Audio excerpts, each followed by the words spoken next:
You to know that, the goddesses said in wonder. After all, it was by your banks that he knelt each day to contemplate himself. The lake was silent.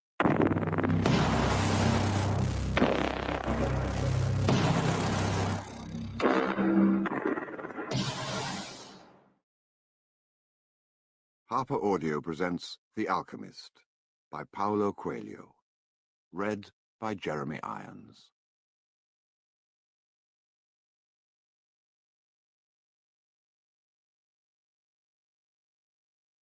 The alchemist picked up a book that someone in the caravan had brought. Leafing through the pages, he found a story about Narcissus. The alchemist knew the legend of Narcissus, a youth who knelt daily beside a lake to contemplate his own beauty. He was so fascinated by himself that one morning he fell into the lake and drowned. At the spot where he fell, a flower was born, which was called the Narcissus. But this was not how the author of the book ended the story. He said that when Narcissus died, the goddesses of the forest appeared and found the lake, which had been fresh water, transformed into a lake of salty tears. "Why do you weep?" the goddesses asked. "I weep for Narcissus," the lake replied. "Ah, it is no surprise that you weep for Narcissus," they said, "for though we always pursued him in the forest, you alone could contemplate his beauty close at hand." "But was Narcissus beautiful?" the lake asked. "Who better than you to know that?" the goddesses said in wonder. "After all, it was by your banks that he knelt each day to contemplate himself." The lake was silent for some time. Finally it said, "I weep for Narcissus, but I never noticed that Narcissus was beautiful. I weep because each time he knelt beside my banks, I could see in the depths of his eyes my own beauty reflected." What a lovely story, the alchemist thought. The boy's name was Santiago. Dusk was falling as the boy arrived with his herd at an abandoned church. The roof had fallen in long ago, and an enormous sycamore had grown on the spot where the sacristy had once stood. He decided to spend the night there. He saw to it that all the sheep entered through the ruined gate, and then laid some planks across it to prevent the flock from wandering away during the night. There were no wolves in the region, but once an animal had strayed during the night, and the boy had had to spend the entire next day searching for it. He swept the floor with his jacket and lay down, using the book he had just finished reading as a pillow. He told himself that he'd have to start reading thicker books. They lasted longer and made more comfortable pillows. It was still dark when he awoke, and looking up, he could see the stars through the half-destroyed roof. I wanted to sleep a little longer, he thought. He had had the same dream that night as a week ago, and once again he had awakened before it ended. He arose and, taking up his crook, began to awaken the sheep that still slept. He'd noticed that as soon as he awoke, most of his animals also began to stir. It was as if some mysterious energy bound his life to that of the sheep, with whom he had spent the past 2 years, leading them through the countryside in search of food and water. "They're so used to me that they know my schedule," he muttered.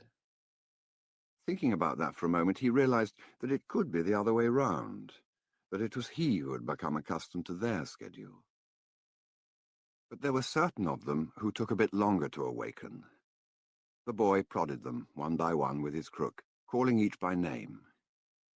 He'd always believed that the sheep were able to understand what he said, so there were times when he read them parts of his books that had made an impression on him, or when he would tell them of the loneliness or the happiness of a shepherd in the fields. Sometimes he would comment to them on the things he had seen in the villages they passed. But for the past few days, he'd spoken to them only about one thing: the girl, the daughter of a merchant who lived in the village they would reach in about 4 days. He'd been to the village only once the year before. The merchant was the proprietor of a dry goods shop, and he always demanded that the sheep be sheared in his presence, so that he would not be cheated. A friend had told the boy about the shop, and he'd taken his sheep there. "I need to sell some wool," the boy told the merchant. The shop was busy, and the man asked the shepherd to wait until the afternoon. So the boy sat on the steps of the shop and took a book from his bag. "I didn't know shepherds knew how to read," said a girl's voice behind him. The girl was typical of the region of Andalusia, with flowing black hair and eyes that vaguely recalled the Moorish conquerors. "Well, usually I learn more from my sheep than from books," he answered. During the 2 hours that they talked, she told him she was the merchant's daughter, and spoke of life in the village where each day was like all the others. The shepherd told her of the Andalusian countryside, and related the news from the other towns where he had stopped. It was a pleasant change from talking to his sheep. "How did you learn to read?" the girl asked at one point. "Like everybody learns," he said, "in school." "Well, if you know how to read, why are you just a shepherd?" The boy mumbled an answer that allowed him to avoid responding to her question. He was sure the girl would never understand. He went on telling stories about his travels, and her bright Moorish eyes went wide with fear and surprise.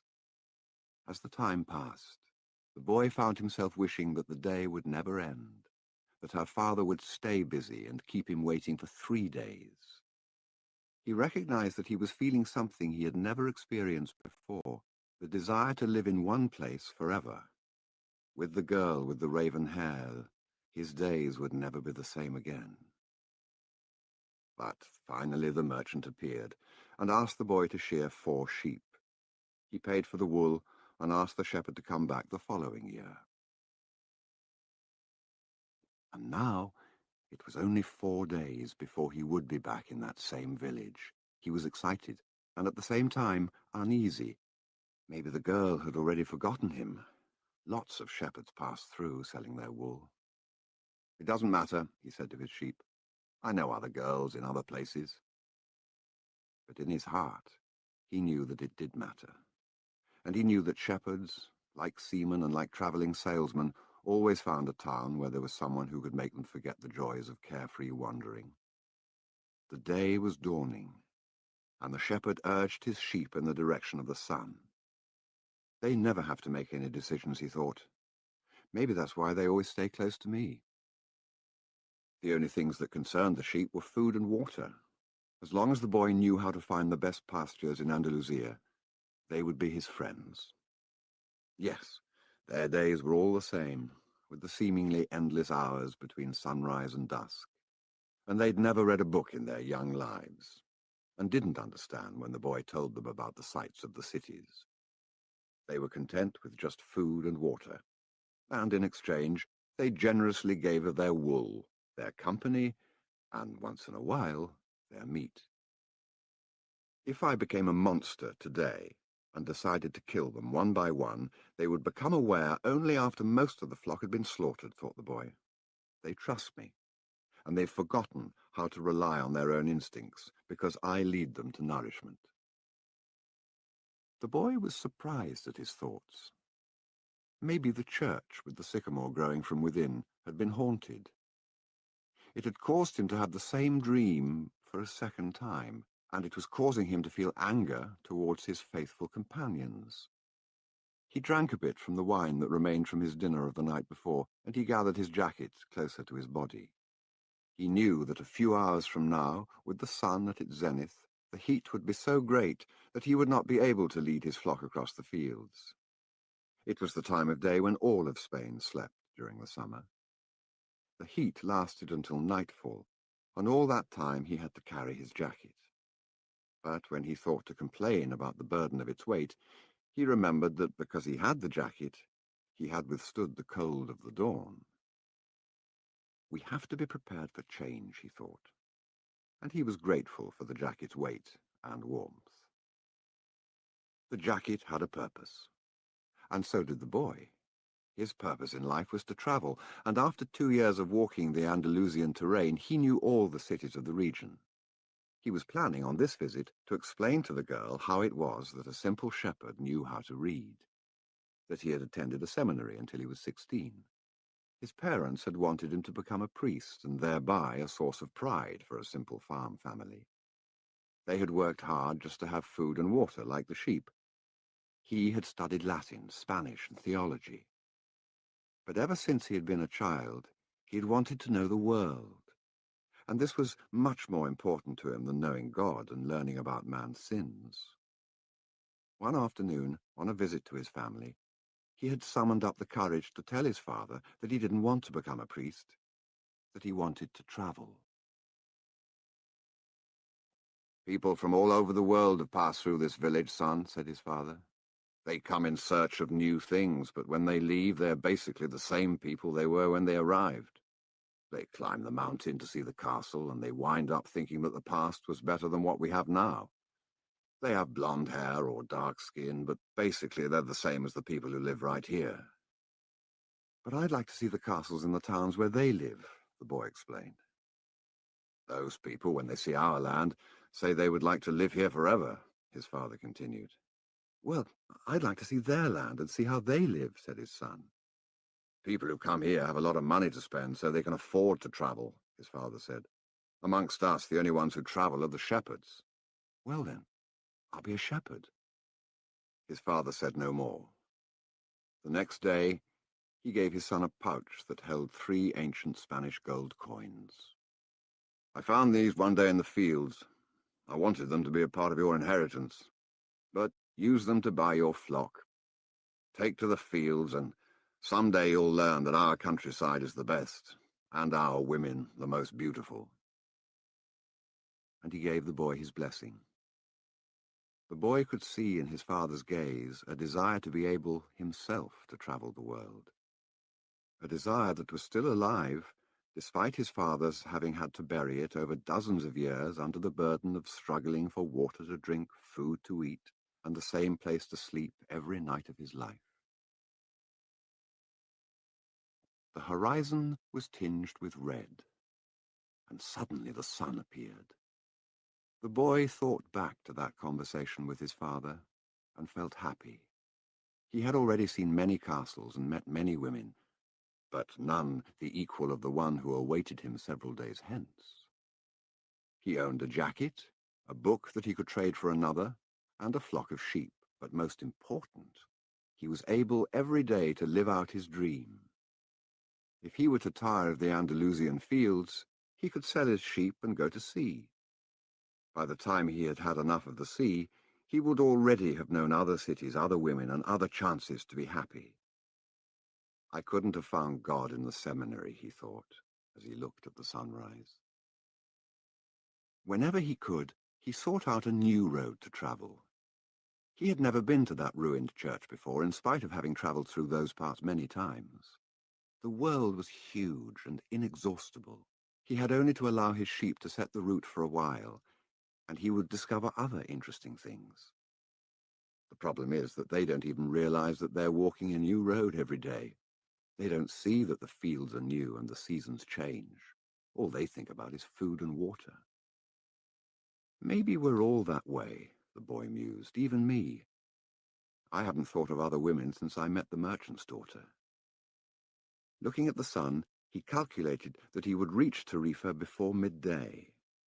There, he could exchange his book for a thicker one, fill his wine bottle, shave, and have a haircut. He had to prepare himself for his meeting with the girl, and he didn't want to think about the possibility that some other shepherd with a larger flock of sheep had arrived there before him and asked for her hand. "It's the possibility of having a dream come true that makes life interesting," he thought, as he looked again at the position of the sun and hurried his pace. He had suddenly remembered that, in Tarifa, there was an old woman who interpreted dreams. The old woman led the boy to a room at the back of her house. It was separated from her living room by a curtain of coloured beads. The room's furnishings consisted of a table, an image of the Sacred Heart of Jesus, and 2 chairs. The woman sat down and told him to be seated as well. Then she took both of his hands in hers and began quietly to pray. It sounded like a gypsy prayer. The boy had already had experience on the road with gypsies. They also travelled, but they had no flocks of sheep. People said that gypsies spent their lives tricking others. It was also said that they had a pact with the devil, and that they kidnapped children, and taking them away to their mysterious camps made them their slaves. As a child, the boy had always been frightened to death that he would be captured by gypsies, and this childhood fear returned when the old woman took his hands in hers. But she has the Sacred Heart of Jesus there, he thought, trying to reassure himself. He didn't want his hand to begin trembling, showing the old woman that he was fearful. He recited an Our Father silently. "Very interesting," said the woman, never taking her eyes from the boy's hands. And then she fell silent. The boy was becoming nervous. His hands began to tremble, and the woman sensed it. He quickly pulled his hands away. "I didn't come here to have you read my palm," he said, already regretting having come. He thought for a moment that it would be better to pay her fee and leave without learning a thing, that he was giving too much importance to his recurrent dream. "You came so you could learn about your dreams," said the old woman, "and dreams are the language of God. When he speaks in our language, I can interpret what he has said, but if he speaks in the language of the soul, it is only you who can understand. But whichever it is, I'm going to charge you for the consultation." Another trick, the boy thought. But he decided to take a chance.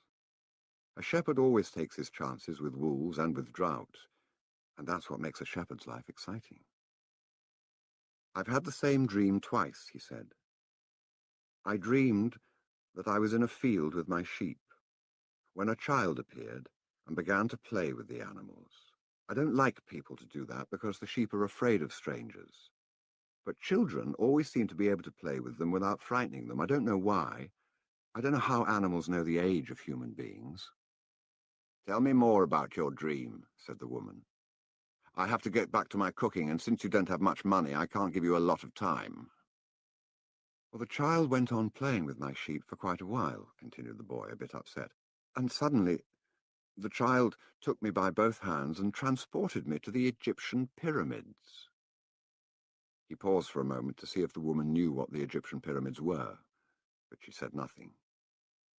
Then, at the Egyptian pyramids, he said the last three words slowly, so that the old woman would understand.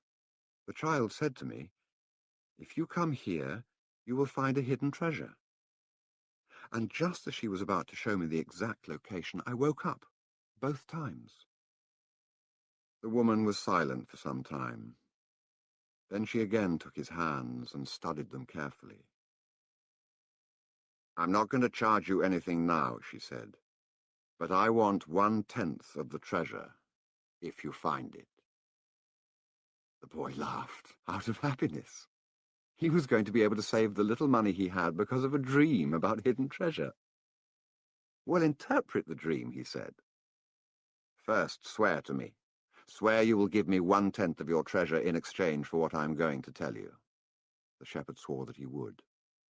The old woman asked him to swear again while looking at the image of the Sacred Heart of Jesus. "It's a dream in the language of the world," she said. "I can interpret it, but the interpretation is very difficult.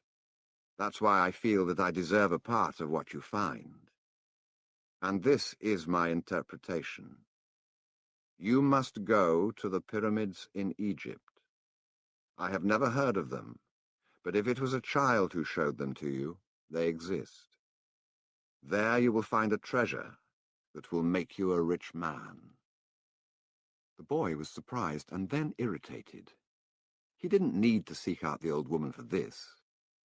But then he remembered that he wasn't going to have to pay anything. "I didn't need to waste my time just for this," he said. "I told you that your dream was a difficult one. It's the simple things in life that are the most extraordinary.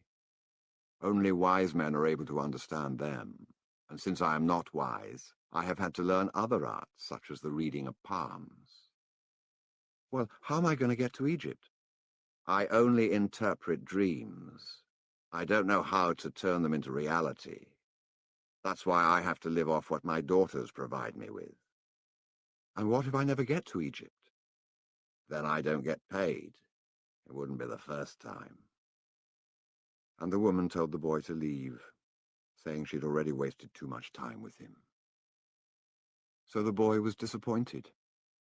He decided he would never again believe in dreams. He remembered that he had a number of things he had to take care of. He went to the market for something to eat. He traded his book for one that was thicker, and he found a bench in the plaza where he could sample the new wine he had bought. The day was hot, and the wine was refreshing. The sheep were at the gates of the city in a stable that belonged to a friend. The boy knew a lot of people in the city. That was what made travelling appeal to him. He always made new friends, and he didn't need to spend all of his time with them. When someone sees the same people every day, as had happened with him in the seminary, they wind up becoming a part of that person's life, and then they want the person to change. If someone isn't what others want them to be, the others become angry.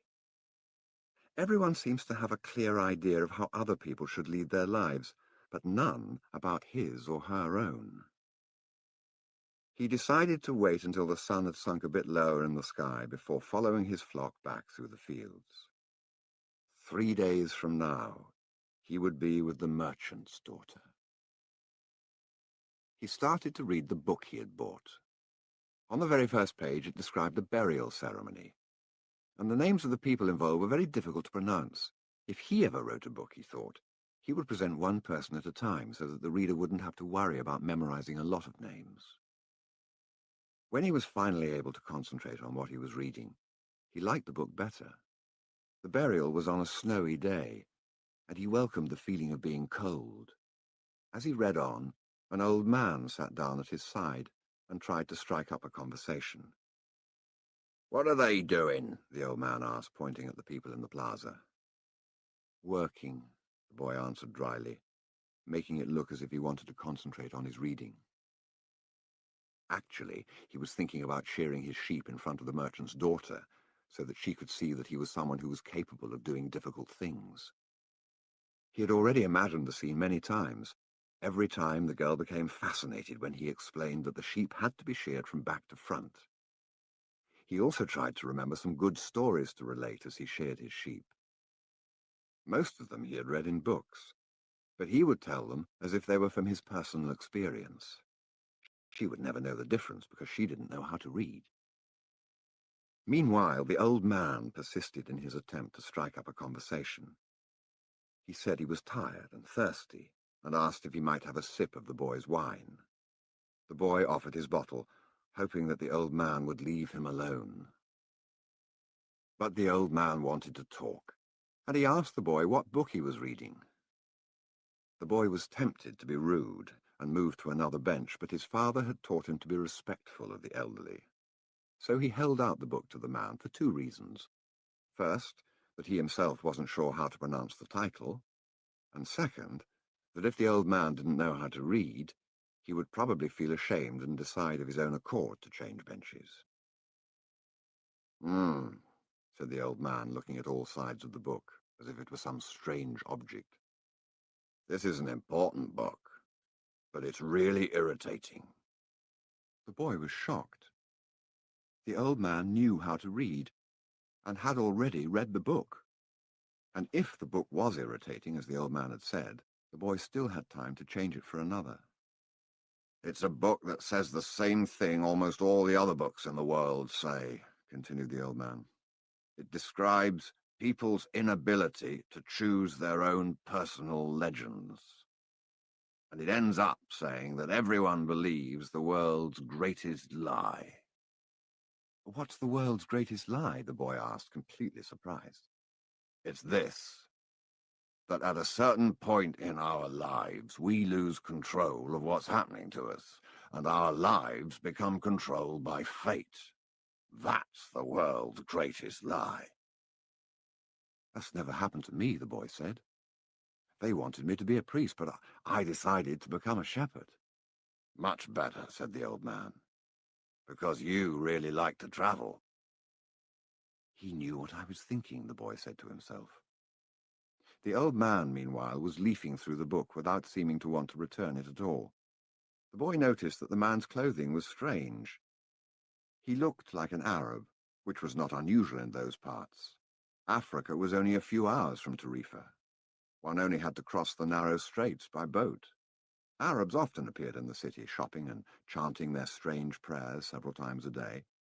"Where are you from?" the boy asked. "From many places." "No one can be from many places," the boy said. "I'm a shepherd, and I've been to many places, but I come from only one place. From a city near an ancient castle. That's where I was born." "Well then, we could say that I was born in Salem."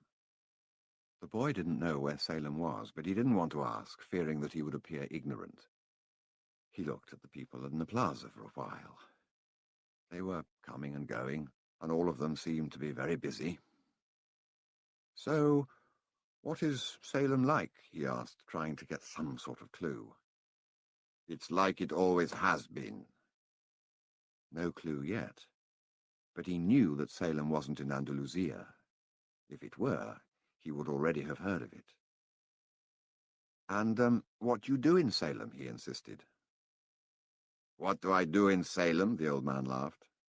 "Well, I'm the king of Salem." People say strange things, the boy thought. Sometimes it's better to be with the sheep who don't say anything, and better still to be alone with one's books. They tell their incredible stories at the time when you want to hear them. But when you're talking to people, they say some things that are so strange that you don't know how to continue the conversation. "My name is Melchizedek," said the old man. "How many sheep do you have?" "Enough," said the boy. He could see that the old man wanted to know more about his life. "Well then, we've got a problem. I can't help you if you feel you've got enough sheep."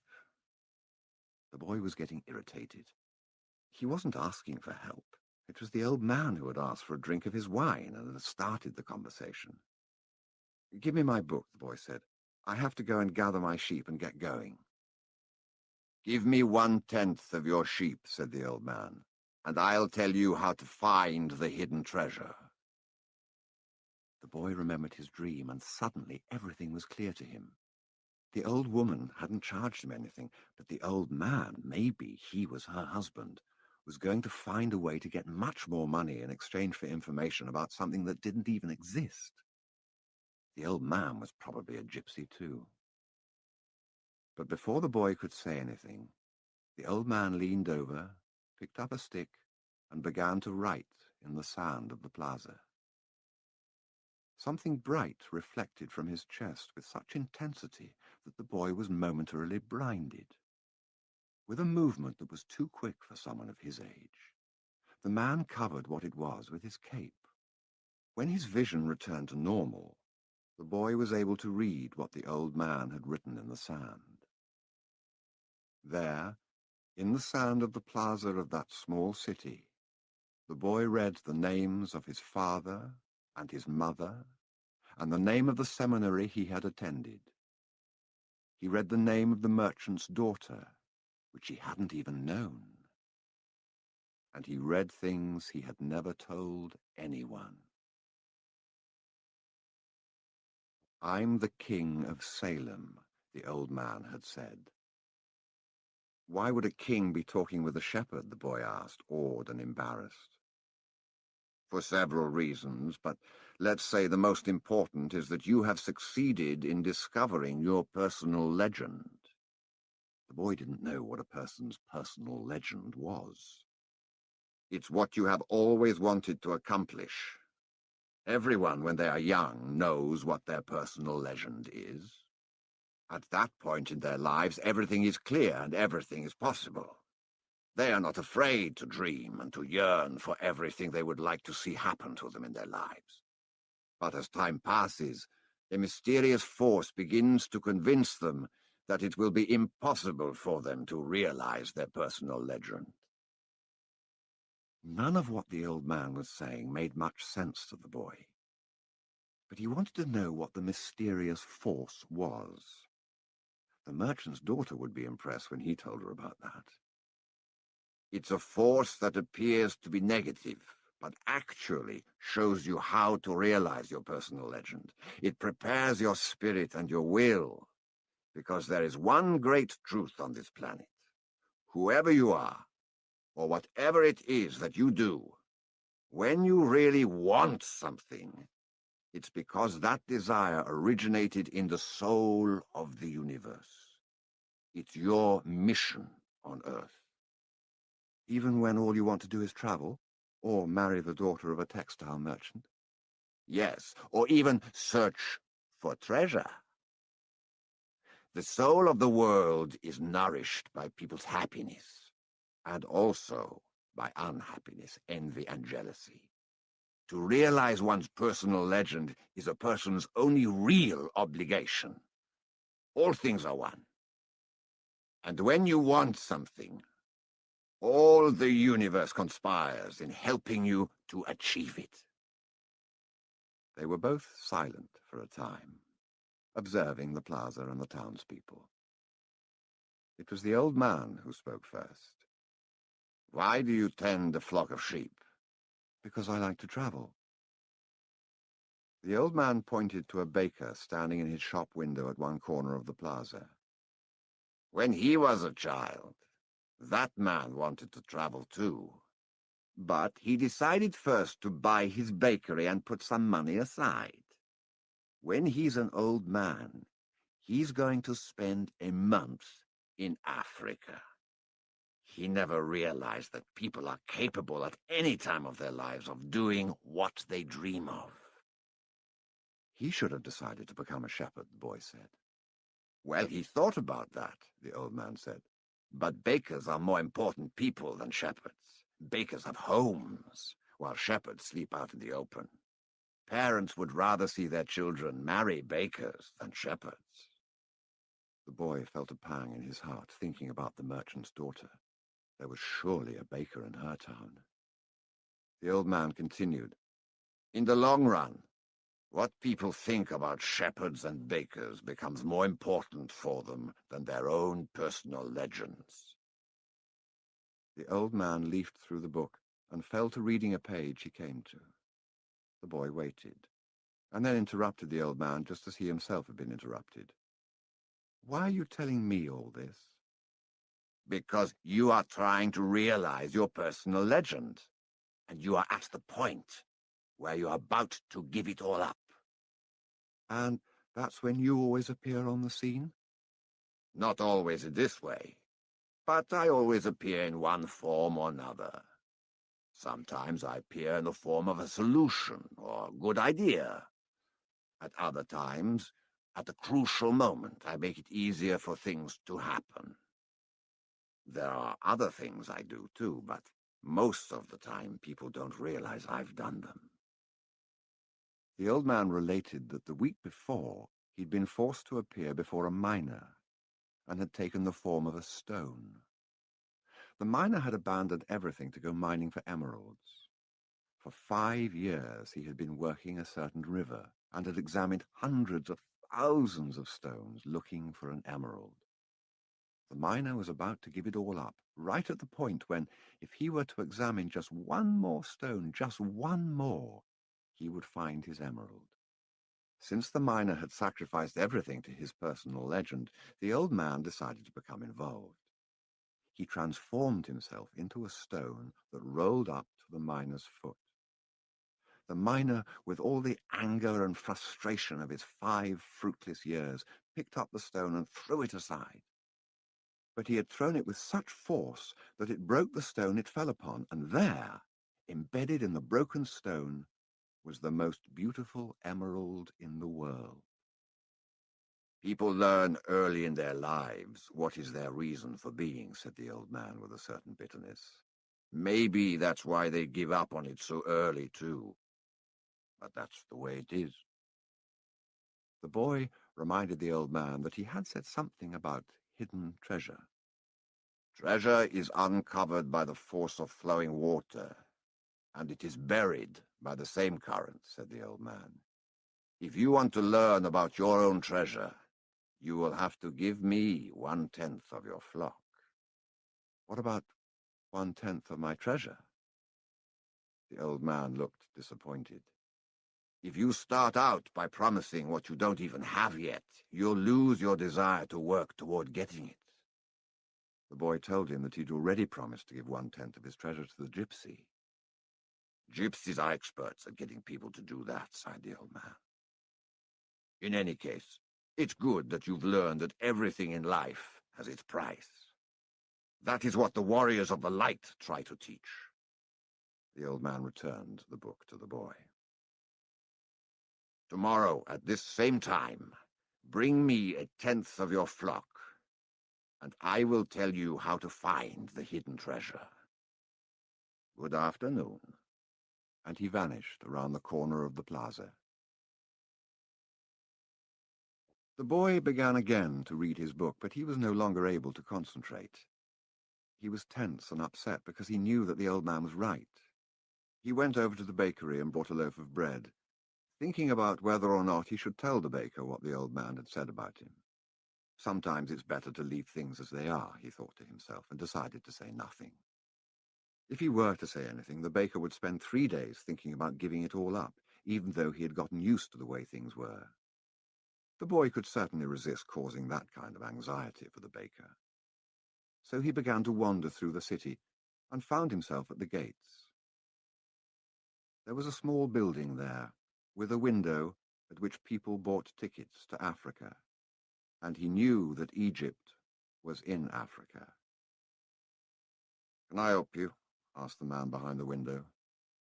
"Maybe tomorrow," said the boy, moving away. If he sold just one of his sheep, he'd have enough to get to the other shore of the strait. The idea frightened him. "Another dreamer," said the ticket seller to his assistant, watching the boy walk away. "He doesn't have enough money to travel." While standing at the ticket window, the boy had remembered his flock and decided that he should go back to being a shepherd. In 2 years, he had learned everything about shepherding. He knew how to shear sheep, how to care for pregnant ewes, and how to protect the sheep from wolves. He knew all the fields and pastures of Andalusia, and he knew what was the fair price for every one of his animals. He decided to return to his friend's stable by the longest route possible. As he walked past the city's castle, he interrupted his return and climbed the stone ramp that led to the top of the wall. From there, he could see Africa in the distance. Someone had once told him that it was from there that the Moors had come to occupy all of Spain. He could see almost the entire city from where he sat, including the plaza where he had talked with the old man. Curse the moment I met that old man, he thought. He had come to the town only to find a woman who could interpret his dream. Neither the woman nor the old man were at all impressed by the fact that he was a shepherd. They were solitary individuals who no longer believed in things and didn't understand that shepherds become attached to their sheep. He knew everything about each member of his flock. He knew which ones were lame, which ones were to give birth 2 months from now, and which were the laziest. He knew how to shear them, how to slaughter them. If he ever decided to leave them, they would suffer. The wind began to pick up. He knew that wind. People called it the Levanter, because on it the Moors had come from the Levant, at the eastern end of the Mediterranean. The Levanter increased in intensity. Here I am between my flock and my treasure, the boy thought. He had to choose between something he had become accustomed to and something he wanted to have. There was also the merchant's daughter, but she wasn't as important as his flock because she didn't depend on him. Maybe she didn't even remember him. He was sure that it made no difference to her on which day he appeared. For her, every day was the same. And when each day is the same as the next, it's because people fail to recognize the good things that happen in their lives every day the sun rises. I left my father, my mother, and the town castle behind. They've gotten used to my being away, and so have I. The sheep will get used to my not being there too, the boy thought. From where he sat, he could observe the plaza. People continued to come and go from the baker's shop. A young couple sat on the bench where he had talked with the old man, and they kissed. That baker, he said to himself without completing the thought. The Levanter was still getting stronger, and he felt its force on his face. That wind had brought the moors, yes, but it had also brought the smell of the desert and of veiled women. It had brought with it the sweat and the dreams of men who had once left to search for the unknown, and for gold and adventure, and for the pyramids. The boy felt jealous of the freedom of the wind, and saw that he could have the same freedom. There was nothing to hold him back except himself. The sheep, the merchant's daughter, and the fields of Andalusia were only steps along the way to his personal legend. The next day, the boy met the old man at noon. He brought 6 sheep with him. "I'm surprised," the boy said. "My friend bought all the other sheep immediately. He said that he'd always dreamed of being a shepherd, and that it was a good omen." "That's the way it always is," said the old man. "It's called the principle of favorability. When you play cards the first time, you're almost sure to win. Beginner's luck." "Why is that?" "Because there's a force that wants you to realize your personal legend. It whets your appetite with a taste of success." Then the old man began to inspect the sheep, and he saw that one was lame. The boy explained that it wasn't important, since that sheep was the most intelligent of the flock and produced the most wool. "Where is the treasure?" he asked. "It's in Egypt, near the pyramids." The boy was startled. The old woman had said the same thing, but she hadn't charged him anything. "In order to find the treasure, you will have to follow the omens. God has prepared a path for everyone to follow. You just have to read the omens that he left for you." Before the boy could reply, a butterfly appeared and fluttered between him and the old man. He remembered something his grandfather had once told him, that butterflies were a good omen, like crickets and like expectations, like lizards and 4-leaf clovers. "That's right," said the old man, able to read the boy's thoughts. "Just as your grandfather taught you, these are good omens." The old man opened his cape, and the boy was struck by what he saw. The old man wore a breastplate of heavy gold, covered with precious stones. The boy recalled the brilliance he had noticed on the previous day. He really was a king. He must be disguised to avoid encounters with thieves. "Take these," said the old man, holding out a white stone and a black stone that had been embedded at the center of the breastplate. "They are called Urim and Thummim. The black signifies yes, the white no. When you are unable to read the omens, they will help you to do so. Always ask an objective question. But if you can, try to make your own decisions. The treasure is at the pyramids, that you already know. But I had to insist on the payment of 6 sheep, because I helped you make the decision." The boy put the stones in his pouch. From then on, he would make his own decisions. "Don't forget that everything you deal with is only one thing and nothing else. And don't forget the language of omens. And above all, don't forget to follow your personal legend through to its conclusion. But before you go, I want to tell you a little story." A certain shopkeeper sent his son to learn about the secret of happiness from the wisest man in the world. The lad wandered through the desert for 40 days and finally came upon a beautiful castle high atop a mountain. It was there that the wise man lived. Rather than finding a saintly man, though, our hero, on entering the main room of the castle, saw a hive of activity. Tradesmen came and went, people were conversing in the corners, a small orchestra was playing soft music, and there was a table covered with platters of the most delicious food in that part of the world. The wise man conversed with everyone, and the boy had to wait for 2 hours before it was his turn to be given the man's attention. The wise man listened attentively to the boy's explanation of why he had come, but told him that he didn't have time just then to explain the secret of happiness. He suggested that the boy look around the palace and return in 2 hours.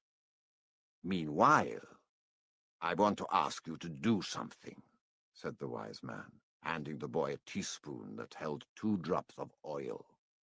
As you wander around, carry this spoon with you without allowing the oil to spill. The boy began climbing and descending the many stairways of the palace, keeping his eyes fixed on the spoon. After 2 hours, he returned to the room where the wise man was.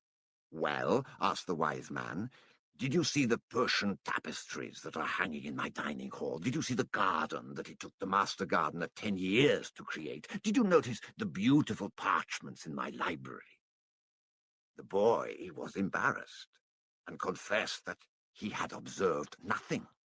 His only concern had been not to spill the oil that the wise man had entrusted to him. "Then go back and observe the marvels of my world," said the wise man. "You cannot trust a man if you don't know his house." Relieved, the boy picked up the spoon and returned to his exploration of the palace, this time observing all the works of art on the ceilings and the walls. He saw the gardens, the mountains all around him, the beauty of the flowers, and the taste with which everything had been selected. Upon returning to the wise man, he related in detail everything he had seen. "But where are the drops of oil I entrusted to you?" asked the wise man. Looking down at the spoon he held, the boy saw that the oil was gone. "Well, there is only one piece of advice I can give you," said the wisest of wise men. "The secret of happiness is to see all the marvels of the world, and never to forget the drops of oil on the spoon." The shepherd said nothing. He had understood the story the old king had told him. A shepherd may like to travel, but he should never forget about his sheep. The old man looked at the boy, and with his hands held together, made several strange gestures over the boy's head. Then, taking his sheep, he walked away. At the highest point in Tarifa, there's an old fort built by the Moors. From atop its walls, one can catch a glimpse of Africa. Melchizedek, the king of Salem, sat on the wall of the fort that afternoon and felt the Levanter blowing in his face. The sheep fidgeted nearby, uneasy with their new owner, and excited by so much change. All they wanted was food and water. Melchizedek watched a small ship that was ploughing its way out of the port. He would never again see the boy, just as he had never seen Abraham again after having charged him his 1/10 fee. That was his work. The gods should not have desires because they don't have personal legends. But the king of Salem hoped desperately that the boy would be successful. "It's too bad that he's quickly going to forget my name," he thought. "I should have repeated it to him. Then when he spoke about me, he would say that I am Melchizedek, the king of Salem." He looked to the skies, feeling a bit abashed, and said, "I know it's the vanity of vanities, as you said, my lord, but an old king sometimes has to take some pride in himself." How strange Africa is, thought the boy. He was sitting in a bar, very much like the other bars he had seen along the narrow streets of Tangier. Some men were smoking from a gigantic pipe that they passed from one to the other. In just a few hours he had seen men walking hand in hand, women with their faces covered, and priests that climbed to the tops of towers and chanted, and everyone about him went to their knees and placed their foreheads on the ground. A practice of infidels, he said to himself. As a child in church, he had always looked at the image of Saint Santiago Matamoros on his white horse, his sword unsheathed, and figures such as these kneeling at his feet. The boy felt ill, and terribly alone. The infidels had an evil look about them. Besides this, in the rush of his travels, he had forgotten a detail, just one detail, which could keep him from his treasure for a long time. Only Arabic was spoken in this country. The owner of the bar approached him, and the boy pointed to a drink that had been served at the next table. It turned out to be a bitter tea. The boy preferred wine. But he didn't need to worry about that right now. What he had to be concerned about was his treasure, and how he was going to go about getting it. The sale of his sheep had left him with enough money in his pouch, and the boy knew that in money there was magic. Whoever has money is never really alone. Before long, maybe in just a few days, he would be at the pyramids. An old man with a breastplate of gold wouldn't have lied just to acquire 6 sheep. The old man had spoken about signs and omens, and as the boy was crossing the strait, he'd thought about omens. Yes, the old man had known what he was talking about. During the time the boy had spent in the fields of Andalusia, he had become used to learning which path he should take by observing the ground and the sky. He had discovered that the presence of a certain bird meant that a snake was nearby, and that a certain shrub was a sign that there was water in the area. The sheep had taught him that. If God leads the sheep so well, he will also lead a man, he thought, and that made him feel better. The tea seemed less bitter. "Who are you?" he heard a voice ask him in Spanish. The boy was relieved. He was thinking about omens, and someone had appeared. "How come you speak Spanish?" he asked. The new arrival was a young man in Western dress, but the color of his skin suggested he was from this city. He was about the same age and height as the boy. "Almost everyone here speaks Spanish. We're only 2 hours from Spain." "Sit down. Let me treat you to something," said the boy. "And ask for a glass of wine for me. I hate this tea." "There is no wine in this country," the young man said. "The religion here forbids it." The boy told him that he needed to get to the pyramids. He almost began to tell about his treasure, but decided not to do so. If he did, it was possible that the Arab would want a part of it as payment for taking him there. He remembered what the old man had said about offering something you didn't even have yet. "I'd like you to take me there if you can. I can pay you to serve as my guide." "Do you have any idea how to get there?" the newcomer asked.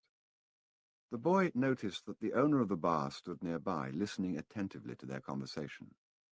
He felt uneasy at the man's presence, but he had found a guide and didn't want to miss out on an opportunity. "You have to cross the entire Sahara Desert," said the young man. "And to do that, you need money. I need to know whether you have enough." The boy thought it was a strange question, but he trusted in the old man who had said that when you really want something, the universe always conspires in your favor. He took his money from his pouch and showed it to the young man. The owner of the bar came over and looked as well. The 2 men exchanged some words in Arabic, and the bar owner seemed irritated. "Let's get out of here," said the new arrival. "He wants us to leave." The boy was relieved. He got up to pay the bill, but the owner grabbed him and began to speak to him in an angry stream of words. The boy was strong and wanted to retaliate, but he was in a foreign country. His new friend pushed the owner aside and pulled the boy outside with him. "He wanted your money," he said. "Tangier is not like the rest of Africa. This is a port, and every port has its thieves." The boy trusted his new friend. He had helped him out in a dangerous situation. He took out his money and counted it. "We could get to the pyramids by tomorrow," said the other, taking the money. "But I have to buy 2 camels." They walked together through the narrow streets of Tangier. Everywhere there were stalls with items for sale. They reached the center of a large plaza where the market was held. There were thousands of people there, arguing, selling, and buying. Vegetables for sale amongst daggers and carpets displayed alongside tobacco. But the boy never took his eye off his new friend. After all, he had all his money. He thought about asking him to give it back, but decided that that would be unfriendly. He knew nothing about the customs of the strange land he was in. "I'll just watch him," he said to himself. He knew he was stronger than his friend. Suddenly, there in the midst of all that confusion, he saw the most beautiful sword he had ever seen.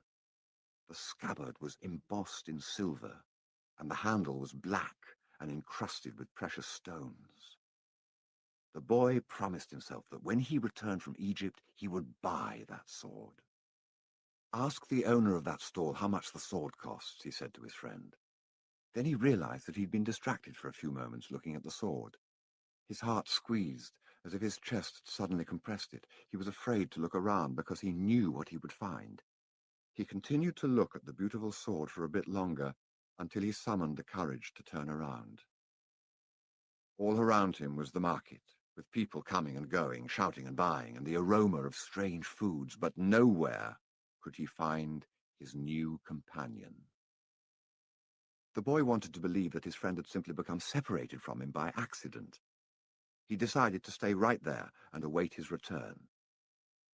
As he waited, a priest climbed to the top of a nearby tower and began his chant. Everyone in the market fell to their knees, touched their foreheads to the ground, and took up the chant. Then, like a colony of worker ants, they dismantled their stalls and left. The sun began its departure as well. The boy watched it through its trajectory for some time until it was hidden behind the white houses surrounding the plaza. He recalled that when the sun had risen that morning, he was on another continent, still a shepherd with 60 sheep, and looking forward to meeting with a girl. That morning he had known everything that was going to happen to him as he walked through the familiar fields. But now, as the sun began to set, he was in a different country, a stranger in a strange land where he couldn't even speak the language. He was no longer a shepherd, and he had nothing, not even the money to return and start everything over. All this had happened between sunrise and sunset, the boy thought. He was feeling sorry for himself and lamenting the fact that his life could have changed so suddenly and so drastically. He was so ashamed that he wanted to cry. He'd never even wept in front of his own sheep, but the marketplace was empty and he was far from home. So he wept. He wept because God was unfair, and because this was the way God repaid those who believed in their dreams. When I had my sheep, I was happy, and I made those around me happy. People saw me coming and welcomed me, he thought. But now I'm sad and alone. I'm going to become bitter and distrustful of people because one person betrayed me. I'm going to hate those who have found their treasure because I never found mine. And I'm going to hold on to what little I have because I'm too insignificant to conquer the world. He opened his pouch to see what was left of his possessions. Maybe there was a bit left of the sandwich he'd eaten on the ship. But all he found was the heavy book, his jacket, and the 2 stones the old man had given him. As he looked at the stones, he felt relieved for some reason. He had exchanged 6 sheep for 2 precious stones that had been taken from a gold breastplate. He could sell the stones and buy a return ticket. But this time I'll be smarter, the boy thought, removing them from the pouch so he could put them in his pocket. This was a port town, and the only truthful thing his friend had told him was that port towns are full of thieves. Now he understood why the owner of the bar had been so upset. He was trying to tell him not to trust that man. I'm like everyone else. I see the world in terms of what I would like to see happen, not what actually does. He ran his fingers slowly over the stones, sensing their temperature and feeling their surfaces. They were his treasure. Just handling them made him feel better. They reminded him of the old man. When you want something, all the universe conspires in helping you to achieve it, he had said. The boy was trying to understand the truth of what the old man had said. There he was in the empty marketplace, without a cent to his name, and with not a sheep to guard through the night. But the stones were proof that he had met with a king who knew of the boy's past. They're called Urim and Thummim, and they can help you to read the omens. The boy put the stones back in the pouch and decided to do an experiment. The old man had said to ask very clear questions, and to do that, the boy had to know what he wanted. So he asked if the old man's blessing was still with him. He took out one of the stones. It was yes. "Am I going to find my treasure?" he asked. He stuck his hand into the pouch and he felt around for one of the stones. As he did so, both of them pushed through a hole in the pouch and fell to the ground. The boy had never even noticed that there was a hole in his pouch. He knelt down to find Urim and Thummim and put them back in the pouch. But as he saw them lying there on the ground, another phrase came to his mind. "Learn to recognize omens and follow them," the old king had said. An omen? The boy smiled to himself. He picked up the two stones and put them back in his pouch. He didn't consider mending the hole. The stones could fall through any time they wanted. He had learned that there were certain things one shouldn't ask about, so as not to flee from one's own personal legend. "I promised that I would make my own decisions," he said to himself. But the stones had told him that the old man was still with him, and that made him feel more confident. He looked around at the empty plaza again, feeling less desperate than before. This wasn't a strange place. It was a new one. After all, what he had always wanted was just that, to know new places. Even if he never got to the pyramids, he'd already travelled farther than any shepherd he knew. Oh, if only they knew how different things are, just 2 hours by ship from where they are, he thought. Although his new world at the moment was just an empty marketplace, he had already seen it when it was teeming with life, and he would never forget it. He remembered the sword. It hurt him a bit to think about it, but he'd never seen one like it before. As he mused about these things, he realized that he had to choose between thinking of himself as the poor victim of a thief and as an adventurer in quest of his treasure. "I'm an adventurer, looking for treasure," he said to himself. He was shaken into wakefulness by someone. He'd fallen asleep in the middle of the marketplace, and life in the plaza was about to resume. Looking around, he sought his sheep and then realized that he was in a new world. But instead of being saddened, he was happy. He no longer had to seek out food and water for the sheep. He could go in search of his treasure instead. He had not a cent in his pocket, but he had faith. He had decided the night before that he would be as much an adventurer as the ones he had admired in books. He walked slowly through the marketplace. The merchants were assembling their stalls, and the boy helped a candy seller to do his.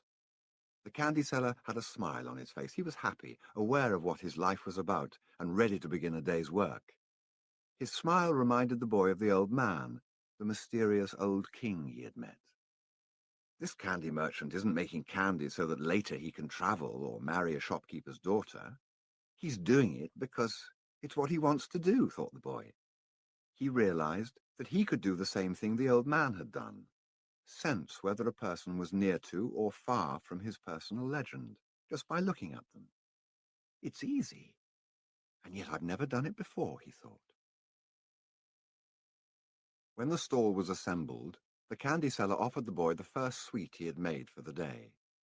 The boy thanked him, ate it, and went on his way. When he'd gone only a short distance, he realized that while they were erecting the stall, one of them had spoken Arabic and the other Spanish, and they had understood each other perfectly well. There must be a language that doesn't depend on words, the boy thought. I've already had that experience with my sheep, and now it's happening with people. He was learning a lot of new things. Some of them were things that he had already experienced and weren't really new, but that he had never perceived before. And he hadn't perceived them because he had become accustomed to them. He realized, if I can learn to understand this language without words, I can learn to understand the world. Relaxed and unhurried, He resolved that he would walk through the narrow streets of Tangier. Only in that way would he be able to read the omens. He knew it would require a lot of patience, but shepherds know all about patience. Once again he saw that, in that strange land, he was applying the same lessons he had learned with his sheep. "All things are one," the old man had said. The crystal merchant awoke with the day, and felt the same anxiety that he felt every morning. He had been in the same place for 30 years, a shop at the top of a hilly street where few customers passed. Now it was too late to change anything. The only thing he had ever learned to do was to buy and sell crystal glassware. There had been a time when many people knew of his shop: Arab merchants, French and English geologists, German soldiers who were always well heeled. In those days it had been wonderful to be selling crystal, and he had thought how he would become rich and have beautiful women at his side as he grew older. But as time passed, Tangier had changed. The nearby city of Ceuta had grown faster than Tangier, and business had fallen off. Neighbours moved away, and there remained only a few small shops on the hill. And no one was going to climb the hill just to browse through a few small shops. But the crystal merchant had no choice.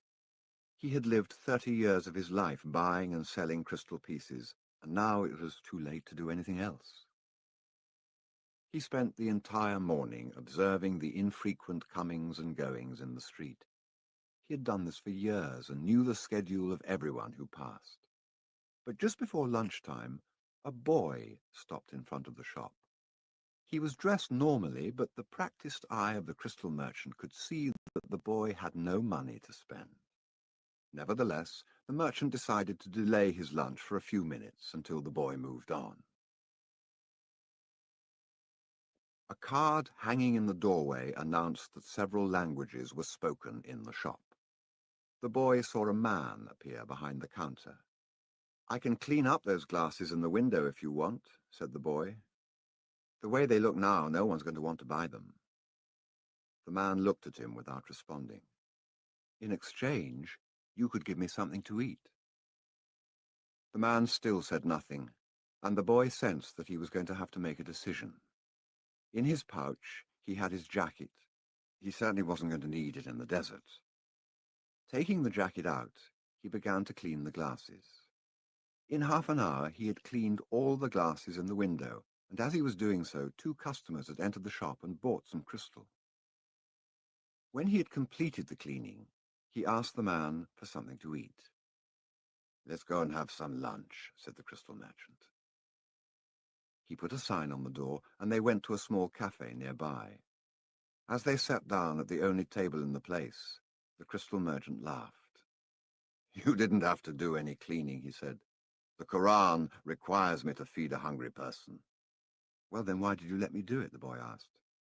"Because the crystal was dirty, and both you and I needed to cleanse our minds of negative thoughts."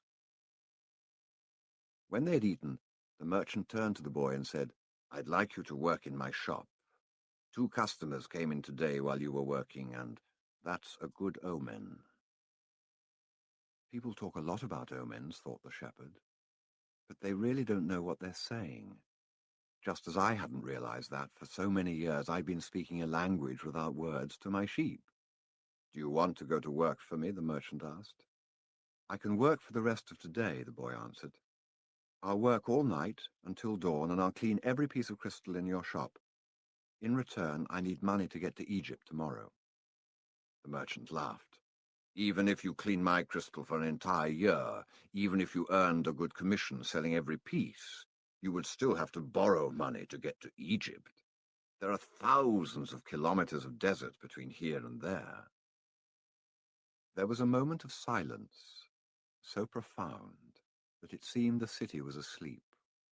No sound from the bazaars, no arguments among the merchants, no men climbing to the towers to chant. No hope, no adventure, no old kings or personal legends, no treasure, and no pyramids. It was as if the world had fallen silent because the boy's soul had. He sat there, staring blankly through the door of the cafe, wishing that he had died, and that everything would end forever at that moment. The merchant looked anxiously at the boy. All the joy he had seen that morning had suddenly disappeared. "I can give you the money you need to get back to your country, my son," said the crystal merchant. The boy said nothing. He got up, adjusted his clothing, and picked up his pouch. "I'll work for you," he said. And after another long silence, he added, "I need money to buy some sheep." The boy had been working for the crystal merchant for almost a month, and he could see that it wasn't exactly the kind of job that would make him happy. The merchant spent the entire day mumbling behind the counter, telling the boy to be careful with the pieces and not to break anything. But he stayed with the job because the merchant, although he was an old grouch, treated him fairly. The boy received a good commission for each piece he sold and had already been able to put some money aside. That morning he had done some calculating. If he continued to work every day as he had been, he would need a whole year to be able to buy some sheep. "I'd like to build a display case for the crystal," the boy said to the merchant. "We could place it outside and attract those people who pass at the bottom of the hill." "Well, I've never had one before," the merchant answered. "People will pass by and bump into it and pieces will be broken." "Well, when I took my sheep through the fields, some of them might have died if we had come upon a snake, but that's the way life is with sheep and with shepherds." The merchant turned to a customer who wanted 3 crystal glasses. He was selling better than ever, as if time had turned back to the old days when the street had been one of Tangier's major attractions. "Business has really improved," he said to the boy after the customer had left. "I'm doing much better, and soon you'll be able to return to your sheep. Why ask more out of life?"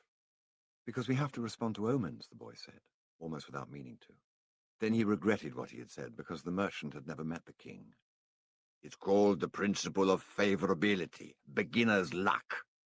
Because life wants you to achieve your personal legend," the old king had said. But the merchant understood what the boy had said. The boy's very presence in the shop was an omen, and as time passed and money was pouring into the cash drawer, he had no regrets about having hired the boy. The boy was being paid more money than he deserved because the merchant, thinking that sales wouldn't amount to much, had offered the boy a high commission rate. He had assumed he would soon return to his sheep. "Why did you want to get to the pyramids?" he asked, to get away from the business of the display. "Because I've always heard about them," the boy answered, saying nothing about his dream. The treasure was now nothing but a painful memory, and he tried to avoid thinking about it. "I don't know anyone here who would want to cross the desert just to see the pyramids," said the merchant. "They're just a pile of stones. You could build one in your own backyard." "You've never had dreams of travel?" said the boy, turning to wait on a customer who had entered the shop. 2 days later, the merchant spoke to the boy about the display. "I don't much like change," he said. "You and I aren't like Hassan, that rich merchant. If he makes a buying mistake, it doesn't affect him much. But we two have to live with our mistakes." That's true enough, the boy thought ruefully. "Why did you think we should have a display?" "I want to get back to my sheep faster. We have to take advantage when luck is on our side and do as much to help it as it's doing to help us. It's called the principle of favorability, or beginner's luck." The merchant was silent for a few moments. Then he said, "Well, the Prophet gave us the Quran and left us just 5 obligations to satisfy during our lives. The most important is to believe only in the one true God. The others are to pray 5 times a day, fast during Ramadan, and be charitable to the poor." He stopped there. His eyes filled with tears as he spoke of the Prophet. He was a devout man, and even with all his impatience, he wanted to live his life in accordance with Muslim law. "What's the 5th obligation?" the boy asked. "2 days ago you said that I had never dreamed of travel," the merchant answered. "The 5th obligation of every Muslim is a pilgrimage. We are obliged at least once in our lives to visit the holy city of Mecca. Mecca is a lot further away than the pyramids. When I was young, all I wanted to do was to put together enough money to start this shop. I thought that someday I'd be rich and could go to Mecca. I began to make some money, but I could never bring myself to leave someone in charge of the shop. The crystals are delicate things. At the same time, people were passing my shop all the time heading for Mecca. Some of them were rich pilgrims travelling in caravans with servants and camels, but most of the people making the pilgrimage were poorer than I. All who went there were happy at having done so. They placed the symbols of the pilgrimage on the doors of their houses. One of them, a cobbler who made his living mending boots, said that he had travelled almost a year through the desert, but that he got more tired when he had to walk through the streets of Tangier buying his leather. "Well, why don't you go to Mecca now?" asked the boy. "Because it's the thought of Mecca that keeps me alive. That's what helps me face these days that are all the same, these mute crystals on the shelves and lunch and dinner at that same horrible cafe. I'm afraid that if my dream is realized, I'll have no reason to go on living. You dream about your sheep and the pyramids, but you're different from me because you want to realize your dreams. I just want to dream about Mecca. I've already imagined 1,000 times crossing the desert, arriving at the plaza of the sacred stone, the 7 times I walk around it before allowing myself to touch it. I've already imagined the people who would be at my side, and those in front of me, and the conversations and prayers we would share. But I'm afraid that it would all be a disappointment. So I prefer just to dream about it." That day, the merchant gave the boy permission to build the display. Not everyone can see his dreams come true in the same way. 2 more months passed, and the shelf brought many customers into the crystal shop. The boy estimated that if he worked for 6 more months, he could return to Spain and buy 60 sheep, and yet another 60. In less than a year, he would have doubled his flock, and he would be able to do business with the Arabs because he was now able to speak their strange language. Since that morning in the marketplace, he had never again made use of Urim and Thummim, because Egypt was now just as distant a dream for him as was Mecca for the merchant. Anyway, the boy had become happy in his work, and thought all the time about the day when he would disembark at Tarifa as a winner. "You must always know what it is that you want," the old king had said. The boy knew, and was now working toward it. Maybe it was his treasure to have wound up in that strange land, met up with a thief and doubled the size of his flock without spending a cent. He was proud of himself. He'd learned some important things, like how to deal in crystal, and about the language without words, and about omens. One afternoon, he'd seen a man at the top of the hill complaining that it was impossible to find a decent place to get something to drink after such a climb. The boy, accustomed to recognizing omens, spoke to the merchant. "Let's sell tea to the people who climb the hill." "Oh, lots of places sell tea around here," the merchant said. "But we could sell tea in crystal glasses. The people will enjoy the tea and want to buy the glasses. I've been told that beauty is the great seducer of men." The merchant didn't respond, but that afternoon, after saying his prayers and closing the shop, he invited the boy to sit with him and share his hookah, that strange pipe used by the Arabs. "What is it that you're looking for?" asked the old merchant. "I've already told you. I need to buy my sheep back, so I have to earn the money to do so." The merchant put some new coals in the hookah and inhaled deeply. "I've had this shop for 30 years. I know good crystal from bad and everything else there is to know about crystal. I know its dimensions and how it behaves. If we serve tea in crystal, the shop is going to expand, and then I'll have to change my way of life." "Well, isn't that good?" "Well, I'm already used to the way things are. Before you came, I was thinking about how much time I'd wasted in the same place while my friends had moved on and either went bankrupt or did better than they had before. It made me very depressed. Now I can see that it hasn't been too bad. The shop is exactly the size I always wanted it to be. I don't want to change anything because I don't know how to deal with change. You see, I'm used to the way I am."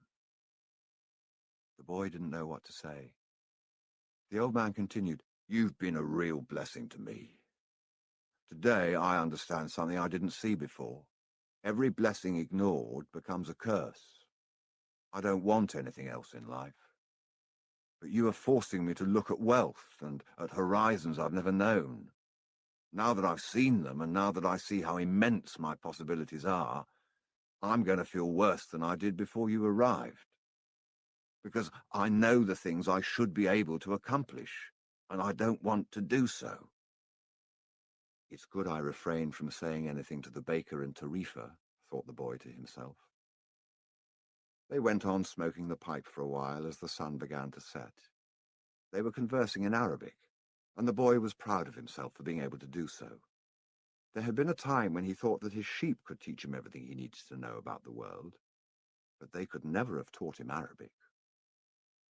There are probably other things in the world that sheep can't teach me, thought the boy as he regarded the old merchant. All they ever do really is look for food and water, and maybe it wasn't that they were teaching me, but that I was learning from them. Maktub, the merchant said finally. What does that mean? You would have had to have been born an Arab to understand, he answered. But in your language it would be something like, it is written. And as he smothered the coals in the hookah, he told the boy that he could begin to sell tea in the crystal glasses. Sometimes there's just no way to hold back the river. The men climbed the hill, and they were tired when they reached the top. But there they saw a crystal shop that offered refreshing mint tea. They went in to drink the tea, which was served in beautiful crystal glasses. My wife never thought of this, said one, and he bought some crystal. He was entertaining guests that night, and the guests would be impressed by the beauty of the glassware. The other man remarked that tea was always more delicious when it was served in crystal, because the aroma was retained. The third said that it was a tradition in the Orient to use crystal glasses for tea because it had magical powers. Before long, the news spread, and a great many people began to climb the hill to see the shop that was doing something new in a trade that was so old. Other shops were opened that served tea in crystal, but they weren't at the top of a hill, and they had little business. Eventually, the merchant had to hire 2 more employees. He began to import enormous quantities of tea along with his crystal, and his shop was sought out by men and women with a thirst for things new. And in that way, the months passed. The boy awoke before dawn. It had been 11 months and 9 days since he had first set foot on the African continent. He dressed in his Arabian clothing of white linen, bought especially for this day. He put his headcloth in place and secured it with a ring made of camel skin. Wearing his new sandals, he descended the stairs silently. The city was still sleeping. He prepared himself a sandwich and drank some hot tea from a crystal glass. Then he sat in the sun-filled doorway, smoking the hookah. He smoked in silence, thinking of nothing, and listening to the sound of the wind that brought the scent of the desert. When he had finished his smoke, he reached into one of his pockets and sat there for a few moments regarding what he had withdrawn. It was a bundle of money, enough to buy himself 120 sheep, a return ticket, and a license to import products from Africa into his own country. He waited patiently for the merchant to awaken and open the shop. Then the two went off to have some more tea. I'm leaving today, said the boy. I have the money I need to buy my sheep, and you have the money you need to go to Mecca. The old man said nothing. Will you give me your blessing? Asked the boy. You have helped me. The man continued to prepare his tea, saying nothing. Then he turned to the boy. I'm proud of you, he said. You brought a new feeling into my crystal shop. But you know that I'm not going to Mecca, just as you know that you're not going to buy your sheep. Who told you that? Asked the boy, startled. Maktub, said the old crystal merchant. And he gave the boy his blessing. The boy went to his room and packed his belongings. They filled 3 sacks. As he was leaving, he saw, in the corner of the room, his old shepherd's pouch. It was bunched up, and he'd hardly thought of it for a long time. As he took his jacket out of the pouch, thinking to give it to someone in the street, the 2 stones fell to the floor. Urim and Thummim. It made the boy think of the old king, and it startled him to realize how long it had been since he had thought of him. For nearly a year he'd been working incessantly, thinking only of putting aside enough money so that he could return to Spain with pride. "Never stop dreaming," the old king had said. "Follow the omens." The boy picked up Urim and Thummim, and once again had the strange sensation that the old king was nearby. He had worked hard for a year, and the omens were that it was time to go. "I'm going to go back to doing just what I did before," the boy thought, even though the sheep didn't teach me to speak Arabic. But the sheep had taught him something even more important, that there was a language in the world that everyone understood, a language the boy had used throughout the time that he was trying to improve things at the shop. It was the language of enthusiasm, of things accomplished with love and purpose, and as part of a search for something believed in and desired. Tangier was no longer a strange city, and he felt that just as he had conquered this place, he could conquer the world. "When you want something, all the universe conspires to help you achieve it," the old king had said. But the old king hadn't said anything about being robbed, or about endless deserts, or about people who know what their dreams are but they don't want to realize them. The old king hadn't told him that the pyramids were just a pile of stones, or that anyone could build one in his backyard. And he had forgotten to mention that when you have enough money to buy a flock larger than the one you had before, you should buy it. The boy picked up his pouch and put it with his other things. He went down the stairs and found the merchant waiting on a foreign couple while 2 other customers walked about the shop drinking tea from crystal glasses. It was more activity than usual for this time of the morning. From where he stood, he saw for the first time that the old merchant's hair was very much like the hair of the old king. He remembered the smile of the candy seller on his first day in Tangier, when he had nothing to eat and nowhere to go. That smile had also been like the old king's smile. It's almost as if he had been here and left his mark, he thought. And yet none of these people has ever met the old king. On the other hand, he said that he always appeared to help those who are trying to realize their personal legend. He left without saying goodbye to the crystal merchant. He didn't want to cry with the other people there. He was going to miss the place and all the good things he'd learned. He was more confident in himself, though, and felt as though he could conquer the world. "But I'm going back to the fields that I know to take care of my flock again." He said that to himself with certainty, but he was no longer happy with his decision. He had worked for an entire year to make a dream come true, and that dream, minute by minute, was becoming less important. Maybe because that wasn't really his dream. Who knows? Maybe it's better to be like the crystal merchant. Never go to Mecca and just go through life wanting to do so, he thought, again trying to convince himself. But as he held Urim and Thummim in his hand, they had transmitted to him the strength and will of the old king.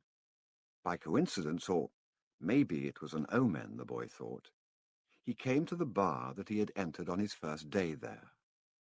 The thief wasn't there, and the owner brought him a cup of tea. "I can always go back to being a shepherd," the boy thought. "I learned how to care for sheep, and I haven't forgotten how that's done. But maybe I'll never have another chance to get to the pyramids in Egypt." The old man wore a breastplate of gold, and he knew about my past. He really was a king, a wise king. The hills of Andalusia were only 2 hours away, but there was an entire desert between him and the pyramids. Yet the boy felt that there was another way to regard his situation. He was actually 2 hours closer to his treasure. The fact that the 2 hours had stretched into an entire year didn't matter. I know why I want to get back to my flock, he thought. I understand sheep. They're no longer a problem, and they can be good friends. On the other hand, I don't know if the desert can be a friend, and it's in the desert that I have to search for my treasure. If I don't find it, I can always go home. I finally have enough money and all the time I need. Why not? He suddenly felt tremendously happy. He could always go back to being a shepherd. He could always become a crystal salesman again. Maybe the world had other hidden treasures, but he had a dream and he had met with a king. That doesn't happen to just anyone. He was planning as he left the bar. He had remembered that one of the crystal merchant's suppliers transported his crystal by means of caravans that crossed the desert. He held Urim and Thummim in his hand. Because of these 2 stones, he was once again on the way to his treasure.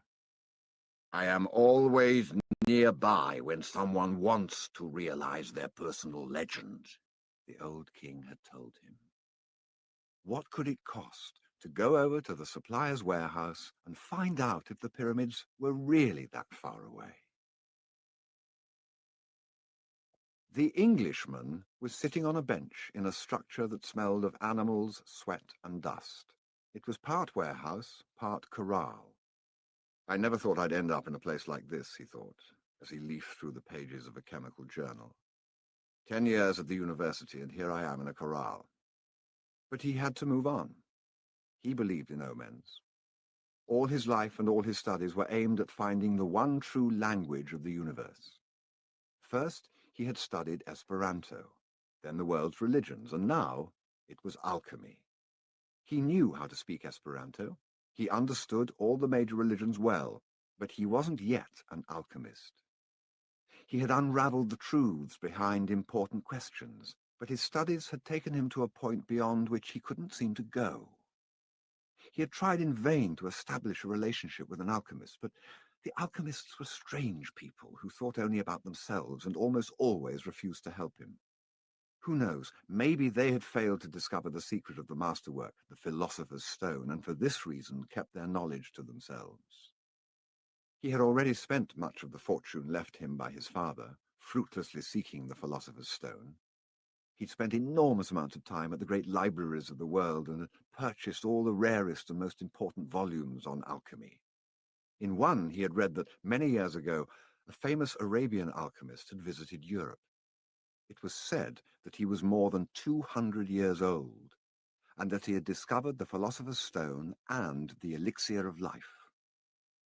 The Englishman had been profoundly impressed by the story, but he would never have thought it more than just a myth, had not a friend of his, returning from an archaeological expedition in the desert, told him about an Arab that was possessed of exceptional powers. He lives in the Al-Fayoum oasis, his friend had said, and people say that he's 200 years old and is able to transform any metal into gold. The Englishman could not contain his excitement. He cancelled all his commitments and pulled together the most important of his books, and now here he was, sitting inside a dusty, smelly warehouse. Outside, a huge caravan was being prepared for a crossing of the Sahara, and was scheduled to pass through Al-Fayoum. I'm going to find that damned alchemist, the Englishman thought, and the odour of the animals became a bit more tolerable. A young Arab, also loaded down with baggage, entered and greeted the Englishman. "Where are you bound?" asked the young Arab. "I'm going into the desert," the man answered, turning back to his reading. He didn't want any conversation at this point. What he needed to do was to review all he had learned over the years, because the alchemist would certainly put him to the test. The young Arab took out a book and began to read. The book was written in Spanish. That's good, thought the Englishman. He spoke Spanish better than Arabic, and if this boy was going to Al-Fayoum, there would be someone to talk to when there was no other important things to do. "That's strange," said the boy, as he tried once again to read the burial scene that began the book. "I've been trying for 2 years to read this book, and I never get past these first few pages. Even without a king to provide an interruption, he was unable to concentrate." He still had some doubts about the decision he had made, but he was able to understand one thing. Making a decision was only the beginning of things. When someone makes a decision, he is really diving into a strong current that will carry him to places he had never dreamed of when he first made the decision. When I decided to seek out my treasure, I never imagined that I'd wind up working in a crystal shop, he thought. And joining this caravan may have been my decision, but where it goes is going to be a mystery to me. Nearby was the Englishman, reading a book. He seemed unfriendly, and had looked irritated when the boy had entered. They might even have become friends, but the Englishman closed off the conversation. The boy closed his book. He felt he didn't want to do anything that might make him look like the Englishman. He took Urim and Thummim from his pocket and began playing with them. The stranger shouted, "Urim and Thummim!" In a flash, the boy put them back in his pocket. "They're not for sale," he said. "They're not worth much," the Englishman answered. "They're only made of rock crystal, and there are millions of rock crystals in the earth. But those who know about such things would know that those are Urim and Thummim. I didn't know they had them in this part of the world." "They were given to me as a present by a king," the boy said. The stranger didn't answer. Instead, he put his hand in his pocket, took out 2 stones that were the same as the boy's. "Did you say king?" he asked. "I guess you don't believe that a king would talk to someone like me, a shepherd," he said, wanting to end the conversation. "Not at all. It was shepherds who were the first to recognize a king that the rest of the world refused to acknowledge. So it's not surprising that kings would talk to shepherds." And he went on, fearing that the boy wouldn't understand what he was talking about. "It's in the Bible, the same book that taught me about Urim and Thummim. These stones are the only form of divination permitted by God. The priest carried them in a golden breastplate." The boy was suddenly happy to be there at the warehouse. "Maybe this is an omen," said the Englishman half aloud. "Who told you about omens?" The boy's interest was increasing by the moment.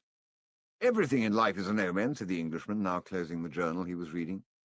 "There is a universal language, understood by everybody, but already forgotten. I'm in search of that universal language, amongst other things. That's why I'm here. I have to find a man who knows that universal language, an alchemist." The conversation was interrupted by the warehouse boss. "You're in luck, you too," the fat Arab said. "There's a caravan leaving today for Al-Fayoum." "But I'm going to Egypt," the boy said. "Al-Fayoum is in Egypt," said the Arab. "What kind of Arab are you?" "That's a good luck omen," the Englishman said after the fat Arab had gone out. "If I could, I'd write a huge encyclopedia just about the words luck and coincidence. It's with those words that the universal language is written." He told the boy it was no coincidence that he had met him with Urim and Thummim in his hand, and he asked the boy if he too were in search of the alchemist. "I'm looking for a treasure," said the boy, and he immediately regretted having said it, but the Englishman appeared not to attach any importance to it. "In a way, so am I," he said. "I don't even know what alchemy is," the boy was saying, when the warehouse boss called to them to come outside. "I'm the leader of the caravan," said the dark-eyed, bearded man. "I hold the power of life and death for every person I take with me. The desert is a capricious lady, and sometimes she drives men crazy." There were almost 200 people gathered there, and 400 animals, camels, horses, mules, and fowl. In the crowd were women, children, and a number of men with swords at their belts and rifles slung on their shoulders. The Englishman had several suitcases filled with books. There was a babble of noise, and the leader had to repeat himself several times for everyone to understand what he was saying. "There are a lot of different people here, and each has his own god. But the only God I serve is Allah, and in his name I swear that I will do everything possible once again to win out over the desert. But I want each and every one of you to swear by the God you believe in that you will follow my orders no matter what. In the desert, disobedience means death." There was a murmur from the crowd. Each was swearing quietly to his or her own God. The boy swore to Jesus Christ. The Englishman said nothing, and the murmur lasted longer than a simple vow would have. The people were also praying to heaven for protection. A long note was sounded on a bugle, and everyone mounted up. The boy and the Englishman had bought camels, and climbed uncertainly onto their backs. The boy felt sorry for the Englishman's camel, loaded down as he was with the cases of books. "There's no such thing as coincidence," said the Englishman, picking up the conversation where it had been interrupted in the warehouse. "I'm here because a friend of mine heard of an Arab who—" But the caravan began to move, and it was impossible to hear what the Englishman was saying. The boy knew what he was about to describe, though. The mysterious chain that links one thing to another, the same chain that had caused him to become a shepherd, that had caused his recurring dream, that had brought him to a city near Africa to find a king, and to be robbed in order to meet a crystal merchant. And the closer one gets to realizing his personal legend, the more that personal legend becomes his true reason for being, thought the boy. The caravan moved toward the east. It travelled during the morning, halted when the sun was at its strongest, and resumed late in the afternoon. The boy spoke very little with the Englishman, who spent most of his time with his books. The boy observed in silence the progress of the animals and people across the desert. Now everything was quite different from how it was that day they'd set out. Then there'd been confusion and shouting, the cries of children and the whinnying of animals, all mixed with the nervous orders of the guides and the merchants. But in the desert, there was only the sound of the eternal wind and of the hoofbeats of the animals. Even the guides spoke very little to one another. "I've crossed these sands many times," said one of the camel drivers one night. "But the desert is so huge and the horizon so distant that they make a person feel small, as if he should remain silent." The boy understood intuitively what he meant, even without ever having set foot in the desert before. Whenever he saw the sea or a fire, he fell silent, impressed by their elemental force. "I've learned things from the sheep, and I've learned things from crystal," he thought. "I can learn something from the desert, too. It seems old and wise." The wind never stopped, and the boy remembered the day he had sat at the fort in Tarifa with this same wind blowing in his face. It reminded him of the wool from his sheep who were now seeking food and water in the fields of Andalusia, as they always had. "But they're not my sheep anymore," he said to himself without nostalgia. "They must be used to their new shepherd, and have probably already forgotten me. That's good." Creatures, like the sheep that are used to travelling, know about moving on. He thought of the merchant's daughter, and was sure that she had probably married, perhaps to a baker, or to another shepherd who could read and could tell her exciting stories. After all, he probably wasn't the only one. But he was excited at his intuitive understanding of the camel driver's comment. Maybe he was also learning the universal language that deals with the past and the present of all people. Hunches, his mother used to call them.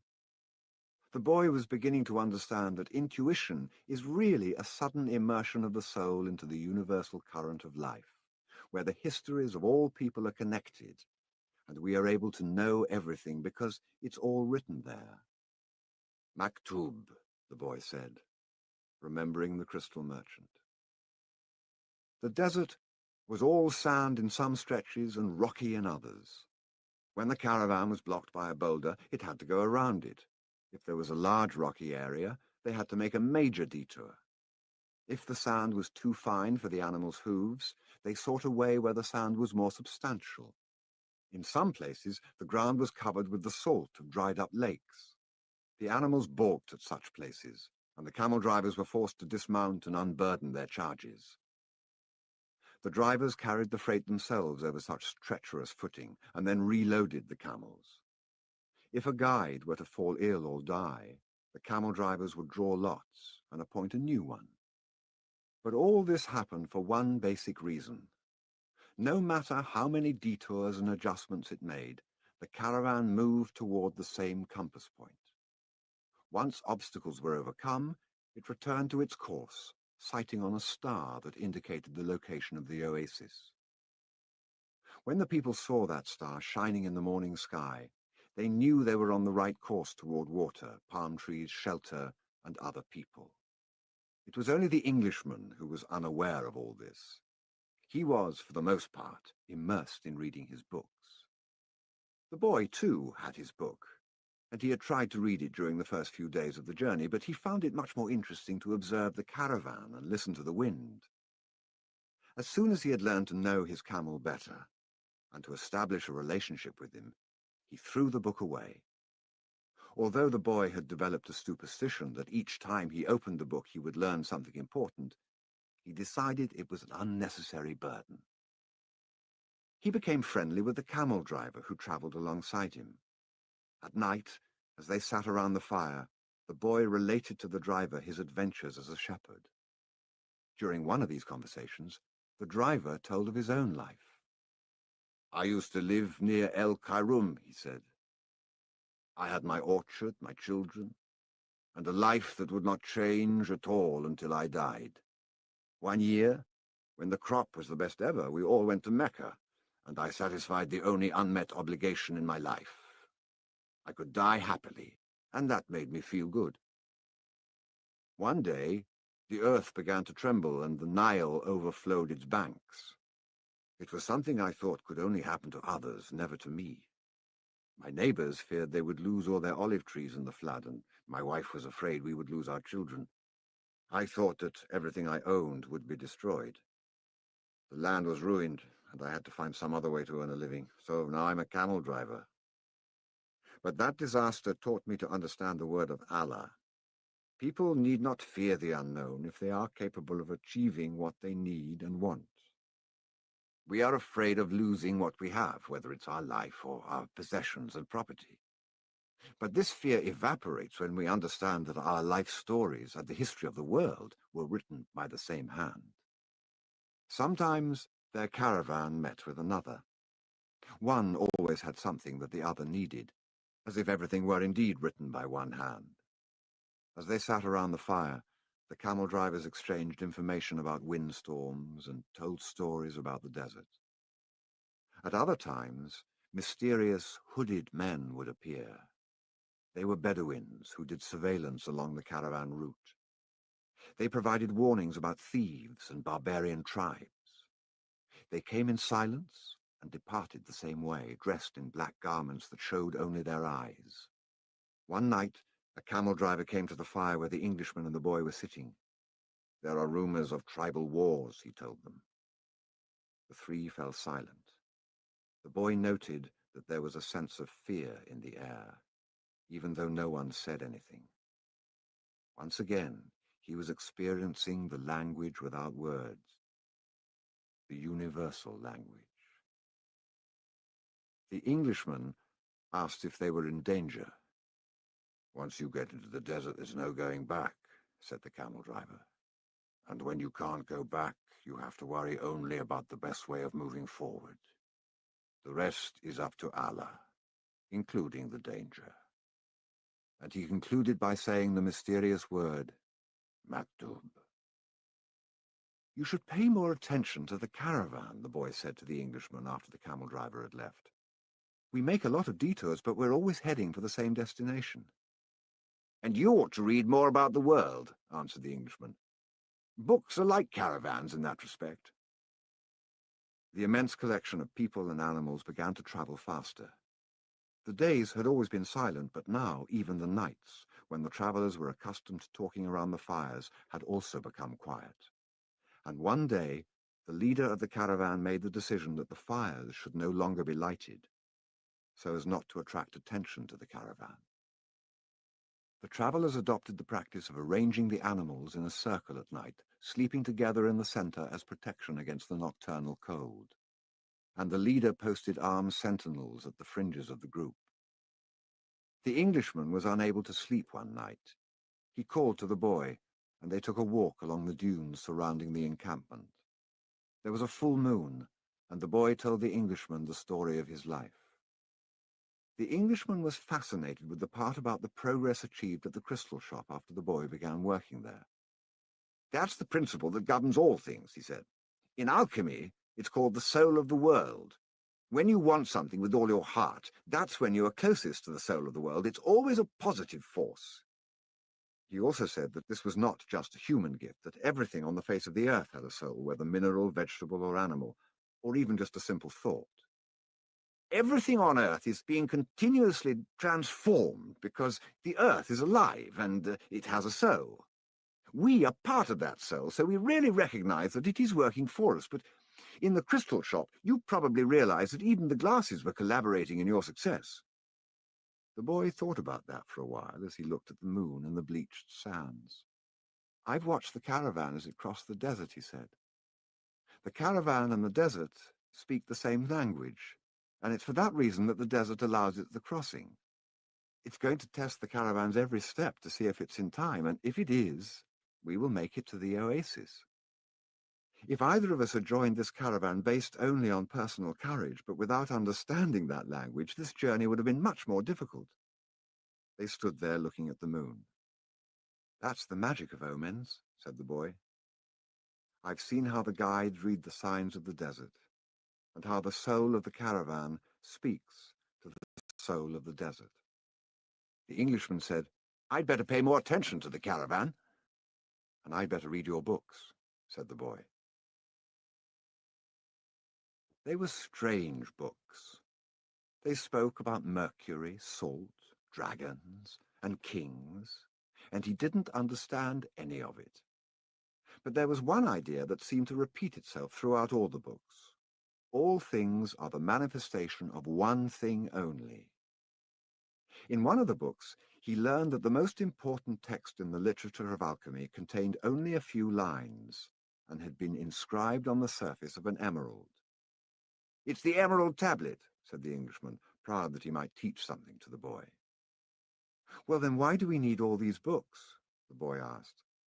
So that we can understand those few lines, the Englishman answered, without appearing really to believe what he said.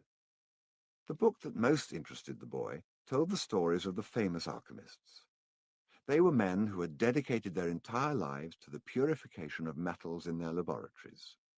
They believed that if a metal were heated for many years, it would free itself of all its individual properties, and what was left would be the soul of the world. This soul of the world allowed them to understand anything on the face of the earth, because it was the language with which all things communicated. They called that discovery the master work. It was part liquid and part solid. Can't you just observe men and omens in order to understand the language? The boy asked. You have a mania for simplifying everything, answered the Englishman, irritated. Alchemy is a serious discipline. Every step has to be followed exactly as it was followed by the masters. The boy learned that the liquid part of the masterwork was called the elixir of life, and that it cured all illnesses. It also kept the alchemist from growing old. And the solid part was called the philosopher's stone.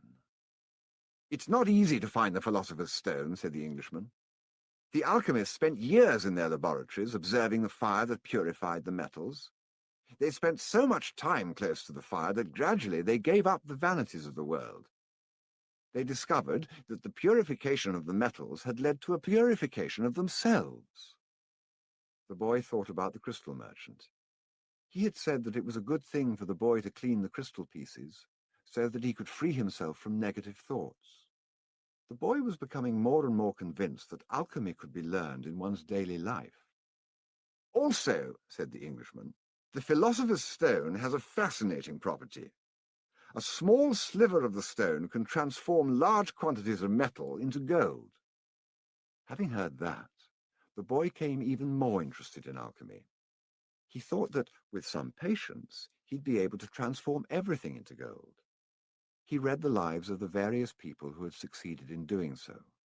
Helvetius, Elias, Fulcanelli, and Geber. They were fascinating stories. Each of them lived out his personal legend to the end. They travelled, spoke with wise men, performed miracles for the incredulous, and owned the philosopher's stone and the elixir of life. But when the boy wanted to learn how to achieve the masterwork, he became completely lost. There were just drawings, coded instructions and obscure texts. "Why do they make things so complicated?" he asked the Englishman one night. The boy had noticed that the Englishman was irritable and missed his books. "So that those who have the responsibility for understanding can understand," he said. "Imagine if everybody went around transforming lead into gold. Gold would lose its value.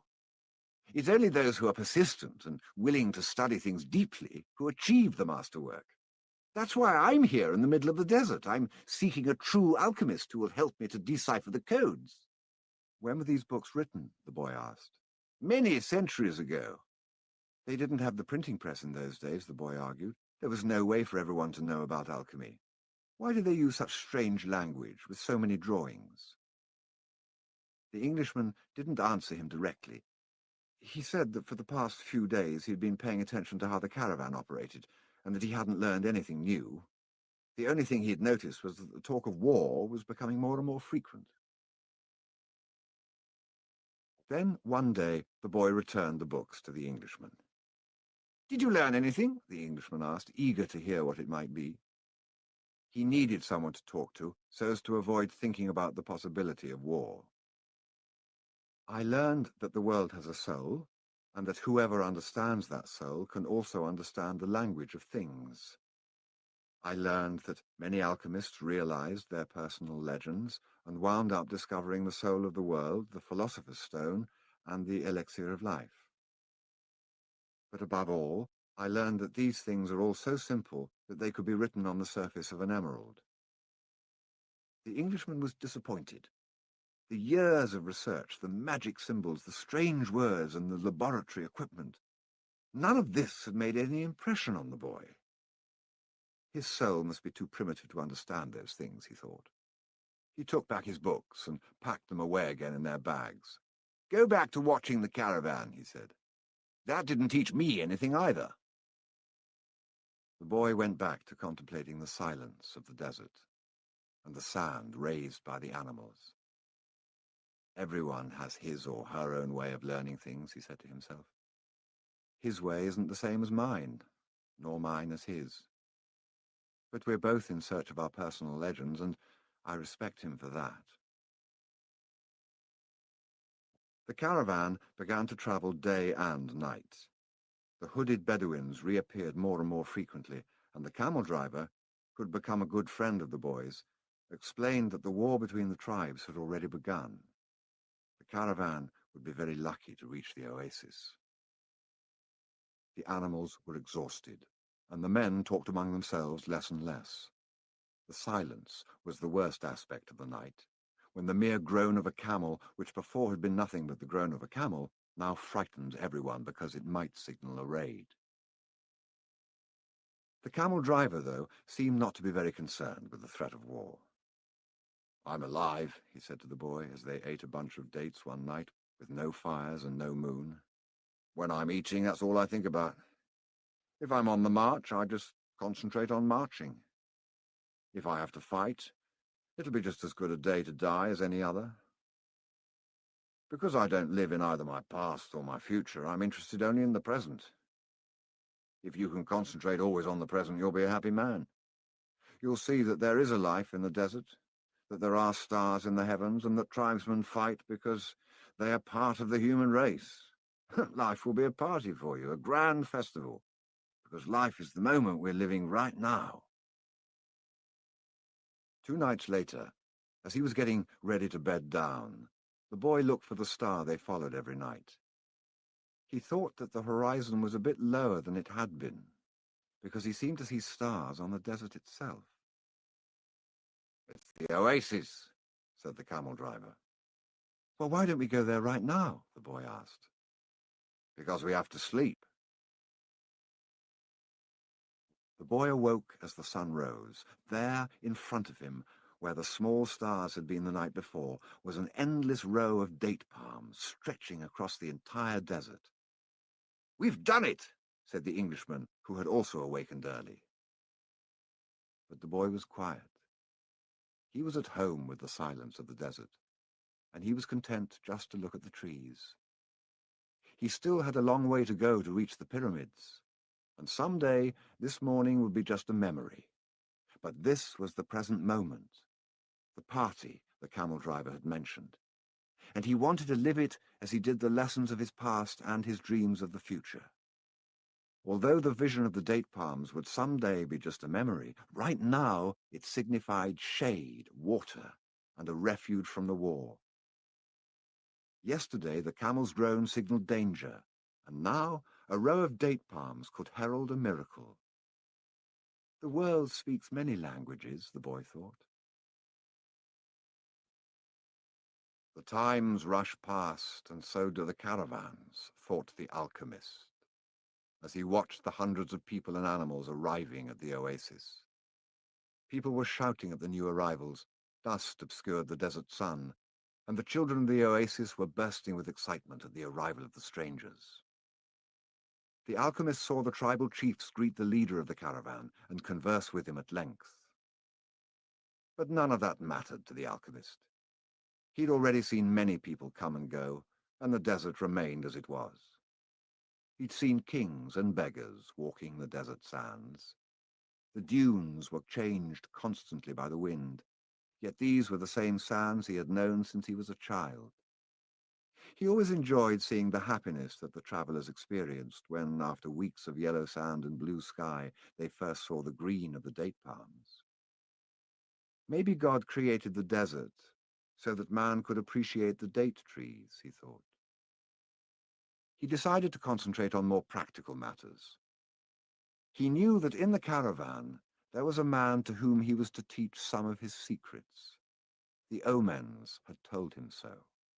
He didn't know the man yet, but his practiced eye would recognize him when he appeared. He hoped that it would be someone as capable as his previous apprentice. I don't know why these things have to be transmitted by word of mouth, he thought. It wasn't exactly that they were secrets. God revealed his secrets easily to all his creatures. He had only one explanation for this fact. Things have to be transmitted this way because they were made up from the pure life, and this kind of life cannot be captured in pictures or words. Because people become fascinated with pictures and words and wind up forgetting the language of the world. The boy couldn't believe what he was seeing. The oasis, rather than being just a well surrounded by a few palm trees, as he had seen once in a geography book, was much larger than many towns back in Spain. There were 300 wells, 50,000 date trees, and innumerable coloured tents spread among them. "It looks like 1,001 nights," said the Englishman, impatient to meet with the alchemist. They were surrounded by children, curious to look at the animals and people that were arriving. The men of the oasis wanted to know if they had seen any fighting, and the women competed with one another for access to the cloth and precious stones brought by the merchants. The silence of the desert was a distant dream. The travellers in the caravan were talking incessantly, laughing and shouting as if they had emerged from the spiritual world and found themselves once again in the world of people. They were relieved and happy. They had been taking careful precautions in the desert, but the camel driver explained to the boy that oases were always considered to be neutral territories because the majority of the inhabitants were women and children. There were oases throughout the desert, but the tribesmen fought in the desert, leaving the oases as places of refuge. With some difficulty, the leader of the caravan brought all his people together and gave them his instructions. The group was to remain there at the oasis until the conflict between the tribes was over. Since they were visitors, they would have to share living space with those who lived there and would be given the best accommodations. That was the law of hospitality. Then he asked that everyone, including his own sentinels, hand over their arms to the men appointed by the tribal chieftains. "Those are the rules of war," the leader explained. "The oases may not shelter armies or troops." To the boy's surprise, the Englishman took a chrome-plated revolver out of his bag and gave it to the men who were collecting the arms. "Why a revolver?" he asked. "It helped me to trust in people," the Englishman answered. Meanwhile, the boy thought about his treasure. The closer he got to the realization of his dream, the more difficult things became. It seemed as if what the old king had called beginner's luck was no longer functioning. In his pursuit of the dream, he was being constantly subjected to tests of his persistence and courage. So he could not be hasty nor impatient. If he pushed forward impulsively, he would fail to see the signs and omens left by God along his path. God placed them along my path. He'd surprised himself with the thought. Until then, he had considered omens to be things of this world, like eating or sleeping, or like seeking love or finding a job.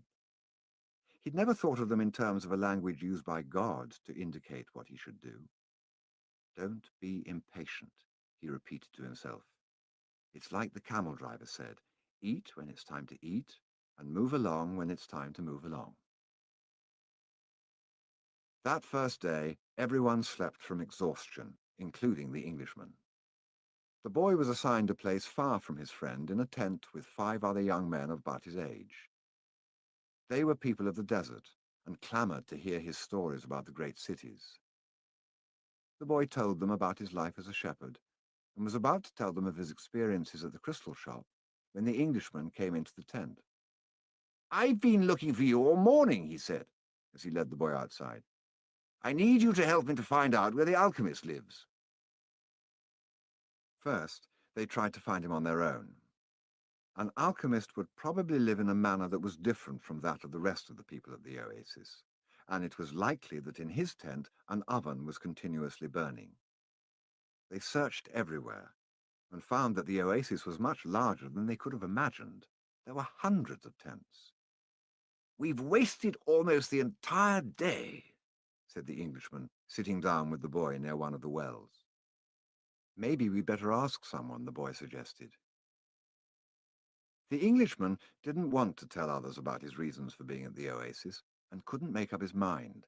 But finally, he agreed that the boy who spoke better Arabic than he should do so. The boy approached a woman who had come to the well to fill a goatskin with water. "Good afternoon, ma'am. I'm trying to find out where the alchemist lives here at the oasis." The woman said she'd never heard of such a person and hurried away. But before she fled, she advised the boy that he had better not try to converse with women who were dressed in black, because they were married women. He should respect tradition. The Englishman was disappointed. It seemed he had made the long journey for nothing. The boy was also saddened. His friend was in pursuit of his personal legend, and when someone was in such a pursuit, the entire universe made an effort to help him succeed. That's what the old king had said. He couldn't have been wrong. "I had never heard of alchemists before," the boy said. "Maybe no one here has either." The Englishman's eyes lit up. "That's it!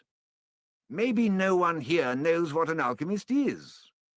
Find out who it is who cures the people's illnesses." Several women dressed in black came to the well for water, but the boy would speak to none of them, despite the Englishman's insistence. Then a man approached. "Do you know someone here who cures people's illnesses?" the boy asked. "Allah cures our illnesses," said the man, clearly frightened of strangers. "You're looking for witch doctors." He spoke some verses from the Quran and moved on. Another man appeared. He was older and was carrying a small bucket. The boy repeated his question. "Why do you want to find that sort of person?" the Arab asked. "Because my friend here has travelled for many months in order to meet with him," the boy said. "If such a man is here at the oasis, he must be a very powerful one," said the old man after thinking for a few moments. "Not even the tribal chieftains are able to see him when they want to, only when he consents. Wait for the end of the war, then leave with the caravan. Don't try to enter into the life of the oasis," he said, and walked away. But the Englishman was exultant. They were on the right track. Finally, a young woman approached who was not dressed in black. She had a vessel on her shoulder, and her head was covered by a veil, but her face was uncovered. The boy approached her to ask about the alchemist. At that moment, it seemed to him that time stood still, and the soul of the world surged within him. When he looked into her dark eyes and saw that her lips were poised between a laugh and silence. He learned the most important part of the language that all the world spoke, the language that everyone on earth was capable of understanding in their heart. It was love, something older than humanity, more ancient than the desert, something that exerted the same force whenever two pairs of eyes met, as had theirs here at the well. She smiled, and that was certainly an omen. The omen he had been awaiting, without even knowing he was, for all his life. The omen he had sought to find with his sheep, and in his books, in the crystals, and in the silence of the desert. It was the pure language of the world. It required no explanation, just as the universe needs none as it travels through endless time. What the boy felt at that moment was that he was in the presence of the only woman in his life, and that, with no need for words, she recognized the same thing. He was more certain of it than of anything in the world. He had been told by his parents and grandparents that he must fall in love and really know a person before becoming committed. But maybe people who felt that way had never learned the universal language, because when you know that language, it's easy to understand that someone in the world awaits you, whether it's in the middle of the desert or in some great city. And when two such people encounter each other and their eyes meet, the past and the future become unimportant. There is only that moment, and the incredible certainty that everything under the sun has been written by one hand only. It is the hand that evokes love and creates a twin soul for every person in the world. Without such love, one's dreams would have no meaning. Maktub, thought the boy. The Englishman shook the boy. Come on, ask her. The boy stepped closer to the girl, and when she smiled, he did the same. What's your name? He asked. Fatima, the girl said, averting her eyes. That's what some women in my country are called. It's the name of the Prophet's daughter, Fatima said. The invaders carried the name everywhere. The beautiful girl spoke of the invaders with pride. The Englishman prodded him, and the boy asked her about the man who cured people's illnesses. That's the man who knows all the secrets of the world, she said. He communicates with the genies of the desert. The genies were the spirits of good and evil, and the girl pointed to the south, indicating that it was there the strange man lived. Then she filled her vessel with water and left. The Englishman vanished too, gone to find the alchemist. And the boy sat there by the well for a long time, remembering that one day in Tarifa the Levanter had brought to him the perfume of that woman, and realizing that he had loved her before he even knew she existed. He knew that his love for her would enable him to discover every treasure in the world. The next day, the boy returned to the well, hoping to see the girl. To his surprise, the Englishman was there, looking out at the desert. I waited all afternoon and evening, he said. He appeared with the first stars of evening. I told him what I was seeking, and he asked me if I had ever transformed lead into gold. I told him that was what I'd come here to learn. He told me I should try to do so. That's all he said. Go and try. The boy didn't say anything. The poor Englishman had travelled all this way, only to be told that he should repeat what he had already done so many times. So then try, he said to the Englishman. That's what I'm going to do. I'm going to start now. As the Englishman left, Fatima arrived and filled her vessel with water. I came to tell you just one thing, the boy said. I want you to be my wife. I love you. The girl dropped the container and the water spilled.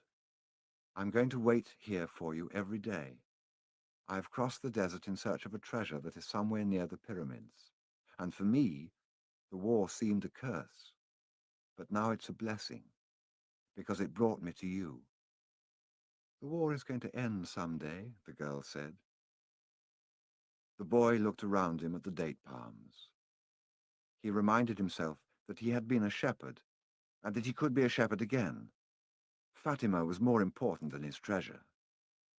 The tribesmen are always in search of treasure, the girl said, as if she had guessed what he was thinking. And the women of the desert are proud of their tribesmen. She refilled her vessel and left.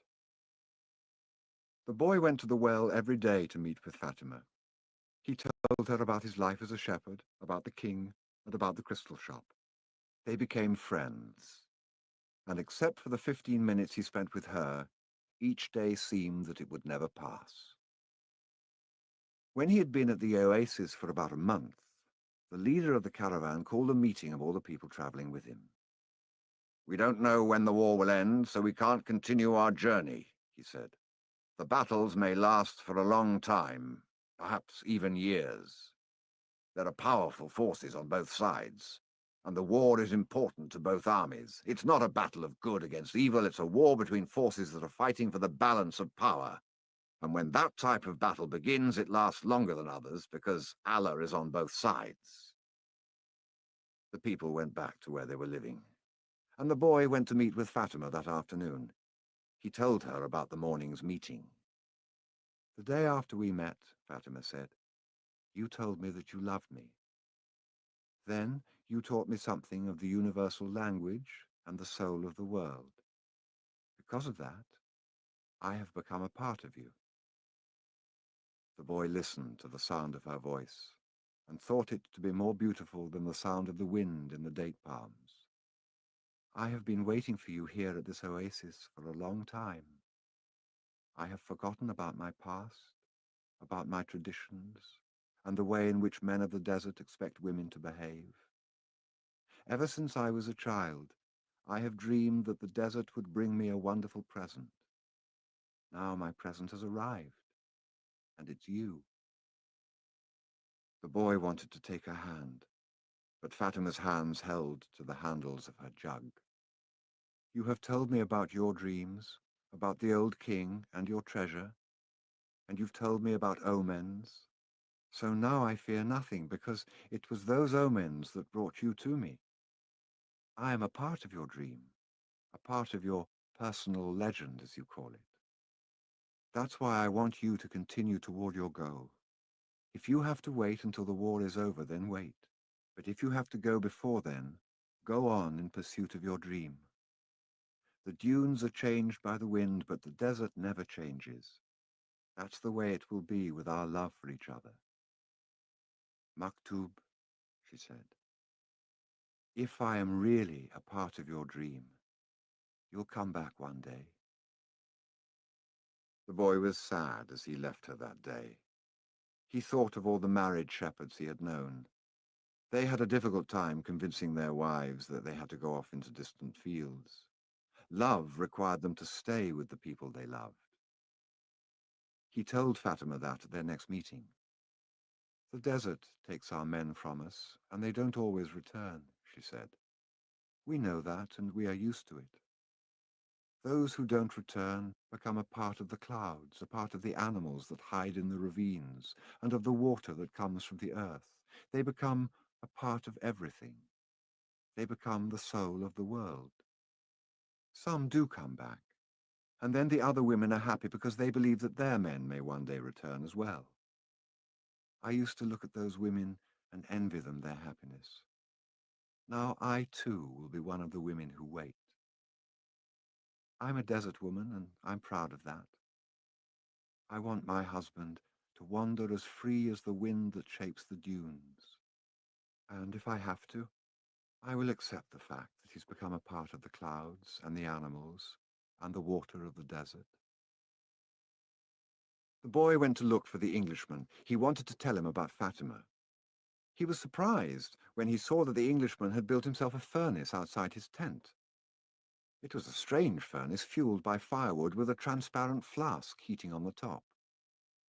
As the Englishman stared out at the desert, his eyes seemed brighter than they had when he was reading his books.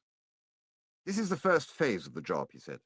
"I have to separate out the sulfur. Now, to do that successfully, I must have no fear of failure. It was my fear of failure that first kept me from attempting the masterwork. Now I'm beginning what I could have started 10 years ago, but I'm happy at least that I didn't wait 20 years.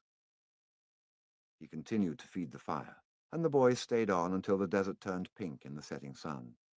He felt the urge to go out into the desert, to see if its silence held the answers to his questions. He wandered for a while, keeping the date palms of the oasis within sight. He listened to the wind and felt the stones beneath his feet. Here and there he found a shell and realized that the desert in remote times had been a sea. He sat on a stone and allowed himself to become hypnotized by the horizon. He tried to deal with the concept of love as distinct from possession and couldn't separate them. But Fatima was a woman of the desert, and if anything could help him to understand, it was the desert. As he sat there thinking, he sensed movement above him. Looking up, he saw a pair of hawks flying high in the sky. He watched the hawks as they drifted on the wind. Although their flight appeared to have no pattern, it made a certain kind of sense to the boy. It was just that he couldn't grasp what it meant. He followed the movement of the birds, trying to read something into it. Maybe these desert birds could explain to him the meaning of love without ownership. He felt sleepy. In his heart, he wanted to remain awake, but he also wanted to sleep. I'm learning the language of the world, and everything in the world is beginning to make sense to me, even the flight of the hawks, he said to himself. And in that mood, he was grateful to be in love. When you're in love, things make even more sense, he thought. Suddenly, one of the hawks made a flashing dive through the sky, attacking the other. As it did so, a sudden, fleeting image came to the boy, an army, with its swords at the ready, riding into the oasis. The vision vanished immediately, but it had shaken him. He had heard people speak of mirages, and he had already seen some himself. They were desires that, because of their intensity, materialized over the sounds of the desert. But he certainly didn't desire that an army invade the oasis. He wanted to forget about the vision and return to his meditation. He tried again to concentrate on the pink shades of the desert and its stones, but there was something there in his heart that wouldn't allow him to do so. Always heed the omens, the old king had said. The boy recalled what he had seen in the vision and sensed that it was actually going to occur. He rose and made his way back toward the palm trees.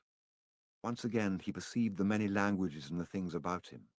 This time, the desert was safe, and it was the oasis that had become dangerous. The camel driver was seated at the base of a palm tree, observing the sunset. He saw the boy appear from the other side of the dunes. An army is coming, the boy said. I had a vision. The desert fills men's hearts with visions, the camel driver answered. But the boy told him about the hawks, that he had been watching their flight and had suddenly felt himself to have plunged to the soul of the world. The camel driver understood what the boy was saying. He knew that any given thing on the face of the earth could reveal the history of all things. One could open a book to any page, or look at a person's hand. One could turn a card, or watch the flight of the birds. Whatever the thing observed, one could find a connection with his experience of the moment. Actually, it wasn't that those things in themselves revealed anything at all. It was just that people, looking at what was occurring around them, could find a means of penetration to the soul of the world. The desert was full of men who earned their living based on the ease with which they could penetrate to the soul of the world. They were known as seers, and they were held in fear by women and the elderly. Tribesmen were also wary of consulting them because it would be impossible to be effective in battle if one knew that he was fated to die. The tribesmen preferred the taste of battle and the thrill of not knowing what the outcome would be. The future was already written by Allah, and what he had written was always for the good of man. So the tribesmen lived only for the present because the present was full of surprises, and they had to be aware of many things. Where was the enemy's sword? Where was his horse? What kind of blow should one deliver next in order to remain alive? The camel driver was not a fighter, and he had consulted with seers. Many of them had been right about what they said, while some had been wrong. Then one day, the oldest seer he had ever sought out, and the one most to be feared, had asked why the camel driver was so interested in the future. "Well, so I can do things," he had responded, "and so I can change those things that I don't want to happen." "But then they wouldn't be part of your future," the seer had said. "Well, maybe I just want to know the future so I can prepare myself for what's coming." "If good things are coming, they will be a pleasant surprise," said the seer. "If bad things are, and you know in advance, you will suffer greatly before they even occur." "I want to know about the future because I'm a man," the camel driver has said to the seer, "and men always live their lives based on the future." The seer was a specialist in the casting of twigs. He threw them on the ground and made interpretations based on how they fell. That day, he didn't make a cast. He wrapped the twigs in a piece of cloth and put them back in his bag. "I make my living forecasting the future for people," he said. "I know the science of the twigs, and I know how to use them to penetrate to the place where all is written. There, I can read the past, discover what has already been forgotten, and understand the omens that are here in the present. When people consult me, it's not that I'm reading the future, I am guessing at the future. The future belongs to God, and it is only He who reveals it under extraordinary circumstances. How do I guess at the future? Based on the omens of the present. The secret is here in the present. If you pay attention to the present, you can improve upon it. And if you improve on the present, what comes later will also be better. Forget about the future and live each day according to the teachings, confident that God loves his children. Each day in itself brings with it an eternity." The camel driver had asked what the circumstances were under which God would allow him to see the future. "Only when he himself reveals it. And God only rarely reveals the future. When he does so, it is for only one reason. It's a future that was written so as to be altered." God had shown the boy a part of the future, the camel driver thought. Why was it that he wanted the boy to serve as his instrument? "Go and speak to the tribal chieftains," said the camel driver. "Tell them about the armies that are approaching." "They'll laugh at me." "No, they are men of the desert, and the men of the desert are used to dealing with omens." "Well, then, they probably already know." "They're not concerned with that right now. They believe that if they have to know about something Allah wants them to know, someone will tell them about it. It has happened many times before, but this time the person is you." The boy thought of Fatima, and he decided he would go to see the chiefs of the tribes. The boy approached the guard at the front of the huge white tent at the center of the oasis. "I want to see the chieftains. I've brought omens from the desert." Without responding, the guard entered the tent, where he remained for some time. When he emerged, it was with a young Arab dressed in white and gold. The boy told the younger man what he had seen, and the man asked him to wait there. He disappeared into the tent. Night fell, and an assortment of fighting men and merchants entered and exited the tent. One by one, the campfires were extinguished, and the oasis fell as quiet as the desert. Only the lights in the great tent remained. During all this time, the boy thought about Fatima, and he was still unable to understand his last conversation with her. Finally, after hours of waiting, the guard bade the boy enter.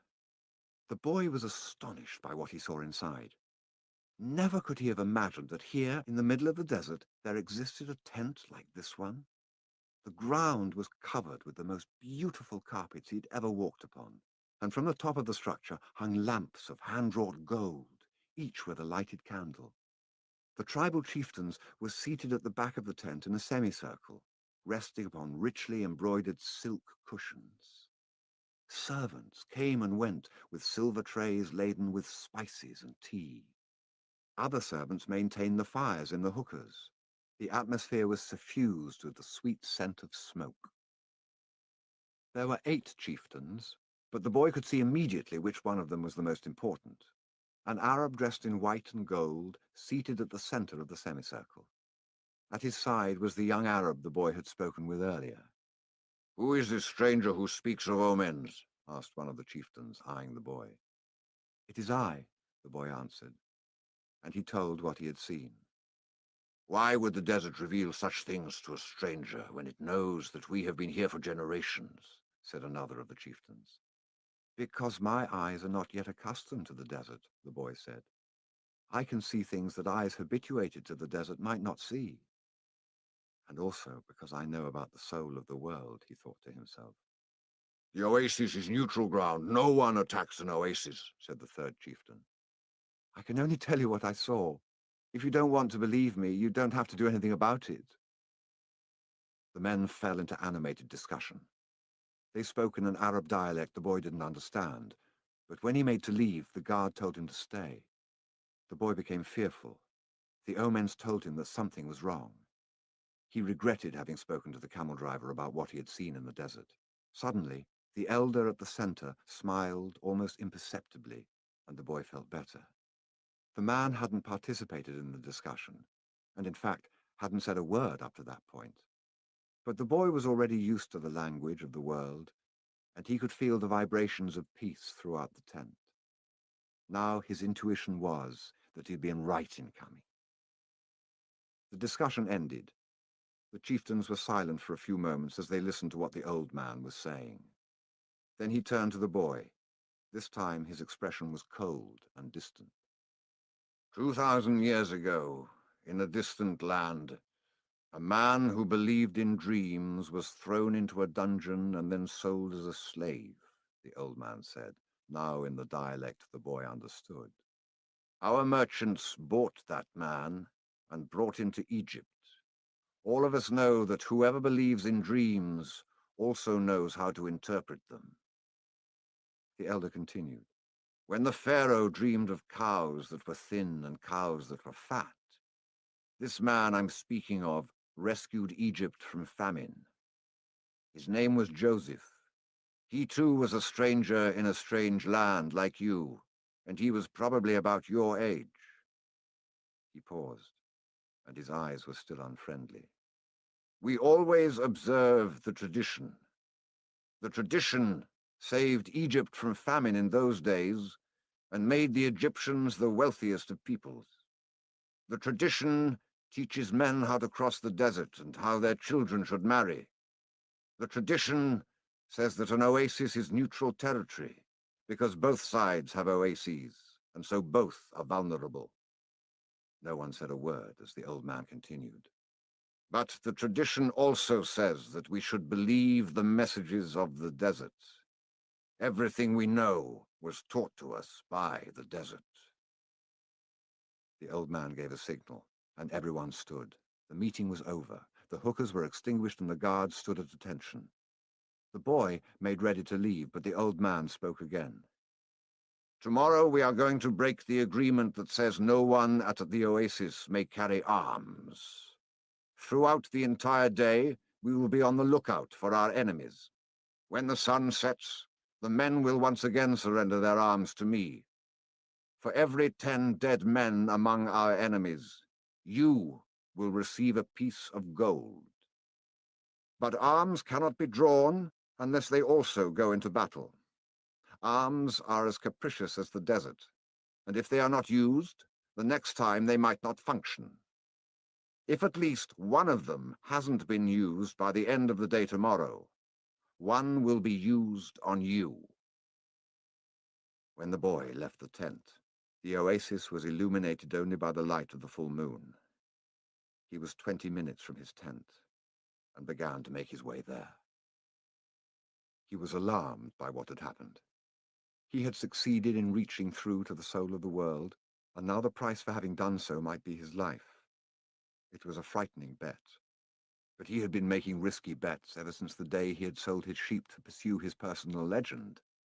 As the camel driver had said, to die tomorrow was no worse than dying on any other day. Every day was there to be lived or to mark one's departure from this world. Everything depended on one word, maktub. Walking along in the silence, he had no regrets. If he died tomorrow, it would be because God was not willing to change the future. He would at least have died after having crossed the strait, after having worked in a crystal shop, and after having known the silence of the desert and Fatima's eyes. He had lived every one of his days intensely since he had left home so long ago. If he died tomorrow, he would already have seen more than other shepherds, and he was proud of that. Suddenly, he heard a thundering sound, and he was thrown to the ground by a wind such as he had never known. The area was swirling in dust so intense that it hid the moon from view. Before him was an enormous white horse, rearing over him with a frightening scream. When the blinding dust had settled a bit, the boy trembled at what he saw.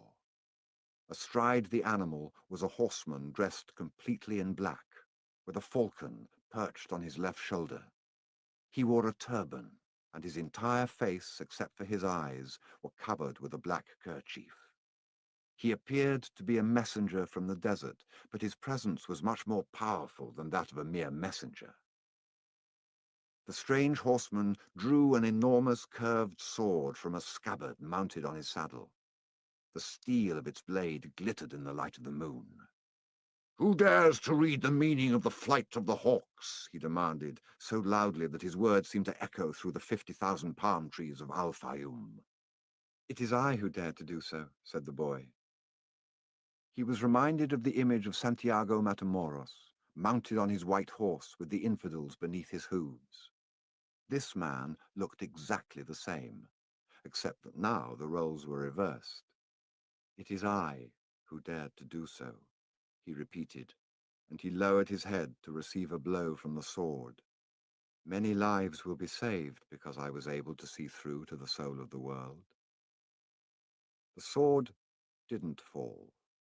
Instead, the stranger lowered it slowly until the point touched the boy's forehead. It drew a droplet of blood. The horseman was completely immobile, as was the boy. It didn't even occur to the boy to flee. In his heart, he felt a strange sense of joy. He was about to die in pursuit of his personal legend. And for Fatima. The omens had been true after all. Here he was, face to face with his enemy. But there was no need to be concerned about dying. The soul of the world awaited him, and he would soon be a part of it. And tomorrow, his enemy would also be a part of that soul. The stranger continued to hold the sword at the boy's forehead. "Why did you read the flight of the birds?" "I read only what the birds wanted to tell me. They wanted to save the oasis. Tomorrow, all of you will die, because there are more men at the oasis than you have." The sword remained where it was. "Who are you to change what Allah has willed?" "Allah created the armies, and he also created the hawks. Allah taught me the language of the birds. Everything has been written by the same hand," the boy said, remembering the camel driver's words. The stranger withdrew the sword from the boy's forehead, and the boy felt immensely relieved, but he still couldn't flee. "Be careful with your prognostications," said the stranger. "When something is written, there is no way to change it." "All I saw was an army," said the boy. "I didn't see the outcome of the battle."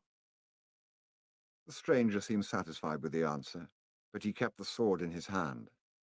"What is a stranger doing in a strange land?" "I'm following my personal legend. It's not something you would understand." The stranger placed his sword in its scabbard, and the boy relaxed. "I had to test your courage," the stranger said. "Courage is the quality most essential to understanding the language of the world." The boy was surprised.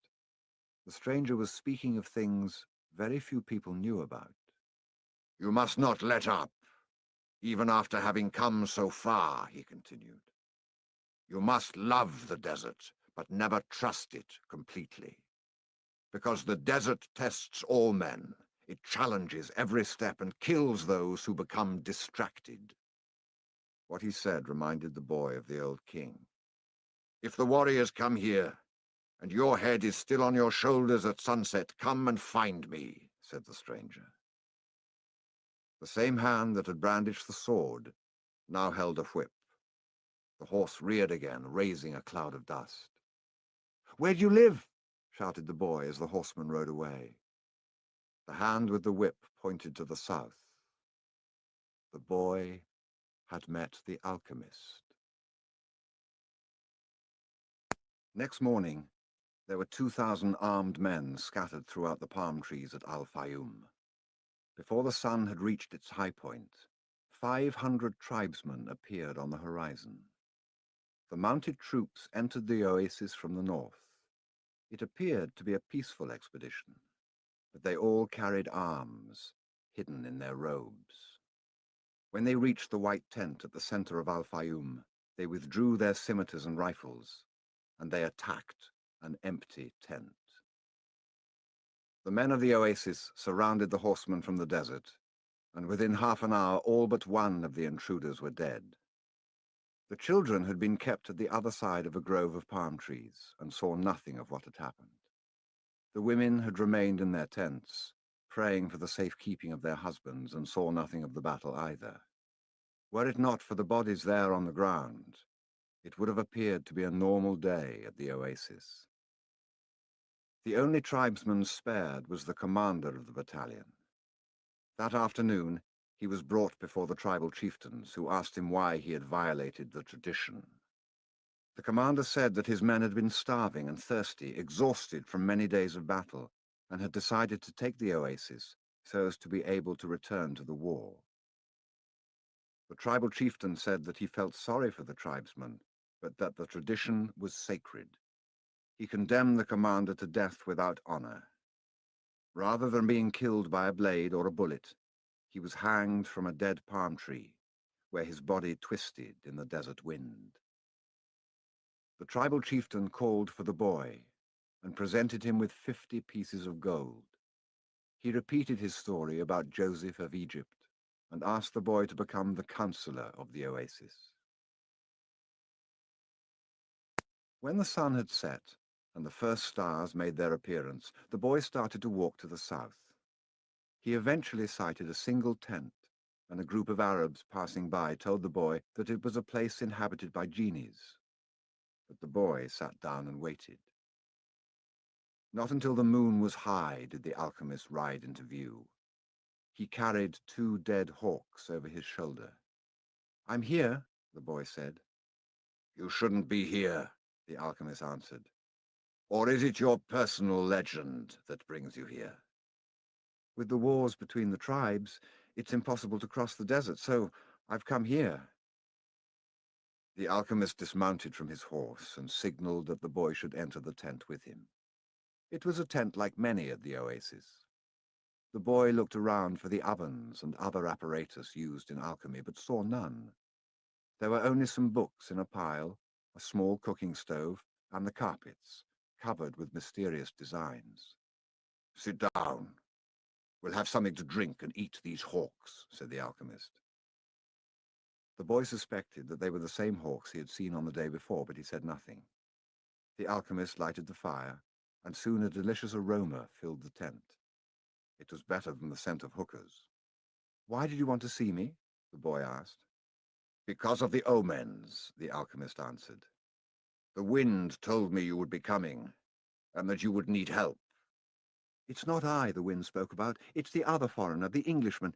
He's the one that's looking for you." "He has other things to do first, but he's on the right track. He has begun to try to understand the desert." "And what about me?" "When a person really desires something, all the universe conspires to help that person to realize his dream," said the alchemist, echoing the words of the old king. The boy understood. Another person was there to help him towards his personal legend. "So, are you going to instruct me?" "No, you already know all you need to know.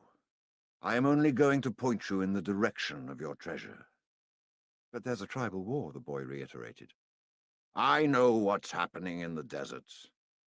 I've already found my treasure. I have a camel, I have my money from the crystal shop, and I have 50 gold pieces. In my own country, I'd be a rich man. But none of that is from the pyramids, said the alchemist. I also have Fatima. She's a treasure greater than anything else I've won. She wasn't found at the pyramids either. They ate in silence. The alchemist opened a bottle and poured a red liquid into the boy's cup. It was the most delicious wine he had ever tasted. Isn't wine prohibited here? The boy asked. It's not what enters men's mouths that's evil, said the alchemist. It's what comes out of their mouths that is. The alchemist was a bit daunting, but as the boy drank the wine, he relaxed. After they finished eating, they sat outside the tent, under a moon so brilliant that it made the stars pale. Drink and enjoy yourself, said the alchemist, noticing that the boy was feeling happier. Rest well tonight, as if you were a warrior preparing for combat. Remember that wherever your heart is, there you will find your treasure. You've got to find the treasure so that everything you have learned along the way can make sense. Tomorrow, sell your camel and buy a horse. Camels are treacherous. They walk thousands of paces and never seem to tire. Then suddenly they kneel and die. But horses tire bit by bit. You always know how much you can ask of them, and when it is that they are about to die. The following night, the boy appeared at the alchemist's tent with a horse. The alchemist was ready, and he mounted his own steed and placed the falcon on his left shoulder. He said to the boy, "Show me where there is life out in the desert. Only those who can see such signs of life are able to find treasure."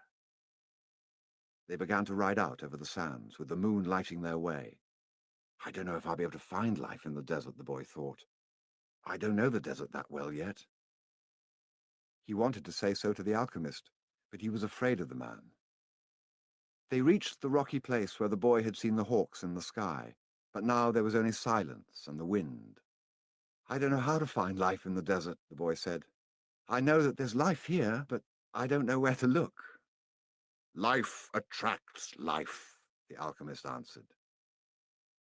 And then the boy understood. He loosened the reins on his horse, who galloped forward over the rocks and sand. The alchemist followed as the boy's horse ran for almost half an hour. They could no longer see the palms of the oasis, only the gigantic moon above them and its silver reflections from the stones of the desert. Suddenly, for no apparent reason, the boy's horse began to slow. There's life here, the boy said to the alchemist. I don't know the language of the desert, but my horse knows the language of life. They dismounted, and the alchemist said nothing. Advancing slowly, they searched among the stones. The alchemist stopped abruptly and bent to the ground. There was a hole there among the stones. The alchemist put his hand into the hole, and then his entire arm up to his shoulder. Something was moving there, and the alchemist's eyes, the boy could only see his eyes, squinted with his effort. His arm seemed to be battling with whatever was in the hole.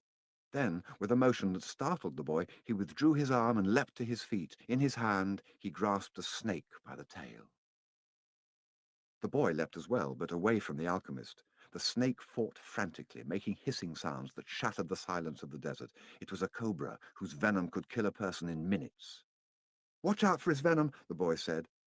But even though the alchemist had put his hand in the hole and had surely already been bitten, his expression was calm. The alchemist is 200 years old, the Englishman had told him. He must know how to deal with snakes in the desert.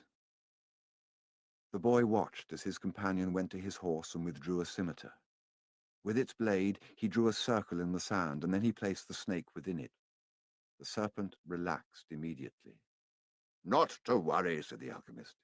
You won't leave the circle. You found life in the desert. The omen that I needed. Why was that so important? Because the pyramids are surrounded by deserts. The boy didn't want to talk about the pyramids. His heart was heavy, and he had been melancholy since the previous night. To continue his search for the treasure meant that he had to abandon Fatima. I'm going to guide you across the desert, the alchemist said. I want to stay at the oasis, the boy answered. I've found Fatima, and as far as I'm concerned, she's worth more than treasure. Fatima is a woman of the desert, said the alchemist. She knows that men have to go away in order to return, and she already has her treasure. It's you. Now she expects that you will find what it is you're looking for. Well, what if I decide to stay? Let me tell you what will happen. You'll be the counselor of the oasis. You have enough gold to buy many sheep and many camels. You'll marry Fatima, and you'll both be happy for a year. You'll learn to love the desert, and you'll get to know every one of the 50,000 palms. You'll watch them as they grow, demonstrating how the world is always changing. And you'll get better and better at understanding omens, because the desert is the best teacher there is. Sometime during the second year, you'll remember about the treasure. The omens will begin insistently to speak of it, and you'll try to ignore them. You'll use your knowledge for the welfare of the oasis and its inhabitants. The tribal chieftains will appreciate what you do, and your camels will bring you wealth and power. During the third year, the omens will continue to speak of your treasure and your personal legend. You'll walk around night after night at the oasis, and Fatima will be unhappy because she'll feel it was she who interrupted your quest. But you will love her, and she'll return your love. You'll remember that she never asked you to stay, because a woman of the desert knows that she must await her man. So you won't blame her. But many times you'll walk the sands of the desert thinking that maybe you could have left, that you could have trusted more in your love for Fatima. Because what kept you at the oasis was your own fear that you might never come back. At that point, the omens will tell you that your treasure is buried forever. Then, sometime during the fourth year, the omens will abandon you, because you stopped listening to them. The tribal chieftains will see that, and you'll be dismissed from your position as counselor. But by then you'll be a rich merchant, with many camels and a great deal of merchandise. You'll spend the rest of your days knowing that you didn't pursue your personal legend, and that now it's too late. You must understand that love never keeps a man from pursuing his personal legend. If he abandons that pursuit, it's because it wasn't true love, the love that speaks the language of the world. The alchemist erased the circle in the sand, and the snake slithered away among the rocks. The boy remembered the crystal merchant who had always wanted to go to Mecca, and the Englishman in search of the alchemist. He thought of the woman who had trusted in the desert, and he looked out over the desert that had brought him to the woman he loved. They mounted their horses, and this time it was the boy who followed the alchemist back to the oasis. The wind brought the sounds of the oasis to them, and the boy tried to hear Fatima's voice. But that night, as he had watched the cobra within the circle, the strange horseman with the falcon on his shoulder had spoken of love and treasure, of the women of the desert, and of his personal legend. "I'm going with you," the boy said, and he immediately felt peace in his heart.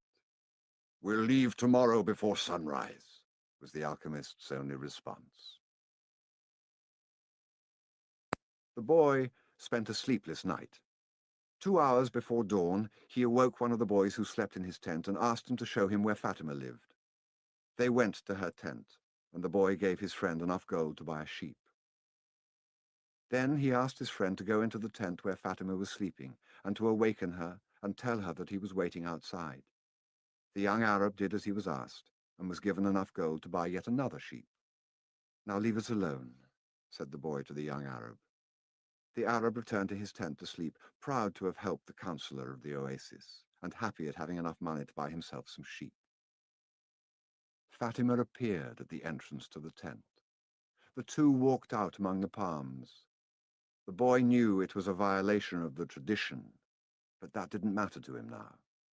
"I'm going away," he said, "and I want you to know that I'm coming back." "I love you because—" "Don't say anything," Fatima interrupted. "One is loved because one is loved. No reason is needed for loving." But the boy continued. "I had a dream, and I met with a king. I sold crystal and crossed the desert. And because the tribes declared war, I went to the well, seeking the alchemist. So, I love you because the entire universe conspired to help me find you." The two embraced. It was the first time either had touched the other. "I'll be back," the boy said. "Before this, I always looked to the desert with longing," said Fatima. "Now it will be with hope. My father went away one day, but he returned to my mother, and he has always come back since then." They said nothing else. They walked a bit further among the palms, and then the boy left her at the entrance to her tent. "I'll return, just as your father came back to your mother," he said. He saw that Fatima's eyes were filled with tears. "You're crying." "I'm a woman of the desert," she said, averting her face. "But above all, I'm a woman." Fatima went back to her tent. And when daylight came, she went out to do the chores she had done for years. But everything had changed. The boy was no longer at the oasis, and the oasis would never again have the same meaning it had had only yesterday. It would no longer be a place with 50,000 palm trees and 300 wells where the pilgrims arrived, relieved at the end of their long journeys. From that day on, the oasis would be an empty place for her. From that day on, it was the desert that would be important. She would look to it every day and would try to guess which star the boy was following in search of his treasure. She would have to send her kisses on the wind, hoping that the wind would touch the boy's face and would tell him that she was alive, that she was waiting for him, a woman awaiting a courageous man in search of his treasure. From that day on, the desert would represent only one thing to her, the hope for his return. "Don't think about what you've left behind," the alchemist said to the boy as they began to ride across the sands of the desert. "Everything is written in the soul of the world, and there it will stay forever." "Men dream more about coming home than about leaving," the boy said. He was already reaccustomed to the desert silence. "If what one finds is made of pure matter, it will never spoil, and one can always come back. If what you had found was only a moment of light, like the explosion of a star, you would find nothing on your return." The man was speaking the language of alchemy, but the boy knew he was referring to Fatima. It was difficult not to think about what he had left behind. The desert with its endless monotony put him to dreaming. The boy could still see the palm trees, the wells, and the face of the woman he loved. He could see the Englishman at his experiments, and the camel driver, who was a teacher without realizing it. Maybe the alchemist has never been in love, the boy thought. The alchemist rode in front with the falcon on his shoulder. The bird knew the language of the desert well, and whenever they stopped, he flew off in search of game. On the first day, he returned with a rabbit, and on the second, with 2 birds. At night, they spread their sleeping gear and kept their fires hidden. The desert nights were cold, and were becoming darker and darker as the phases of the moon passed. They went on for a week, speaking only of the precautions they needed to follow in order to avoid the battles between the tribes. The war continued, and at times the wind carried the sweet, sickly smell of blood. Battles had been fought nearby, and the wind reminded the boy that there was the language of omens, always ready to show him what his eyes had failed to observe. On the 7th day, the alchemist decided to make camp earlier than usual.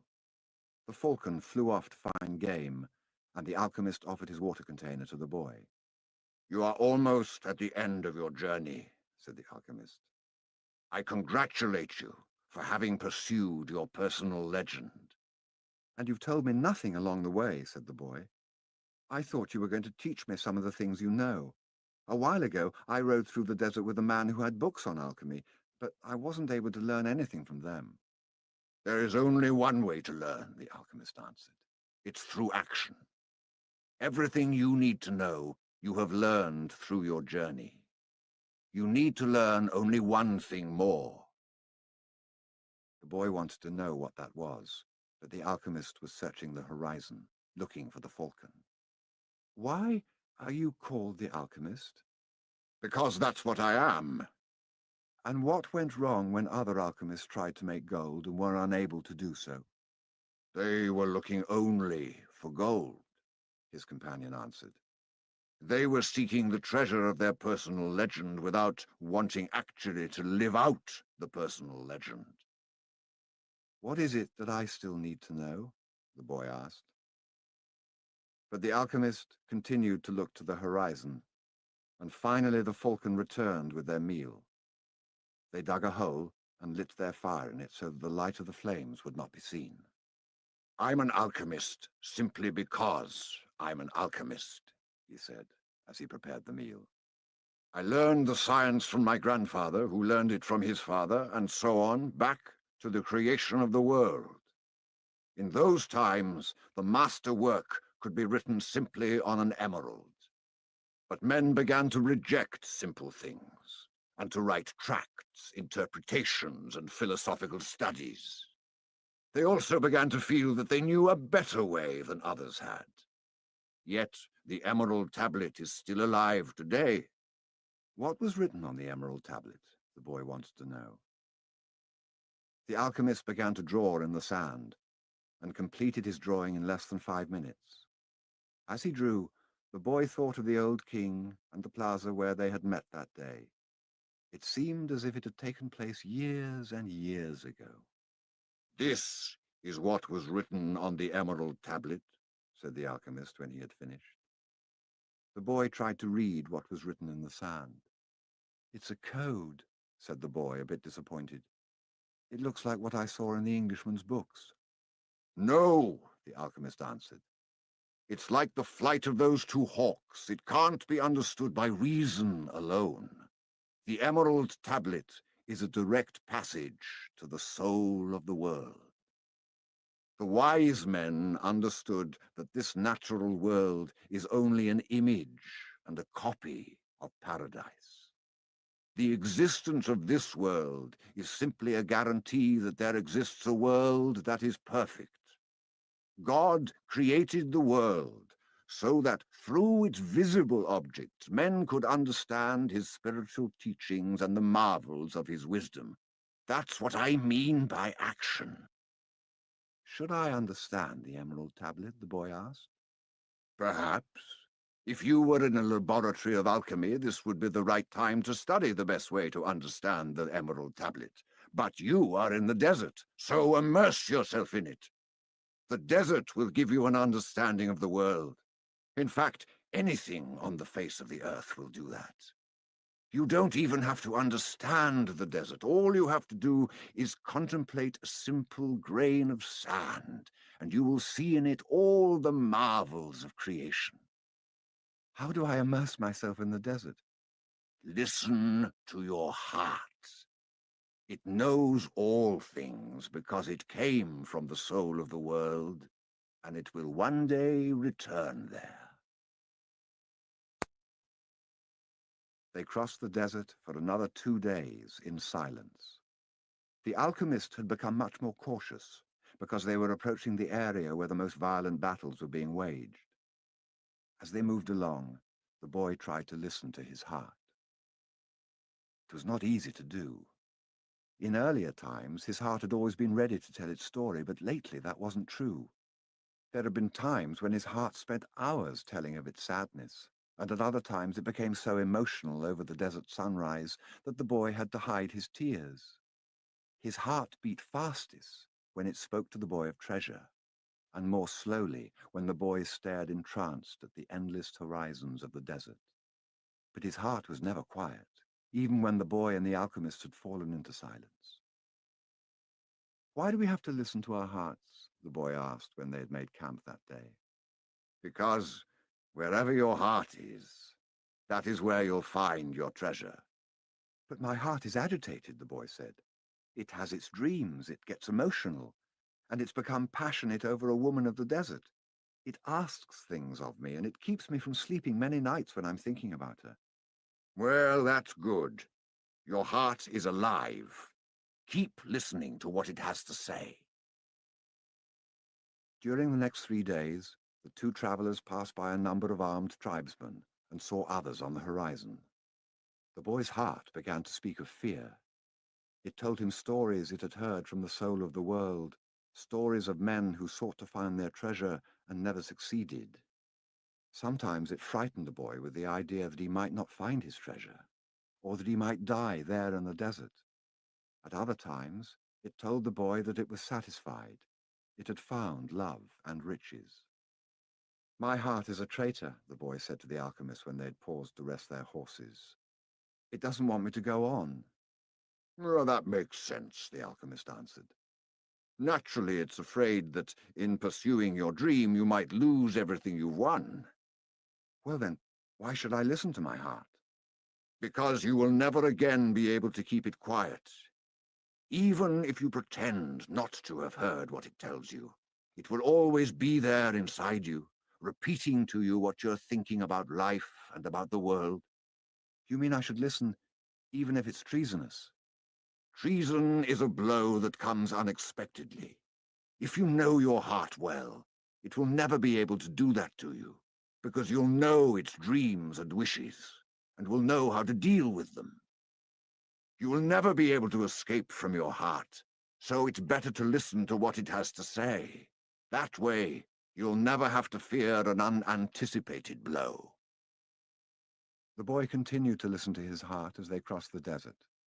He came to understand its dodges and tricks, and to accept it as it was.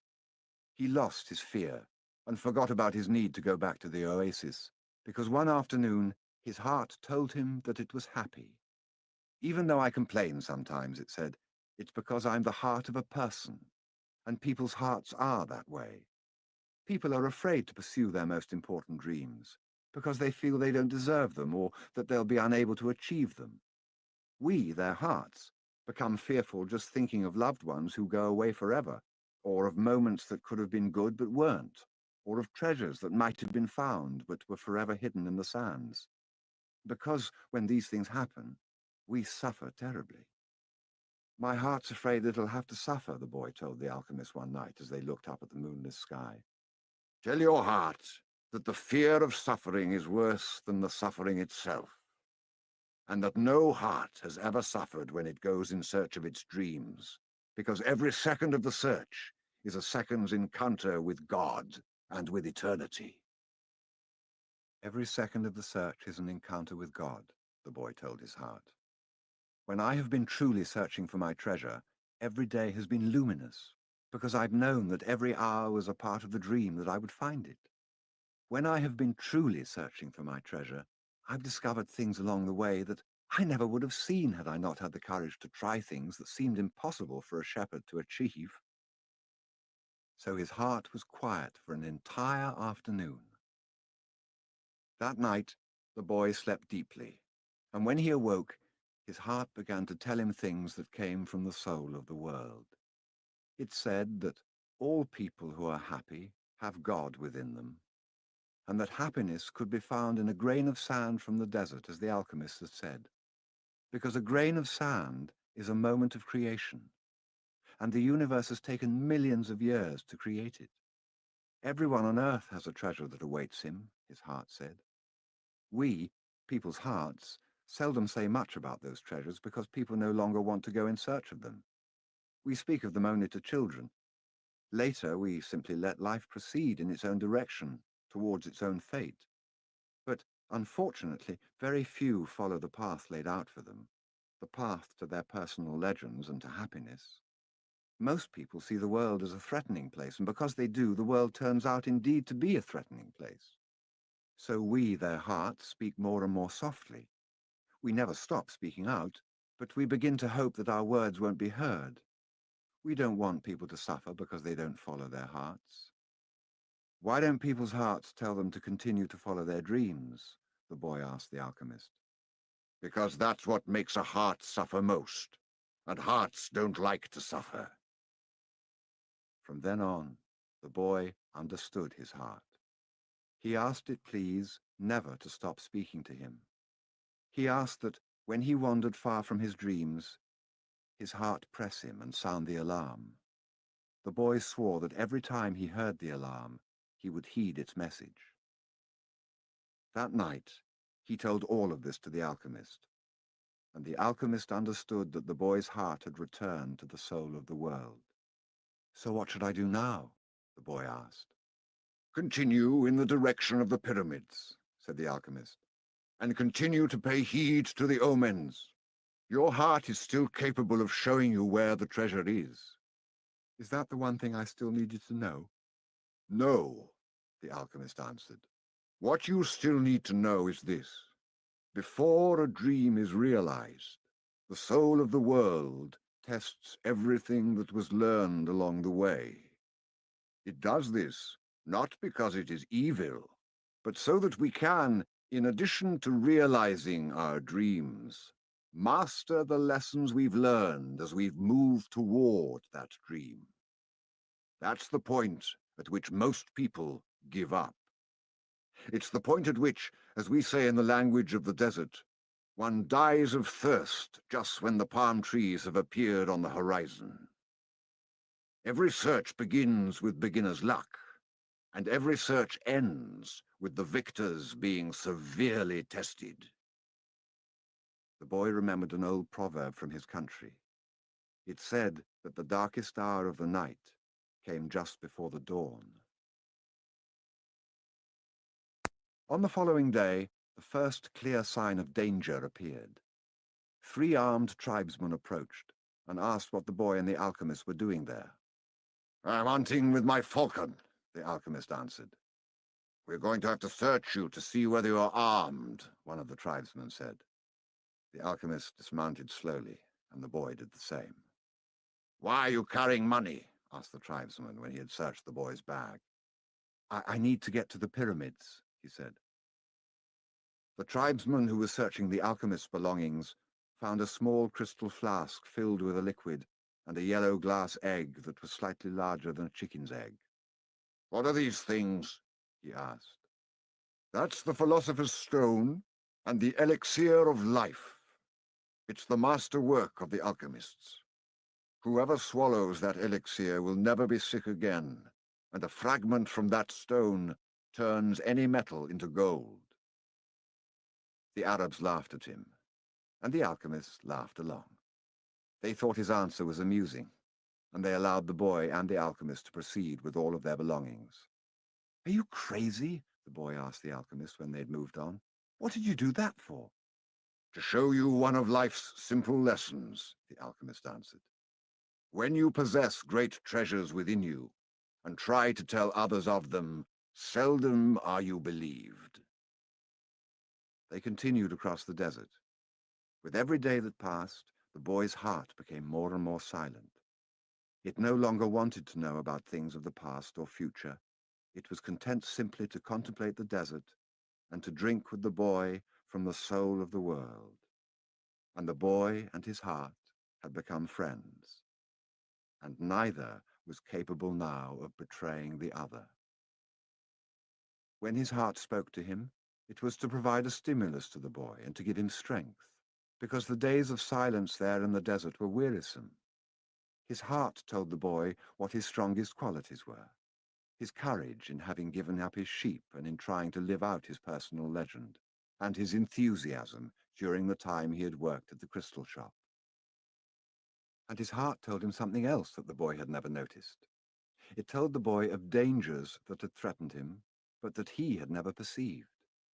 His heart said that one time it had hidden the rifle the boy had taken from his father, because of the possibility that the boy might wound himself.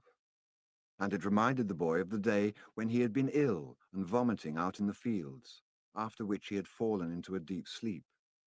There had been 2 thieves further ahead who were planning to steal the boy's sheep and murder him. But since the boy hadn't passed by, they had decided to move on, thinking that he had changed his route. "Does a man's heart always help him?" the boy asked the alchemist. "Mostly just the hearts of those who are trying to realize their personal legends. But they do help children, drunkards, and the elderly too." "Does that mean I'll never run into danger?" "It means only that the heart does what it can," the alchemist said. One afternoon they passed by the encampment of one of the tribes. At each corner of the camp were Arabs garbed in beautiful white robes with arms at the ready. The men were smoking their hookahs and trading stories from the battlefield. No one paid any attention to the two travelers. "There's no danger," the boy said when they had moved on past the encampment. The alchemist sounded angry. "Trust in your heart, but never forget that you're in the desert. When men are at war with one another, the soul of the world can hear the screams of battle. No one fails to suffer the consequences of everything under the sun." "All things are one," the boy thought. And then, as if the desert wanted to demonstrate that the alchemist was right, two horsemen appeared from behind the travelers. "You can't go any further," one of them said. "You're in the area where the tribes are at war." "I'm not going very far," the alchemist answered, looking straight into the eyes of the horsemen. They were silent for a moment, and then agreed that the boy and the alchemist could move along. The boy watched the exchange with fascination. "You dominated those horsemen with the way you looked at them," he said. "Your eyes show the strength of your soul," answered the alchemist. That's true, the boy thought. He'd noticed that in the midst of the multitude of armed men back at the encampment, there had been one who stared fixedly at the two. He'd been so far away that his face wasn't even visible, but the boy was certain that he had been looking at them. Finally, when they had crossed the mountain range that extended along the entire horizon, the alchemist said that they were only 2 days from the pyramids. "If we're going to go our separate ways soon," the boy said, "then teach me about alchemy." "You already know about alchemy. It is about penetrating to the soul of the world and discovering the treasure that has been reserved for you." "No, that's not what I mean. I'm talking about transforming lead into gold." The alchemist fell as silent as the desert, and answered the boy only after they had stopped to eat.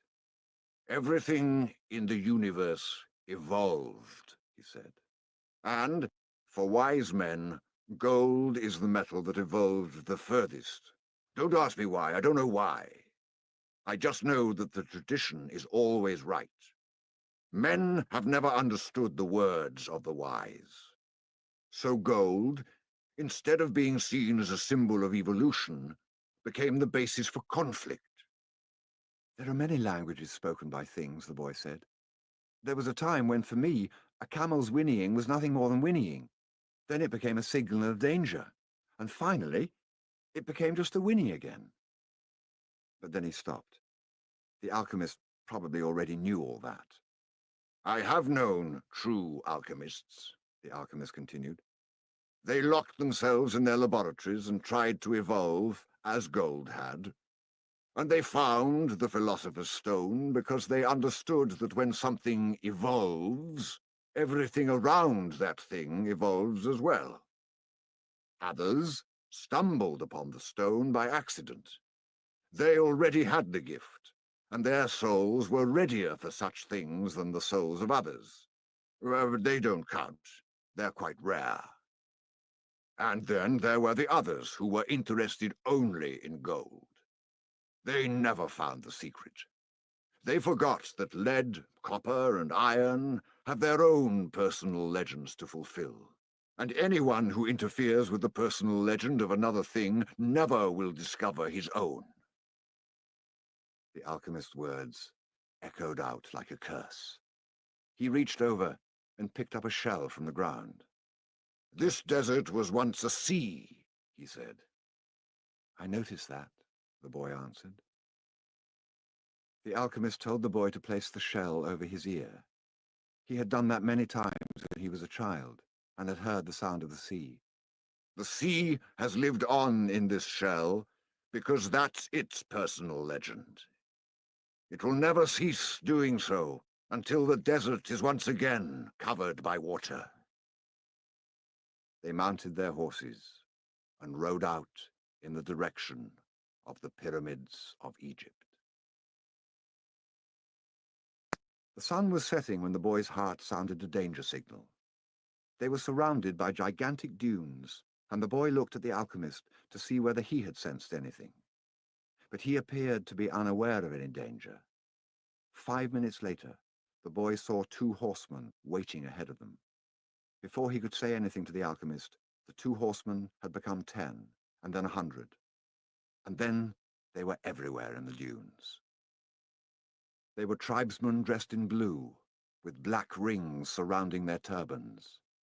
Their faces were hidden behind blue veils, with only their eyes showing. Even from a distance, their eyes conveyed the strength of their souls, and their eyes spoke of death. The 2 were taken to a nearby military camp. A soldier shoved the boy and the alchemist into a tent where the chief was holding a meeting with his staff. "These are the spies," said one of the men. "We're just travelers," the alchemist answered. "You were seen at the enemy camp 3 days ago, and you were talking with one of the troops there." "Oh, I'm just a man who wanders the desert and knows the stars," said the alchemist. "I have no information about troops or about the movement of the tribes. I was simply acting as a guide for my friend here." "Who is your friend?" the chief asked. "An alchemist," said the alchemist. "He understands the forces of nature, and he wants to show you his extraordinary powers." The boy listened quietly and fearfully. "What's a foreigner doing here?" asked another of the men. "He has brought money to give to your tribe," said the alchemist before the boy could say a word. And seizing the boy's bag, the alchemist gave the gold coins to the chief. The Arab accepted them without a word. There was enough there to buy a lot of weapons. "What is an alchemist?" he asked finally. "It's a man who understands nature and the world. If he wanted to, he could destroy this camp just with the force of the wind." The men laughed. They were used to the ravages of war and knew that the wind could not deliver them a fatal blow. Yet each felt his heart beat a bit faster. They were men of the desert, and they were fearful of sorcerers. "I want to see him do it," said the chief. "He needs 3 days," answered the alchemist. "He's going to transform himself into the wind, just to demonstrate his powers. If he can't do it, we humbly offer you our lives for the honor of your tribe." "You can't offer me something that's already mine," the chief said arrogantly. But he granted the travelers 3 days. The boy was shaking with fear, but the alchemist helped him out of the tent. "Don't let them see you're afraid," the alchemist said. "They are brave men, and they despise cowards." But the boy couldn't even speak. He was able to do so only after they had walked through the center of the camp. There was no need to imprison them. The Arabs simply confiscated their horses. So once again, the world had demonstrated its many languages. The desert only moments ago had been endless and free, and now it was an impenetrable wall. "You gave them everything I had," the boy said. "Everything I've saved in my entire life." "Well, what good would it be to you if you had to die?" the alchemist answered. "Your money saved us for 3 days. It's not often that money saves a person's life." But the boy was too frightened to listen to words of wisdom. He had no idea how he was going to transform himself into the wind. He wasn't an alchemist. The alchemist asked one of the soldiers for some tea and poured some on the boy's wrists. A wave of relief washed over him, and the alchemist muttered some words that the boy didn't understand. "Don't give in to your fears," said the alchemist in a strangely gentle voice. "If you do, you won't be able to talk to your heart." "But I have no idea how to turn myself into the wind." If a person is living out his personal legend, he knows everything he needs to know. There is only one thing that makes a dream impossible to achieve: the fear of failure. I'm not afraid of failing, it's just I don't know how to turn myself into the wind. Well, you'll have to learn. Your life depends on it. But what if I can't? Then you'll die in the midst of trying to realize your personal legend. Well, that's a lot better than dying like millions of other people who never even knew what their personal legends were. But don't worry, the alchemist continued. Usually the threat of death makes people a lot more aware of their lives. The first day passed. There was a major battle nearby, and a number of wounded were brought back to the camp. The dead soldiers were replaced by others, and life went on. Death doesn't change anything, the boy thought. You could have died later on, a soldier said to the body of one of his companions. You could have died after peace had been declared. But in any case, you were going to die.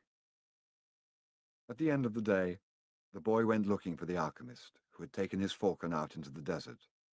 I still have no idea how to turn myself into the wind, the boy repeated. Remember what I told you. The world is only the visible aspect of God, and that what alchemy does is to bring spiritual perfection into contact with the material plane. What are you doing? Feeding my falcon. If I'm not able to turn myself into the wind, we're going to die, the boy said. Why feed your falcon? You're the one who may die, the alchemist said. I already know how to turn myself into the wind. On the second day, the boy climbed to the top of a cliff near the camp. The sentinels allowed him to go. They had already heard about the sorcerer who could turn himself into the wind, and they didn't want to go near him. In any case, the desert was impassable. He spent the entire afternoon of the second day looking out over the desert and listening to his heart. The boy knew the desert sensed his fear. They both spoke the same language.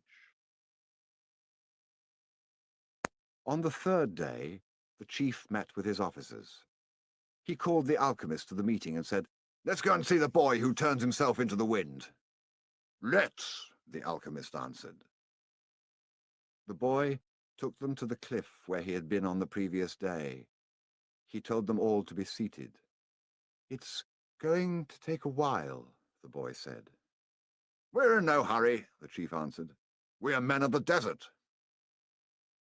The boy looked out at the horizon. There were mountains in the distance, and there were dunes, rocks, and plants that insisted on living where survival seemed impossible. There was the desert that he had wandered for so many months. Despite all that time, he knew only a small part of it. Within that small part, he had found an Englishman, caravans, tribal wars, and an oasis with 50,000 palm trees and 300 wells. What do you want here today? The desert asked him. Didn't you spend enough time looking at me yesterday? Somewhere, you're holding the person I love, the boy said. So when I look out over your sands, I'm also looking at her. I want to return to her, and I need your help so that I can turn myself into the wind. What is love? The desert asked. Love is the falcon's flight over your sands, because for him you are a green field from which he always returns with game.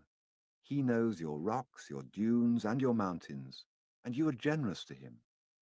The falcon's beak carries bits of me myself, the desert said. For years I care for his game, feeding it with the little water that I have, and then I show him where the game is, and one day, as I enjoy the fact that his game thrives on my surface, the falcon dives out of the sky and takes away what I've created. But that's why you created the game in the first place, the boy answered, to nourish the falcon. And the falcon then nourishes man.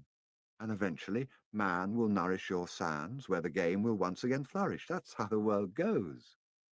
So is that what love is? Yes, that's what love is. It's what makes the game become the falcon become the man, and man, in his turn, the desert. It's what turns lead into gold and makes the gold return to the earth. I don't understand what you're talking about, the desert said. But you can at least understand that somewhere in your sands there is a woman waiting for me, and that's why I have to turn myself into the wind. The desert didn't answer him for a few moments. Then it told him, I'll give you my sands to help the wind to blow, but alone I can't do anything. You have to ask help from the wind. A breeze began to blow. The tribesmen watched the boy from a distance, talking among themselves in a language that the boy couldn't understand. The alchemist smiled. The wind approached the boy and touched his face.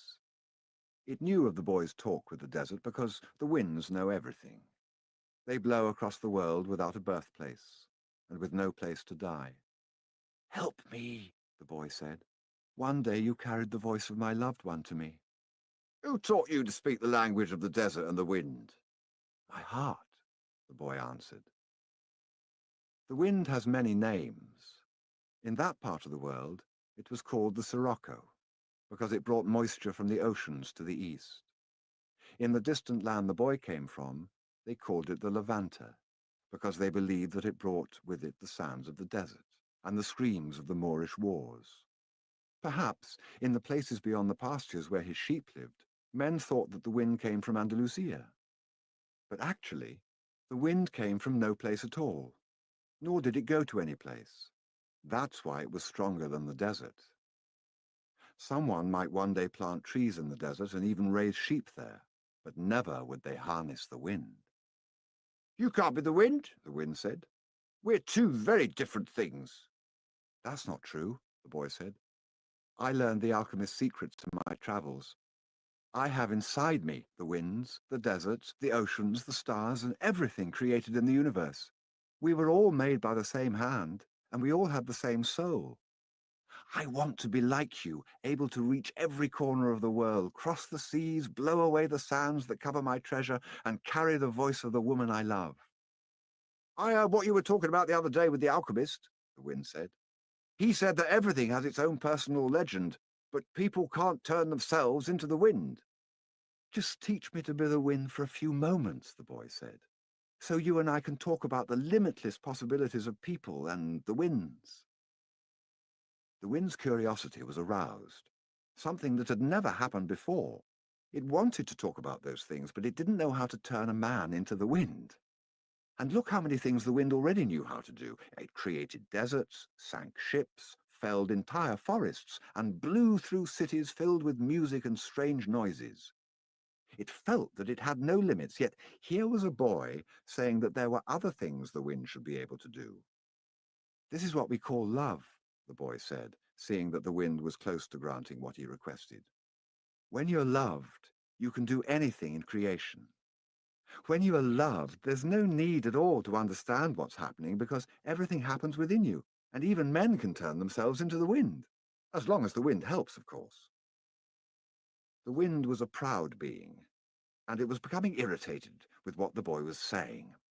It commenced to blow harder, raising the desert sands.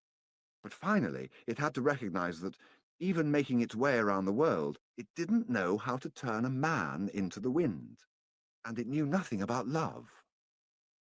In my travels round the world, I've often seen people speaking of love and looking towards the heavens, the wind said, furious at having to acknowledge its own limitations.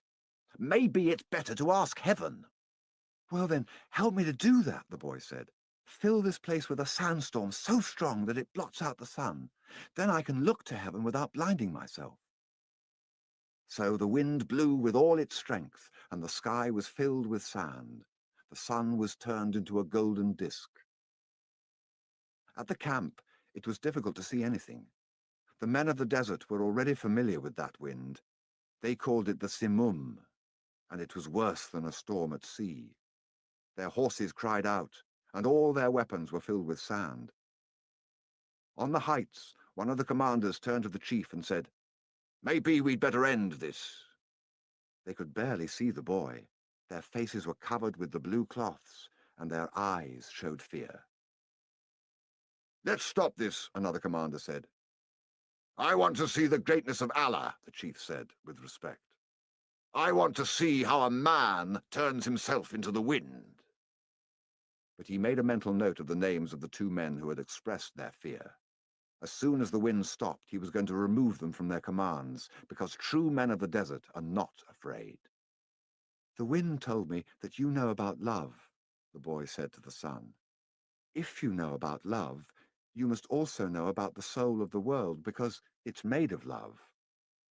"From where I am," the sun said, "I can see the soul of the world.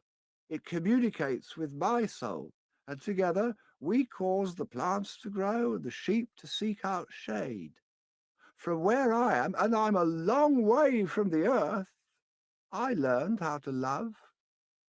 I know that if I came even a little bit closer to the earth, everything there would die, and the soul of the world would no longer exist. So we contemplate each other, and we want each other, and I give it life and warmth, and it gives me my reason for living." "So you know about love," the boy said. "And I know the soul of the world, because we've talked at great lengths to each other during this endless trip through the universe. It tells me that its greatest problem is that up until now, only the minerals and vegetables understand that all things are one, that there's no need for iron to be the same as copper, or copper the same as gold. Each performs its own exact function as unique being, and everything would be a symphony of peace if the hand that wrote all this had stopped on the fifth day of creation. But there was a sixth day," the sun went on. "You are wise because you observe everything from a distance," the boy said. "But you don't know about love. If there hadn't been a sixth day, man would not exist. Copper would always be just copper, and lead just lead. It's true that everything has its personal legend, but one day that personal legend will be realized. So each thing has to transform itself into something better, and to acquire a new personal legend, until someday the soul of the world becomes one thing only." The sun thought about that, and decided to shine more brightly. The wind, which was enjoying the conversation, started to blow with greater force, so that the sun would not blind the boy. "This is why alchemy exists," the boy said, "so that everyone will search for his treasure, find it, and then want to be better than he was in his former life. Lead will play its role until the world has no further need for lead, and then lead will have to turn itself into gold. That's what alchemists do. They show that when we strive to become better than we are, everything around us becomes better too." "Well, why did you say that I don't know about love?" the sun asked the boy. "Because it's not love to be static like the desert, nor is it love to roam the world like the wind. And it's not love to see everything from a distance like you do. Love is the force that transforms and improves the soul of the world. When I first reached through to it, I thought the soul of the world was perfect. But later I could see that it was like other aspects of creation, and had its own passions and wars. It is we who nourish the soul of the world, and the world we live in will be either better or worse, depending on whether we become better or worse. And that's where the power of love comes in, because when we love, we always strive to become better than we are." "So what do you want of me?" the sun asked. "I want you to help me turn myself into the wind," the boy answered. "Nature knows me as the wisest being in creation," the sun said. "But I don't know how to turn you into the wind." "Then whom should I ask?" The sun thought for a minute. The wind was listening closely, and wanted to tell every corner of the world that the sun's wisdom had its limitations, that it was unable to deal with this boy who spoke the language of the world. "But speak to the hand that wrote all," said the sun. The wind screamed with delight and blew harder than ever. The tents were being blown from their ties to the earth, and the animals were being freed from their tethers. On the cliff, the men clutched at each other as they sought to keep from being blown away. The boy turned to the hand that wrote all. As he did so, He sensed that the universe had fallen silent, and he decided not to speak. A current of love rushed from his heart, and the boy began to pray. It was a prayer that he'd never said before, because it was a prayer without words or pleas. His prayer didn't give thanks for his sheep having found new pastures. It didn't ask that the boy be able to sell more crystal. And it didn't beseech that the woman he had met continue to await his return. In the silence, the boy understood that the desert, the wind, and the sun were also trying to understand the signs written by the hand, and were seeking to follow their paths, and to understand what had been written on a single emerald. He saw that omens were scattered throughout the earth and in space, and that there was no reason or significance attached to their appearance. He could see that not the deserts, nor the winds, nor the sun, nor people knew why they had been created, but that the hand had a reason for all of this, and that only the hand could perform miracles, or transform the sea into a desert, or a man into the wind, because only the hand understood that it was a larger design that had moved the universe to the point at which 6 days of creation had evolved into a masterwork. The boy reached through to the soul of the world and saw that it was a part of the soul of God. And he saw that the soul of God was his own soul, and that he, a boy, could perform miracles. The simoom blew that day as it had never blown before. For generations thereafter, the Arabs recounted the legend of a boy who had turned himself into the wind, almost destroying a military camp in defiance of the most powerful chief in the desert. When the simoom ceased to blow, everyone looked to the place where the boy had been, but he was no longer there. He was standing next to a sand-covered sentinel on the far side of the camp. The men were terrified at his sorcery, but there were 2 people who were smiling. The alchemist, because he had found his perfect disciple, and the chief, because that disciple had understood the glory of God. The following day, the general bade the boy and the alchemist farewell, and provided them with an escort party to accompany them as far as they chose. They rode for the entire day. Toward the end of the afternoon, they came upon a Coptic monastery. The alchemist dismounted and told the escorts they could return to the camp. "From here on, you will be alone," the alchemist said. "You are only 3 hours from the pyramids." "Thank you," said the boy. "You taught me the language of the world." "I only invoked what you already knew." The alchemist knocked on the gate of the monastery. A monk dressed in black came to the gates. They spoke for a few minutes in the Coptic tongue, and the alchemist bade the boy enter. "I asked him to let me use the kitchen for a while," the alchemist smiled. They went to the kitchen at the back of the monastery. The alchemist lighted the fire, and the monk brought in some lead, which the alchemist placed in an iron pan. When the lead had become liquid, the alchemist took from his pouch the strange yellow egg. He scraped from it a sliver as thin as a hair, wrapped it in wax, and added it to the pan in which the lead had melted. The mixture took on a reddish color, almost the color of blood. The alchemist removed the pan from the fire and set it aside to cool. As he did so, he talked with the monk about the tribal wars. "I think they're going to last for a long time," he said to the monk. The monk was irritated. The caravans had been stopped at Giza for some time, waiting for the wars to end. "But God's will be done," the monk said. "Exactly," answered the alchemist. When the pan had cooled, the monk and the boy looked at it, dazzled. The lead had dried into the shape of the pan, but it was no longer lead.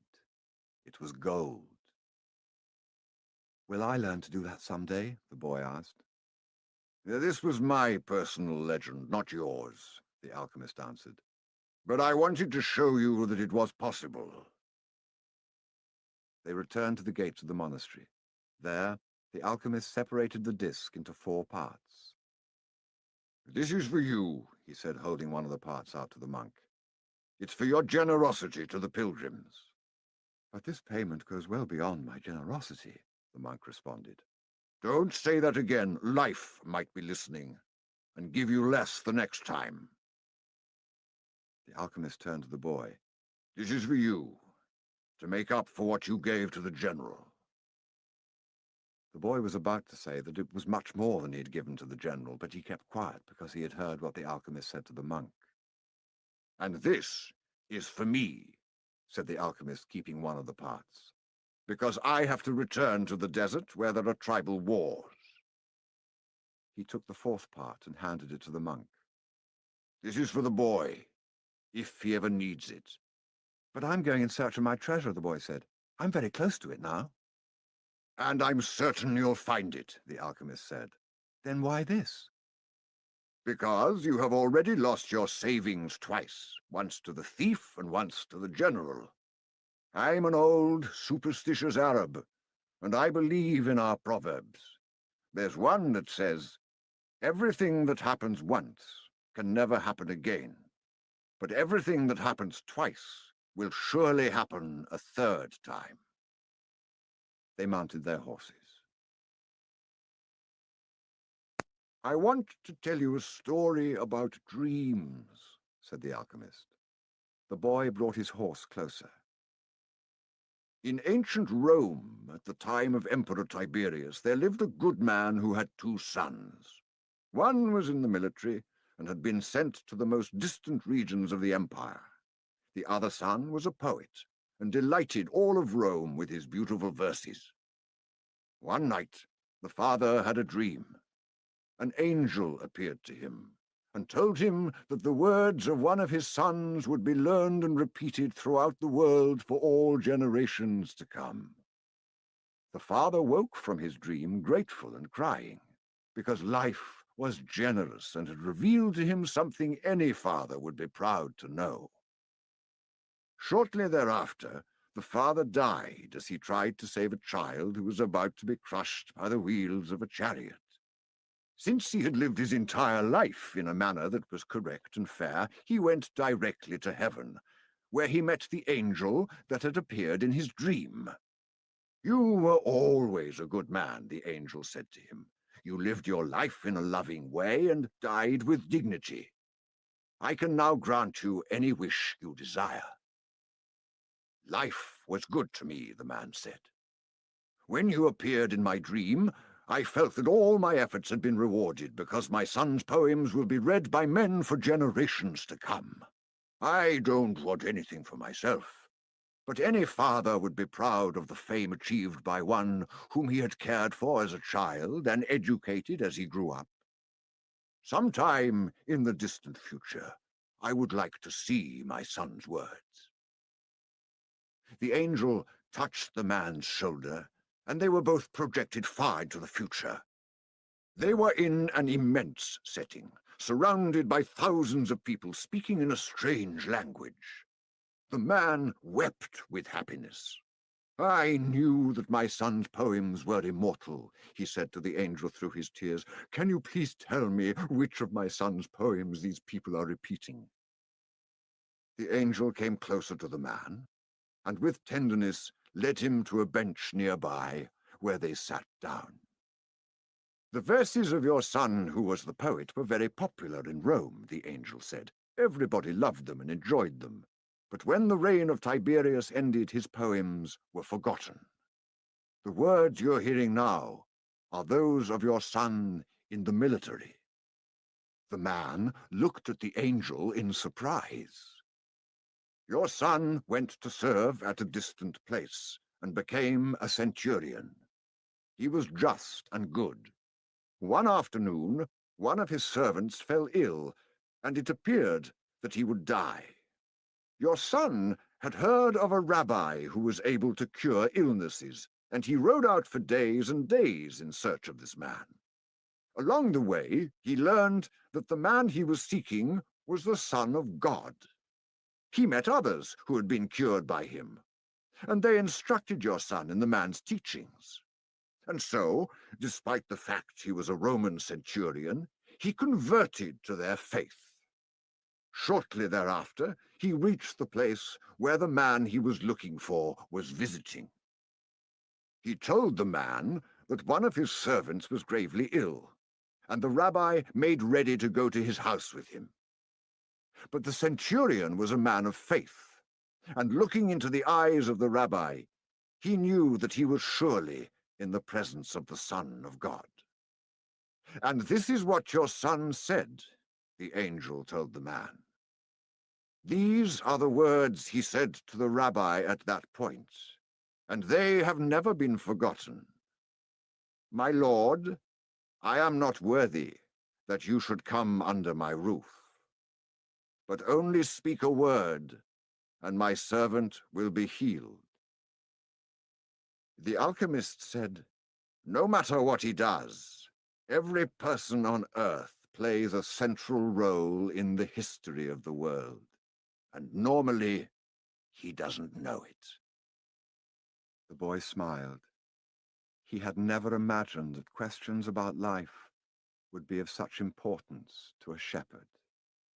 Goodbye, the alchemist said. Goodbye, said the boy. The boy rode along through the desert for several hours, listening avidly to what his heart had to say. It was his heart that would tell him where his treasure was hidden. Where your treasure is, there also will be your heart, the alchemist had told him. But his heart was speaking of other things. With pride, it told the story of a shepherd who had left his flock to follow a dream he had on 2 different occasions. It told of personal legend, and of the many men who had wandered in search of distant lands or beautiful women, confronting the people of their times with their preconceived notions. It spoke of journeys, discoveries, books, and change. As he was about to climb yet another dune, his heart whispered, be aware of the place where you are brought to tears. That's where I am, and that's where your treasure is. The boy climbed the dune slowly. A full moon rose again in the starry sky. It had been a month since he had set forth from the oasis. The moonlight cast shadows through the dunes, creating the appearance of a rolling sea. It reminded the boy of the day that the horse had reared in the desert, and he had come to know the alchemist.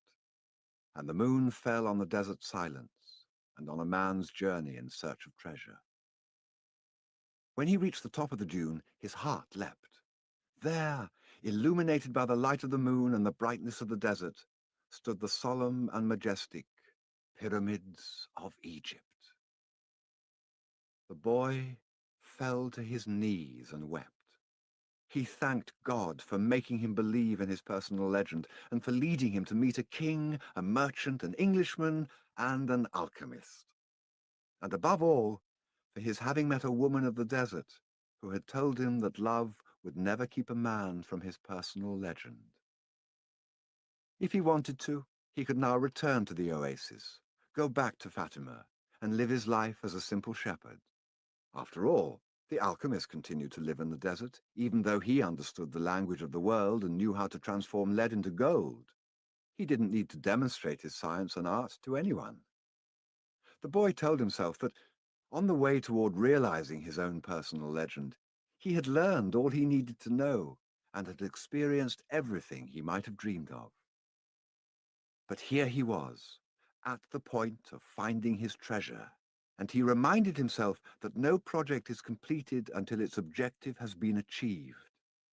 The boy looked at the sands around him and saw that where his tears had fallen, a scarab beetle was scuttling through the sand. During his time in the desert, he had learned that in Egypt, the scarab beetles are a symbol of God. Another omen. The boy began to dig into the dune. As he did so, he thought of what the crystal merchant had once said, that anyone could build a pyramid in his backyard. The boy could see now that he couldn't do so if he placed stone upon stone for the rest of his life. Throughout the night, the boy dug at the place he had chosen, but found nothing. He felt weighted down by the centuries of time since the pyramids had been built, but he didn't stop.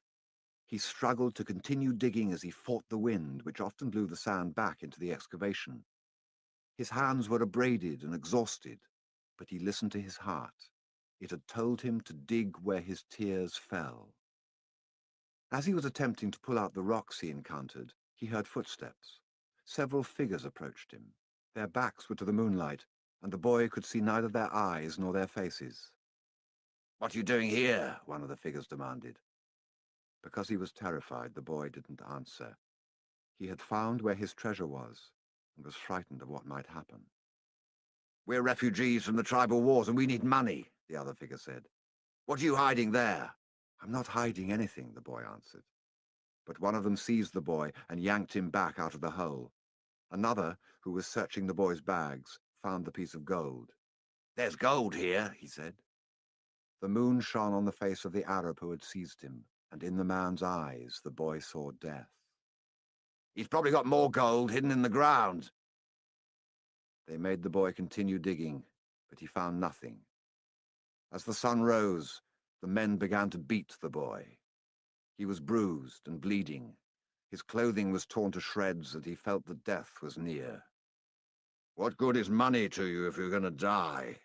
It's not often that money can save someone's life," the alchemist had said. Finally, the boy screamed at the men, "I'm digging for treasure!" And although his mouth was bleeding and swollen, he told his attackers that he had twice dreamed of a treasure hidden near the pyramids of Egypt. The man who appeared to be the leader of the group spoke to one of the others. "Leave him. He doesn't have anything else. He must have stolen this gold." The boy fell to the sand, nearly unconscious. The leader shook him and said, "We're leaving." But before they left, he came back to the boy and said, "You're not going to die, you'll live. And you'll learn that a man shouldn't be so stupid. 2 years ago, right here on this spot, I had a recurrent dream too.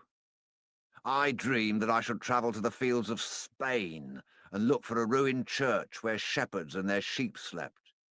In my dream, there was a sycamore growing out of the ruins of the sacristy, and I was told that if I dug at the roots of the sycamore, I would find a hidden treasure. I'm not so stupid as to cross an entire desert just because of a recurrent dream." And they disappeared. The boy stood up shakily and looked once more at the pyramids.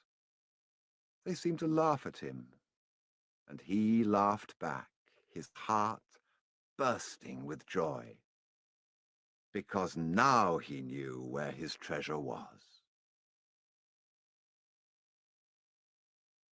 The boy reached the small abandoned church just as night was falling.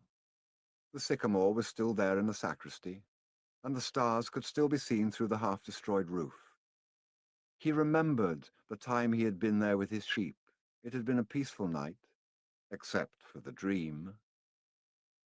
Now he was here not with his flock, but with a shovel.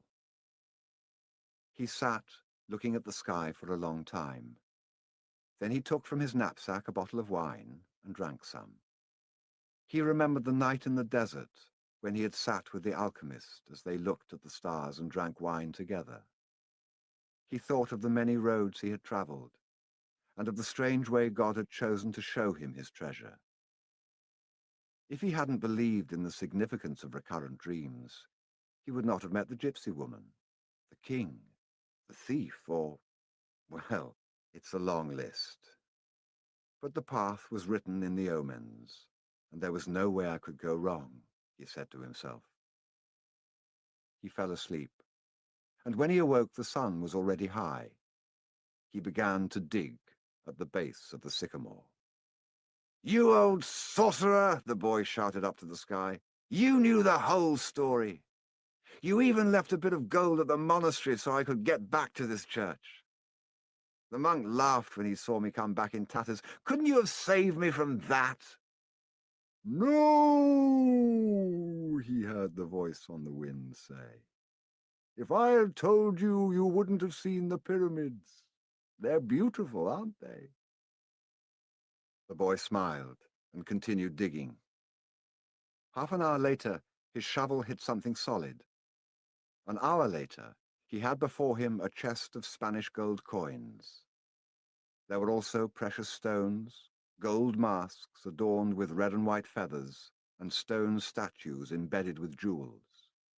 The spoils of a conquest that the country had long ago forgotten, and that some conquistador had failed to tell his children about.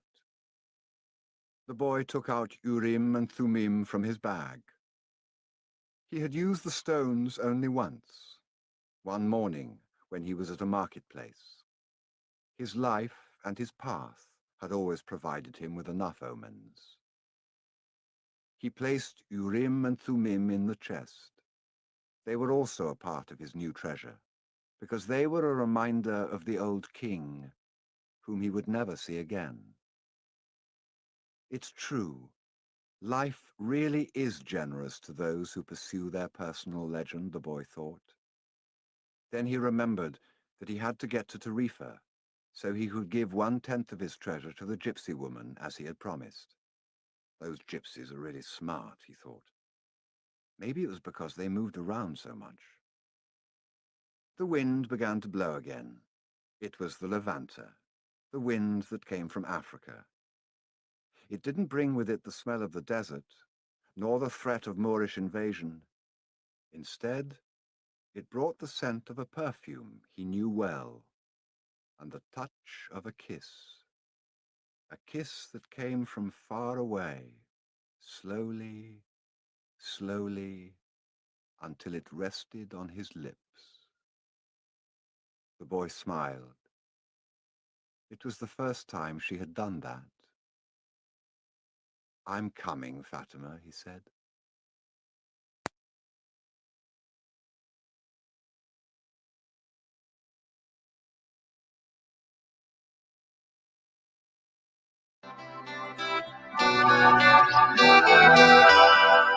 New World Library presents Dan Millman, reading his book, Way of the Peaceful Warrior.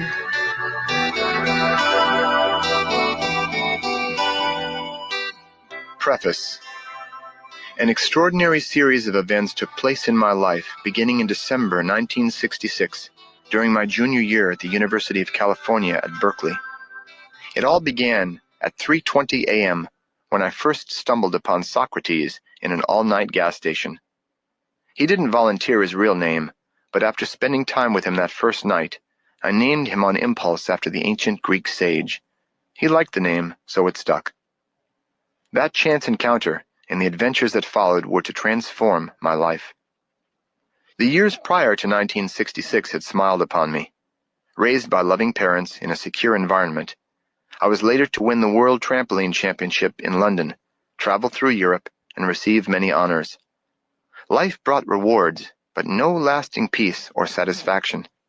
Now I realized that I had, in a sense, been sleeping all those years and just dreaming I was awake. Until I met Socrates, who came to be my mentor and friend.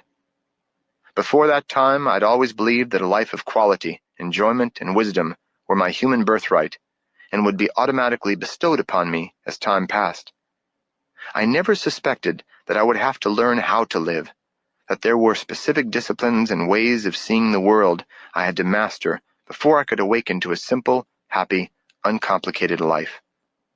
Socrates showed me the error of my ways by contrasting them with his way, the way of the peaceful warrior.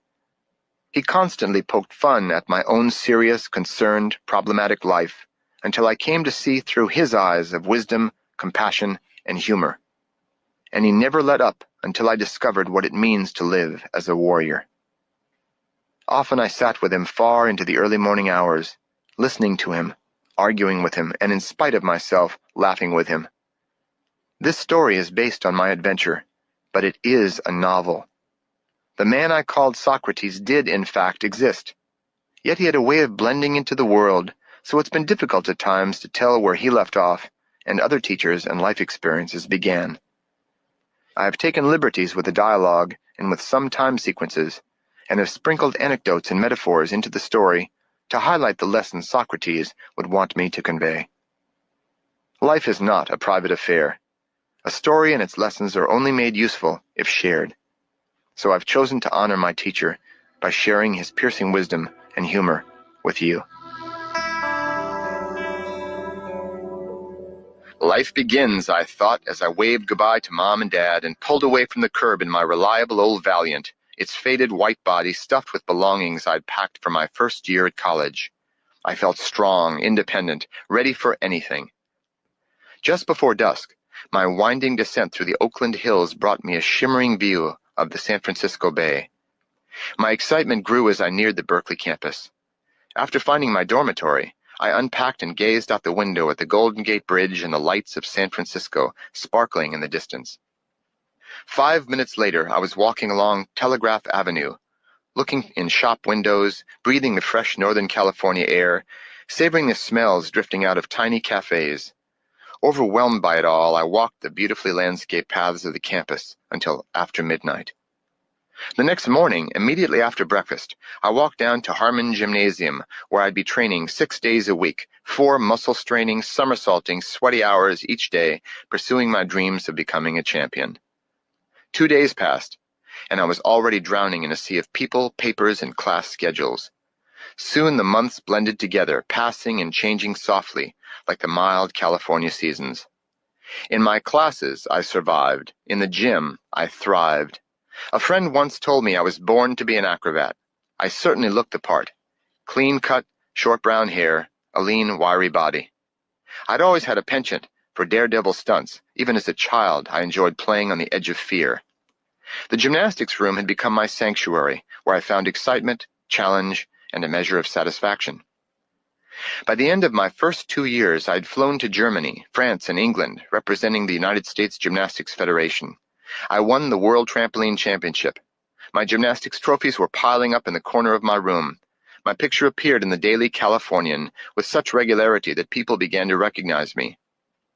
Susie, a savory, unfailingly sweet friend with short blonde hair and a toothpaste smile, paid me amorous visits more and more often. Even my studies were going well. I felt on top of the world. However, in the early autumn of 1966, my junior year, something dark and intangible began to take shape.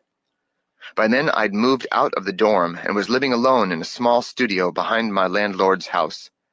During this time, I felt a growing melancholy, even in the midst of all my achievements. Shortly thereafter, the nightmares started. Nearly every night, I jerked awake, sweating. Almost always, the dream was the same. I walk along a dark city street. Tall buildings without doors or windows loom at me through a dark, swirling mist. A towering shape cloaked in black strides toward me. I feel, rather than see, a chilling specter, a gleaming white skull with black eye sockets that stare at me in deathly silence. A finger of white bone points at me. The white knuckle bones curl into a beckoning claw. I freeze. A white-haired man appears from behind the hooded terror. His face is calm and unlined. His footsteps make no sound. I sense somehow that he is my only hope of escape. He has the power to save me, but he doesn't see me and I can't call to him. Mocking my fear, the black-hooded death whirls round to face the white-haired man, who laughs in his face. Stunned, I watch. Death furiously makes a grab for him. The next moment, the specter is hurling toward me as the old man seizes him by his cloak and tosses him into the air. Suddenly, the Grim Reaper vanishes. The man with the shining white hair looks at me and holds out his hands in a gesture of welcome. I walk toward him, then directly into him, dissolving into his body. Then I look down at myself. I see that I'm wearing a black robe. I raise my hands and see bleached, white, gnarled bones come together in prayer. I'd wake up screaming softly. One night, early in December, I lay in bed listening to the howling wind driving through a small crack in the window of my apartment. Sleepless, I got up and threw on my faded Levi's, a t-shirt, sneakers, and down jacket, and walked out into the night. It was 3:05 a.m. I walked aimlessly, inhaling deeply the moist, chilly air, looking up into the starlit sky, listening for a rare sound in the silent streets. The cold made me hungry, so I headed for an all-night gas station to buy some cookies and a soft drink. Hands in my pockets, I hurried across campus, past sleeping houses, before I came to the lights of a service station. It was a bright fluorescent oasis in a darkened wilderness of closed food joints, shops, and movie theaters. I rounded the corner of the garage adjoining the station and nearly fell over a man sitting in the shadows, leaning his chair back against the red tile station wall. Startled, I retreated. He was wearing a red wool cap, gray corduroy pants, white socks, and Japanese sandals. He seemed comfortable enough in a light windbreaker, though the wall thermometer by his head registered 38 degrees. Without looking up, he said in a strong, almost musical voice, "Sorry if I frightened you." That's okay. Do you have any soda pop?" "Only have fruit juice here, and don't call me Pop." He turned towards me with a half smile, removed his cap, revealing shining white hair. Then he laughed. That laugh! I stared blankly at him for one more moment. He was the old man in my dream. The white hair, the clear, unlined face, a tall, slim man of 50 or 60 years old. He laughed again. In my confusion, I somehow found my way to the door, marked office, and pushed it open. Along with the office door, I had felt another door opening to another dimension. I collapsed onto an old couch and shivered, wondering what might come screaming through the door into my orderly world. My dread was mixed with a strange fascination that I couldn't fathom. I sat, breathing shallowly, trying to regain my previous hold on the ordinary world. I looked around the office. It was so different from the sterility and disarray of the usual gas station. The couch I was sitting on was covered by a faded but colorful Mexican blanket. To my left, near the entryway, stood a case of neatly organized traveler's aids, maps, fuses, sunglasses, and so on. Behind a small, dark brown walnut desk was an earth-colored, corduroy-upholstered chair. A spring water dispenser guarded a door marked private. Near me was a second door that led to the garage. What struck me most of all was the home-like atmosphere of the room. A bright yellow shag rug ran its length, stopping just short of the welcome mat at the entry. The walls had recently been painted white, and a few landscape paintings lent them color. The soft, incandescent glow of the lights calmed me. It was a relaxing contrast to the fluorescent glare outside. Overall, the room felt warm, orderly, and secure. How could I have known that it was to be a place of unpredictable adventure, magic, terror, and romance? I only thought then. A fireplace would fit in nicely here. Soon my breathing had relaxed, and my mind, if not content, had at least stopped whirling. This white-haired man's resemblance to the man in my dream was surely a coincidence. With a sigh, I stood, zipped up my jacket, and sallied forth into the chill air. He was still sitting there. As I walked past and stole a last quick look at his face, a glimmer in his eyes caught mine. His eyes were like none I'd seen before. At first they seemed to have tears in them, ready to spill over. Then the tears turned to a twinkle, like a reflection of the starlight. I was drawn deeper into his gaze until the stars themselves became only a reflection of his eyes. I was lost for a time, seeing nothing but those eyes, the unyielding and curious eyes of an infant. I don't know how long I stood there. It could have been seconds or minutes, maybe longer. With a start, I became aware of where I was. Mumbling a good night, feeling off balance, I hurried toward the corner. When I reached the curb, I stopped. My neck tingled. I felt that he was watching me. I glanced back. No more than 15 seconds had passed, but there he was, standing on the roof. His arms crossed, looking up at the starry sky. I gaped at the empty chair still leaning back against the wall, then up again. It was impossible. If he had been changing a wheel on a carriage made from a giant pumpkin drawn by huge mice, the effect couldn't have been any more startling. In the stillness of the night, I stared up at his lean shape, an imposing presence even at a distance. I heard the stars chime like bells singing in the wind. Suddenly he snapped his head around and stared directly into my eyes. He was about 60 feet away, but I could almost feel his breath on my face. I shivered, but not from the cold. That doorway where reality dissolved into dreams cracked open again. I looked up at him. "Yes," he said. "Can I help you?" Prophetic words. "Excuse me, but..." You are excused, he smiled. I felt my face flush. This was starting to irritate me. He was playing a game with me, but I didn't know the rules. All right, how did you get up on the roof? Get up on the roof? He queried, looking innocent and puzzled. Yes, how did you get from that chair, I pointed, up to that roof in less than 20 seconds? You were leaning back against the wall right there. I turned, walked over to the corner, and you— I know exactly what I was doing, his voice boomed. There is no need to describe it to me. The question is, do you know what you were doing? Of course I know what I was doing. I was getting angry now. I wasn't some child to be lectured to, but I desperately wanted to find out the old man's gimmick, so I held my temper and requested politely, Please, sir, tell me how you got up on that roof. He just stared down at me in silence until the back of my neck began to get prickly. Finally, he replied, Use the ladder. It's around back. Then, ignoring me, he looked upward again. I walked quickly around back. Sure enough, there was an old ladder leaning crookedly against the back wall. But the ladder's top was at least 5 feet short of the roof's edge. Even if he could have used it, which was highly doubtful, that wouldn't explain how he got up there in a few seconds.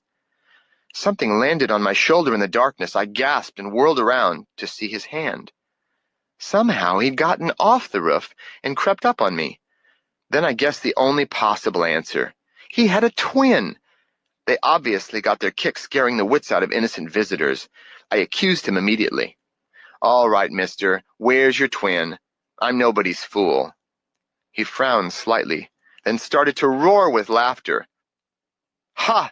That clinched it. I was right. I'd found him out. But his answer made me less sure of myself. If I had a twin, do you think I'd be wasting my time standing here talking with nobody's fool? He laughed again and strode back toward the garage, leaving me standing open-mouthed. I couldn't believe the nerve of this guy. I hurried to catch up with him. He walked into the garage and started to tinker with a carburetor under the hood of an old green Ford pickup. So I'm a fool, huh? I said, sounding even more belligerent than I'd intended. We're all fools together, he replied. It's just that a few people know it. Others don't. You seem to be one of the latter types. Hand me that small wrench, will you? I handed him his damn wrench and started to leave. Before I left, though, I had to know. Please, tell me, how did you get up on the roof so fast? I'm really puzzled. He handed me back the wrench, saying, The world's a puzzle. No need to make sense of it. He pointed to the shelf behind me. I'll need the hammer and the screwdriver now, over there.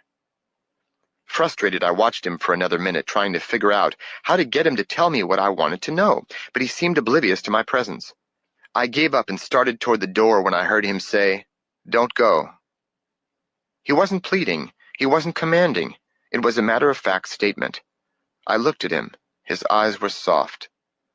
Why shouldn't I go? I may be useful to you, he said, deftly removing the carburetor like a surgeon in the middle of a heart transplant. He set it down carefully and turned to face me. I was gaping at him. Here, he said, handing me the carburetor. Take this apart and put the pieces in that can to soak. It will take your mind off your questions. My frustration dissolved into laughter. This old man could be offensive, but he was interesting, too. I decided to be sociable.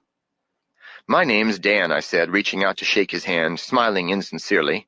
What's yours? He placed a screwdriver in my outstretched hand. My name doesn't matter, neither does yours. What is important is what lies beyond names and beyond questions. Now, you will need this screwdriver to take apart that carburetor, he pointed. Nothing lies beyond questions, I retorted. Like, how did you fly up on that rooftop? I didn't fly. I jumped, was his poker-faced reply.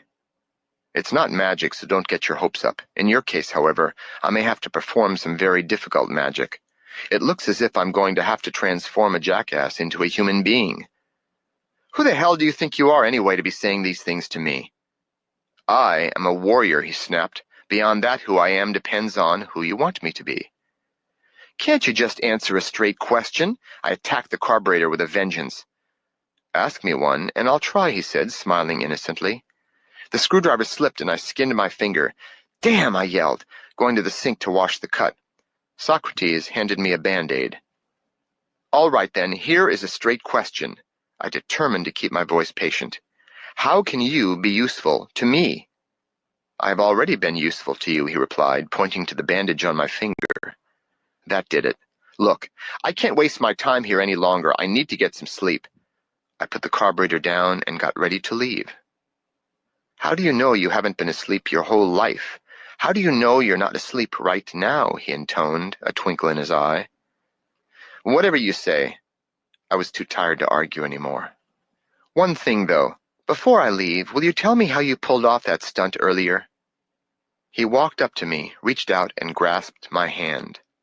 "Tomorrow, Dan. Tomorrow." He smiled warmly, and all my earlier fear and frustration were washed away. My hand, my arm, then my whole body started to tingle. He added, "It's been pleasant seeing you again." "What do you mean, again?" I began, then caught myself. "I know, tomorrow, tomorrow." We both laughed. I walked to the door, stopped, turned, stared at him, then said, "Goodbye, Socrates." He looked bewildered, then shrugged good-naturedly. I think he liked the name. I left without another word. I slept through my 8 o'clock class the next morning. By the time my afternoon gymnastic workout started, I was awake and ready to go. After running up and down the bleacher stairs, Rick, Sid, and I, along with our teammates, lay on the floor, sweating and panting, stretching our legs, shoulders, and backs. Usually I was silent during this ritual, but today I felt like telling them about last night. All I could say was, "I met this unusual guy at a gas station last night." My friends were more involved with the stretching pain in their legs than in my little stories. We warmed up easily, doing a few handstand push-ups, some sit-ups and leg raises, and then began our tumbling series. As I flew through the air again and again, as I swung around the high bar, did scissors on the pommel horse, and struggled through a new muscle-straining ring routine, I wondered about the mysterious feats of the man I'd named Socrates. My ruffled feelings urged me to avoid him, but I had to make sense of this enigmatic character. After dinner, I quickly read through my history and psychology assignments, wrote a rough draft of an English paper, and raced out of my apartment. It was 11 p.m. Doubts began to plague me as I neared the station. Did he really want to see me again? What could I say to impress upon him the fact that I was a highly intelligent person? He was there, standing in the doorway. He bowed, and with a wave of his arm welcomed me into his office. "Please, remove your shoes, a custom of mine." I sat down on the couch and put my shoes nearby in case I wanted to make a hasty exit. I still didn't trust this mysterious stranger. It was starting to rain outside. The color and warmth of the office was a comfortable contrast to the dark night and ominous clouds outside. I started to feel at ease. Leaning back, I said, "You know, Socrates, I feel as though I've met you before." "You have," he answered, again opening this doorway into my mind where dreams and reality become one. I paused. Socrates, I've been having this dream. You're in it." I watched him carefully, but his face revealed nothing. "I've been in many people's dreams. So have you. Tell me about your dream." He smiled. I told him in as much detail as I could remember. The room seemed to darken as the terrible scenes became vivid in my mind, and my familiar world began to recede. After I finished, he said, "Yes, a very good dream." Before I could ask him what he meant by that, the station bell clanged and clanged again. He put on a poncho and went outside into the wet night. I stared out the window, watching him. It was a busy time of evening, the Friday night rush. Things got pretty hectic, with one customer driving in after another. I felt silly just sitting there, so I went out to help him. But he didn't seem to notice me. Some of the people were in a party mood, laughing loudly and blaring their radios while we waited on them. Socrates laughed right along with them. One or two customers were sullen, putting forth a special effort to be unpleasant, but Socrates treated one and all with the same courtesy, as if each person were his personal guest. After midnight, the cars and customers became more scarce. The cool air seemed unnaturally still after having been filled with raucous noise and activity. As we entered the office, Socrates thanked me for my assistance. I shrugged it off, but was pleased that he'd noticed. It had been a long time since I'd helped anyone with anything. Once inside the warm office, I remembered our unfinished business. I started talking as soon as I flopped onto the couch. Socrates, I have a couple of questions. He held his hands in a gesture of prayer, looking upwards to the office ceiling as if asking for divine guidance or divine patience. What, he sighed, are your questions? Well, I still want to know about the roof and why you said I'm pleased to see you again. And I want to know what I can do for you and how you can be useful to me. And I want to know how old you are. Let's take the easiest one for now. I'm 96 years old by your time. He was not 96, 56, maybe 66 at the outside. 76, possible but amazing. But 96? He was lying. But why would he lie? And I had to find out about the other thing he had let slip too. Socrates, what do you mean by your time? Are you on Eastern Standard Time, or are you, I joked feebly, from outer space? Isn't everyone, he replied. By then I had already considered that as a distinct possibility. I still want to know what we can do for each other. Just this. I wouldn't mind having one last student, and you obviously need a teacher. I have enough teachers, I said too quickly. Oh, do you? He paused. Whether you have a proper teacher or not depends on what you want to learn. He rose lightly from his chair and walked to the door. Come with me. I want to show you something. We walked to the corner from where we could see down the avenue to the lights of the business district, and beyond them to the lights of San Francisco. The world out there, he said, waving his arm across the horizon, is a school, Dan. Life is the only real teacher. It offers many experiences, but if experience alone brought wisdom and fulfillment, then elderly people would all be happy, enlightened masters. But the lessons of experience are hidden. I can help you learn from experience to see the world clearly, and clarity is something you desperately need right now. Your intuition knows this is true, but your mind rebels. You've experienced much, but you've learned little. I don't know about that, Socrates. I mean, I wouldn't go that far. No, Dan, you don't know about it yet, but you will. And you will go that far and beyond, I can assure you. We headed back for the office just as a shiny red Toyota pulled in. Socrates continued talking as he opened the gas tank. Like most people, you've been taught to gather information from outside yourself, from books, magazines, experts. He stuck the gas nozzle into the tank. Like this car, you open up and let the facts pour in. Sock took the driver's money and gave him back some change with a smile. We walked back to the office and settled in. What are you going to do, fill me full of your facts? I bristled. No, I'm not going to burden you with more facts. I'm going to show you body wisdom. Everything you'll ever need to know is within you. The secrets of the universe are imprinted in the cells of your body, but you haven't learned inner vision. You don't know how to read the body. Your only recourse has been to read books and listen to experts and hope they are right. I made an effort not to smirk. This gas station attendant was accusing my professors of ignorance and implying that my college education was pointless. Oh, sure, Socrates, I understand what you mean by this body wisdom idea, but I don't buy it. He shook his head slowly. You understand many things, but you have realized practically nothing. What is that supposed to mean? Do you remember when you first learned to drive? Prior to that time, you'd been a passenger. You only understood what it was. But you realized what it was like when you did it for the first time. I sat quietly for a moment, then piped up, You still haven't explained body wisdom. Come with me, Socrates beckoned, leading me toward the door marked Private. Once inside, we were in total darkness. I started to tense, but then the fear gave way to keen anticipation. I was about to learn my first real secret, body wisdom. The lights flashed on. We were in a bathroom, and Socrates was peeing loudly into the toilet bowl. This, he said proudly, is body wisdom. His laughter echoed off the tile walls as I walked out and sat down on the couch and glared at the rug. When he came out, I said, Socrates, I still want to know, if you were going to call me Socrates, he interrupted, you might at least do the name honor by allowing me to ask the questions on occasion, and you can answer them. How does that sound? Oh, fine, I responded. You just asked your question, and I answered it. Now it's my turn. About that flying stunt you pulled the other night. You are a persistent young man, aren't you? Yes, I am.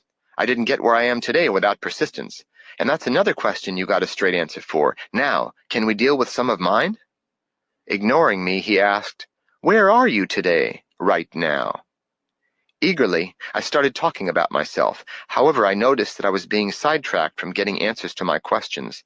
Still, I told him about my distant and recent past, and about my inexplicable depressions.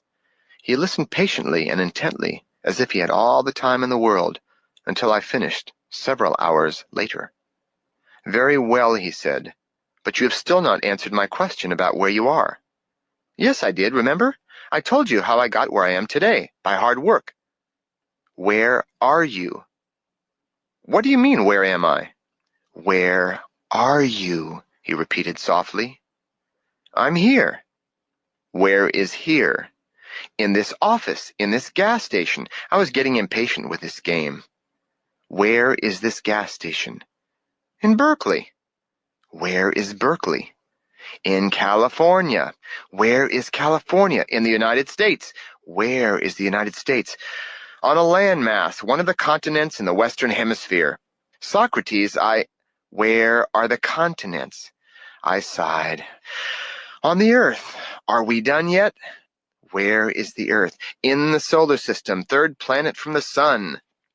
"The sun is a small star in the Milky Way galaxy, all right." "Where is the Milky Way?" "Oh, brother," I sighed impatiently, rolling my eyes. "In the universe."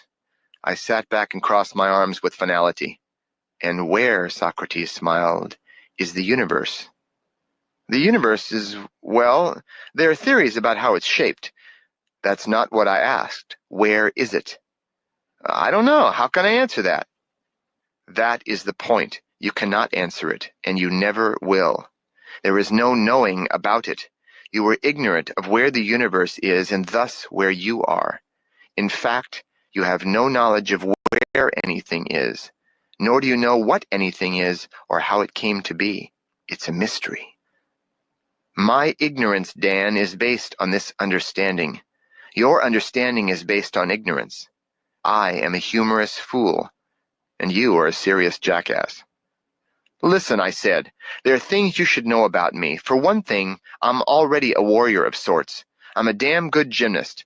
To punctuate what I'd said and to show him how I could be spontaneous, I stood up from the couch and did a standing backward somersault, landing gracefully on the carpet.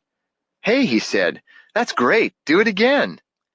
"Well, it isn't really that terrific, Sock. It's pretty easy for me, in fact." I did my best to keep the condescension out of my voice, but it was unable to hold back a proud smile. I was used to showing this sort of thing to kids at the beach or in the park. They always wanted to see it again, too. "All right now, Sock, watch closely." I leaped up and was just turning over when someone or something tossed me through the air. I landed in a heap on the couch. The Mexican blanket from the back of the couch wrapped itself around me, covering me. I poked my head out from the covers quickly, looking for Socrates. He was still sitting across the room, 12 feet away, curled in his chair and smiling mischievously. "How did you do that?" My confusion was as total as his look of innocence. "Did you like the ride?" he asked. "Do you want to see it again?" Adding, "Don't feel badly about your little slip, Dan. Even a great warrior like you can make a boo-boo now and then." Socrates padded softly out of the office to fill the tank of a pickup truck full of household belongings. Off to cheer up another traveler on his journey, I thought. Then I closed my eyes and pondered Sock's apparent defiance of natural laws, or at least common sense. "Would you like to learn some secrets?" I hadn't even heard him come in. He was seated in his chair, his legs crossed. I crossed my legs too and leaned forward eagerly. Misjudging the softness of the couch, I leaned a bit too far and tipped over. Before I could untangle my legs, I found myself sprawled face down on the rug. Socrates was beside himself with laughter. I sat up quickly, ramrod straight. One look at my stolid expression almost made Sock completely helpless with mirth. More accustomed to applause than to ridicule, I leaped to my feet in shame and anger. Sock cut himself short. His face and voice were charged with authority. "Sit down," he commanded, pointing to the couch. I sat. "I asked you if you wanted to hear a secret." "I do, about rooftops." You get to choose whether or not you want to hear a secret. I choose what it is about. Why do we always have to play by your rules? Because it's my station, that's why. Sock spoke with exaggerated petulance, possibly mocking me further. Now pay close attention. By the way, are you comfortable and, stable? He winked. I just clenched my teeth. Dan, I have places to show you and tales to tell. I have secrets to unfold, but before we begin this journey together, you must appreciate that a secret's value is not in what you know, but what you do. Sock took an old dictionary from his drawer and held it in the air. Use whatever knowledge you have, but see its limitations. Knowledge alone does not suffice. It has no heart. No amount of knowledge will nourish or sustain your spirit. It can never bring you ultimate happiness or peace. Life requires more than knowledge. It requires intense feeling and constant energy. Life demands right action if knowledge is to come alive. I know that, Sock. That's your problem. You know, but you don't act. Socrates, I know at times I've acted like a warrior, when the pressure was really on. You should see me in the gym. Granted that you may in fact experience the mind of a warrior on occasion, resolute, flexible, clear, and free of doubt. You can develop the body of a warrior, lithe, supple, sensitive, and filled with energy. In rare moments you may even feel the heart of a warrior, loving everything and everyone who appears before you. But these qualities are fragmented in you. You lack integration. My task is to put you back together again, Humpty. Wait a damn minute, Socrates. Though I don't doubt you have some unusual talents and like to surround yourself with an air of mystery, I don't see how you can presume to put me back together. Let's look at the situation. I'm a college student. You service cars. I'm a world champion. You tinker in the garage, make tea, and wait for some poor fool to walk in so that you can frighten the wits out of him. Maybe I can help put you back together. I didn't quite know what I was saying, but it felt good.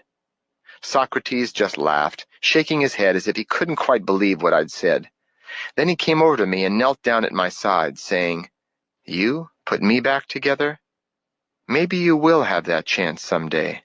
But for now, you should understand the difference between us. He poked me in the ribs, then poked me again and again, saying, The warrior acts, and the fool only reacts. I poke you and you get irritable. I insult you and you react with pride and anger. Your feelings and reactions, Dan, are automatic and predictable. Mine are not. I create my life spontaneously. Yours is determined by your past. It was getting late, and I had a lot to think about. I've got to go now, Sock. It's late and I have a lot of important schoolwork to do. Socrates remained quietly seated as I stood and put on my jacket. Then, as I was about to go out the door, he spoke slowly and carefully. You had better reconsider your importances if you were to have even a chance of becoming a warrior. Right now you have the intelligence of a jackass. Your spirit is mush. You have a great deal of important work to do, but in a different classroom than you might now imagine. To survive the lessons ahead, he continued, you're going to need far more energy than ever before. You must cleanse your body of tension, free your mind of stagnant knowledge, and open your heart to the energies of true emotion. Sock, I'd better explain my time schedule. I want you to understand how busy I am. I'd like to visit with you often, but I have so little time. He looked at me with somber eyes. You have even less time than you might imagine. What do you mean? I gasped. Never mind that now, he said. Go on. Well, I have these goals. I want to be a champion gymnast. I want our team to win the national championships. I want to graduate in good standing, and that means books to read and papers to write. What you seem to be offering me instead is staying up half the night in a gas station, listening to, I hope you won't take this as an insult, a very strange man who wants to draw me into his fantasy world. It's crazy. Yes, he smiled sadly. It is crazy. Socrates sat back in his chair and looked down at the floor. My mind rebelled at his helpless old man ploy. but my heart was drawn to this robust old eccentric who claimed to be some kind of warrior. Socrates, you've told me to listen to my own body intuition and not depend on what I read or what people tell me. Why then should I sit quietly and listen to what you tell me? A very good question, he answered. There is an equally good answer. First of all, I speak to you from my own experience. I am not relating abstract theories I read in a book or heard secondhand from an expert. I am one who truly knows his own body and mind, and therefore knows others as well. Besides, he smiled, how do you know that I'm not your body intuition speaking to you now? He turned to his desk and picked up some paperwork. I had been dismissed for the evening. My whirling thoughts carried me into the night. I trained harder than ever in gymnastics. My body burned with fever as I flew and fought my way through routine after routine. Yet it was somehow less satisfying than before.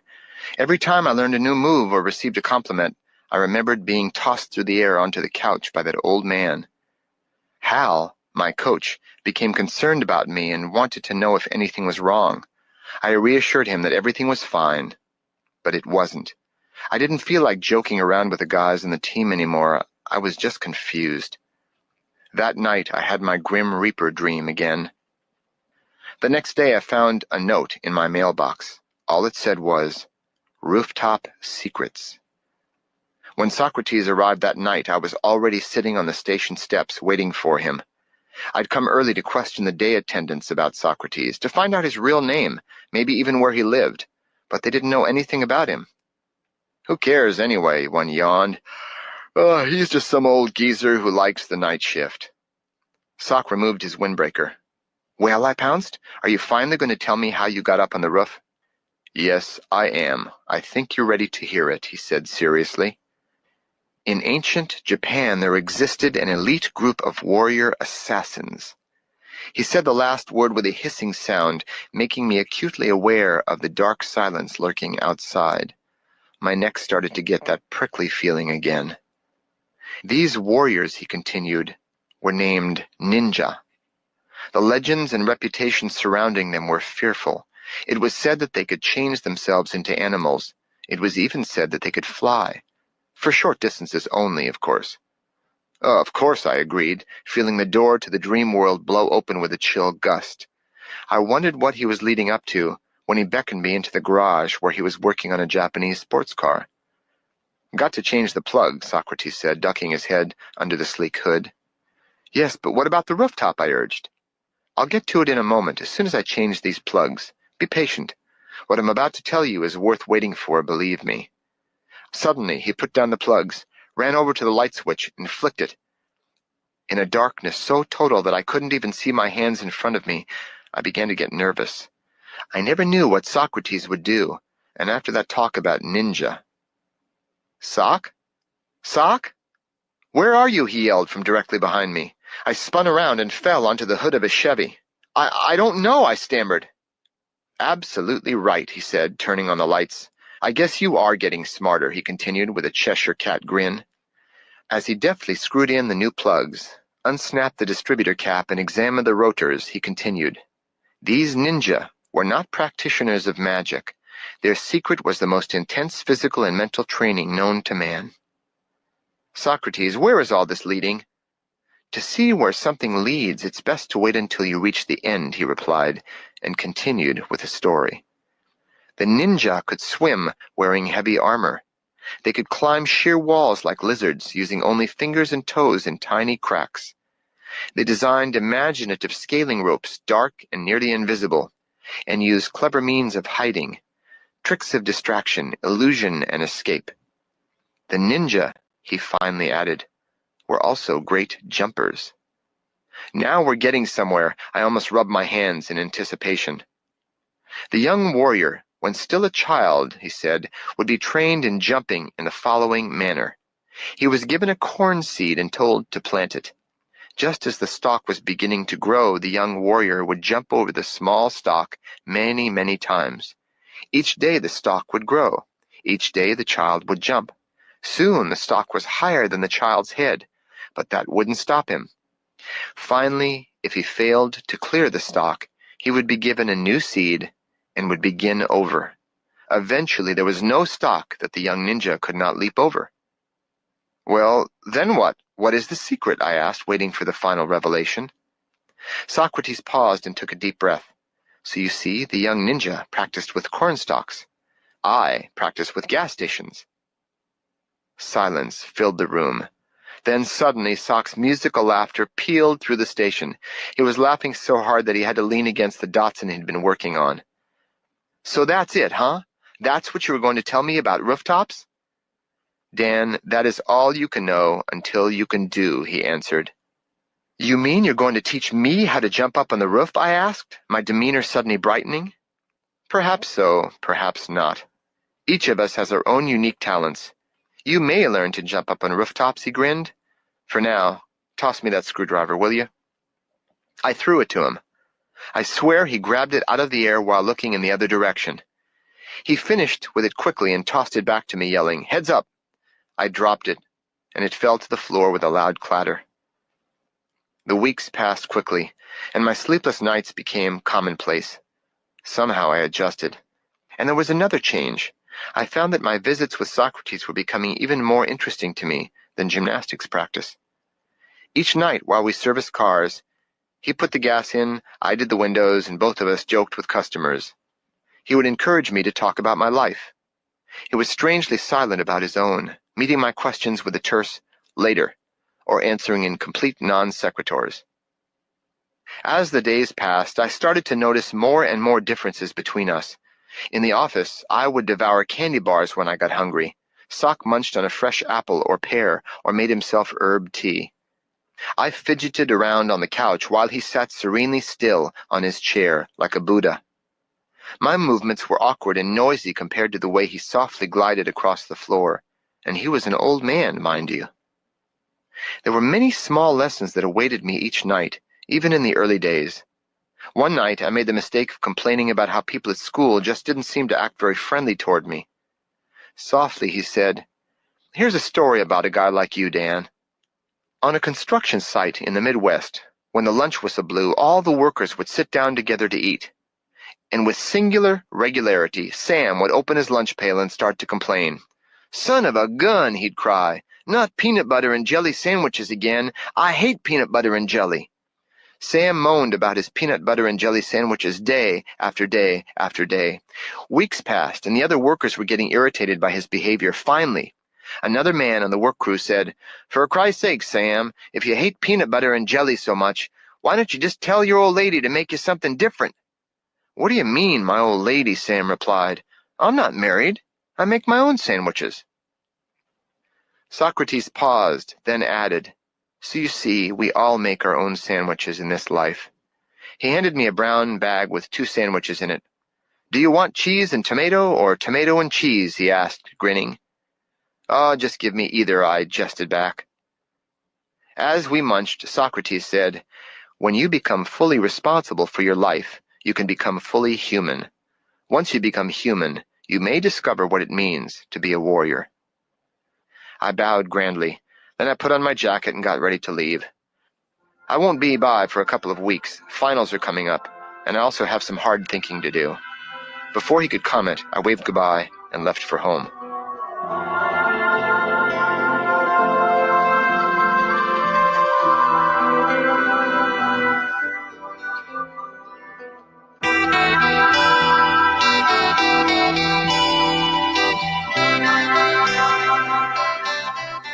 I lost myself in the semester's last classes. My hours in the gym were spent in the hardest training I'd ever done. Whenever I stopped pushing myself, my thoughts and feelings began to stir uneasily. I felt the first signs of what was to become a growing sense of alienation from my everyday world. For the first time in my life, I had a choice between 2 distinct realities. One was crazy, and one was sane. But I just didn't know which was which, so I committed myself to neither. Under the weight of my growing self-knowledge, my self-esteem was sinking fast. One night just before finals, I heard a knock at my door. I was surprised and happy to find Toothpaste Susie, the blonde cheerleader I hadn't seen in weeks. I realized how lonely I'd been. "Aren't you going to invite me in, Danny?" Oh, yes, I'm really glad to see you. Sit down, let me take your coat. Would you like something to eat? Something to drink? She just gazed at me. What is it, Susie? You look tired, Danny, but she reached out and touched my face. There's something. Your eyes look different somehow. What is it? I touched her cheek. Stay with me tonight, Susie. I thought you'd never ask. I brought my toothbrush. The next morning, I turned over to smell Susie's tousled hair, sweet like summer straw, and to feel her soft breath on my pillow. I should feel good, I thought, but my mood was gray like the fog outside. Something kept me from telling her about Socrates. He was of another world, a world in which she had no part. How could she understand when I couldn't even fathom what was happening to me? Finals came and went. I did well, but I didn't care. Susie went home for spring vacation, and I was glad to be alone. Spring vacation was soon over, and warm winds blew through the littered streets of Berkeley. I knew that it was time to return to that warrior's world, to that strange little gas station, this time perhaps more open and more humble than before. But now I was more sure of one thing. If Socrates cut at me with his sharp wit again, I was going to slash right back. Chapter 1. Gusts of Magic. It was late evening. After my workout and dinner, I took a nap. When I awoke, it was nearly midnight. I walked slowly through the crisp night air of early spring toward the station. A strong breeze blew from behind me, as if impelling me forward along the campus paths. As I neared the familiar intersection, I slowed down. A light drizzle had begun, chilling the night. In the glow from the warmly lit office, I could see Sock's shape through the misted window, drinking from his mug, and a mixture of anticipation and dread squeezed my lungs and accelerated my heartbeat. I looked down at the pavement as I crossed the street and neared the office door. The wind gusted against the back of my neck. Suddenly chilled, I snapped my head up to see Socrates standing in the doorway, staring at me and sniffing the air like a wolf. He welcomed me into his office with a wave of his arm. Just as I took off my shoes and sat down, the station bell clanged. I wiped the mist off the window and looked out to see an old Plymouth limp in with a flat tire. Socrates was already headed out the door wearing his army surplus rain poncho. Then rain clouds darkened the night, bringing back fleeting images of the black-hooded death of my dream, changing the pattern of the soft rain into bony fingers drumming madly on the roof. I moved restlessly on the couch, tired from my intense workouts in the gym. The conference championships were coming up next week, and today was the last hard workout before the meet. Socrates opened the door to his office. He stood with the door open and said, "Come outside, now," then left me. As I approached him cautiously, he said, "Listen, can you feel it?" "What?" "Feel!" Just then, the rain stopped, and the wind seemed to change directions. Strange, a warm wind. "The wind, Sock?" "Yes, the winds. They're changing. It means a turning point for you, now. You may not have realized it, neither did I, in fact. But tonight is a critical moment in time for you. You left, but you returned, and now the winds are changing." He looked at me for a moment, then strode back inside. I followed him in and sat down on the familiar couch. Socrates was very still in his soft brown chair, his eyes riveted upon me. In a voice strong enough to pierce walls but light enough to be carried by the March winds, he announced, "There is something I must do now. Don't be afraid." He stood. "Socrates, you're scaring the hell out of me," I stammered angrily, sliding back on the couch as he slowly came toward me, stalking like a tiger on the prowl. He glanced out the windows for a moment, checking for possible interruptions, then knelt in front of me, saying softly, "Dan, do you recall that I told you we must work on changing your mind before you can see the warrior's way?" "Yes, but I really don't think—" "Don't be afraid," he repeated. "Comfort yourself with the saying of Confucius," he smiled. "Only the supremely wise and the ignorant do not alter." Saying that, he reached out and placed his hands gently but firmly on my temples. Nothing happened for a moment. Then suddenly I felt a growing pressure in the middle of my head. There was a loud buzzing, then a sound like waves rushing up on the beach. I heard bells ringing, and my head felt as if it was going to burst. That's when I saw the light, and my mind exploded with its brightness. Something in me was dying. I knew this for a certainty, and something else was being born. Then the light engulfed everything.